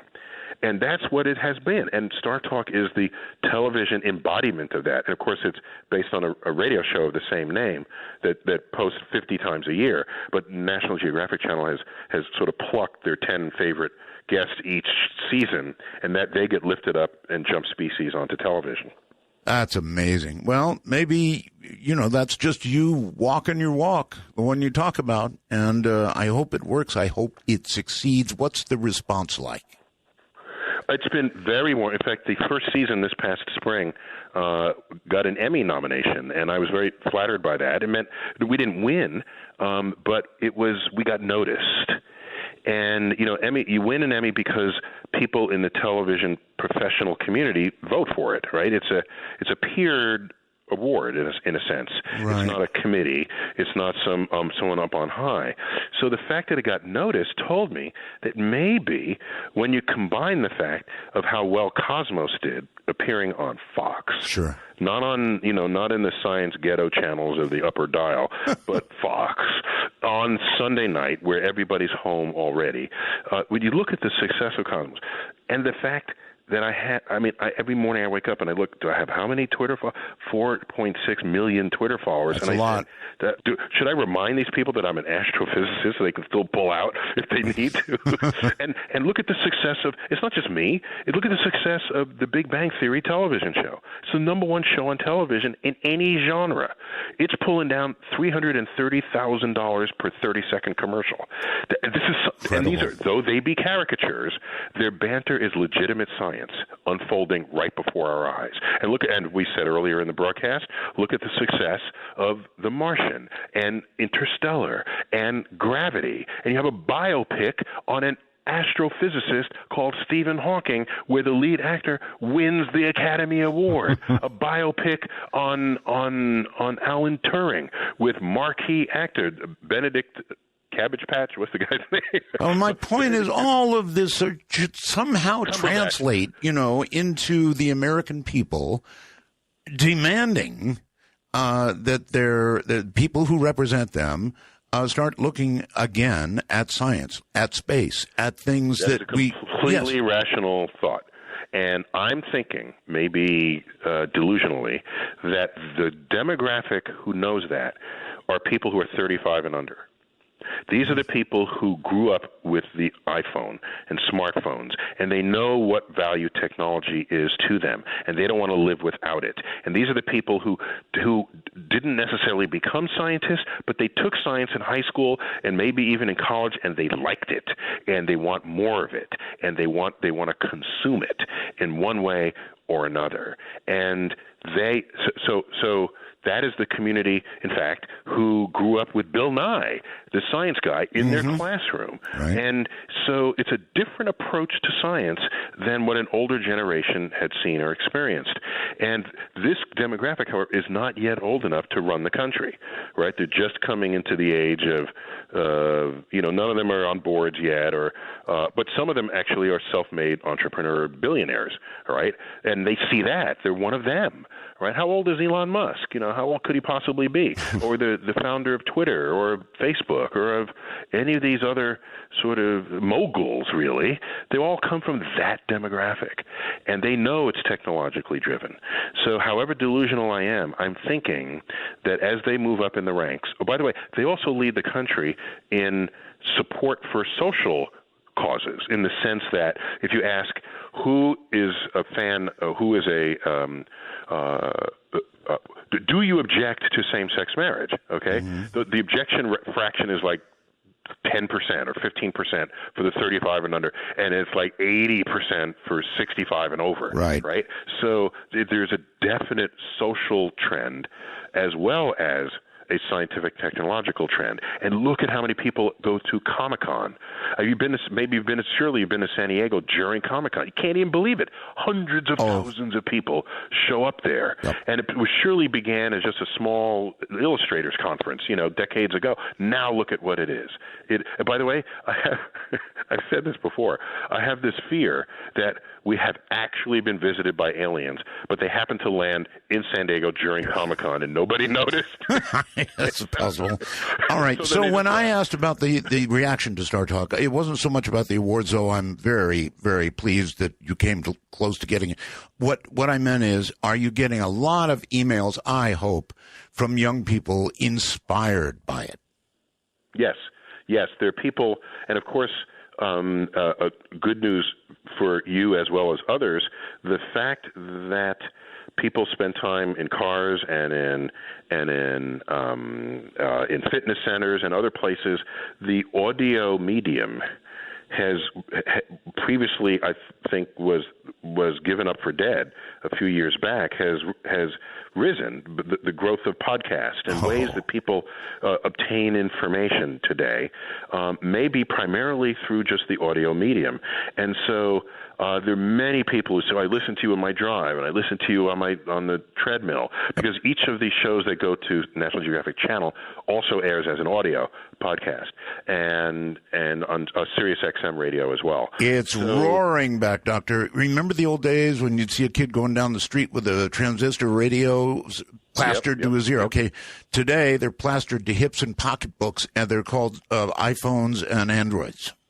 Yes, exactly. With a Bluetooth headphone connection, you don't even see the device anymore. That's right. So there's no end of communication on this. And by the way, just in case people haven't seen or heard an episode, just if I can spend 15 seconds describing the structure. Go for it. I'm the host, and I'm a scientist, and my guests are hardly ever scientists. They are hewn from pop culture. And my conversation with them orbits, if I may use the word, all the ways that science has influenced their lives or their livelihood. And that way their fan base gets to see them in just such a conversation. So I'd like to think that Star Talk not only attracts people who know they like science, it also attracts people who don't know that they like science, or better yet, people who know that they don't like science. And these people, how would you ever get science to them if they didn't simply follow their people wherever they went as a fan of who happens to be my guest?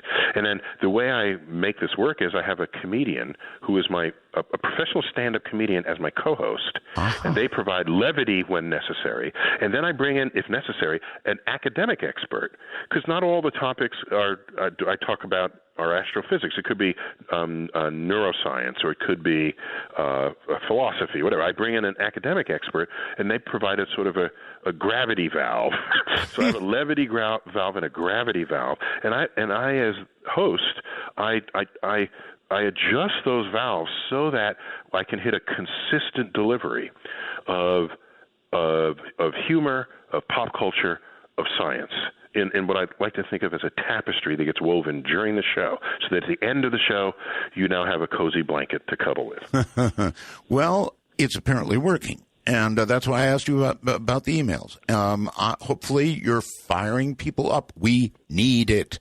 If we don't start pretty soon, I don't know, there could be a sort of a break point where if we don't begin educating people, if people don't dive into math, if they don't become entranced in science, it may become too late, and we may not have enough to lead any longer if we're even leading now. I'm not so sure about that. You put the nail on the head there, because having led is not a guarantee that you will continue to lead.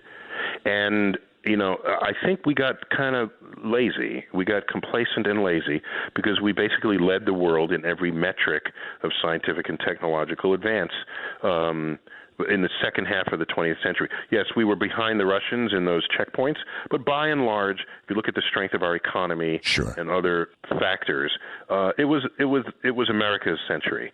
And the way we're going, it is so not going to be our century going forward. And if we don't embrace this in just the recitation you gave, in the way that you described it, then some other country will. And science and technology does not have nationality branded on it. It exists to be discovered in nature, and if we don't do it, somebody else will. And if that's the case, we will dance to the tune that they play. You bet. Hold on, Doctor. One last question, then I've got a million people want to talk to you. With respect to the Large Collider, I did ask you about the possibility of a miniature black hole, as well as one that could eat us all. But I did not ask you about the possibility of either opening or discovering or communicating with another dimension. Yes, you did ask, and we got distracted by the black holes. Right. So there are suggestions that the manifestation of particles in higher dimensions has certain testable, measurable implications in our own dimension. And so this is how you can actually propose a scientific test for something that you know is not within your reach, because maybe the thing that's not in your reach has indirect consequences for things that are in your reach.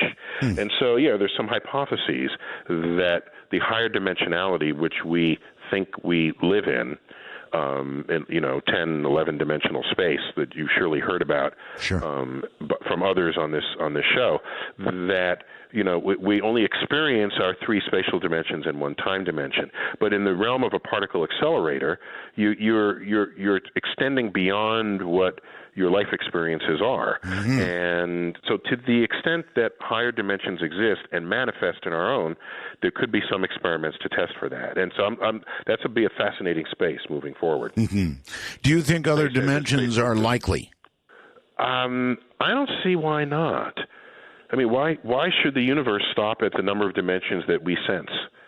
Right? Why are our senses the measure of anything other than just our ability to survive on the plains of Africa and not get eaten by a lion? Right? I mean, that's really what our senses are tuned for. They're not tuned to decode the operations of the universe outside of those regimes. And this is where the methods and tools of science get invoked to do so. And that's why the universe has no obligation to make sense to us, because the definition of making sense is that it happens in our life experience. Outside of that, it just is what the measurements show it to be. And then you have to, so for some people, it's uncomfortable, or they want to stand in denial of it. When I say the whole universe was once the size of an atom, they say, no, that can't be so. That doesn't make sense. Precisely. All right. Well, it doesn't matter. Yes, like with the miniature black hole, it would be an amazing discovery, of course. But should we do that and connect with another dimension in any way at all? Possible danger? I've been reading about higher dimensions ever since I was a kid, and it's some of the most fascinating, mind-expanding thoughts you can have. Oh, yes. Is imagining a cube in 4 dimensions, in 5 dimensions, and, how many sides would it have? What would the sides look like? Just as a square has 4 sides that are lines, a cube has 6 sides that are squares, and a hypercube has 8 sides that are cubes. And now this is where your mind starts blowing, because, what does that even mean? But I'm just following a mathematical sequence here. And so it is possible to formulate what the behavior of things would be in higher dimensions, because you can see the trend line going into them from 1, 2, and 3 dimensions that we're familiar with. Right. But that doesn't mean they'll be easy to understand, and they might even be impossible to understand. That's why the mathematics matters. And so to access another dimension, if we could, that would just be kind of cool, I would think. I mean, I see all this as amazing frontiers, not as something to fear. Perhaps another dimension. Do you think it might be detectable by gravity?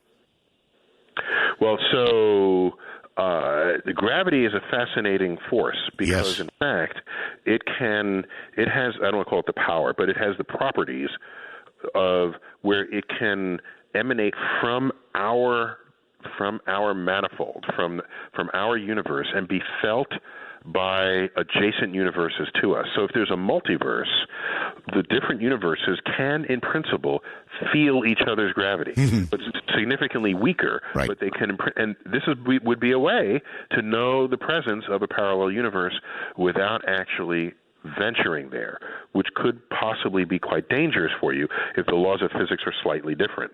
And your body will collapse into a pile of goo because the intermolecular forces are different, and they can't maintain the molecules that make up you. So, yeah, I will not be the first one to voyage into such a universe. But given the fact that gravity, as we know it and understand it, can penetrate those membranes, whereas other forces cannot, that's a fascinating fact that I think deserves much further exploration. Boy, it sure is. Given a choice, if a scientist has put in, I don't know, a decade's work on some project, and he's got an on button and an off button, and the on button is going to initiate the experiment, whatever it would be, he might sit there for a few moments thinking about the possible implications, side effects of pushing the on button, but in the end, he's going to push it, right? Yes, for sure. Now, consider that rarely is that experiment so out there that it would completely transform all of life and civilization as we know it. What is more typical is that there's some other experiment that someone had done, and this person says, I think I can make that a little better, or a little faster, or a little cheaper, or a little stronger. And so then they build an increment on that, and then they push the button. And so generally this button pushing is going on as one person steps on the shoulders of someone who came before them. They rarely, if ever, have a brand new thing out of the box that no one knows anything about, and they push the button and the world ends. Okay, well, I'm going to be watching the parking lot at CERN. Okay. All right, here. We'll find it I'm sure it's still on YouTube. Find it. It's really cute. Okay. Here's Sean for Dr. Tyson. Hi. Hello. Hello, Sean. Hey, Art. How's it going? Fine. Hey, Yeah, it's an honor to be talking to you, Dr. Tyson. Oh, thank you. No, don't even. I was just here to share knowledge. So I have two questions. First one's just a yes or no question. Is there going to be a second season of Cosmos? Oh, thanks for asking. So Seth MacFarlane, as you may know, was a co-executive producer of the Cosmos, which is part of how it landed on Fox, because he's, in a sense, a Fox property with his Family Guy and his other projects. So he and Ann Druyan, who was the co-writer of Cosmos, not only this one, but the original one with Carl Sagan, they're both working to get this thing in motion and greenlit. And I don't have the latest from them, but they're working hard to make that happen. So, and at different dinners that we've had over the past months, different parts of the band have gotten back together. So we'll see. But it's likely to happen, but I don't want to I don't want to jinx anything, but let me just say that people are working hard to make it happen. But thanks for that question. So, and my second question is just yes or no. What your best guess is as to what happened before the Big Bang? Oh, yeah. My best guess, based on cogent ideas that are emerging from cosmologists, is that we're one bubble in a multiverse, and the multiverse would be the entity that we're not familiar with in thinking about and interpreting. But if you have a multiverse that is birthing universes and that come in and out of existence, we're just one of them. And so our whole world, our whole sense of the world begins when our bubble started expanding. But if you go back to before the bubble, there's this multiverse there. Now, here's something that may force you to lose some sleep, is our experience tells us that the universe hardly ever makes anything in ones. Right? We thought maybe Earth was special. No, it's one of 8 or more planets. How about the sun? Hey, no, it's one of 400 billion stars in our galaxy. Well, the galaxy. No, there's 50 billion galaxies in the universe. Well, the universe. Well, maybe there's a multiverse. Well, how about the multiverse? Professor, I've got a question for you. What's that? Who blew the bubble? Who? You mean who? You mean how does the bubble begin? Yeah. Well, we're still trying to understand the multiverse, but finish the point that maybe there's some other kind of entity that is comprised of multiple multiverses. That is an interesting. I mean, it is turtles all the way down. Yes, is an interesting question here, and so we don't. It is a frontier to pose and answer the question, what was around before the Big Bang, or how did it begin? We have top people working on that, and so we just don't know. We're close, aren't we? Who blew the bubble? We don't know. And who implies that it is a who? Well, that was a cute way. Of course, but you have to be careful how you word a question. I know. Because it could bias an answer into a place that you're hopelessly looking for an answer, like asking what kind of cheese is the moon made out of? Well, if that's your question, then your answers and the experiments you devise will fail because it's not made of any kind of cheese. So, yeah, I knew you were having fun with it, but it has a serious response. Okay. All right, let's go outside the U.S. to Raymond, wherever he is. Raymond, where are you? Hi there, I'm in Scotland. Scotland, okay. You have a question? Yeah, my question was, how long do you think it'll take man to actually land on Mars? Huh? Yeah, no, well, that is such a good question that has possibly no real answer to it. I can tell you this, that if we find oil on Mars, we'll be there really soon. So I don't think, and this is my candid read of human behavior, I don't think it is enough motivation for any of our species to spend the money to get to Mars, to just say it is our destiny or it is the next frontier. That kind of talk hardly ever comes along with the money necessary to make it happen. The money that gets spent is almost always driven by the desire to make more money, the desire to protect your security, or that's it, kind of. And in the old days, you would do it for kings and queens and gods. Nowadays, those are diminished forces in making things happen. So, in other words, we need an economic reason or a war. My read of history tells me that, and I wish it were not so. But that's and nobody wants a war, so I presume, and so it means an economic reason. Now, does it mean finding oil on Mars? No, there are other ways you can construct an economic reason, as I hinted to earlier, where you just do it, and then the whole country, the world sees, wow, this is a cool thing to do. I want to discover as well. I want to explore. I want to innovate, and then everybody becomes an innovator in no matter what they do. And that would transform an economy, it'll transform a culture, and you'll turn the world into the world we all thought we'd be living in. All right. The tomorrow that never came. That's what we'd be living in. Indeed. All right. Barry, Ohio, I guess. You're on the air. Hey. Can you hear me? Yes. Hello. Hello. Ohio, yeah. No. Oh, hi. Neil, Art, this is legendary. Okay. I remember watching an episode of Cosmos that you did a while ago, and you talked about Venus, how it's very similar to Earth, and how, like, if all the volcanoes went off and everything, like, if we exhaust all our resources, Earth would be a lot like Venus.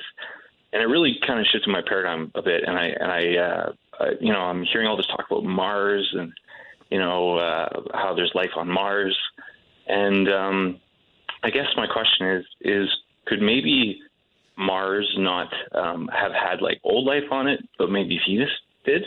Well, I haven't heard about life on Mars, really.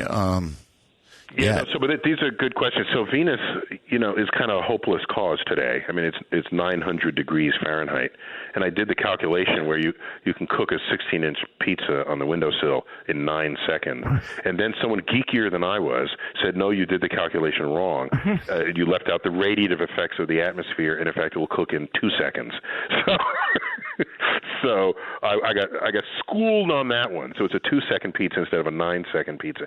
So an interesting question is, on Venus before it had this runaway greenhouse effect, or on Mars back when we know it once had running water, could there be evidence of civilizations that have come and gone?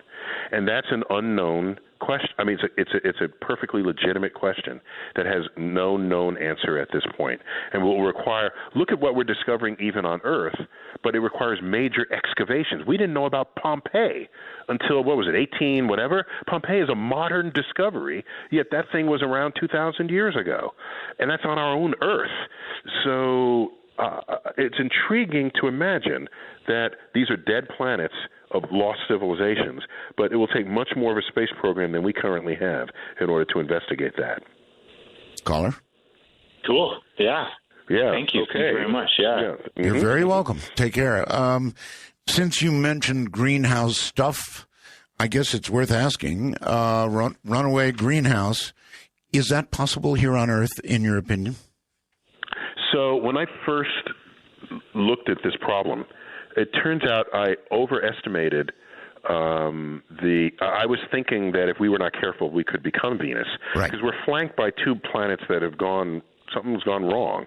Something's gone bad. Venus with a runaway greenhouse effect, Mars once having water, now it doesn't. And we're sitting exactly in between them. Which way are we going to head? Right. And so, but when I spoke with some colleagues of mine, and then I came to realize that if you burned all the coal and all the gas and all the sequestered carbon for fuel that is there, that we were already pulling out of the ground, we will not have a runaway greenhouse effect like Venus. What we'll have is an Earth with no ice caps and a very different coastline, and all of the greatest cities of the world will be completely flooded.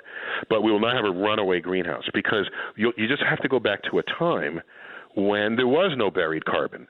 And we did have high carbon dioxide levels in the atmosphere, and it's called the Carboniferous period on Earth, where there was heavy growth of plants and the plant and trees, and the trees didn't have anything to have them decompose.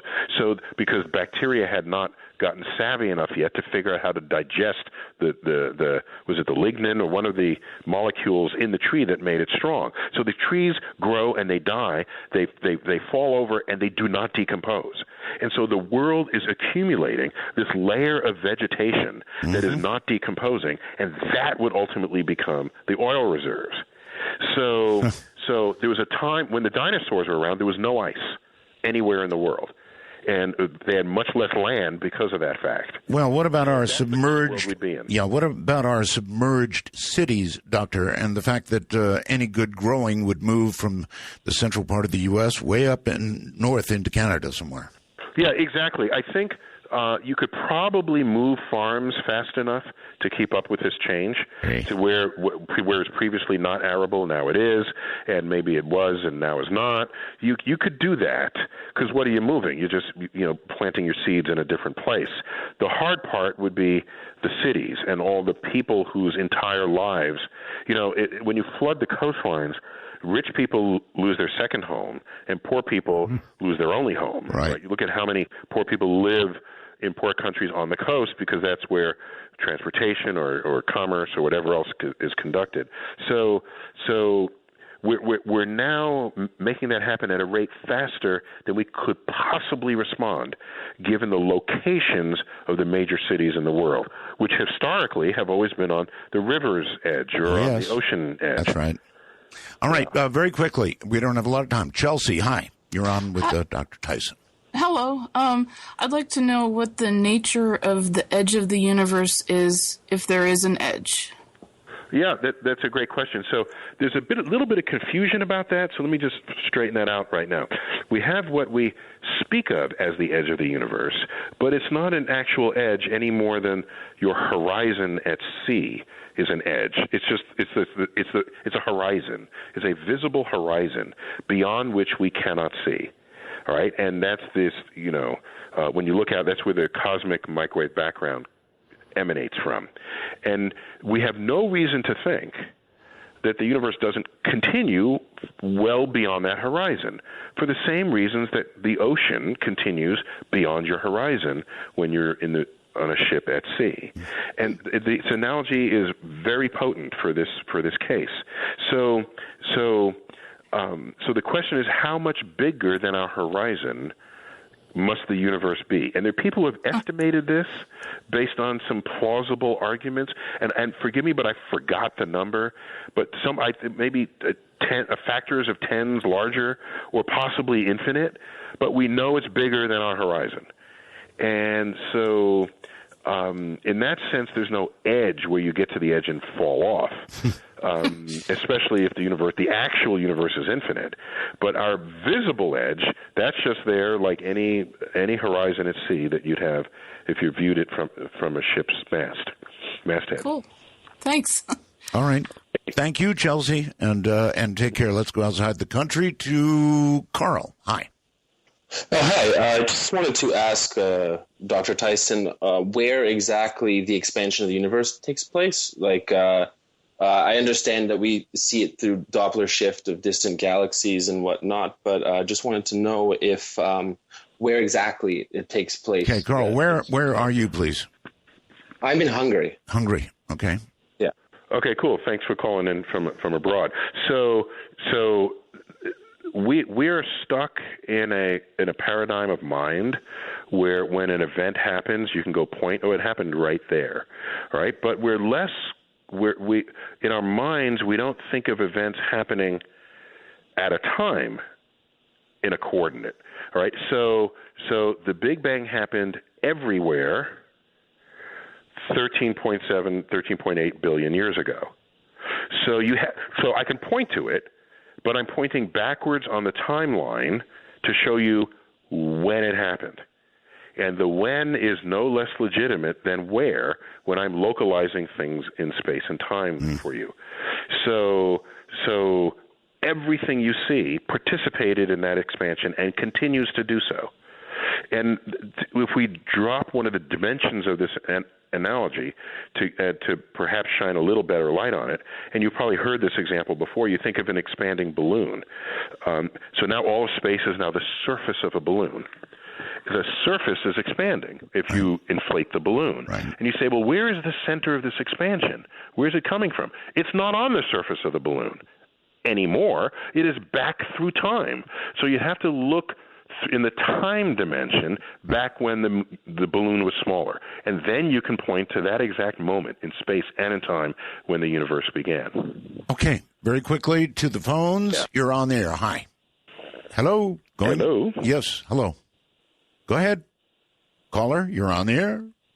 Going once, going twice, gone to Manitoba. Hello in Manitoba. Okay. Oh, hello, Art. Thank you so much for taking my call. And hello, Dr. Tyson. Yeah, hello. I just actually wanted to ask if time travel would be possible, should we, say, master the, energy output problem? So it turns out that if we had the power over the fabric of space and time enough to build wormholes, then there are trajectories around and through wormholes where you can come out in a different time from when you left, like in your past. And this is kind of scary because let's say you did that and then you prevented yourself from building the wormhole to travel back in time to see your past. Paradox. And you wouldn't have you have a time paradox. And so there's some people, I think Stephen Hawking included, who are thinking that though we have not discovered it yet, that eventually we will find a fundamental law of physics that prevents backward time travel, just so that we don't suffer from that paradox. All right. But we're not there yet. All right, Doctor, hold on. We have one last segment. Sit tight. All right. It's the long break, and try to be there if you can when we get back. Dark Matter Network News. This is Amy Martin. For the week of Halloween, The Star has published a laundry list of various incidents reported by UK authorities about UFO and extraterrestrial calls to 999 emergency services. The list includes calls about alleged alien threats over Wi-Fi signals, aliens offering meat to locals, and extraterrestrial house guests that just won't go away. While authorities are bemused by pranks which interrupt emergency services, they point out there are, however, certain examples where people have reported noises at a property and they believe it to be ghostly or extraterrestrial-related activity. Officers must still respond to ensure that a burglary or other form of crime is not being committed. See this list of strange reports for yourself over on thestar.co.uk. Officials say a Portland man has been arrested for breaking into a neighbor's home and stealing women's underwear.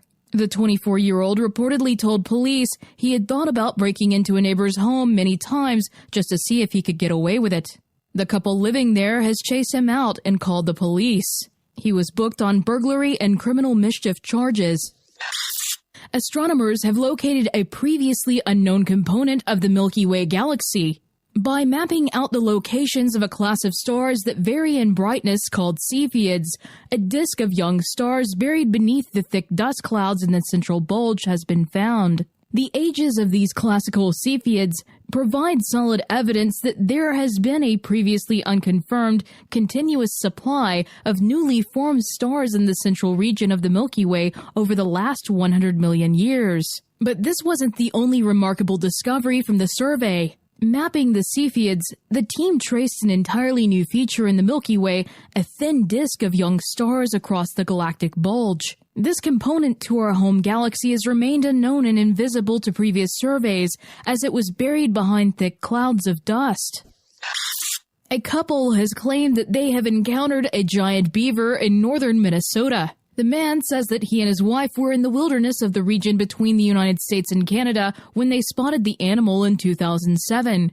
He told Cryptozoology News, "We did not tell anyone because we did not think anyone would believe us." The man, who claims to be a UC Berkeley graduate, says that he has a degree in the biological sciences and that he is, quote, very familiar with North American mammals. The creature, he explains, was approximately 5 to 6 feet long, not including the tail, and thought to be a giant beaver that went extinct around 10,000 years ago. So far, no evidence of the beaver has emerged, and no word yet on this interesting observation reported in any peer-reviewed sources.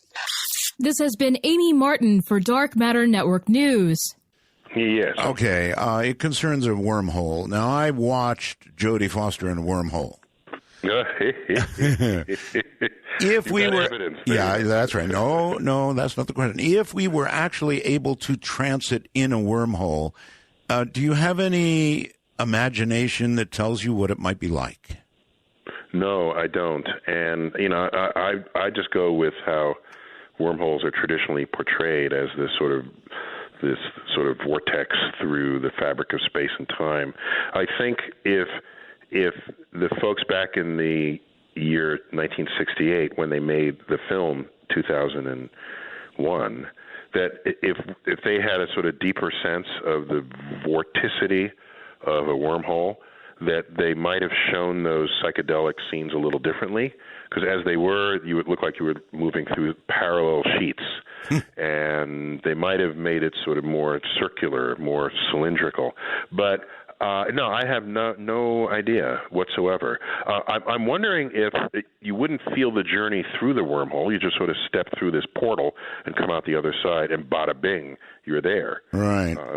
And because that's what it's doing. It's you know what it's like? It's like the doors in Monsters, Inc. Those are wormholes, right? Mm-hmm, they take from a door manufactured in the factory, and they open the door, the monster, and they show up in the child's closet, ready to terrorize them. There's no journey that they take. That's true. Because the door is the same door. Right. And so maybe that's really what it's like. It'd be less cinematic, though, if they portrayed it. Doctor, are you the one who coined the phrase "death by black hole"? Well, that's the title of one of my books, which is the best-selling of my books is "Death by Black Hole." It's still out there. I'm flattered because there's a lot of energy that I put into its contents, and it's how I communicate, and it's called "Death by Black Hole and Other Cosmic Quandaries." So yeah, that's the title of one of my books. Okay, all right, Roxanne. If I want to die, that's how I want to die. I want to send me into a black hole. That's way funner than getting hit by a bus. Roxanne, hello. Hi, I am also want to plug Art Bell Time Travelers on Facebook, and I want to thank you very much for having Dr. Tyson on. You're very welcome. Time Travelers is merely a little club we have that allows you to listen to every program we do. Thank you, Roxanne. Oh, cool. Yeah. Mm-hmm. Anyway, I do have a question. The elite few. That is. That's right. Oh, okay. Mm-hmm. I do have a question I wanted to ask you for many years, actually. Have you ever seen a UFO, a ship, and knew that it wasn't from the Air Force or anyone? So I've seen, as is true with most astronomers, particularly those who began as amateur astronomers, as I did. Yes. And amateur used in that context is actually a badge of honor. The amateur astronomers know the night sky better than any other people on Earth, and so you would never go to an amateur neurosurgeon, right? But if you went to an amateur astronomer, you can guarantee that they'll give you a tour of the night sky. In that capacity, where I looking up every night, and I know the sky like the back of my hand, enough to tell Jim Cameron that his sky was wrong just on a glance above the sinking Titanic. So that's not special talent. That's a talent that any astronomer would have who was an amateur astronomer. Okay, spill it. What do you see? Well, so not only that, so now I also know weather phenomena because I'm looking up and I'm trying to get the weather the hell out of the way so I can see the stars. I have seen things that would have stumped me if I didn't have the body of knowledge that I do about what is possible to be seen in the night sky. And so I have never seen anything that I did not fully understand in the context of either weather phenomenon or astronomical phenomenon. Okay. That's my answer. That's your answer, Roxanne. Yeah. Okay. Hey, thank you very much. You were very interesting, and I love the way Art can sit back and listen, and we can all listen and enjoy a guest for a change. That's what it's all about. Thank you. Okay, excellent. Thanks. Okay. I had the experience of seeing something that Doctor, I guess I can't help myself. On the way home from Vegas one night, in a car with my wife, after working a show in Vegas, and my wife said, "What the hell's that?" I said, "What do you mean? Something behind us." All right. We get out of the car. Real quick story. We look up. Here comes behind us this, at about 150 feet, this giant triangular craft, looked very metallic. Very quiet here in the desert. You could hear crickets a quarter of a mile away. This thing passed directly over our heads, continued out toward, by the way, Area 51, which is just adjacent to us here, and was defying gravity. Was not flying, not aerodynamic flight. So it was either lighter than air or defying gravity, one of the two, and it was gigantic. The moon, the stars went away, the classic stuff. I saw that. If you were to see something like that, how would your mind, being a scientist, digest it? Okay, I'm guessing that this was at night. It was. And most of these kinds of sightings happen at night where you've lost all sense of relative scale. Yes, sir. Because now it's just there in the darkness of the sky. Not all sense of scale. I mean, we had the moon and we had the stars to go by. No. My point is, if this is an object that you've never seen before, right, and there's nothing else adjacent to it that is familiar to you, right, then to assess its size becomes essentially impossible. You saw surely yesterday the images of the military blimp, okay? Yes. So if you just see the blimp in the sky, in those images, you have no idea how big that is. True. Is it a half a mile across? Is it a toy blimp? Until you came near the trees, until it's something that, and it's something behind it and something in front of it. So it makes judging the size very difficult. So at night, there are things you can't see, and that's why so many such sightings are reported at night rather than in the daytime. Okay. So I generally have binoculars with me at all times. I pull out my binoculars and try to find out what it is. And if I don't know if I can't figure out what it is, I say, oh, it's a mystery. Okay. Or they're doing something cool over in Area 51. Well, that's my guess. This thing was about 150 feet above me. I'm telling you, Professor, it was close. And get this as a follow-up. About a week later, the local newspaper made an inquiry of the Air Force Base, Nellis. Nellis reported back in the newspaper, oh, yes, there was a secret mission at about that time that flew over the Pahrump Valley. It was a C-130 aircraft. I was in the Air Force, Professor, and I flew in C-130. I guarantee you it would have rattled my teeth at that altitude. Yeah, you can't mistake a C-130, but it could have been a drone, for example. Drones are pretty silent, and they would move exactly as you're describing. You're saying defying gravity, therefore it must have been lighter than air. No, it could have had propellers, silent plastic propellers, like a drone. Could have. Yeah, but binoculars help because they not only help you see things close up, they also detect much more light than your human eye does. Yeah. So you can see other textures and things that would otherwise go unnoticed by your unaided eye. So carry binoculars with you. So next time that happens. Oh, it would have been nice. Binoculars and a camera, whatever. Net. Yeah, to take a big net and capture it.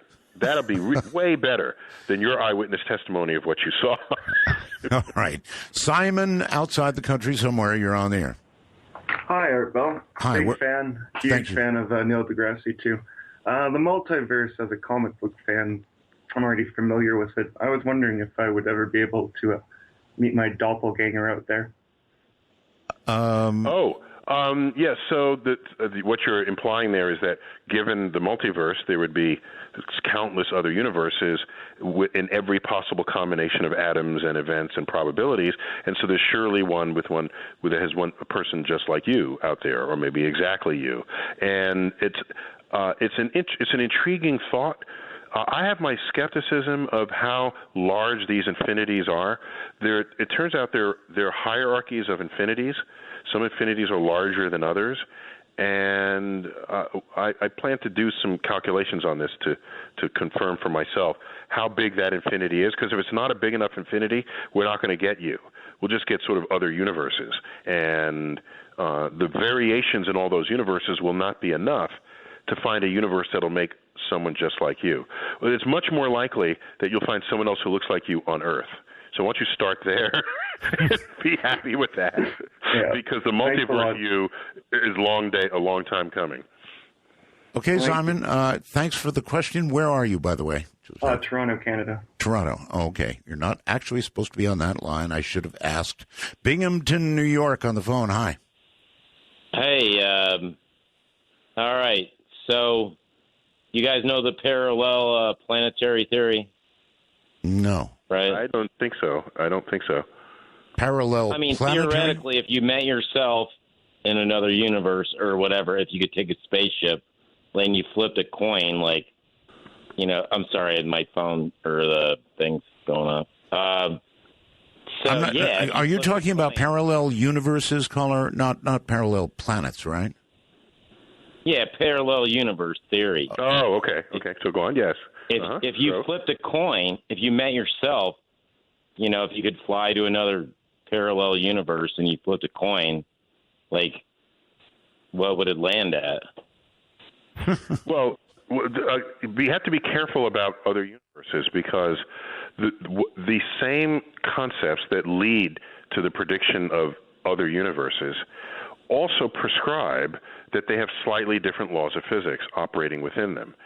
So you can bring a coin, but does the coin remain a coin in that other universe? Does the you just don't. Does the structure of matter? Is metal in that universe? You don't know. And so what I would do with the coin is flick it from my universe into that universe and see what happens to it. And then if it survives that trip, then maybe I'll dip my toe in and then go meet myself. Well, maybe you just flip that coin into an antimatter universe. Oh, that as well. You always got to carry some. If an alien lands, don't shake its hand until you toss it a coin. If the alien spontaneously annihilates, then you say, "Nope, that was an antimatter alien." They probably would have annihilated by coming in contact with Earth's atmospheric molecules to begin with. But this is what led to the idea that the Tunguska explosion might have been an antimatter chunk that exploded in midair. But you don't need antimatter to make that explosion. An ordinary asteroid or comet will do. So yeah, you want to make sure they're not antimatter. That would be a bad situation. Certainly would. You'd have to apologize. Of course, there'd be nobody left to apologize to. And by the way, there was an idea a few years ago that all the antimatter that should have been in our universe funneled out to make its own universe.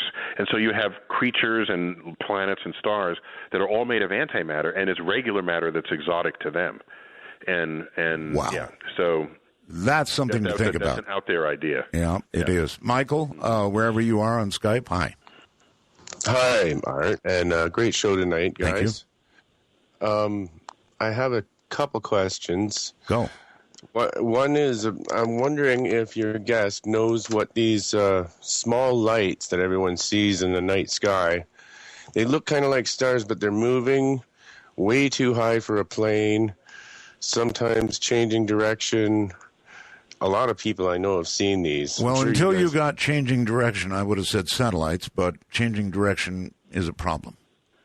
But don't satellites just like orbit with the Earth? Wouldn't they just move along with steadily along? Change directions. No, Art is right. Satellite is a ballistic trajectory in orbit around the Earth.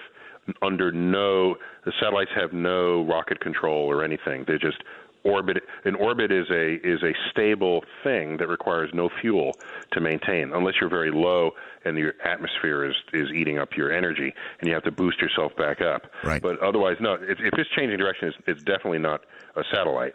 It's something else, and who knows what it is.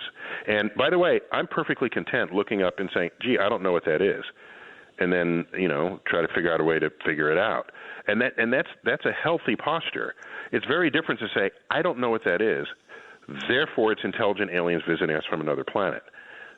If you don't know what it is, there is no therefore that follows that sentence. Well, Doctor, I don't know what it is. Right.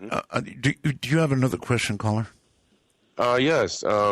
Could the human body act as a capacitor, absorbing electricity and then discharging it just like the Dark Lord in Star Wars? No, so here's the problem. We're not good at holding electricity the way a capacitor is designed to do. We're very good at transmitting electricity. So that's why when you rub your feet on the wool carpet, bada bing, it comes right out to the doorknob. Maybe you could. You would have to need an insulating layer that you can release, and then the electricity comes out of you, and then you can aim it at whoever is your target. But you would need a system of insulators that can de-insulate you on command. Then you could walk around with stored electricity, for sure. But one other thing about the lights, what you should do, as I said earlier in this a few minutes ago, carry binoculars with you. Do further experiments on this and see if it happens in the daytime. We have a better view of it. This is the investigation that any good scientist will do when they confront something they have never seen before or don't understand. Professor, if you saw something that was so indisputably, impossibly from Earth, would you go home and think about it before you made a public statement?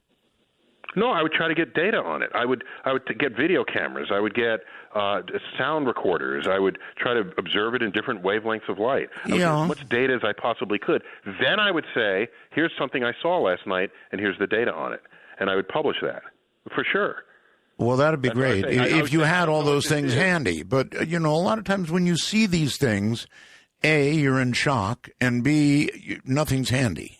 No, I will so not be in shock. I am like, I'm trained to study that which I do not understand. That's what I do. I live my whole life doing that. And so I would get as much data as I could. If I could get no data on it, it would be an interesting cocktail party discussion. But there's nothing to go public on because I have no way to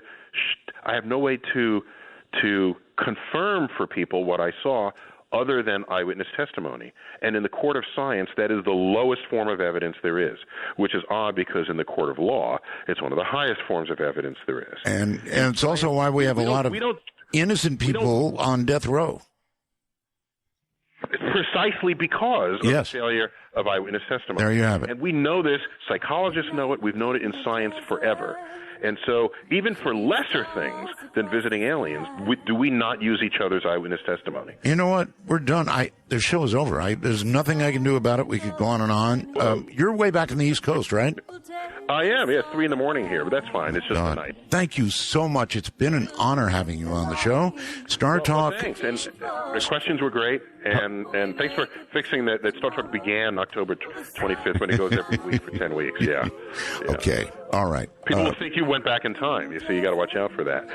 You're time traveler. I'm constantly watching out for that. Thank you, Doctor. Yeah. Okay. Great. Good night, my friend. Bye-bye. Wow. That was something. That was really something. Truly an honor. Very, very, very bright man. And by the way, I never mention it. We do have something called the Time Travelers. Cute name for the ability for you to listen to any program we've got anytime. Just RSS feed it down and listen. That, and of course, the ability to send wormhole messages during shows like this. So check into it. I keep forgetting to mention our Time Traveler group. Just go to artbell.com. It's that easy. You can learn all about it. From the high desert to all those time zones out there. Kind of a time travel, right? Good night. From the high desert and the great American Southwest, I bid you all good evening, good morning, good afternoon, as the case may be, around the world. Each and every time zone covered like a big blanket by this program, Midnight in the Desert. I'm Art Bell. It is my pleasure to be here. And I've got a number of housekeeping things I want to cover with you. First of all, no bad language. We have 2 rules. No bad language and only 1 call per show. That's easy, right? Easy peasy, as somebody says. I want to thank Telos, Joe Talbot, Keith Rowland, my webmaster, Heather Wade, my producer, and listen to me, everybody. This girl was born with a phone to her ear. If you have somebody you want to suggest as a guest, somebody who would be really good, then you're going to want to get hold of Heather. Heather Wade, my producer. So how do you do that? She is producer at artbell.com. Not real hard. Stream guys, lv.net. Sales, Pete Eberhard, of course. Tune in radio, Leo Ashcraft, Dark Matter News. I think we're the only ones with a separate Dark Matter newscast right in the middle of our show. I don't think anybody else does that. So, listen, I'm going to ask you all a big favor. Coming tomorrow is the big announcement. I think actually tonight, beginning tonight, we are experimentally on XDS. Now, what does that mean? XDS is, it's 3 letters only. XDS means that we are now sitting inside the satellite receivers of about 4,000 stations nationwide. And by the way, it's open. So all you have to do is flip it on if you're out there in radio world and let us know you put us on. Actually, you have to let us know, but it is open. Now, the favor I'm going to ask of all of you is, this is still unofficial. Tomorrow night it'll be official. Please call your local radio station. Ask, if possible, for the manager or the PD, program director, and request Art Bell's Midnight in the Desert. I say, unabashedly, that we have better content, more content, fewer commercials, 6 max an hour, no infomercials, a self-contained paranormal newscast, and we can provide ratings that will knock your socks off. And stations come on a first-come, first-served basis. So it's going to get a little hectic for a while. But if you would all pick up the phone sometime tomorrow and call the manager and request the show, that would be great, because, baby, here we come. All right. So, again, personal news. Asia is better and back in school. Yay. My wife had quite a week, all week long, tending for Asia.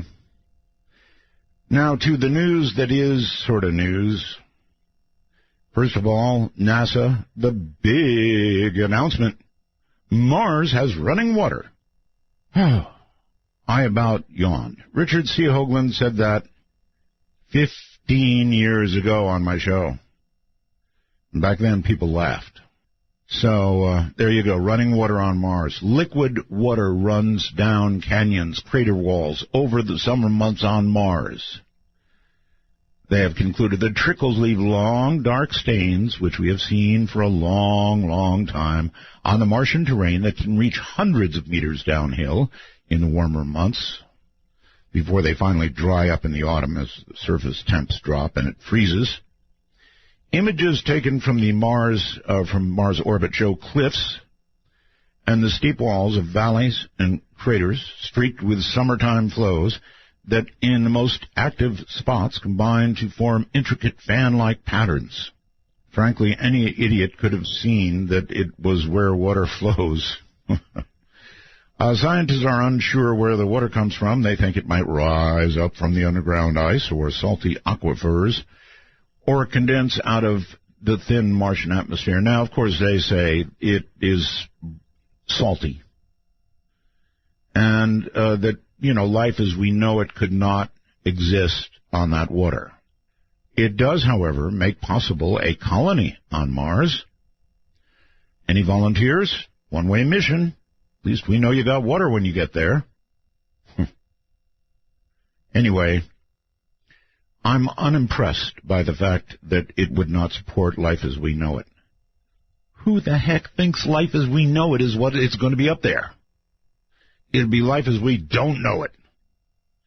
Sheesh. I mean, what if the little crawly things enjoy salty water? What if they thrive on briny water? So, NASA does one announcement a decade late. Minimum of a decade. All right, this is going to start to get to be serious stuff here. About 24 years, well, let me begin here. The United States announced today, with a video on CNN, that we are doing a $1 trillion nuclear weapons upgrade. So what do? Hop into somebody's living room in presumably Russia or Beijing and say, "Hi there, you're screwed." Boom! $1 trillion. We're going to. Do you know what $1 trillion could do for us? Anyway, we're going to make them better, we say. About 24 years after the end of the Cold War, Russia and the U.S.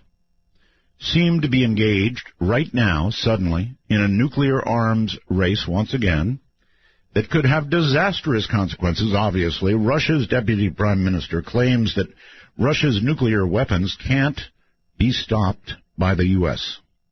They fire them, they hit. That's what he says. So if a war breaks out, they can stop whatever we throw, or we can't stop whatever they throw at us. In a talk show with the state-run Roisa, that's a television channel there, he claimed that Russia has developed a new technology that could easily overcome the U.S. missile defense system. He's overseeing the modernization of the country's nuclear weapons. Last year, he announced that he would overhaul the country's entire nuclear arsenal by 2020. It is part of Putin's rearmament program that is estimated to cost, about $700 billion. So they're roughly spending about 3/4 of what we are, but they're ahead of us now. Russia's deployed nuclear capacity has overtaken the U.S. for the first time since the year 2000, according to a report from the U.S. State Department. Now, this is really serious stuff, folks. What was the Cold War is becoming the Cold War again. I guess you've noticed Russian bombers making close passes by our planes, buzzing our ships, and they are now ahead of us in nuclear weapons, and we're both we're going to spend more than they will, so I guess we'll be even by then. Maybe. How many times could we blow ourselves into little bits? Well, I want to serve up a little bit of a warning. Tomorrow night, we are going to do a program on global thermonuclear warfare. And I serve up a warning because it is legitimately scary, scary stuff. We are going to talk about how a war might start. We're going to talk about how it might escalate, and what the use of those weapons by both sides would mean. For those of you that have been busily adding new dates to predict the end of the world, you really might want to listen to this one. That's tomorrow night. And I also reflect a little bit on Dr. Jacobs. I've got to have David Jacobs back, and I'm going to reschedule him. The invasion that he described of the human race, that he believes is underway right now, is insidious. Kind of like, it reminded me when I thought a little bit about it, of Father Malachi Martin's perfectly possessed people. Aliens. Kind of like perfectly possessed, I would say, right? Pretty good analogy when you think about it. Oh, one more thing. We are still hunting for a wicked witch. That's right, a wicked witch. And when I say wicked, I mean... I guess I can use all the words: cauldron-stirring, broom-riding, spell-casting, mean-spirited. Well, you don't have to be mean-spirited, I guess. But you get the idea. I want a wicked, wicked witch. Now, I guess you can be a good person and still be a wicked witch, right? So we're still on the hunt. And if you know of one... And you really need to do a test of wickedness, not Wiccanness, wickedness. A lot of Wiccans out there, but they're not wicked. So you know what I'm after, right? The tough, mean things. The ones that when they walk down the street toward you, you sort of move out of the way because you know if you do the wrong thing, that could be trouble. Okay, I think that gets most things out of the way. We'll go into the XDS thing a little tomorrow. I think we're up there right now, by the way, testing. So on all those XDS receivers, kind of exciting. Coming up in a moment is Nick Redfern. He is a full-time author and journalist specializing in a wide range of unsolved mysteries for over 30 years.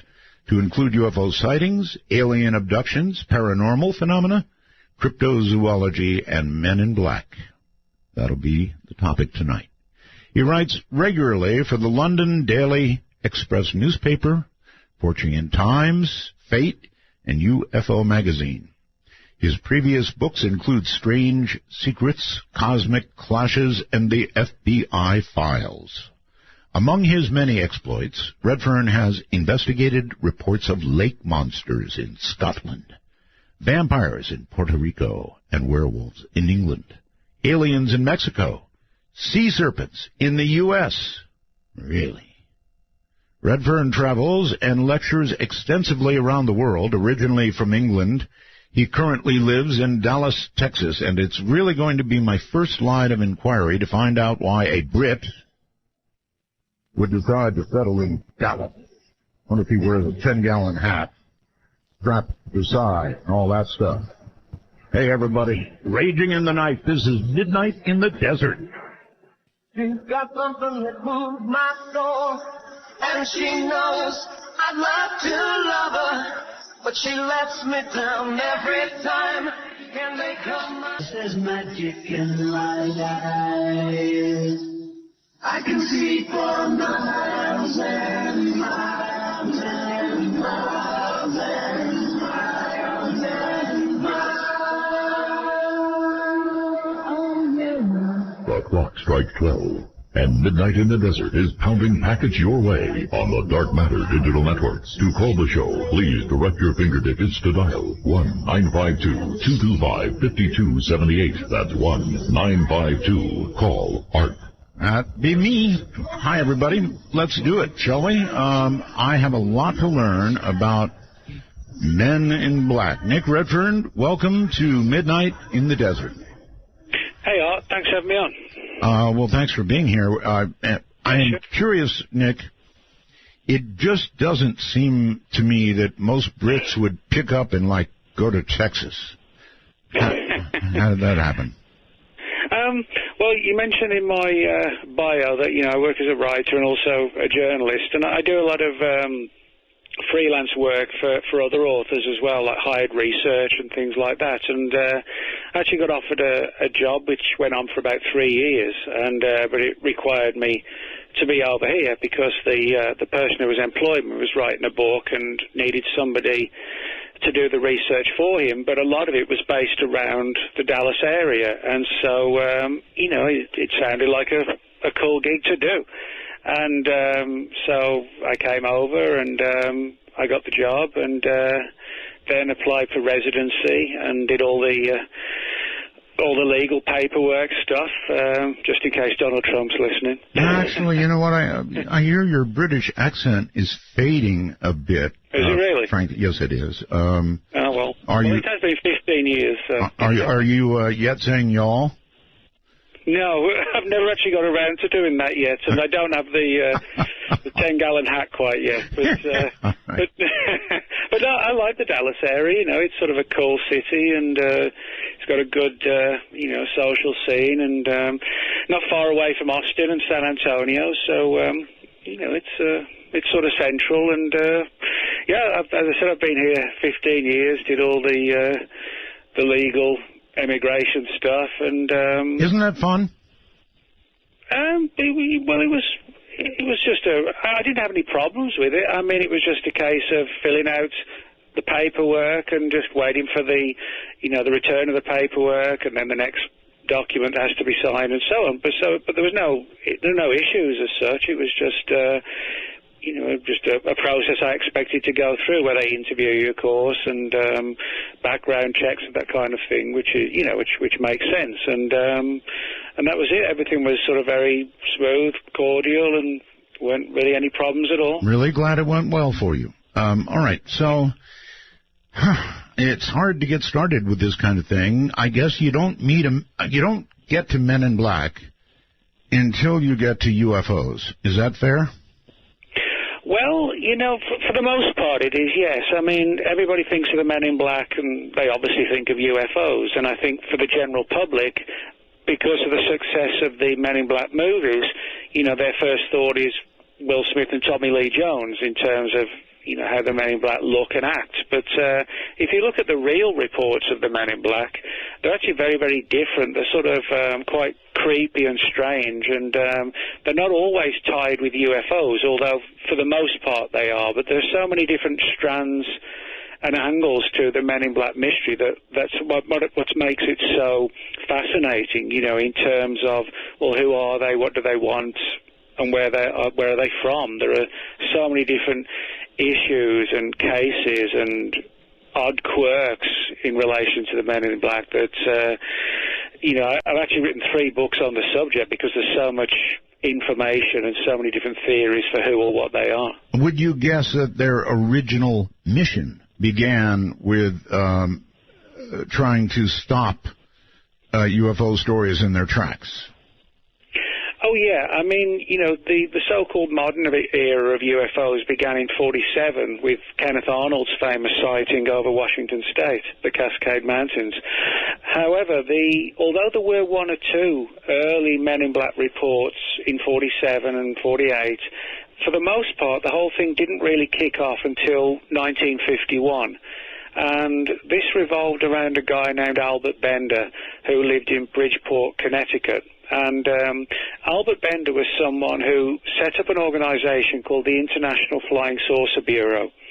And there were a lot of small UFO groups, regional groups at the time around the United States, the UK, and a few other countries, such as Australia. And they may have had a circulation of 40 or 50 here, something like that. But Bender's organisation, the IFSB, really took off big time, to the point where he literally had circulations in the low thousands, which was really good, you know, for 1951-52. And the subscriptions were coming in from all around the world, and the magazine that he put out under the International Flying Saucer Bureau banner was doing really well. You know, he's having sighting reports sent to him. He's being asked to do radio shows and even TV shows, and everything was running smoothly until suddenly the Men in Black intruded on his life, and it all went downhill from there for Albert Bender, and it was a very sinister situation for him. Can you describe what happened to him? Did he describe it? Oh, yeah. Yeah, well, what happened was, as I said, you know, the image that most people have of the Men in Black is from the movies, you know, the idea of a super secret group within government, or some sort of like a black budget program that operates outside of government. So in other words, people need to understand that the movies followed the reality, not the reality following the movies. Well, certainly the movies were based upon, you know, the real reports in terms of how they dressed and the threats. Right. But if you read from Bender's experiences onwards, the Men in Black in reality actually don't sound physically and, you know, in terms of what they look like their movie versions. For example, pretty much a good, I would say, 95, 96% of all the cases, and this begins with Bender, the witnesses described them as sort of only about 5 feet tall to 5 feet 5, very strange looking, very pale skin, no blemishes or lines on their faces, almost as if they look like a mannequin in some respects. I was going to say an alien. Well, actually, you know, that's one of the things. I mean, you mentioned, for example, David Jacobs. I mean, the interesting thing about the Men in Black mystery is there are some eerily close parallels in some of the things that David Jacobs has written about and researched that ties in with the Men in Black. In other words, very sort of human-looking entities moving amongst us, but when you have a good look at them, there are things about them that just don't seem right. And that's what Albert Bender said, that he would get not so much visitations, but he talked about how he would see these shadowy figures, and in some cases they would even sort of literally materialize in his bedroom. And he described them as having, as I said, very pale skin. I guess today, you know, we would talk about them almost looking sort of overly Botoxed, you know, very strange looking, emotionless, no lines. And Bender said that they essentially spoke to him in a telepathic fashion and warned him to leave the UFO subject. And Bender, like a good UFO researcher, he did as he was told. He left the subject. Oh, he did. He caved in. Oh, yeah. Yeah, he absolutely caved in. And what happened was that he closed the IFSB down, the International Flying Saucer Bureau, cancelled his magazine, and a lot of people who subscribed to it, as I said, in the thousands, thought this was some kind of publicity stunt. You know, when you see a band and they say they're going on their final tour, so you better come and see us now, and then they come back 5 years later. That didn't happen. That's what everybody thought, though. And Bender was so petrified by these repeated encounters, and he said he saw the Men in Black sometimes following him in the streets late at night if he'd be coming home from the cinema, and they'd have these sort of long black trench coats on and black fedoras and these piercing eyes, and it was sort of very menacing, and almost in some respects his story's not so much Men in Black, it's almost like X-Files meets H.P. Lovecraft. It's sort of like a gothic horror story mixed in with UFO conspiracies. Well, you realize that his behavior, as you described it, could be described as a classic psychological symptom as well. Paranoia. Yeah, I mean, there's no doubt that Bender was paranoid. I guess the thing is, was it a psychological paranoia, or was he driven to paranoia, or was it possibly both? And what's interesting, that in terms of Bender's story, it's a fascinating one, because he was a very sort of fascinating character with a lot of, facets to his character, in terms of he was deeply involved in the occult, for example. I mean, heavily in sort of seriously dark occult things. He actually created, for example, what he described as an altar in his attic to travel places to try and summon up supernatural entities. And he actually wondered if it kind of opened a portal or a doorway to allow something paranormal through. That was one of the theories he looked at. But yeah, I mean, you can look at some of the aspects of Bender's life and see that there were significant psychological issues. By his own admission, he developed OCD, obsessive compulsive disorder, but he said that was due to the fact that he became so terrified by this situation. He'd be repeatedly checking the front doors were locked at night and the windows were locked, and then he'd go and check again, and that kind of overtook his life. So, it's a case of which came first, and did one provoke the other. So, it's a fascinating case history of a man steeped in paranoia, and at the heart of it all, these sort of almost gothic men in black. Well, Nick, I think that it's more than just a theory. I think that if you put up an altar, as you mentioned, if you call upon these things to be part of your life, if you want to be involved with them, that is a very, very strong invitation in the paranormal world for whatever's out there to come and at the very least, have a look. And, yeah, I mean, you open something, you allow something in, and once it's in, it doesn't always, like a good visitor, leave on time. No, you're right. And, I mean, I've done a lot of investigations and interviews with people who sort of delved into, paranormal phenomena, think it's all cool and exciting, and the more they get into it, they find themselves, I guess, surrounded by entities that they've called forth, that they not really sure what they are, but they cause havoc in people's lives. Oh, they do. All right, Nick, hold tight. Nick Redfern is my guest. We're going to be deep into the Men in Black this night. So keep that in mind if you have a UFO sighting, because I guess these guys are still out there working. I'm Art Bell. Some velvet morning when I'm straight, I'm gonna...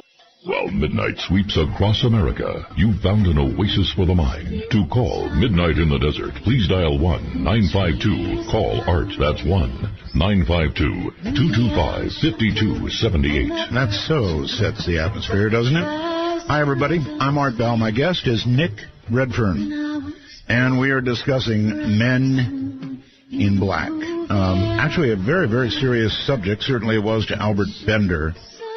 And, gee, Nick, I don't know what to say, except if he actually, publicized, told everybody that these guys came to see him, and then really threw it in and never came back, no publicity stunt, then I guess he really met them.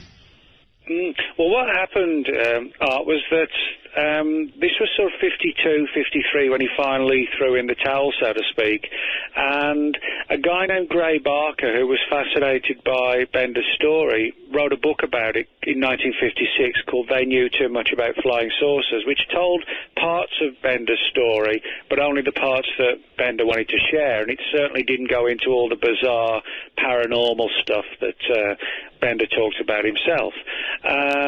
But what happened was he just very briefly resurfaced in 1962 when Barker, who was also a publisher, convinced Bender to write his own book, which he did. It was called Flying Saucers and the Three Men. And it was a very small book, but told the story of how these men in black would sort of appear and materialize and dematerialize, and they had more of almost like a demonic quality to them, I guess. And but then when he put that book out, he said, "Look, I'm done with it," and that was now 53 years ago. And he stayed out of the UFO subject for the rest of his entire life and would not correspond with anyone. He wouldn't even promote the book barely after it came out. He just essentially wrote it because Barker asked him to, and that was it. And he walked away from the subject. And that's actually not something you see very often in the UFO subject, where if somebody says, I'm quitting, that's it, I'm done, they typically do come back. Here I am, proof of that, yes. Bender never did. He just stayed away and said, I'm done with it. He's in his own words, pretty much, he said he just felt that he couldn't get into that sort of turmoil of dealing with what he initially assumed were going to be government people, and then when he got the visit, so to speak, they were anything but that. They were, as I said, they were far more H.P. Lovecraft than they were the X-Files. Mm-hmm. Well, it's not easy to be visited by people like that, especially ones that communicate with you, my God. So, was that the first Men in Black that you're aware of visit? Well, there are one or two earlier ones, but that's without doubt the Bender case is the one that really began the entire Men in Black mystery. And it was actually Gray Barker's book that told the story of the Men in Black that coined the term Men in Black. Barker in 1956 was the first person to use the term Men in Black as a specific term to describe these entities. So in that sense, it's a very important case, but it opened the doors for some people who said, well, this is really interesting because I had an experience very much like that, but before that date. But in other words, Bender did prompt some people to come forward who claimed earlier reports with the Men in Black, but had Bender's story not been the first one that got so popularized, those other ones probably wouldn't have come forward. I wonder if the three wise men were counseled that no, you don't see that star. Well, that's interesting because, as I said, Bender's book was called Flying Saucers and the Three Men. And the reason why it was called that is because typically the Men in Black turn up in groups of three. Now, there have been reports of one and two, but for the most part, it's three. So, that's an interesting angle. Well, all right. So, obviously, since that time, not the time I mentioned, the one you mentioned in the 50s, following 47, I guess, there have been many, many, many incidences of Men in Black. I think even Dan Aykroyd reported them, right? Mm-hmm. Yeah, I mean, the Men in Black, a lot of people don't realize the sheer number of reports that surface. I mean, I mentioned at the beginning, I've written 3 books on the Men in Black, and the most recent one, which is just called, or actually the brand new one, which came out last week, The Men in Black. What I found is, and I think most authors get this, when you write on a particular subject, people who've had their own experiences tend to contact you on that subject. In other words, same exact thing happens to talk show hosts, of course. Yeah, exactly, yeah. And, somebody writes a book on crop circles, people contact them about crop circles. Right. Well, having written, extensively on the Men in Black, I probably get, I would say, somewhere in the region of 40 or 50 reports a year, something like that, like 1 or 2 a week, something maybe close to.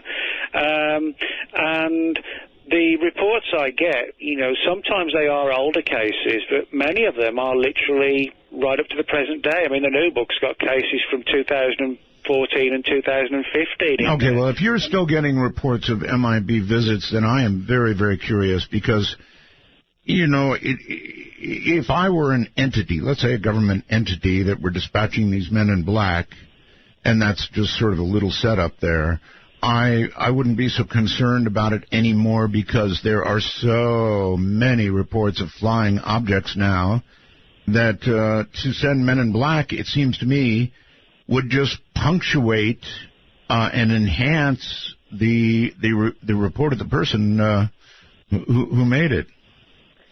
No, that's a good point, and you're right. But I think one of the important things to note is most of the people who report the MIB today, they actually sound far far more like what we're saying with David Jacobs was talking about. You know, that they look semi-human, but they camouflage themselves with fedora hats and black wraparound sunglasses, turned-up collars. And in many respects, you know, the sort of things David's been talking about, you can actually make a good case that the Men in Black could be an aspect of that sort of an infiltration. Okay. All right. Now, you've done it. You've brought up David Jacobs' name, Dr. Jacobs' name, several times, and I've held myself back, but I can't do it anymore. I did a show with him the other night. I don't know if you're aware of that or not. Yes, I was, yeah. One hell of a show, if I do say so myself.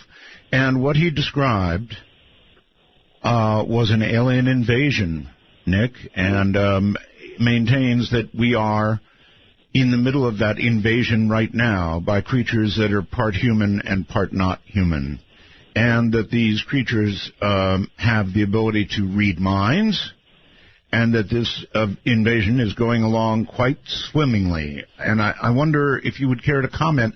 I found it particularly chilling and surely possible, and I wonder how you feel about it. Well, yeah, I mean, it's one of these situations where I actually take a lot of notice of what David Jacobs has written, particularly like in his earlier book, The Threat. The main reason being because, having written about the Men in Black for so long, I've noticed a lot of deep parallels between the two phenomena. And, I mean, for example, in the new book, I've got cases where people have said the Men in Black have visited them. And as I've said earlier, they have this strange skin. Some witnesses said they lack pores, or, you know, there's not a single line on their face at all. And as bizarre as it sounds, some of the Men in Black are described as clearly wearing wigs, and in some cases where it looks like they've got sort of like makeup on to even try and make their skin look more healthy and human looking. So you get a lot of really bizarre things like this, you know, and if it was people making it up, I think they would make up something along the lines of, you know, the Will Smith, Tommy Lee Jones movie image, because that's a popular culture image. They wouldn't be making up bizarre stories like this, which you can find all across the planet. And so a lot of the stories I get do actually sort of eerily parallel these stories of human alien hybrids that kind of look like us, but if you're walking down the street late at night and the person or the thing has got the collar turned up and a hat on, you probably wouldn't notice too much. You see them in the daylight and you bump into them by mistake, and for a second or two you get a good look at them, then you might think, wow, has that person got a strange genetic condition or something like that? So in other words, it's not out of reason that the creatures you're describing, I use that word instead of humans, the creatures you're describing could be very much like what Dr. Jacobs is describing. Oh, yeah. I mean, you know, the whole issue of the camouflage, you know, the sunglasses and moving about in the streets. I mean, that's what the Men in Black have done for a long time. So I wonder if, you know, we're actually dealing with an almost identical, or if not identical, phenomenon. But there's had different ways over the years of targeting us. Now, you know, the stuff that David talks about is more along, you know, like a large-scale infiltration. Yes. Back in the 50s and 60s, you know, the reports weren't on that scale, so that, in one respect, you could make a case, I guess, that the Men in Black were more of like the initial front line that first went out. All right, well, imagine this for a moment, Nick, excuse me, but if their original mission, as we touched on at the beginning, was to squash UFO reports, that's reports of ships in our atmosphere. Now, imagine how important to the same group it would be to squash talk of an actual ongoing invasion of our planet. It seems to me that would be very high on their list. Well, yeah, you're right. And I think, you know, the issue of these entities visiting people's homes and, you know, the witnesses clearly realizing that these aren't normal-looking people demonstrates a couple of things, to me at least. One may be they're trying to sort of test the waters as to how successfully or not they get recognized for what they are or for what they're not. You know, I mean, the witness response is usually, oh my God, that person was 5 feet tall, they looked anemic and 120 pounds and had bulging eyes hidden behind these big sunglasses. They knew they weren't dealing with, you know, sort of 1950s era G-men as they were known from the FBI. You know, they clearly weren't anything along those lines. But, you know, most of the reports, as I said, were extremely strange, and Bender kicked it all off. And then, obviously, through the 60s, it just continued. A lot of people like Brad Steiger, you know, very famous figure in the whole paranormal field. I know Brad and Sherry very well. Oh, great. Well, yeah, I mean, Brad, in the new book I've got out, Men in Black, Brad actually very kindly wrote an entire paper about his own personal experiences with the Men in Black and how they even impacted on his friends and started to threaten his friends. Wow. Essentially, you know, to try and get the word back to him, I guess, to leave it all alone. And so even Brad himself found himself infected, I guess, is you know, not a bad term to use when you consider how these things work. So. Well, you know, people are funny. I mean, they say, oh, man, he gave in. But if somebody came to you, somebody of questionable origins, let's put it that way, and threatened you, and even more so, threatened your family, I think most people in this audience, especially at the threat of family, would leave it the heck alone. Well, I think they would leave it alone, maybe. But I mean, I'm the sort of character when, you know, if somebody says don't do this, it's like a red rag to a bull, as they say. You know what I mean? I do. But when it's family. When it's family... Well, no, that's true, yeah. I mean, it's one thing to investigate UFOs. It's another thing to have your family threatened. So, you know, I do understand that. Equally, I also think, you know, that I would like to think if they ever sort of knocked on my door, I would stand up to them. But one of the interesting things, and again with parallel what David Jacobs says, is that the Men in Black seem to have the ability to affect people's minds, you know, not just mind reading, but mind control almost, to where the person essentially becomes like a slave during the interrogation. And ding, ding, ding. Yeah, so, you know, I mean, you imagine most people wouldn't open the door at midnight or 11 o'clock to 3 creepy-looking little guys with white faces, but people do let them in. And this suggests to me a degree of control? Something along the lines of mind control, mind manipulation, that makes the person lose control of their sort of self-awareness and also their common sense factors, where it's like everything goes out the window and they just invite these people or these things in, and then they get threatened. And it's almost like the person's in a haze throughout the entire experience, and then when they've left, they start to come out of it as if someone's coming out almost like an anesthetic, you know, and why did I let them in? Why did I listen to what they had to say? This is why I'm so concerned about what Dr. Jacobs is saying, because what possible defense do we have against creatures who can control our minds, our thoughts? Not much, Nick. No, you're right. I mean, again, most of the reports I have of when the Men in Black enter people's homes, if not all of them, the first thing that's weird is that, you know, as I said, they turn up usually at night, 10, 11 o'clock onwards, when it's pitch black.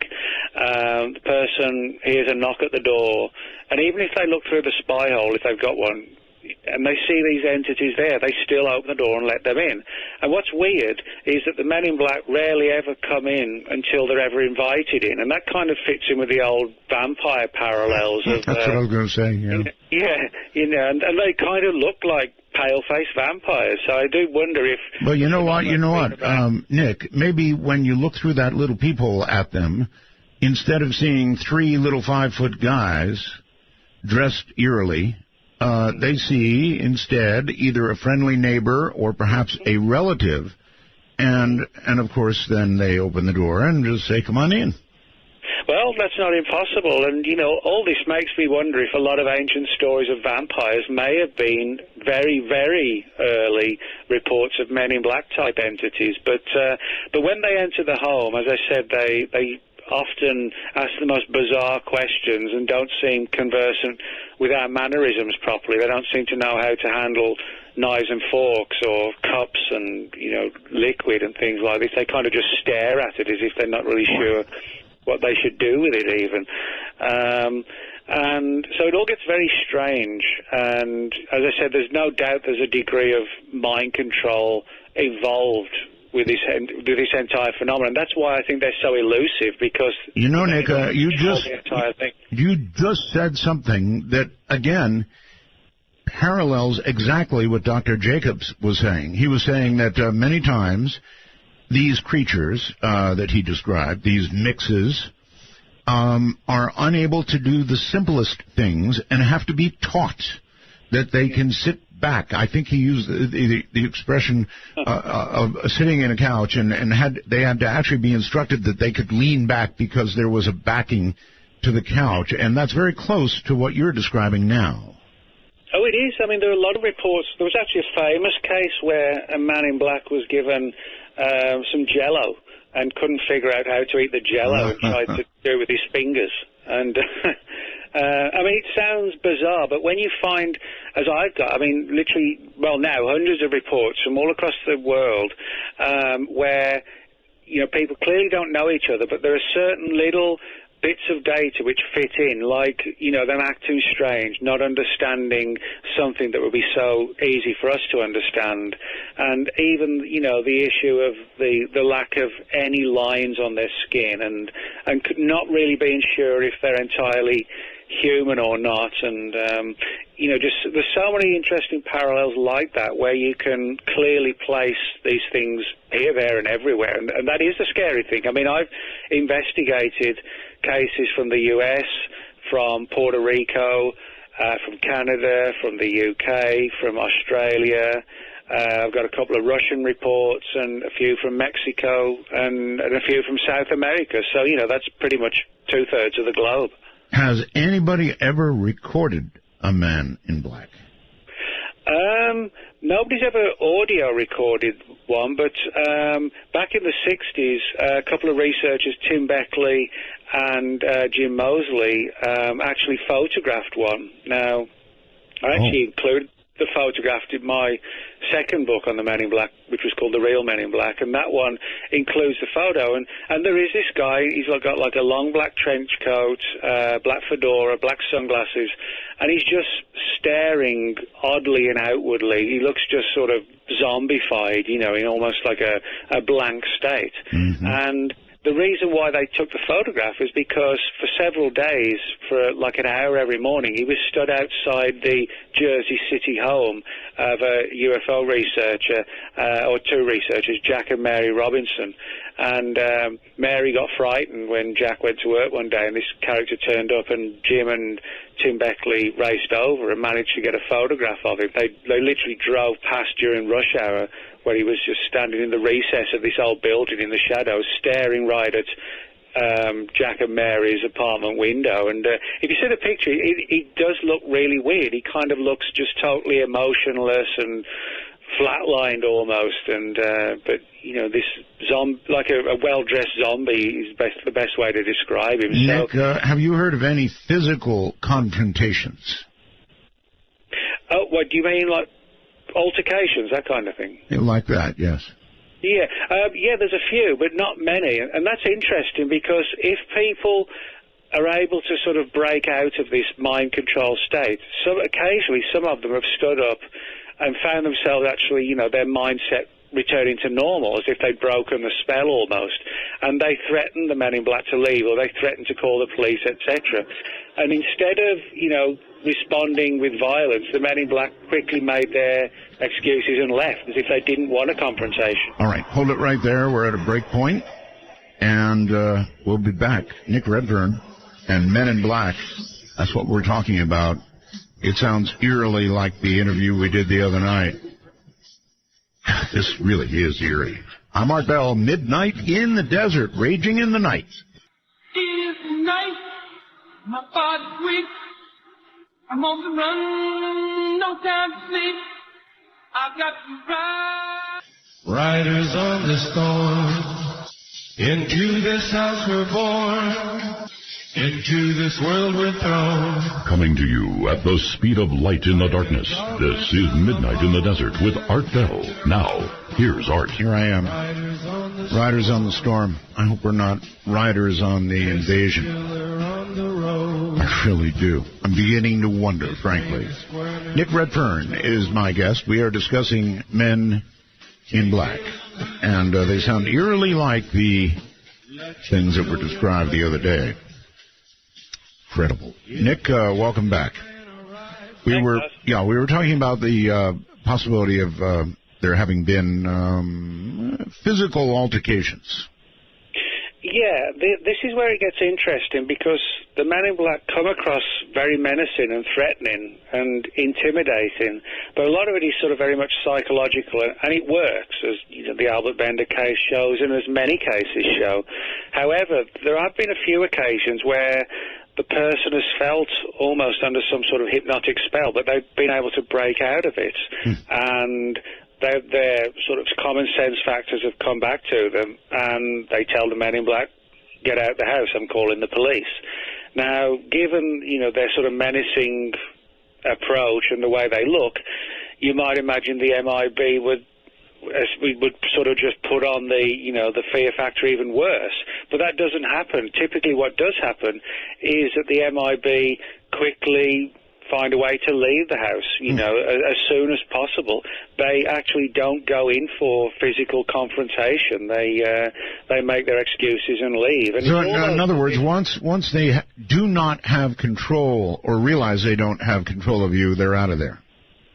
Yeah, and that is an interesting thing because it suggests to me the reason they place people in a mind-controlled state is because physically they're quite vulnerable because, as I said, they're sort of 5 feet 5, 120 pounds, look sickly, they don't look well.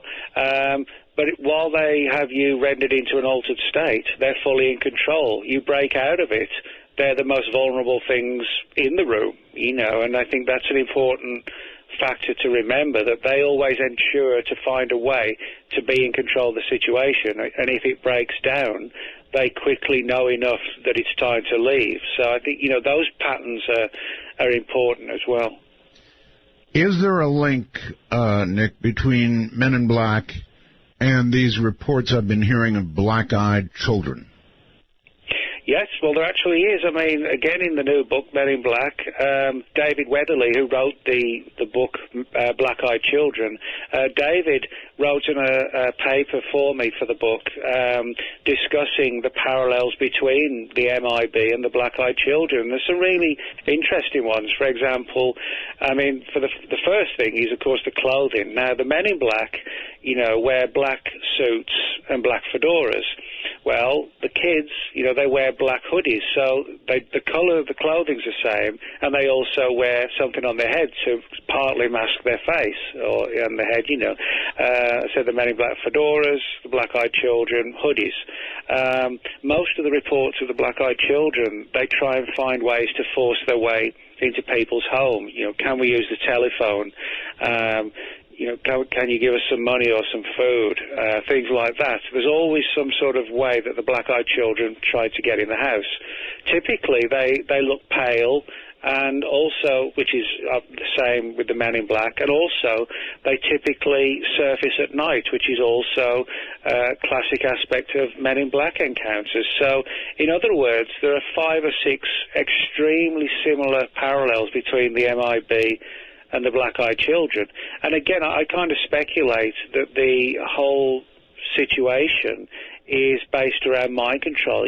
Find a way into the person's home, and then when you're on their territory and you're sitting or standing right opposite them, then they can, make the mind control angle work. And David makes, in this paper he wrote for me, he makes a lot of very good sense in terms of demonstrating that the Men in Black mystery and the Black-Eyed Children mystery are actually sort of 2 components of one bigger issue. And of course, this brings into other things that have surfaced in the last few years, sort of paranormal type things, like the shadow people, the Hat Man, the Grinning Man, and they all, the Hat Man, the Grinning Man, the shadow people, they all kind of seem to come from sort of the same body, if you like. You know, they all have their deep similarities, even though there are, you know, some differences as well. Okay.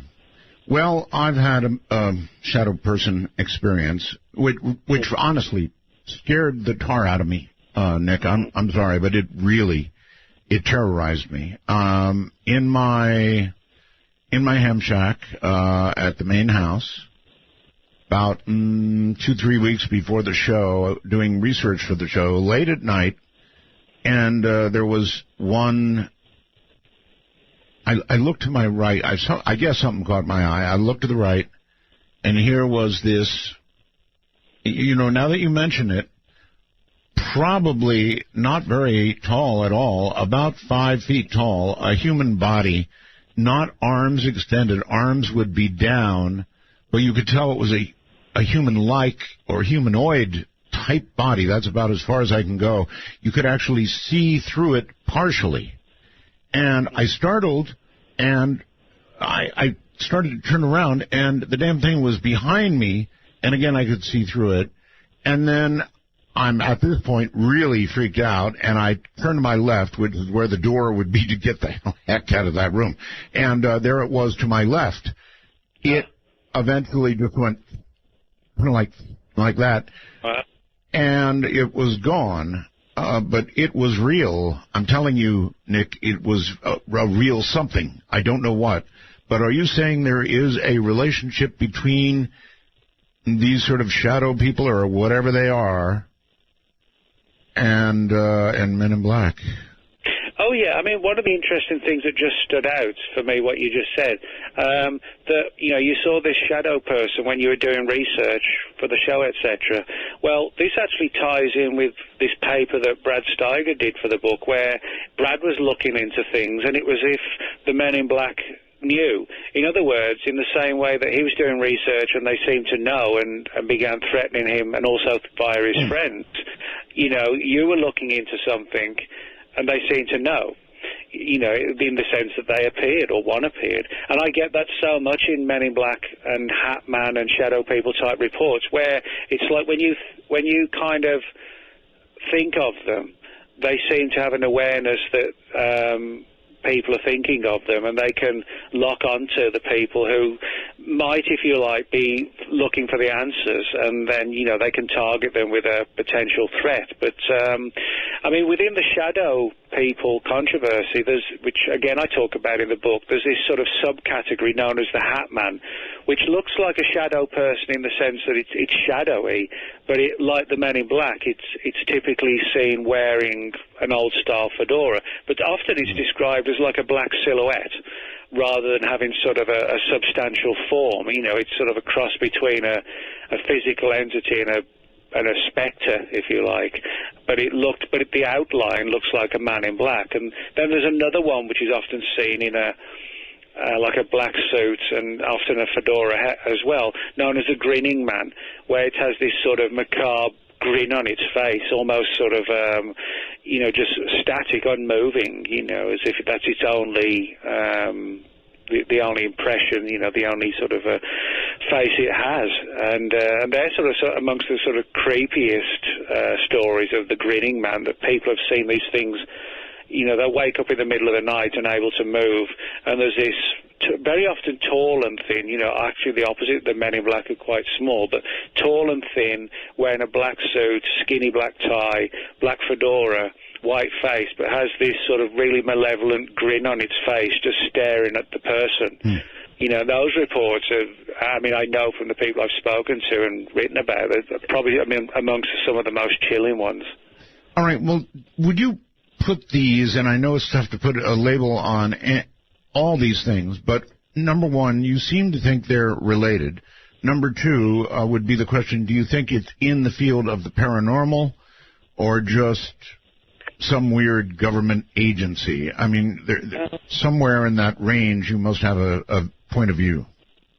Yeah, I mean, I would put them in a paranormal angle, push them down the paranormal pathway, if you like. Now, of course, it all depends on what we mean by paranormal. You know, I mean, we could place certainly some aspects of the UFO phenomenon have sort of paranormal overtones to them, and certainly Albert Bender's cases with, you know, setting up supernatural altars to open portals and doorways and things like this. And I've got some cases where people, for example, been visited by men in black, but there was actually no UFO component, but they've been dabbling with Ouija boards. I've got a few other cases where the men in black appeared, and then after the men in black left, they experienced violent poltergeist activity in the home. So there's very weird stuff like that. So for the most part, I don't dispute that government agencies might, on occasion, have sort of mimicked the weird men in black as a means to get information out of witnesses. In other words, so it gets really complicated that there could be more than one category. But for the most part, I think these MIB are something that is totally 100% unconnected to government at all. And I go down the path of something that appears to display supernatural powers in terms of how it controls people, but which is clearly a physical thing, and which is trying its best to look as human as it can, but very often doesn't do a very good job of doing it. Well, Nick, they're certainly emulating the feds in one sense. I mean, when feds come to see you, they are intimidating. That's all there is to it. I mean, generally they wear dark clothes. They've got the sunglasses. I've had a number of encounters with them. They're not exactly men in black, but they're not far off either. So there's a kind of an intimidation in having two guys who look like this show up at your door.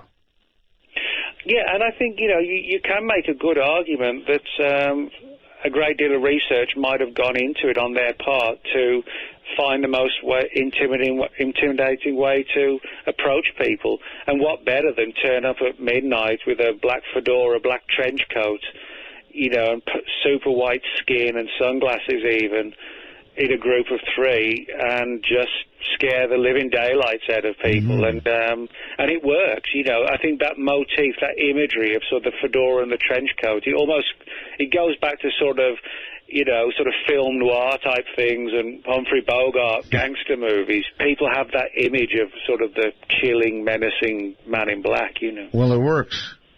It does, and that's our, you know, for us, that's the downside of it all, is that, you know, people find themselves in really dangerous situations. I mean, I've spoken to people who felt their lives were sort of psychologically scarred by these encounters. I mean, one of the reports I included in the new book was from someone who was told this story back in the 1930s, you know, a very old guy now, and he kept quiet about it for years, you know, fearful of, if I say too much, are they going to come after me? And just sat on this story.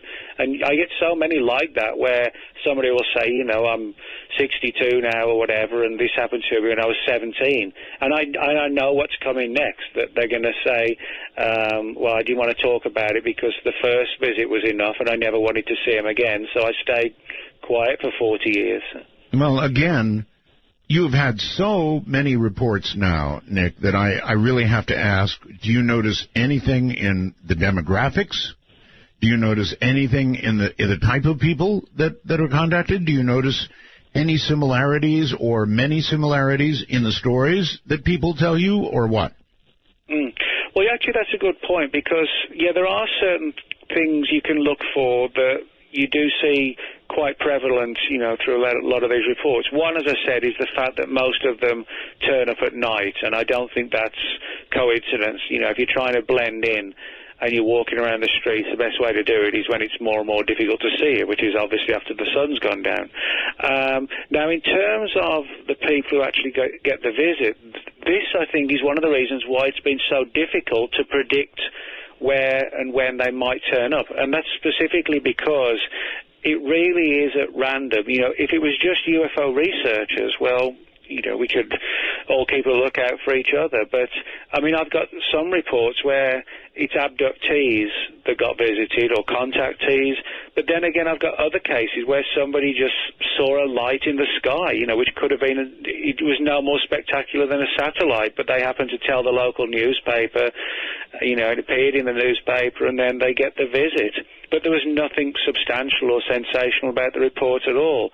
I've got other cases where, for example, as I mentioned, there was the Ouija board connection, and that's totally separate to the people who claimed UFO encounters. So, in other words, it's even I have to grudgingly admit, it's been incredibly difficult to try and predict where and when they might turn up, because their activity is so bizarre and as random as the reports are in terms of where they occur, when and why. But what I can say is that for the most part, the people who get the visit have had some sort of profound UFO encounter, and it's typically been where I guess the person had more of like a close encounter, possibly with entities, or they've seen something land, and it hasn't just been a light in the sky, or even just a disc in the sky. It's been something more intriguing, and but these reports surface everywhere. I mean, literally, the length and breadth of the entire planet, and so we're clearly seeing a program ongoing. And, the other big issue, of course, is the mode by which they ask the questions. It's all very skillfully played out. All right. If I might, how often in the reports, Nick, is it vocal versus some sort of telepathic method?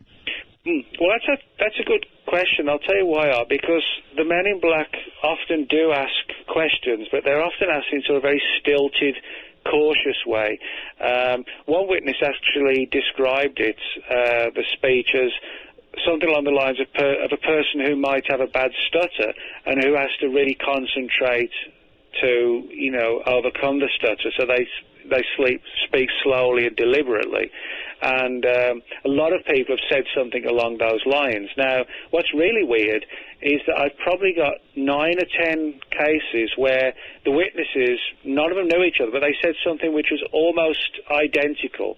And they felt that the men in black, when they're asking the questions, that they were saying the words in almost like parrot fashion, in the sense that they didn't understand what they were saying, but they were just programmed to say, or ask certain questions. You imagine, for example, if you heard a 20-second recording of somebody speaking in Russian, if you played that over and more and more times, you could actually repeat exactly what they were saying, but you wouldn't have any understanding of it. You would just be, listening to it and then repeating it eventually when you'd got it.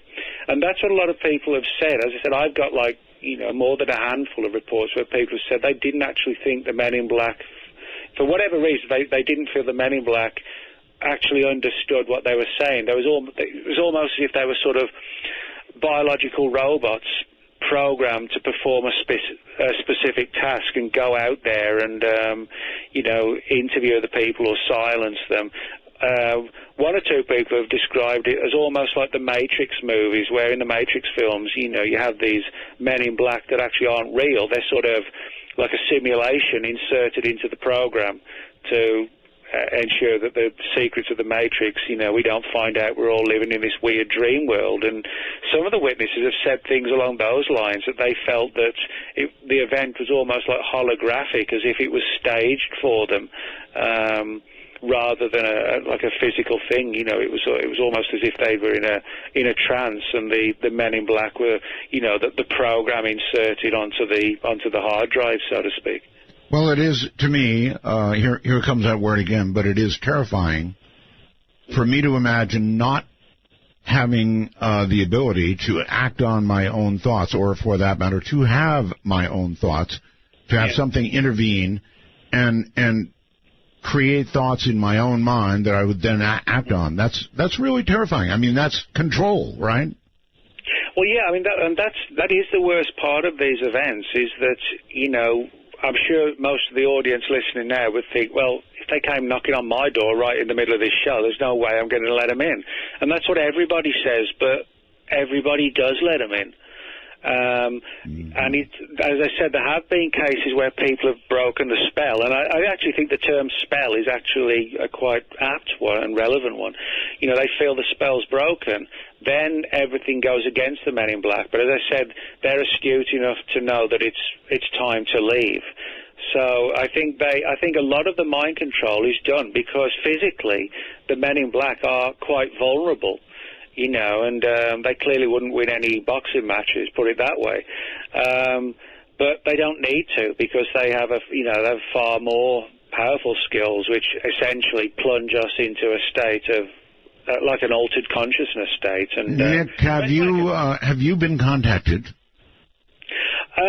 You know, I've never had that sort of knock on the door from the Men in Black, but what I will tell you, now this gets really weird, is that I've had a lot of strange telephone experiences, and particularly since the new book's come out, and I swear this is not, you know, some sort of odd alternative marketing ploy, it's really not, but both myself and my agent and publisher, Lisa Hagen, we've had a bunch of weird sort of synchronicity type things go on in relation to the Men in Black. I mean, I'll give you one classic example of actually quite a few.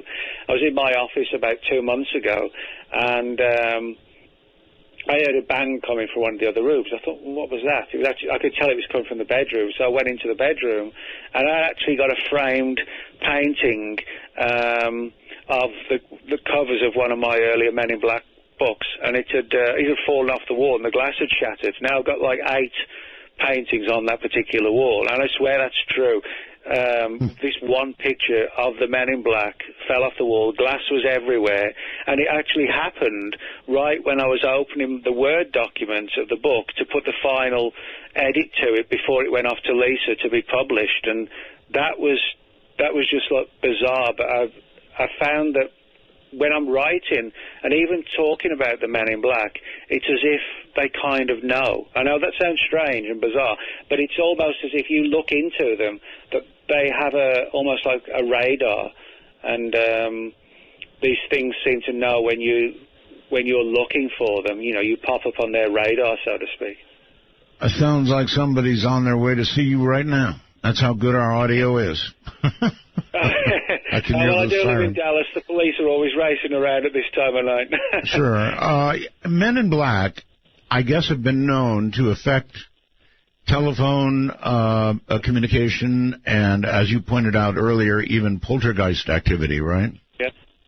Yeah, I mean, again, it's interesting you bring that up because, again, in the new book, I've got a section from a woman named Claudia Cunningham who's had a lot of run-ins with MIB types, but one of the things that Claudia talks about in the paper that she submitted for the book was that the tremendous amount of weird telephone interference she's had whenever she gets involved with the Men in Black, and this has ranged from hearing weird electronic noises, bleeps on the phone, to actually outright threats from anonymous sources. And again, they often have weird tones in their voices, and they just don't sound normal. And so for that reason, telephone interference has become a staple part of the Men in Black mystery, and to the point where, I won't say we have as many people who've had telephone experiences as have had visitations,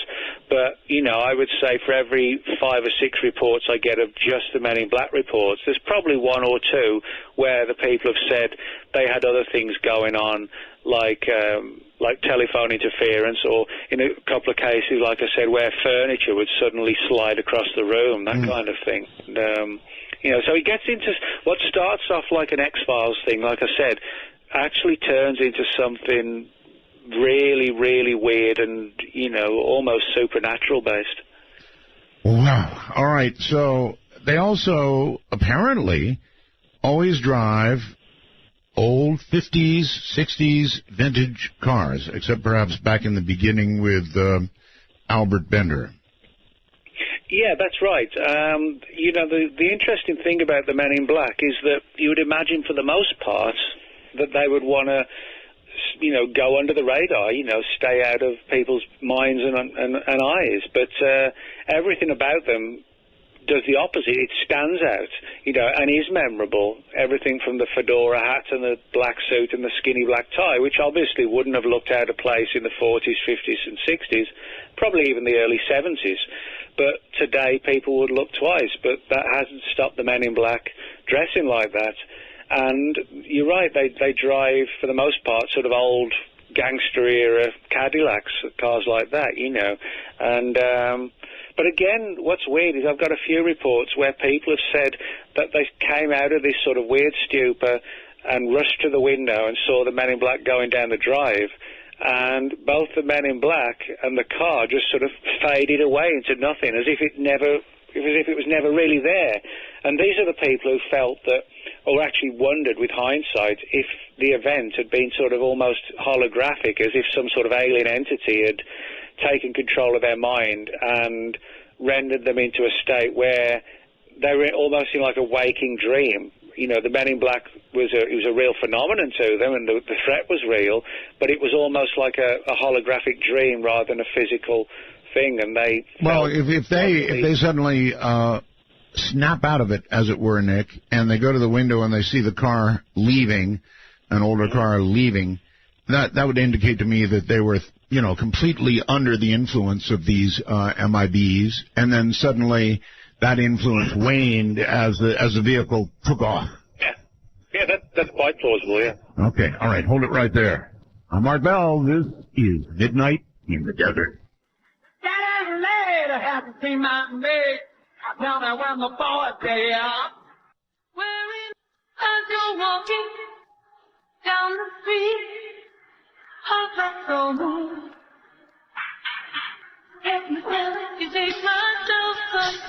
To initiate a dialogue sequence with Art Bell, please coordinate your phalanges and call 1-952-225-5278. That's 1-952-CALL-ART. Well, okay, we're about to open the phone lines, everybody, so why don't you join us? I'm sure you have questions about Men in Black. I know I do. I'm noticing similarities between what Nick is saying and what was said the other night by Dr. Jacobs, and I'm sure you are as well. Creepy stuff. I mean, this really is creepy stuff. Not human? Maybe not. Part human? Possibly.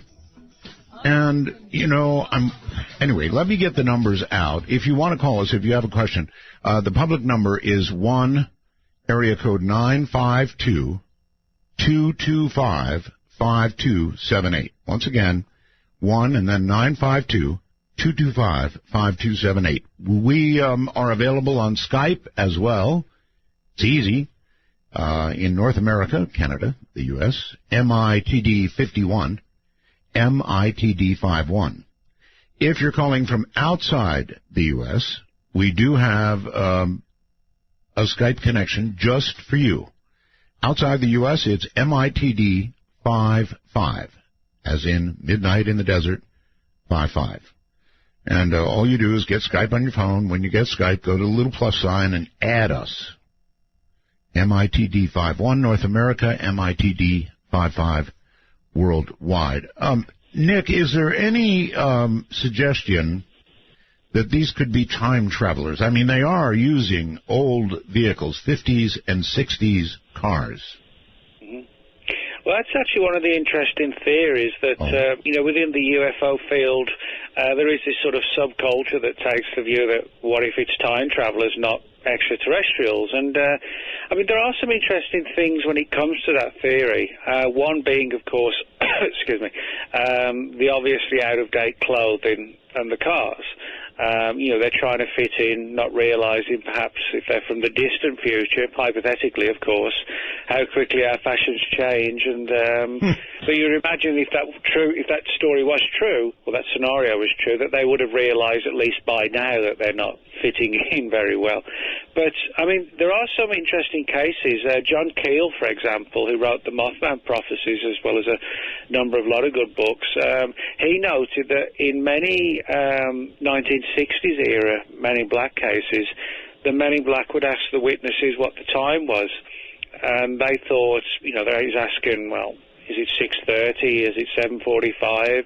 And Keel wondered if they were literally asking, what time is it, as in what era, what year, that kind of thing. And so you do have a few strange stories like that where you could push it down, a time travel pathway. And of course, this is all dependent on whether or not time travel is actually feasible. But the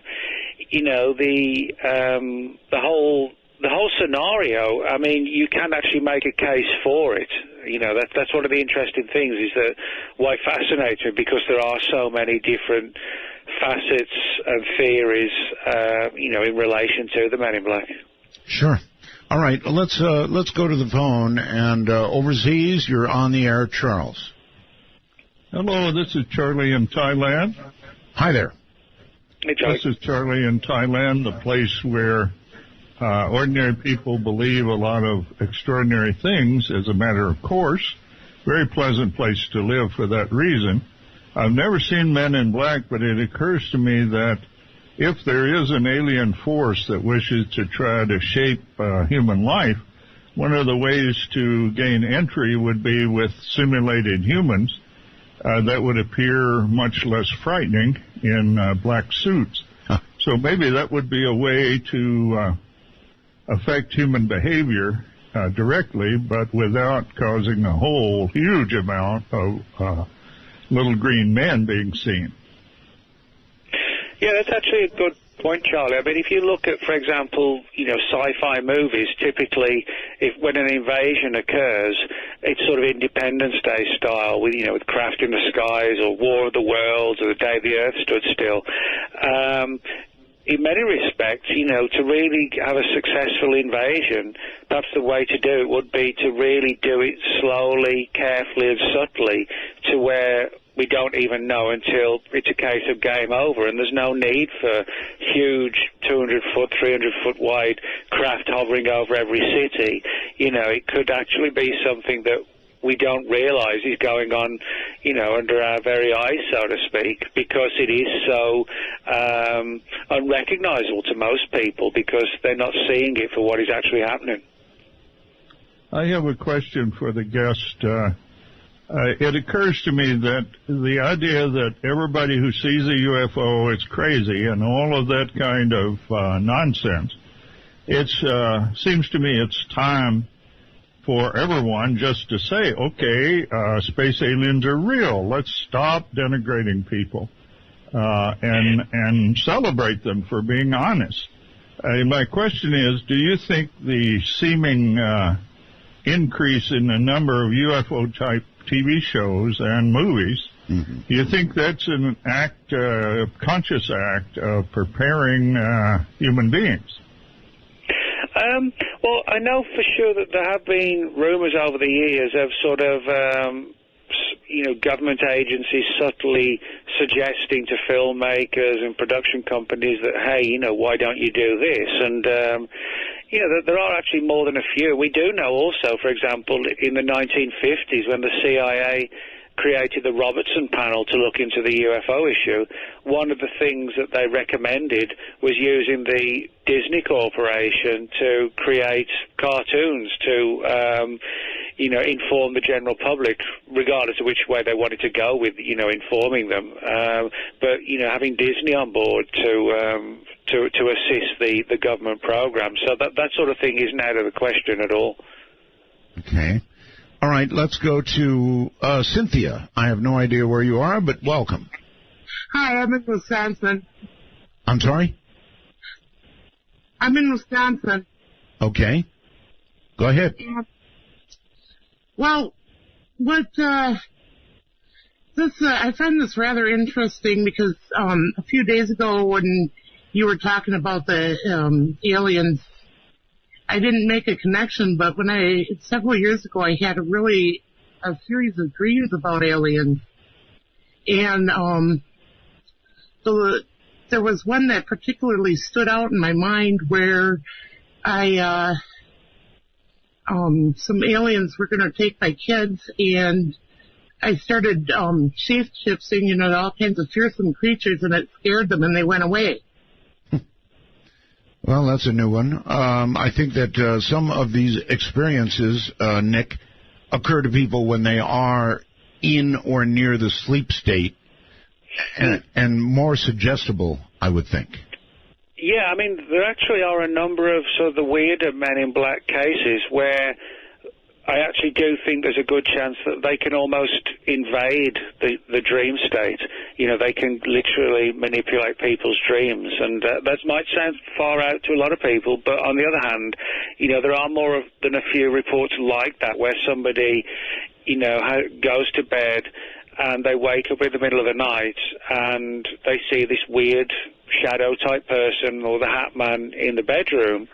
But it gets worse than that they actually feel that these entities can intrude upon and actually manipulate the nature of what they're actually dreaming. So in other words, you can get a strange visitation in a physical sense, but also these things could possibly visit us malevolently while we're sleeping and actually have the same effect on us, this sort of chilling threat, but it's not done physically. It's done by literally getting into your mind while you're sleeping. Okay.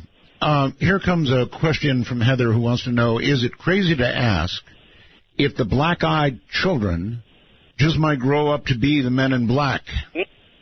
Well, you know, I've heard that more than a few times, and as I said in the new book, David Weatherly, who wrote the book, The Black-Eyed Children, has done an entire paper on this very issue of the parallels. And, you know, whether they are the child equivalents of, you know, the Men in Black, I don't know. But, I mean, what I can say is that if they are, everything about them makes sense. As I said earlier with, like, you know, the hat. The Men in Black have the black jackets and the black hats. The kids have the black hoodie, with, you know, obviously has a hat component to it as well. The skin color, you know, the coming out late at night, needing to find a way into the home. It's almost like both of them, the Men in Black and the Black-Eyed Children, are working to a set program. And I mean, you know, there's also the thing: are they actually really children? You know, this gets into sort of creepy areas. What if they're sort of biologically altered? You know, we talk about the greys, which are sort of 3 to 4 feet tall. What if they're actually not children? We think of them as children because they're small, you know, but what if they're actually skillfully altered extraterrestrials, you know, that are designed to look like human children? That would be even sort of more disturbing. The whole thing is disturbing. Matthew, you're on the air. Hello? That's a lot of noise you got there. Hello, Matthew. I guess that's all we get is noise. We'll try the phone. Hello there. You're on the air with Nick Redfern. Hello, is this me? That's you. Hey, how's it going? I just wanted to ask Nick, are you aware of any cases of the Men in Black, like, physically assaulting anyone or anything like that? Right. I asked that earlier, but sure. Oh. Yeah, as far as I know, I personally don't have any cases where they've been physically assaulted, but, you know, they sort of infer sometimes that a person might end up dead, or, you know, they should be very, very careful about what they say to who, etc., etc. But often it's, you know, that threat is enough to where they don't need to actually, you know, resort to physical attacks. But I mean, look, as I said, looking at the size of them and the build of them, physically they're not really up to taking us on, and I think that's why they rely on the mind control, because that keeps them in control of the whole situation, which physically they could not do. So I think, you know, that's interesting that we don't actually really see what we might expect. You know, we might expect Men in Black, so they're going to they're going to put turn the screws and really, you know, they're bad for us. But physically, they don't do that. They just, they rely on sort of inference and threats and things like that. Well, if they can control us with their minds, then the biggest linebacker is stopped cold. I mean, they don't need physical force. No. Okay, caller? Yeah, thanks. Okay, have a nice day. Have a nice night. Right, you have a nice night, too. That part of it really bothers me, that they can control our thoughts, and it sounds so eerily similar. Have you thought of sitting down with Dr. Jacobs and comparing notes, the two of you? Well, it'd be a good idea. I mean, there's no doubt that, you know, there's this is sort of an area that I won't say it's completely sort of, not unstudied. It isn't, but I mean, I think it's a matter of putting all the threads together. I mean, like with the black-eyed children angle and the Men in Black, that's sort of perfect analogy that we've got these two phenomena that in many respects are extremely similar, and yet most people treat them as different and unconnected. And I think that's the danger in a lot of the Men in Black cases, is not seeing the bigger picture. People often view these events as random one-off encounters rather than looking at the bigger picture of how many have occurred, where they've occurred, what's the nature of them, what was going on in the person's life. And I think these are all important factors that come into play. And we might see a lot more parallels between the MIB and the black-eyed children the more we look into it. And, I think this, from our perspective, the more we know, it's to our benefit. But sure. Whether we're going to like what we know or not, that's a completely another different question. thing. James sends me a computer message through what we call the wormhole. He asks, I believe these men in black are demons, spreading fear for Satan. This kind of statement was inevitable, and I can't rule it out.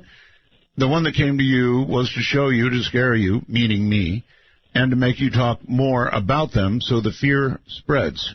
Well, interesting thought. Nick? Well, yeah, I mean, there are actually some people who do, adhere to the idea that the UFO phenomenon is demonic. I mean, one of them is a guy named Ray Boucher, who I interviewed about the Men in Black and the UFO phenomenon a few years ago. And Ray has an interesting background. He's an Anglican priest, and he's also a former state director of MUFON, the Mutual UFO Network. He lives in Nebraska. And Ray came around to the idea that, the phenomenon is sort of more demonic than it is extraterrestrial, or literally demonic rather than extraterrestrial. And, there are a lot of people who actually do believe that theory. I think, from my perspective, I think we're seeing a phenomenon that, it could be extraterrestrial, but it also has the ability to interact with what we might call the supernatural, even if we're not really sure what the world of the supernatural is, in terms of actually being able to control our minds. This whole issue of people invoking them, like Albert Bender did, and sort of opening portals, that has far more of a paranormal aspect to it, but maybe it's something that can be explained one day by science. And so in that sense, I think it's possible that the sort of the world of what people call demons and science may one day sort of cross paths. And, it's things like the jinn that people talk about, which is sort of like the Middle Eastern, version of our demon, not that much different. Some people like Rosemary Ellen Guiley, who's written several good books on the jinn, has pointed out that even though they're placed in a paranormal category, that you can actually also demonstrate that, they could well be distorted tales of entities that live in other realms of existence that could be explained by science. So I think, we could see sort of a merging one day of paranormal phenomena and science if we could understand how the two come together. Well, I am not blind to the fact that, for example, when I saw what I saw, which I call a shadow person, I don't know what it was. Mm-hmm. I was doing research for this program. Somebody reminded me of that. That's what I was doing at that moment, research for this program, which means I was thinking about things of this sort. And I just wonder if I didn't invite whatever it was on in. Well, you may have well done. I mean, people get quite disturbed when I've actually pointed this out to people a lot of times. It's, to paraphrase actually from the movie version of John Keel's The Mothman Prophecies, there's a character in there that's based on Keel. His name's Alexander Leake, and Leake is Keel backwards. And he actually, and I'm quoting him exactly here, somebody asks him, one of the characters asks him, what's going on? And he said, well, when you notice these things, they noticed that you noticed them. And that sort of gets to the heart of it, the idea that when we think about these things, it's as if they know we're thinking about them, and then they start taking an interest in manipulating us. And I have so many cases like that where it's almost as if we create reality as we go along, in the sense that when we think about these things, it starts to happen to us. And, yes, thinking about it, I was doing research on the paranormal. And maybe that's like an invitation to come through the door. I don't know. Outside the country, Magus, is it? Yes. Hi. Hello. Where are you? In Romania. Romania, okay. I was just wondering, I know that a lot of people think about the Men in Black as the cigarette-smoking man from the X-Files. You know, the guys behind all the conspiracies. Yes. That. But is it possible that they're the Mulder and Scully part of the show? You know, the guys that just investigate things that the government doesn't want to make official. Well, yeah, I mean, as I said, I think most of the Men in Black reports are have really weird origins, but there is a small percentage where I think well, not necessarily the government, but maybe some sort of shadow agency has used the mystery of these really weird Men in Black to cover their own tracks. And so, in other words, some of these agency personnel may well have mimicked the legends, that have been associated with the weirder ones. So in that sense, there could be real government MIB, but actually based on the weirder ones. All right, we've got a break here, Magus. Thank you very much for the call. And Nick, stand by. We'll be right back. This is Midnight in the Desert.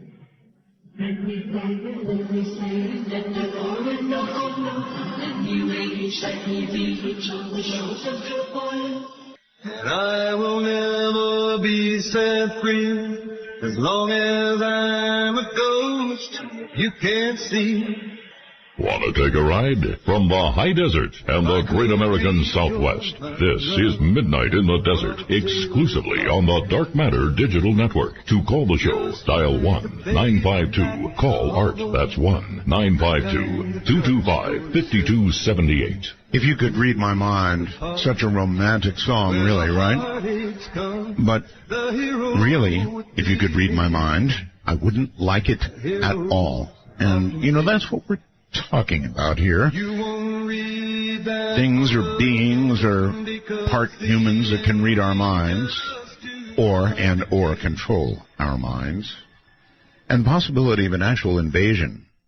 There's no getting away from it. If you heard what Dr. Jacob said, and you're listening carefully to what Nick said, you can mix and match, and frankly, you can come up with something pretty serious. Peter, you're on the air with my guest. Welcome. G'day, Art, and g'day, Nick. Can you hear me well? I hear you just fine. Yep. Okay, I just want to put my 2 cents in about what the Men in Black might be. And I'm thinking, I don't know whether this is true or not, but it's just a speculation. What I think it might be is that when we get tired, our brain runs low on something that's called neurotransmitters, which is something that enables us to actually think. And I think it's the body generates a apparition of some sort, whether it be a Men in Black or dark-eyed children, in order to scare us. And so what the scaring does is enables adrenaline to be released, which also is a neurotransmitter. And so the brain can continue to function. So the whole idea of them not wanting us to talk about UFOs doesn't seem to work anyway. But something that's in common with all the cases is the fear factor. So that's it. That's the idea. No, that's actually interesting. I mean, there are some cases where, I don't honestly personally think it's all totally internal, but, I do think when you talk about, the brain can create this and create that. I don't dispute that. I think sort of some cases of sleep paralysis can definitely fall into that category. But I do wonder if, like with the Men in Black, some of the Men in Black cases, and granted, this requires like a bit of a leap of faith, if something external can actually invade the dream state. Now, of course, that requires us to try and find evidence for that. But I do believe, that the human mind can do weird things. There's no doubt about that. I mean, but I do sometimes wonder if even in the dream state, if something can be present and manipulate it. Yeah. Well, I'm not sure, but.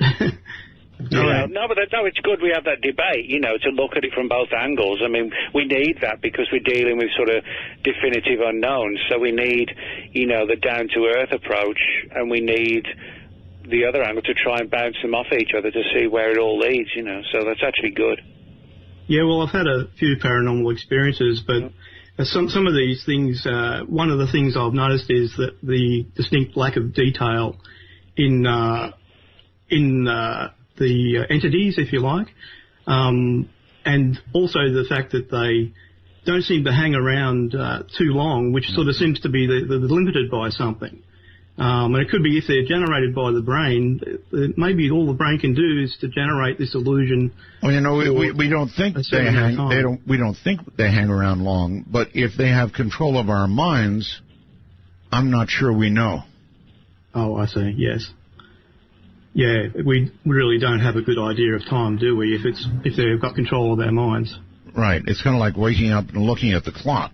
Then you know what time it is, right? Otherwise, it could have been 5 minutes ago. Okay. Yep. I understand. All right. Where are you? In Australia. In Australia. Okay. Yep. All right. I rang up the other day about the disappearing watch off me son's wrist. Yes. Peter from Bendigo. All right, Peter. Thank you, and take care. Peter. Let's go to the phone. Foley, Alabama, I suspect. Hello. Yeah, well, I'm actually calling from the Gulf Coast here in Gulf Shores, Alabama. My name is Rex. Hi, Art, Nick. Hi.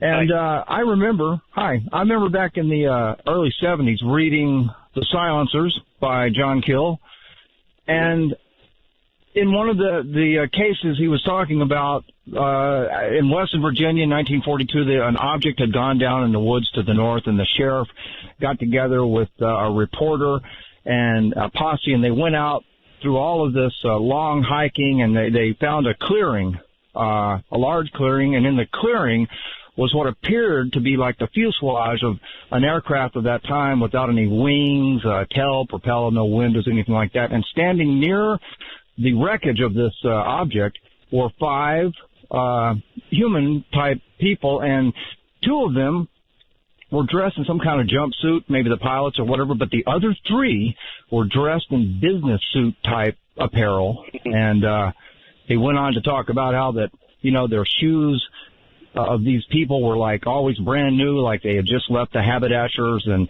their clothes seemed to not fit quite right, and they were, awkward. One of them was offered a cigar. He tried to eat it. And then the Jell-O incident, the guy tried to drink it, and this is way back in the 70s, okay, when I read this book, and I was very interested in it, and I wonder if you recollect these encounters. There was a couple of other incidents on a mountain where they had arranged to meet with this guy that was researching UFOs and had some incriminating photographs or something like that, and they wanted to meet with him up on this hill or mountain or whatever, and it was a winding road, and they seemed to drive vehicles that seemed to be the make and model of several different type of older vehicles like you were describing. And when they got up on the road, they noticed one of those vehicles like that with 2 figures, silhouettes in the front, and they kept winding around, and then it came to a dead end, and the vehicle had just mysteriously vanished. And so he thought he was being, the victim of, they were trying to intimidate him or something like that. But it's a very real thing going way back to the 40s. And that's... You're right. And, Keel chronicled like a lot of those Men in Black reports, and he was sort of astute enough to realize that it wasn't just a modern-day phenomenon. He sort of looked back into history and folklore and found a lot of, centuries-old stories that pushed the barriers back even further, where he felt that, like I said, with some of the old vampire stories and legends, he felt could have been born out of things like Men in Black encounters 300-400 years ago. But I actually have a few, not so much direct connection with Men in Black reports, but I've got a few stories of people claiming to have seen, like, people in business suits coming out of UFOs, and very strange stories. But again, we're sort of seeing the development of a pattern, and Keel recognised that, and he recognised it was sort of an age-old phenomenon. He didn't feel it was brand new, but it's interesting that we're sort of seeing these parallels and pushing the barriers back as to when the Men in Black really sort of began, so to speak. All right, Nick. Here's another computer message through the wormhole. Ralph asks, are all Men in Black, or have there been any women? That might explain the black-eyed children. Well, funnily enough, believe it or not, early next year I've got a new book coming out called Women in Black, and it's actually like a full-length study of the women in black. The book's sort of pretty much all finished now. I've got about another 10,000 words to do, and that's it. But I've actually got an incredible amount of reports of women in black, and they're actually not as exciting as they sound like they should be, in the sense that they actually come across just like the Men in Black. They're very pale, typically wear like a woman's black business suit, very emotionless. Again, they have this really tight skin, looks like as if they've just, again, overdone it with Botox. But they also, they turn up in UFO incidents. And what's interesting is that whereas the Men in Black, just present themselves as they are, very often the women in black present themselves as, for example, census takers, or, they're doing a survey in the area, and can they come in and ask a few questions? So in other words, the women in black, the big difference is they often have a cover story. And but they're very much like the Men in Black, where their voices sometimes sound stilted. There have been a lot of reports of women in black where they look quite like, the aliens, like the Greys, and they've been seen wearing like long wigs, like a woman's wig, sort of down to her shoulders and beyond, and against sunglasses, and sometimes a beret or something like that on their head. So they're clearly trying to camouflage themselves. But the women in black mystery is sort of really underappreciated one, and that's why I wanted to do this book, because there are so many fascinating stories that fall into that category. All right, let's go to the phone. Hi, you're on the air. Hello? Me? It's you? Yes. Yes, indeed. Yeah, that's Ken from New Hampshire. Yes, sir. My question is for Nick. Hey, Ken. What's the most what? He just said hi. Yeah, hi. What is the most common thing that will draw the Men in Black to a person? Is it more of something they saw, or a specific sensitive topic they don't like you talking about to multiple people? Is there one thing that sticks out more than anything else? Well, for the most part, when it comes to these weirder Men in Black, it's when they've had an encounter, that like an abduction or a contact case, or they've been in the wrong place at the wrong time and they've seen a UFO land. Those are the ones who seem to get visited more, by the weirder Men in Black.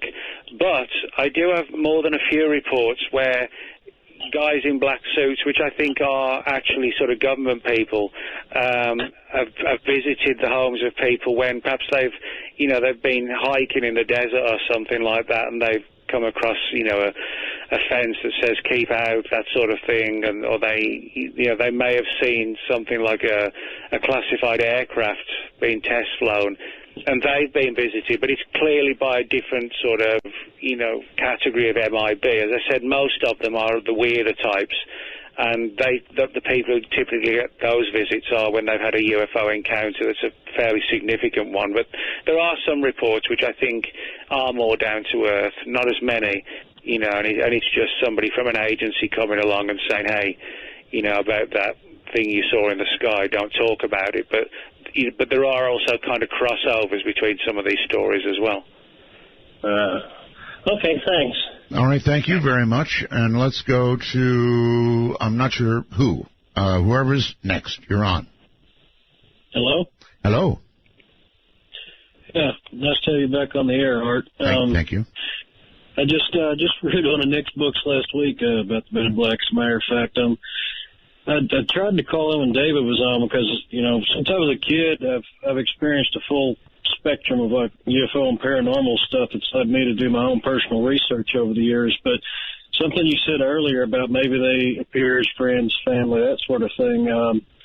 I started having these experiences back in the late 80s, early 90s. It actually led me to learn to lucid dream because I was having waking experiences with like shadow people and like in the blackness. I know you hear some people say they hear whispering and murmuring and voices they can't quite make out, things of that nature. But I started dreaming about these hooded cowled beings, and it was not like a normal dream. It's almost like a battle of wills.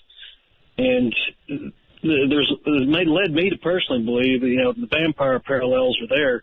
And a lot of times would appear as family or friends, and it was like the black-eyed children where they would try to get you to let them in or let them close to you. Mm-hmm. It's almost like there's a hypnotic suggestion there, and if you didn't succumb to it, if for some reason it didn't work, they became belligerent, angry, the facade would start to slip, and they would start to change, and their eyes would turn black, and it was almost like their teeth became pointed and fang-looking, and they got more gaunt and violent-looking. And this led me to start doing some research, friends, family. I found out some of them have been seeing the same things, drawing the same things, even seeing things in waking hours. And it kind of culminated in a waking experience with my brother where we were out one night past dark. We were standing under a street light, just kind of hanging out. We hadn't gone inside yet. And I heard boot steps coming down the sidewalk. And this man comes out from under this tree. And I knew there was a friend down the road that was having a party. I thought at first maybe it was somebody coming from that. And as he got closer, he started coming across the lot towards us. And I started to get frightened at this point, and I didn't know why. It didn't really make any sense. And, you know, I'd done my own research. I'd went out looking for things before. There wasn't a lot that really scared me in that regard. But as he got closer, it got worse. And I couldn't really understand what it was at first. It didn't really register. And as he walked under the streetlight towards us, it finally hit me that even though he was under the light, you couldn't see his face. It was covered in shadow. You couldn't see any of his face. And he started running towards us, and I just gave in to complete fear at that point, and I pushed my brother, and I told him to run, and he chased us a full block, and, of course, he runs in, he slams the door in my face. I had to try to get the door open, and as I looked back, he was reaching for my shoulder, and I got the door open, I slammed it behind me, and I turned and looked through the blinds, and there was nothing there. And I went back outside. We lived on a corner of a main highway and crossroad. I looked all around. There was nobody to be seen anywhere. And to this day, that was probably one of the most frightening experiences I've ever had. And then shortly thereafter, in the late 90s, you started seeing these stories of the black-eyed kids, coming out on the Internet and people seeing them in waking hours. And I wondered if Nick had ever run across any sort of similar reports to that. Okay. Well, yeah, I mean, experiences where, you have experiences in the real world, and then you start having dreams and you feel, that there's something invaded the dream and they're trying to, sort of pull the wool over your eyes, so to speak. I've got a lot of stories like that. These phenomena, whatever they are, I don't think they're just able to manifest physically. I literally do think they can sort of get into the dream state. And what gets, dangerous for us is that they can sort of take on the guise of various different things, and if we fall for it, then, it just gets worse, and the camouflage that they're using becomes more and more sort of acceptable to us. But, I mean, it's interesting that you talk about, that you managed to just get back as he put his arm out to grab you and, he shut the door. Well, that kind of, is sort of symbolic in terms of when the men in black wait to be invited in. You slam the door and it was gone. In other words, you'd taken away its power. It needed you to allow it to enter through the door. And when you broke free of the spell, so to speak, and slammed the door in its face, you essentially took its control away. Right? Or you took away the fear because, you became the one controlling the situation. And, I think that's their vulnerability, is when they realize that their ruse has been rumbled, so to speak. That's the important thing to try and do, is to, if you're suspicious of what they are, or what they seem to be, try and focus and look through them and see, if there is a ruse, if there's something else going on. And that often is something that makes them back away, because, without that image that they use to project as strength, they've got nothing other than that. And if you see through it physically, they're not able to really, they're no match for us. Apparently. Marion, somewhere in the world, where are you? Bucharest, Romania. Sorry for my voice. That's all right. Did you? That was not you earlier. You're a different Romanian caller. Is that right? Absolutely. Okay, darn. Two Romanian calls in one night. That's a record. Go ahead, sir. We are very passionate about paranormal and this stuff. That. So yes. I guess that's the reason. The thing is, I was just considering this so-called invasion as not necessarily being a bad thing. I mean, look at this perspective. Yes. Along the history, since ancient times, there's been lots of invasions which have formed new nations. What we are today is a result of countless invasions along the history. So, but Marion, it depends on their intentions. If their intentions are good, well, maybe. I still don't like losing control of my own mind, but maybe. I admit we're a mess. You're suggesting their intentions are good. Could be. We have no way of knowing that, but there may be a next evolutionary step in our development. Nick, any comment on that? Well, yeah, I mean, I think it's always, we need to be very, very careful when, some other force or country or whatever promises, we're going to do this and we'll help you with this, etc., etc. It's very often usually a self-serving approach, even if we don't necessarily see it.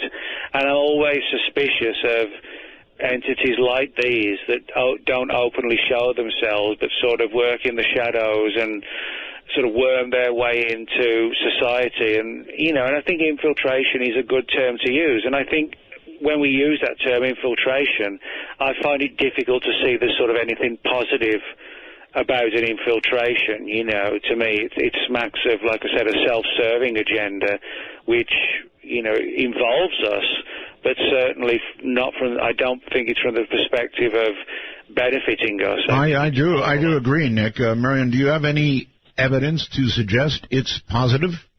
I don't think that we'll be welcoming them if they come at our doorstep and say, I'm willing to take over and share my mental activities with your own. I don't think we gotta say we will say yes, you're welcome, come in. No, we won't do that. We are a warlike race. Well, Marion, unless they have control of your mind, and then you'll say, come on in. Thank you very much for the call. Let's go to Roseburg, Oregon. Hello. Hey, how you guys doing tonight? Very well, thank you. Hi. Hey, I was always wondering if there's any kind of report of Men in Black being contacted by law enforcement or anything, or what would happen there. Oh, good question. Yeah, that is a good question. There's actually kind of an answer. Through the Freedom of Information Act, both the FBI and the Air Force have released files showing that back in the 50s and 60s, both the Air Force and the FBI received reports of MIB from members of the U.S. public, and people were writing letters to J. Edgar Hoover and the Air Force saying, I've been visited by this guy and threatened me and I want some action taken. And the FBI and the Air Force both looked into this to a degree for a while together. And you can actually read the memos where, people saying, well, is this the government? And then you've got the FBI and the Air Force saying to each other, who on earth are the Men in Black? We need to try and find out. So in other words, what this tells us is that law enforcement clearly in the 50s and 60s knew about the MIB phenomenon because the files have surfaced through the Freedom of Information Act. But the big irony is when so many people in ufology were thinking the men in black were from the government internally was saying, well, who are they? It's like the exact opposite thing we would expect. We would think they would have the answers or it was them. But that's not the case at all. They were actually more baffled. Law enforcement was more baffled by the entire MIB phenomenon in the 50s and 60s than the UFO research community was. They were, because they didn't really necessarily understand the complexities of how it sort of tumbled over into UFOs and the paranormal. They were just looking for guys who were using fake identities to get into people's homes, to commit a criminal act or whatever. Caller? Well, nowadays, with like all this, identification theft and stuff, I was thinking that there would be some kind of protocol for, law enforcement contacting people like that, contacting entities like that, Okay. Well, that's actually interesting what you bring up. I mean, if there was a way to figure it out, if we could somehow, access databases, if the relevant agencies release files, we might actually see far more reports that fall into the, the MIB category than we realize. You might get a report where somebody contacted their local police department, said this weird, creepy guy came round, but then the police visited them, and the police said, well, he didn't steal anything, there's no proof he's been, and they just closed the case down. If we had access to those, we might find, well, that sounds just like a man in black, but the police, dismissed it because there was no evidence and the case didn't go any further, Wow. Okay. Let's see. I think we can get one in. You're on the air with Nick. Hi. Hello. Hello. My name is Dean. Hi, Gene. Hi, Nick. I'm a very tangible person, and Art, thank you for having this show. This is one of the more interesting ones. Nick, I didn't meet you, but I saw you this end of May down in the desert, and was there for 3 days. And I liked you on the panel. What I wanted you to address was two things here. I'm a pretty tangible person. I've been interested in UFO phenomenon, and not as much as paranormal, but as a nuts and bolts, a physical reality. And the last 4 or 5 years, especially when Art came back on the air on satellite, and then with some of the programs that are coming out now on digital, I've gotten much more involved. And I guess with the Men in Black, what I'm curious about, I have not myself seen a UFO that I know of or seen anything strange, but I lived through people like you and people that I met at the contact who I believe, Travis Walton and such, that really these things have happened to them on a physical level.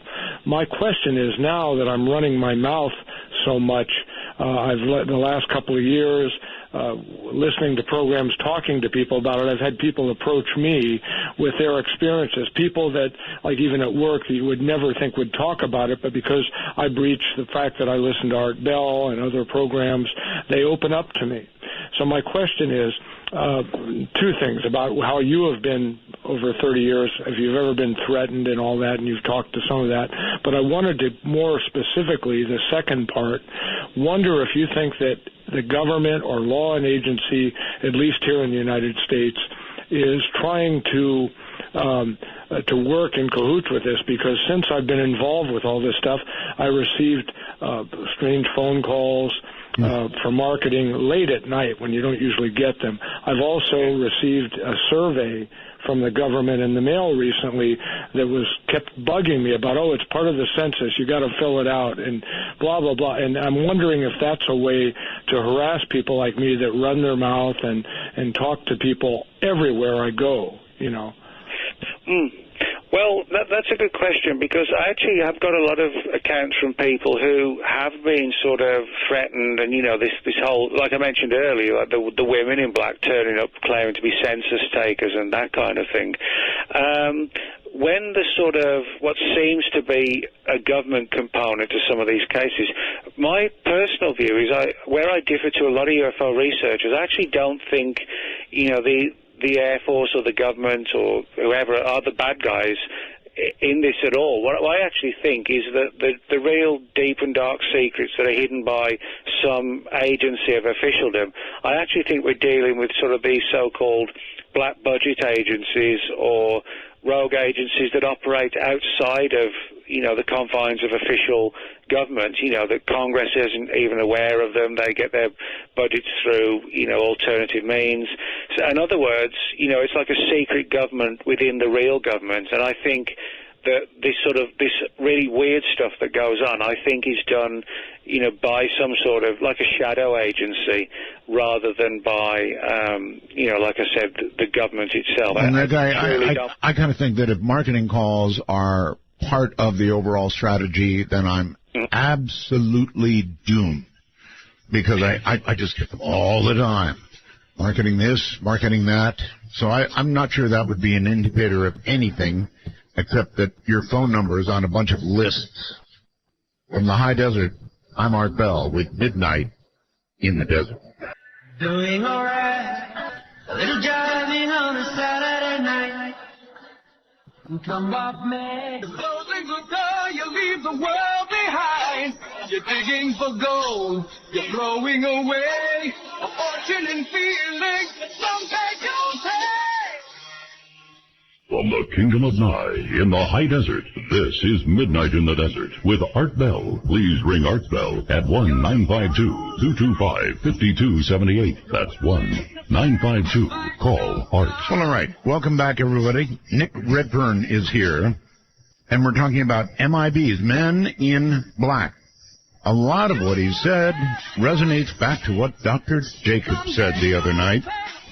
It really is kind of eerie, frankly. I want to do something just for fun. I have more phone lines than you even know I have. For example, I think I'm going to open up a first-time caller line right now, just for fun. Here it is. You ready? If you're a first-time caller to the show, call me at area code 775-285-5800. Pretty cool, huh? Didn't even know I had it. Once again, first-time callers only at area code 775-285-5800. The reason I'm doing that is because, number one, you didn't know I had another line, which I do.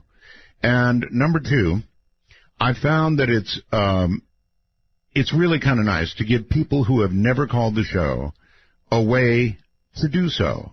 And while generally having one public line is, just fine, because they roll over, so I have many, many lines at that one number. It's very difficult for a first-time caller to get through. So there's a number. You've got it, and you might write it down. So if one day you decide to be a first-time caller, you can be. Area code 775-285-5800. Nick, welcome back.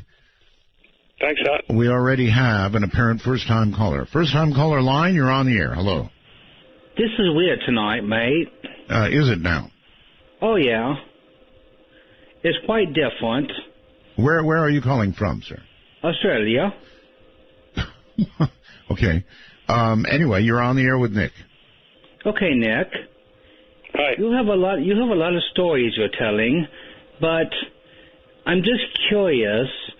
Are these men in black, the reports you get, are they really real? What do they wear? What do they look like? There must be more to these stories with what they have, where they come from. All right. Well, I've had, thank you very much for the call, very similar questions coming through on the computer, Nick, that, these are just stories that you've heard. You're not relating first-person stuff, and they're just stories. What do you say? Well, no, like for the new book, there's like 30 chapters. Everybody apart from 2 cases is named under their real names with their websites or Facebook pages listed. Are people reluctant to allow that? No, with the new book, I think there are only 2 people who didn't want their names used. Other than that, I never use anonymous sources unless the person specifically asks for it. But gotcha. For people to say that they're just stories, they're not, because anybody can pick up the new book and see, for example, like I mentioned Claudia Cunningham, the woman who had the telephone interference. Everybody's named. And as I said, in some cases they even allow me to use their websites and blogs, so they're not anonymous people or anything like that. I never do that. Okay, all right, I understand. I'm just telling you that people do. Oh no, I understand that. I mean, I understand people's concerns. That I always try and get people to speak on the record, and I think that's an important thing. I think sometimes the problem we have with the Men in Black mystery is people are so frightened by these experiences that can make them reluctant to speak out publicly. And I do totally understand that, but I always try, where possible, to encourage people to go public if they want, and if they don't, obviously, I don't push them. That's, I'm not in the business of forcing people Understood. at all. All right, understood. Look, first-time caller line again. You're on the air with Nick Redfern. Hi. Hello. Hi, Art. Yes, hello. Yeah, your episode with Jim Keith from the 90s. Yes. That's one of my favorite Coast to Coast, and he talked about the Men in Black. Do you think the Men in Black had something to do with him passing away? How can I answer that? I don't know. Well, that's the very best I can do. I'm sorry. I don't know. All right. Well, thanks a lot. You're very welcome, and take care. No way I can know that. You're on the air with Nick Redfern. Hi. Hi, guys. Great show. Thank you. I just was curious, if these things have to have permission to, or seemingly have to have permission to access our homes, why is it that they do not need to have permission to access our minds? Good question. That is a good question. I mean, I'll be honest with you, I don't honestly know the answer to that question, because you would imagine that, if they take control of the person's mind when they're in the house, why are they not able to do it when they're at the front door? That's right. Why is it they have to have that invite? I wish I could offer an answer, because, it doesn't make sense. I mean, I'll be the first to admit that. You'd imagine if they have that mind power, they could use it anywhere, when you're in the car, when you're in bed, watching TV, or, cutting the grass outside. But that is what people say. What's kind of weird, I probably didn't go into that sort of too deeply, but what usually happens is that when the person opens the door, the Men in Black don't even say, "Can we come in?" It's like they patiently stand there, and then the person feels compelled to invite them in. One of the things I do wonder is if possibly the mind control is somehow derived from eye contact. Now, that's to say that the reason they're not able to force the person to open the door from the outside, while they're outside, I should say, is because to a degree at least they need to make eye contact with the person, and then when the door's opened, then they feel the person, that they have the ability then to sort of take over the person's mind. They're not able to do it from outside the door, so to speak. Okay. All right, caller? Yeah, sounds good. Thanks, guys. Right, you're very welcome. Again, to the first-time caller line, this time Anchorage, Alaska, I think. Hello? It is. Is this Art Bell? It is. Art, what a pleasure. I've been listening to you for years, and you've always been the king of late-night talk radio and new venues of the mind, and I am truly honored. Thank you. Right, thank you. I'll pose the question. I was in Cheyenne Mountain, the NORAD Air Defense Command, probably in the early 80s. Really? The magnitude of sophisticated technology beyond most people's comprehension that I saw at that time. And what truly fascinates me is how we can see these observations that seem to be increasing every day around the world, and yet not have the discussion with our government. I am staggered by the sense of denial and disconnection, and perhaps you can, and by the way, one more thing, if I might, and I'll be off here, you need to contact Andrea Rossi. We think he may have discovered some low-energy nuclear reaction that's going to breach sometime around March of this coming year. But look, I'll get off of here. This is my Art. I've been listening to you for, God, I don't know how long. Thank you so much for what you've done. So, you're very welcome, and take care.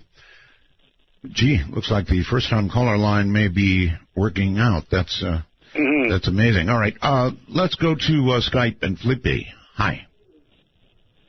Hello? Hello? Yes, can you hear me okay? I hear you, yes.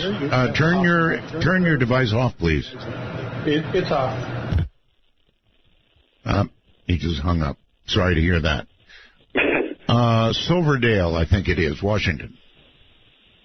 Hello? Hi.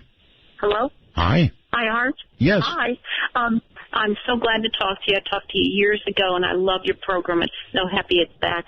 I wanted to ask two things. I wanted to ask if there's a reference or any reports of how dogs particularly or cats act to these.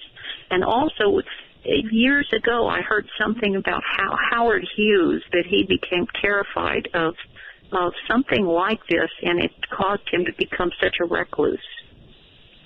Yeah, actually, that's an interesting question. I'm not personally aware of any responses from cats, but I do know that dogs have responded either with sort of terror or quite violently towards Men in Black. There was a couple of cases where, they sort of very aggressively barked as if the dogs were sort of not under the control of the Men in Black when the door was opened. And there are other cases, and there's also a famous black-eyed children case where the dogs acted in a very frightened fashion, and just when the door was open and they saw them, they just charged under the bed, and just wouldn't come out.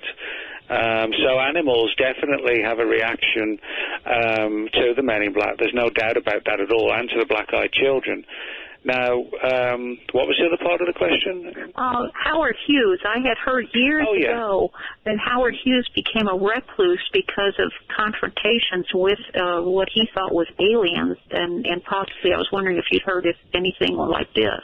I haven't actually heard that one, but what I can tell you is that Howard Hughes was good friends with one of the early famous contactees of the 1950s, a man named George Van Tassel, and he built something called the Integratron out at Landers, California, which is well, actually, Van Tassel and Howard Hughes were good friends, and so he clearly was fully aware of the UFO phenomenon, but I hadn't personally heard that, that thing that made him become reclusive, though.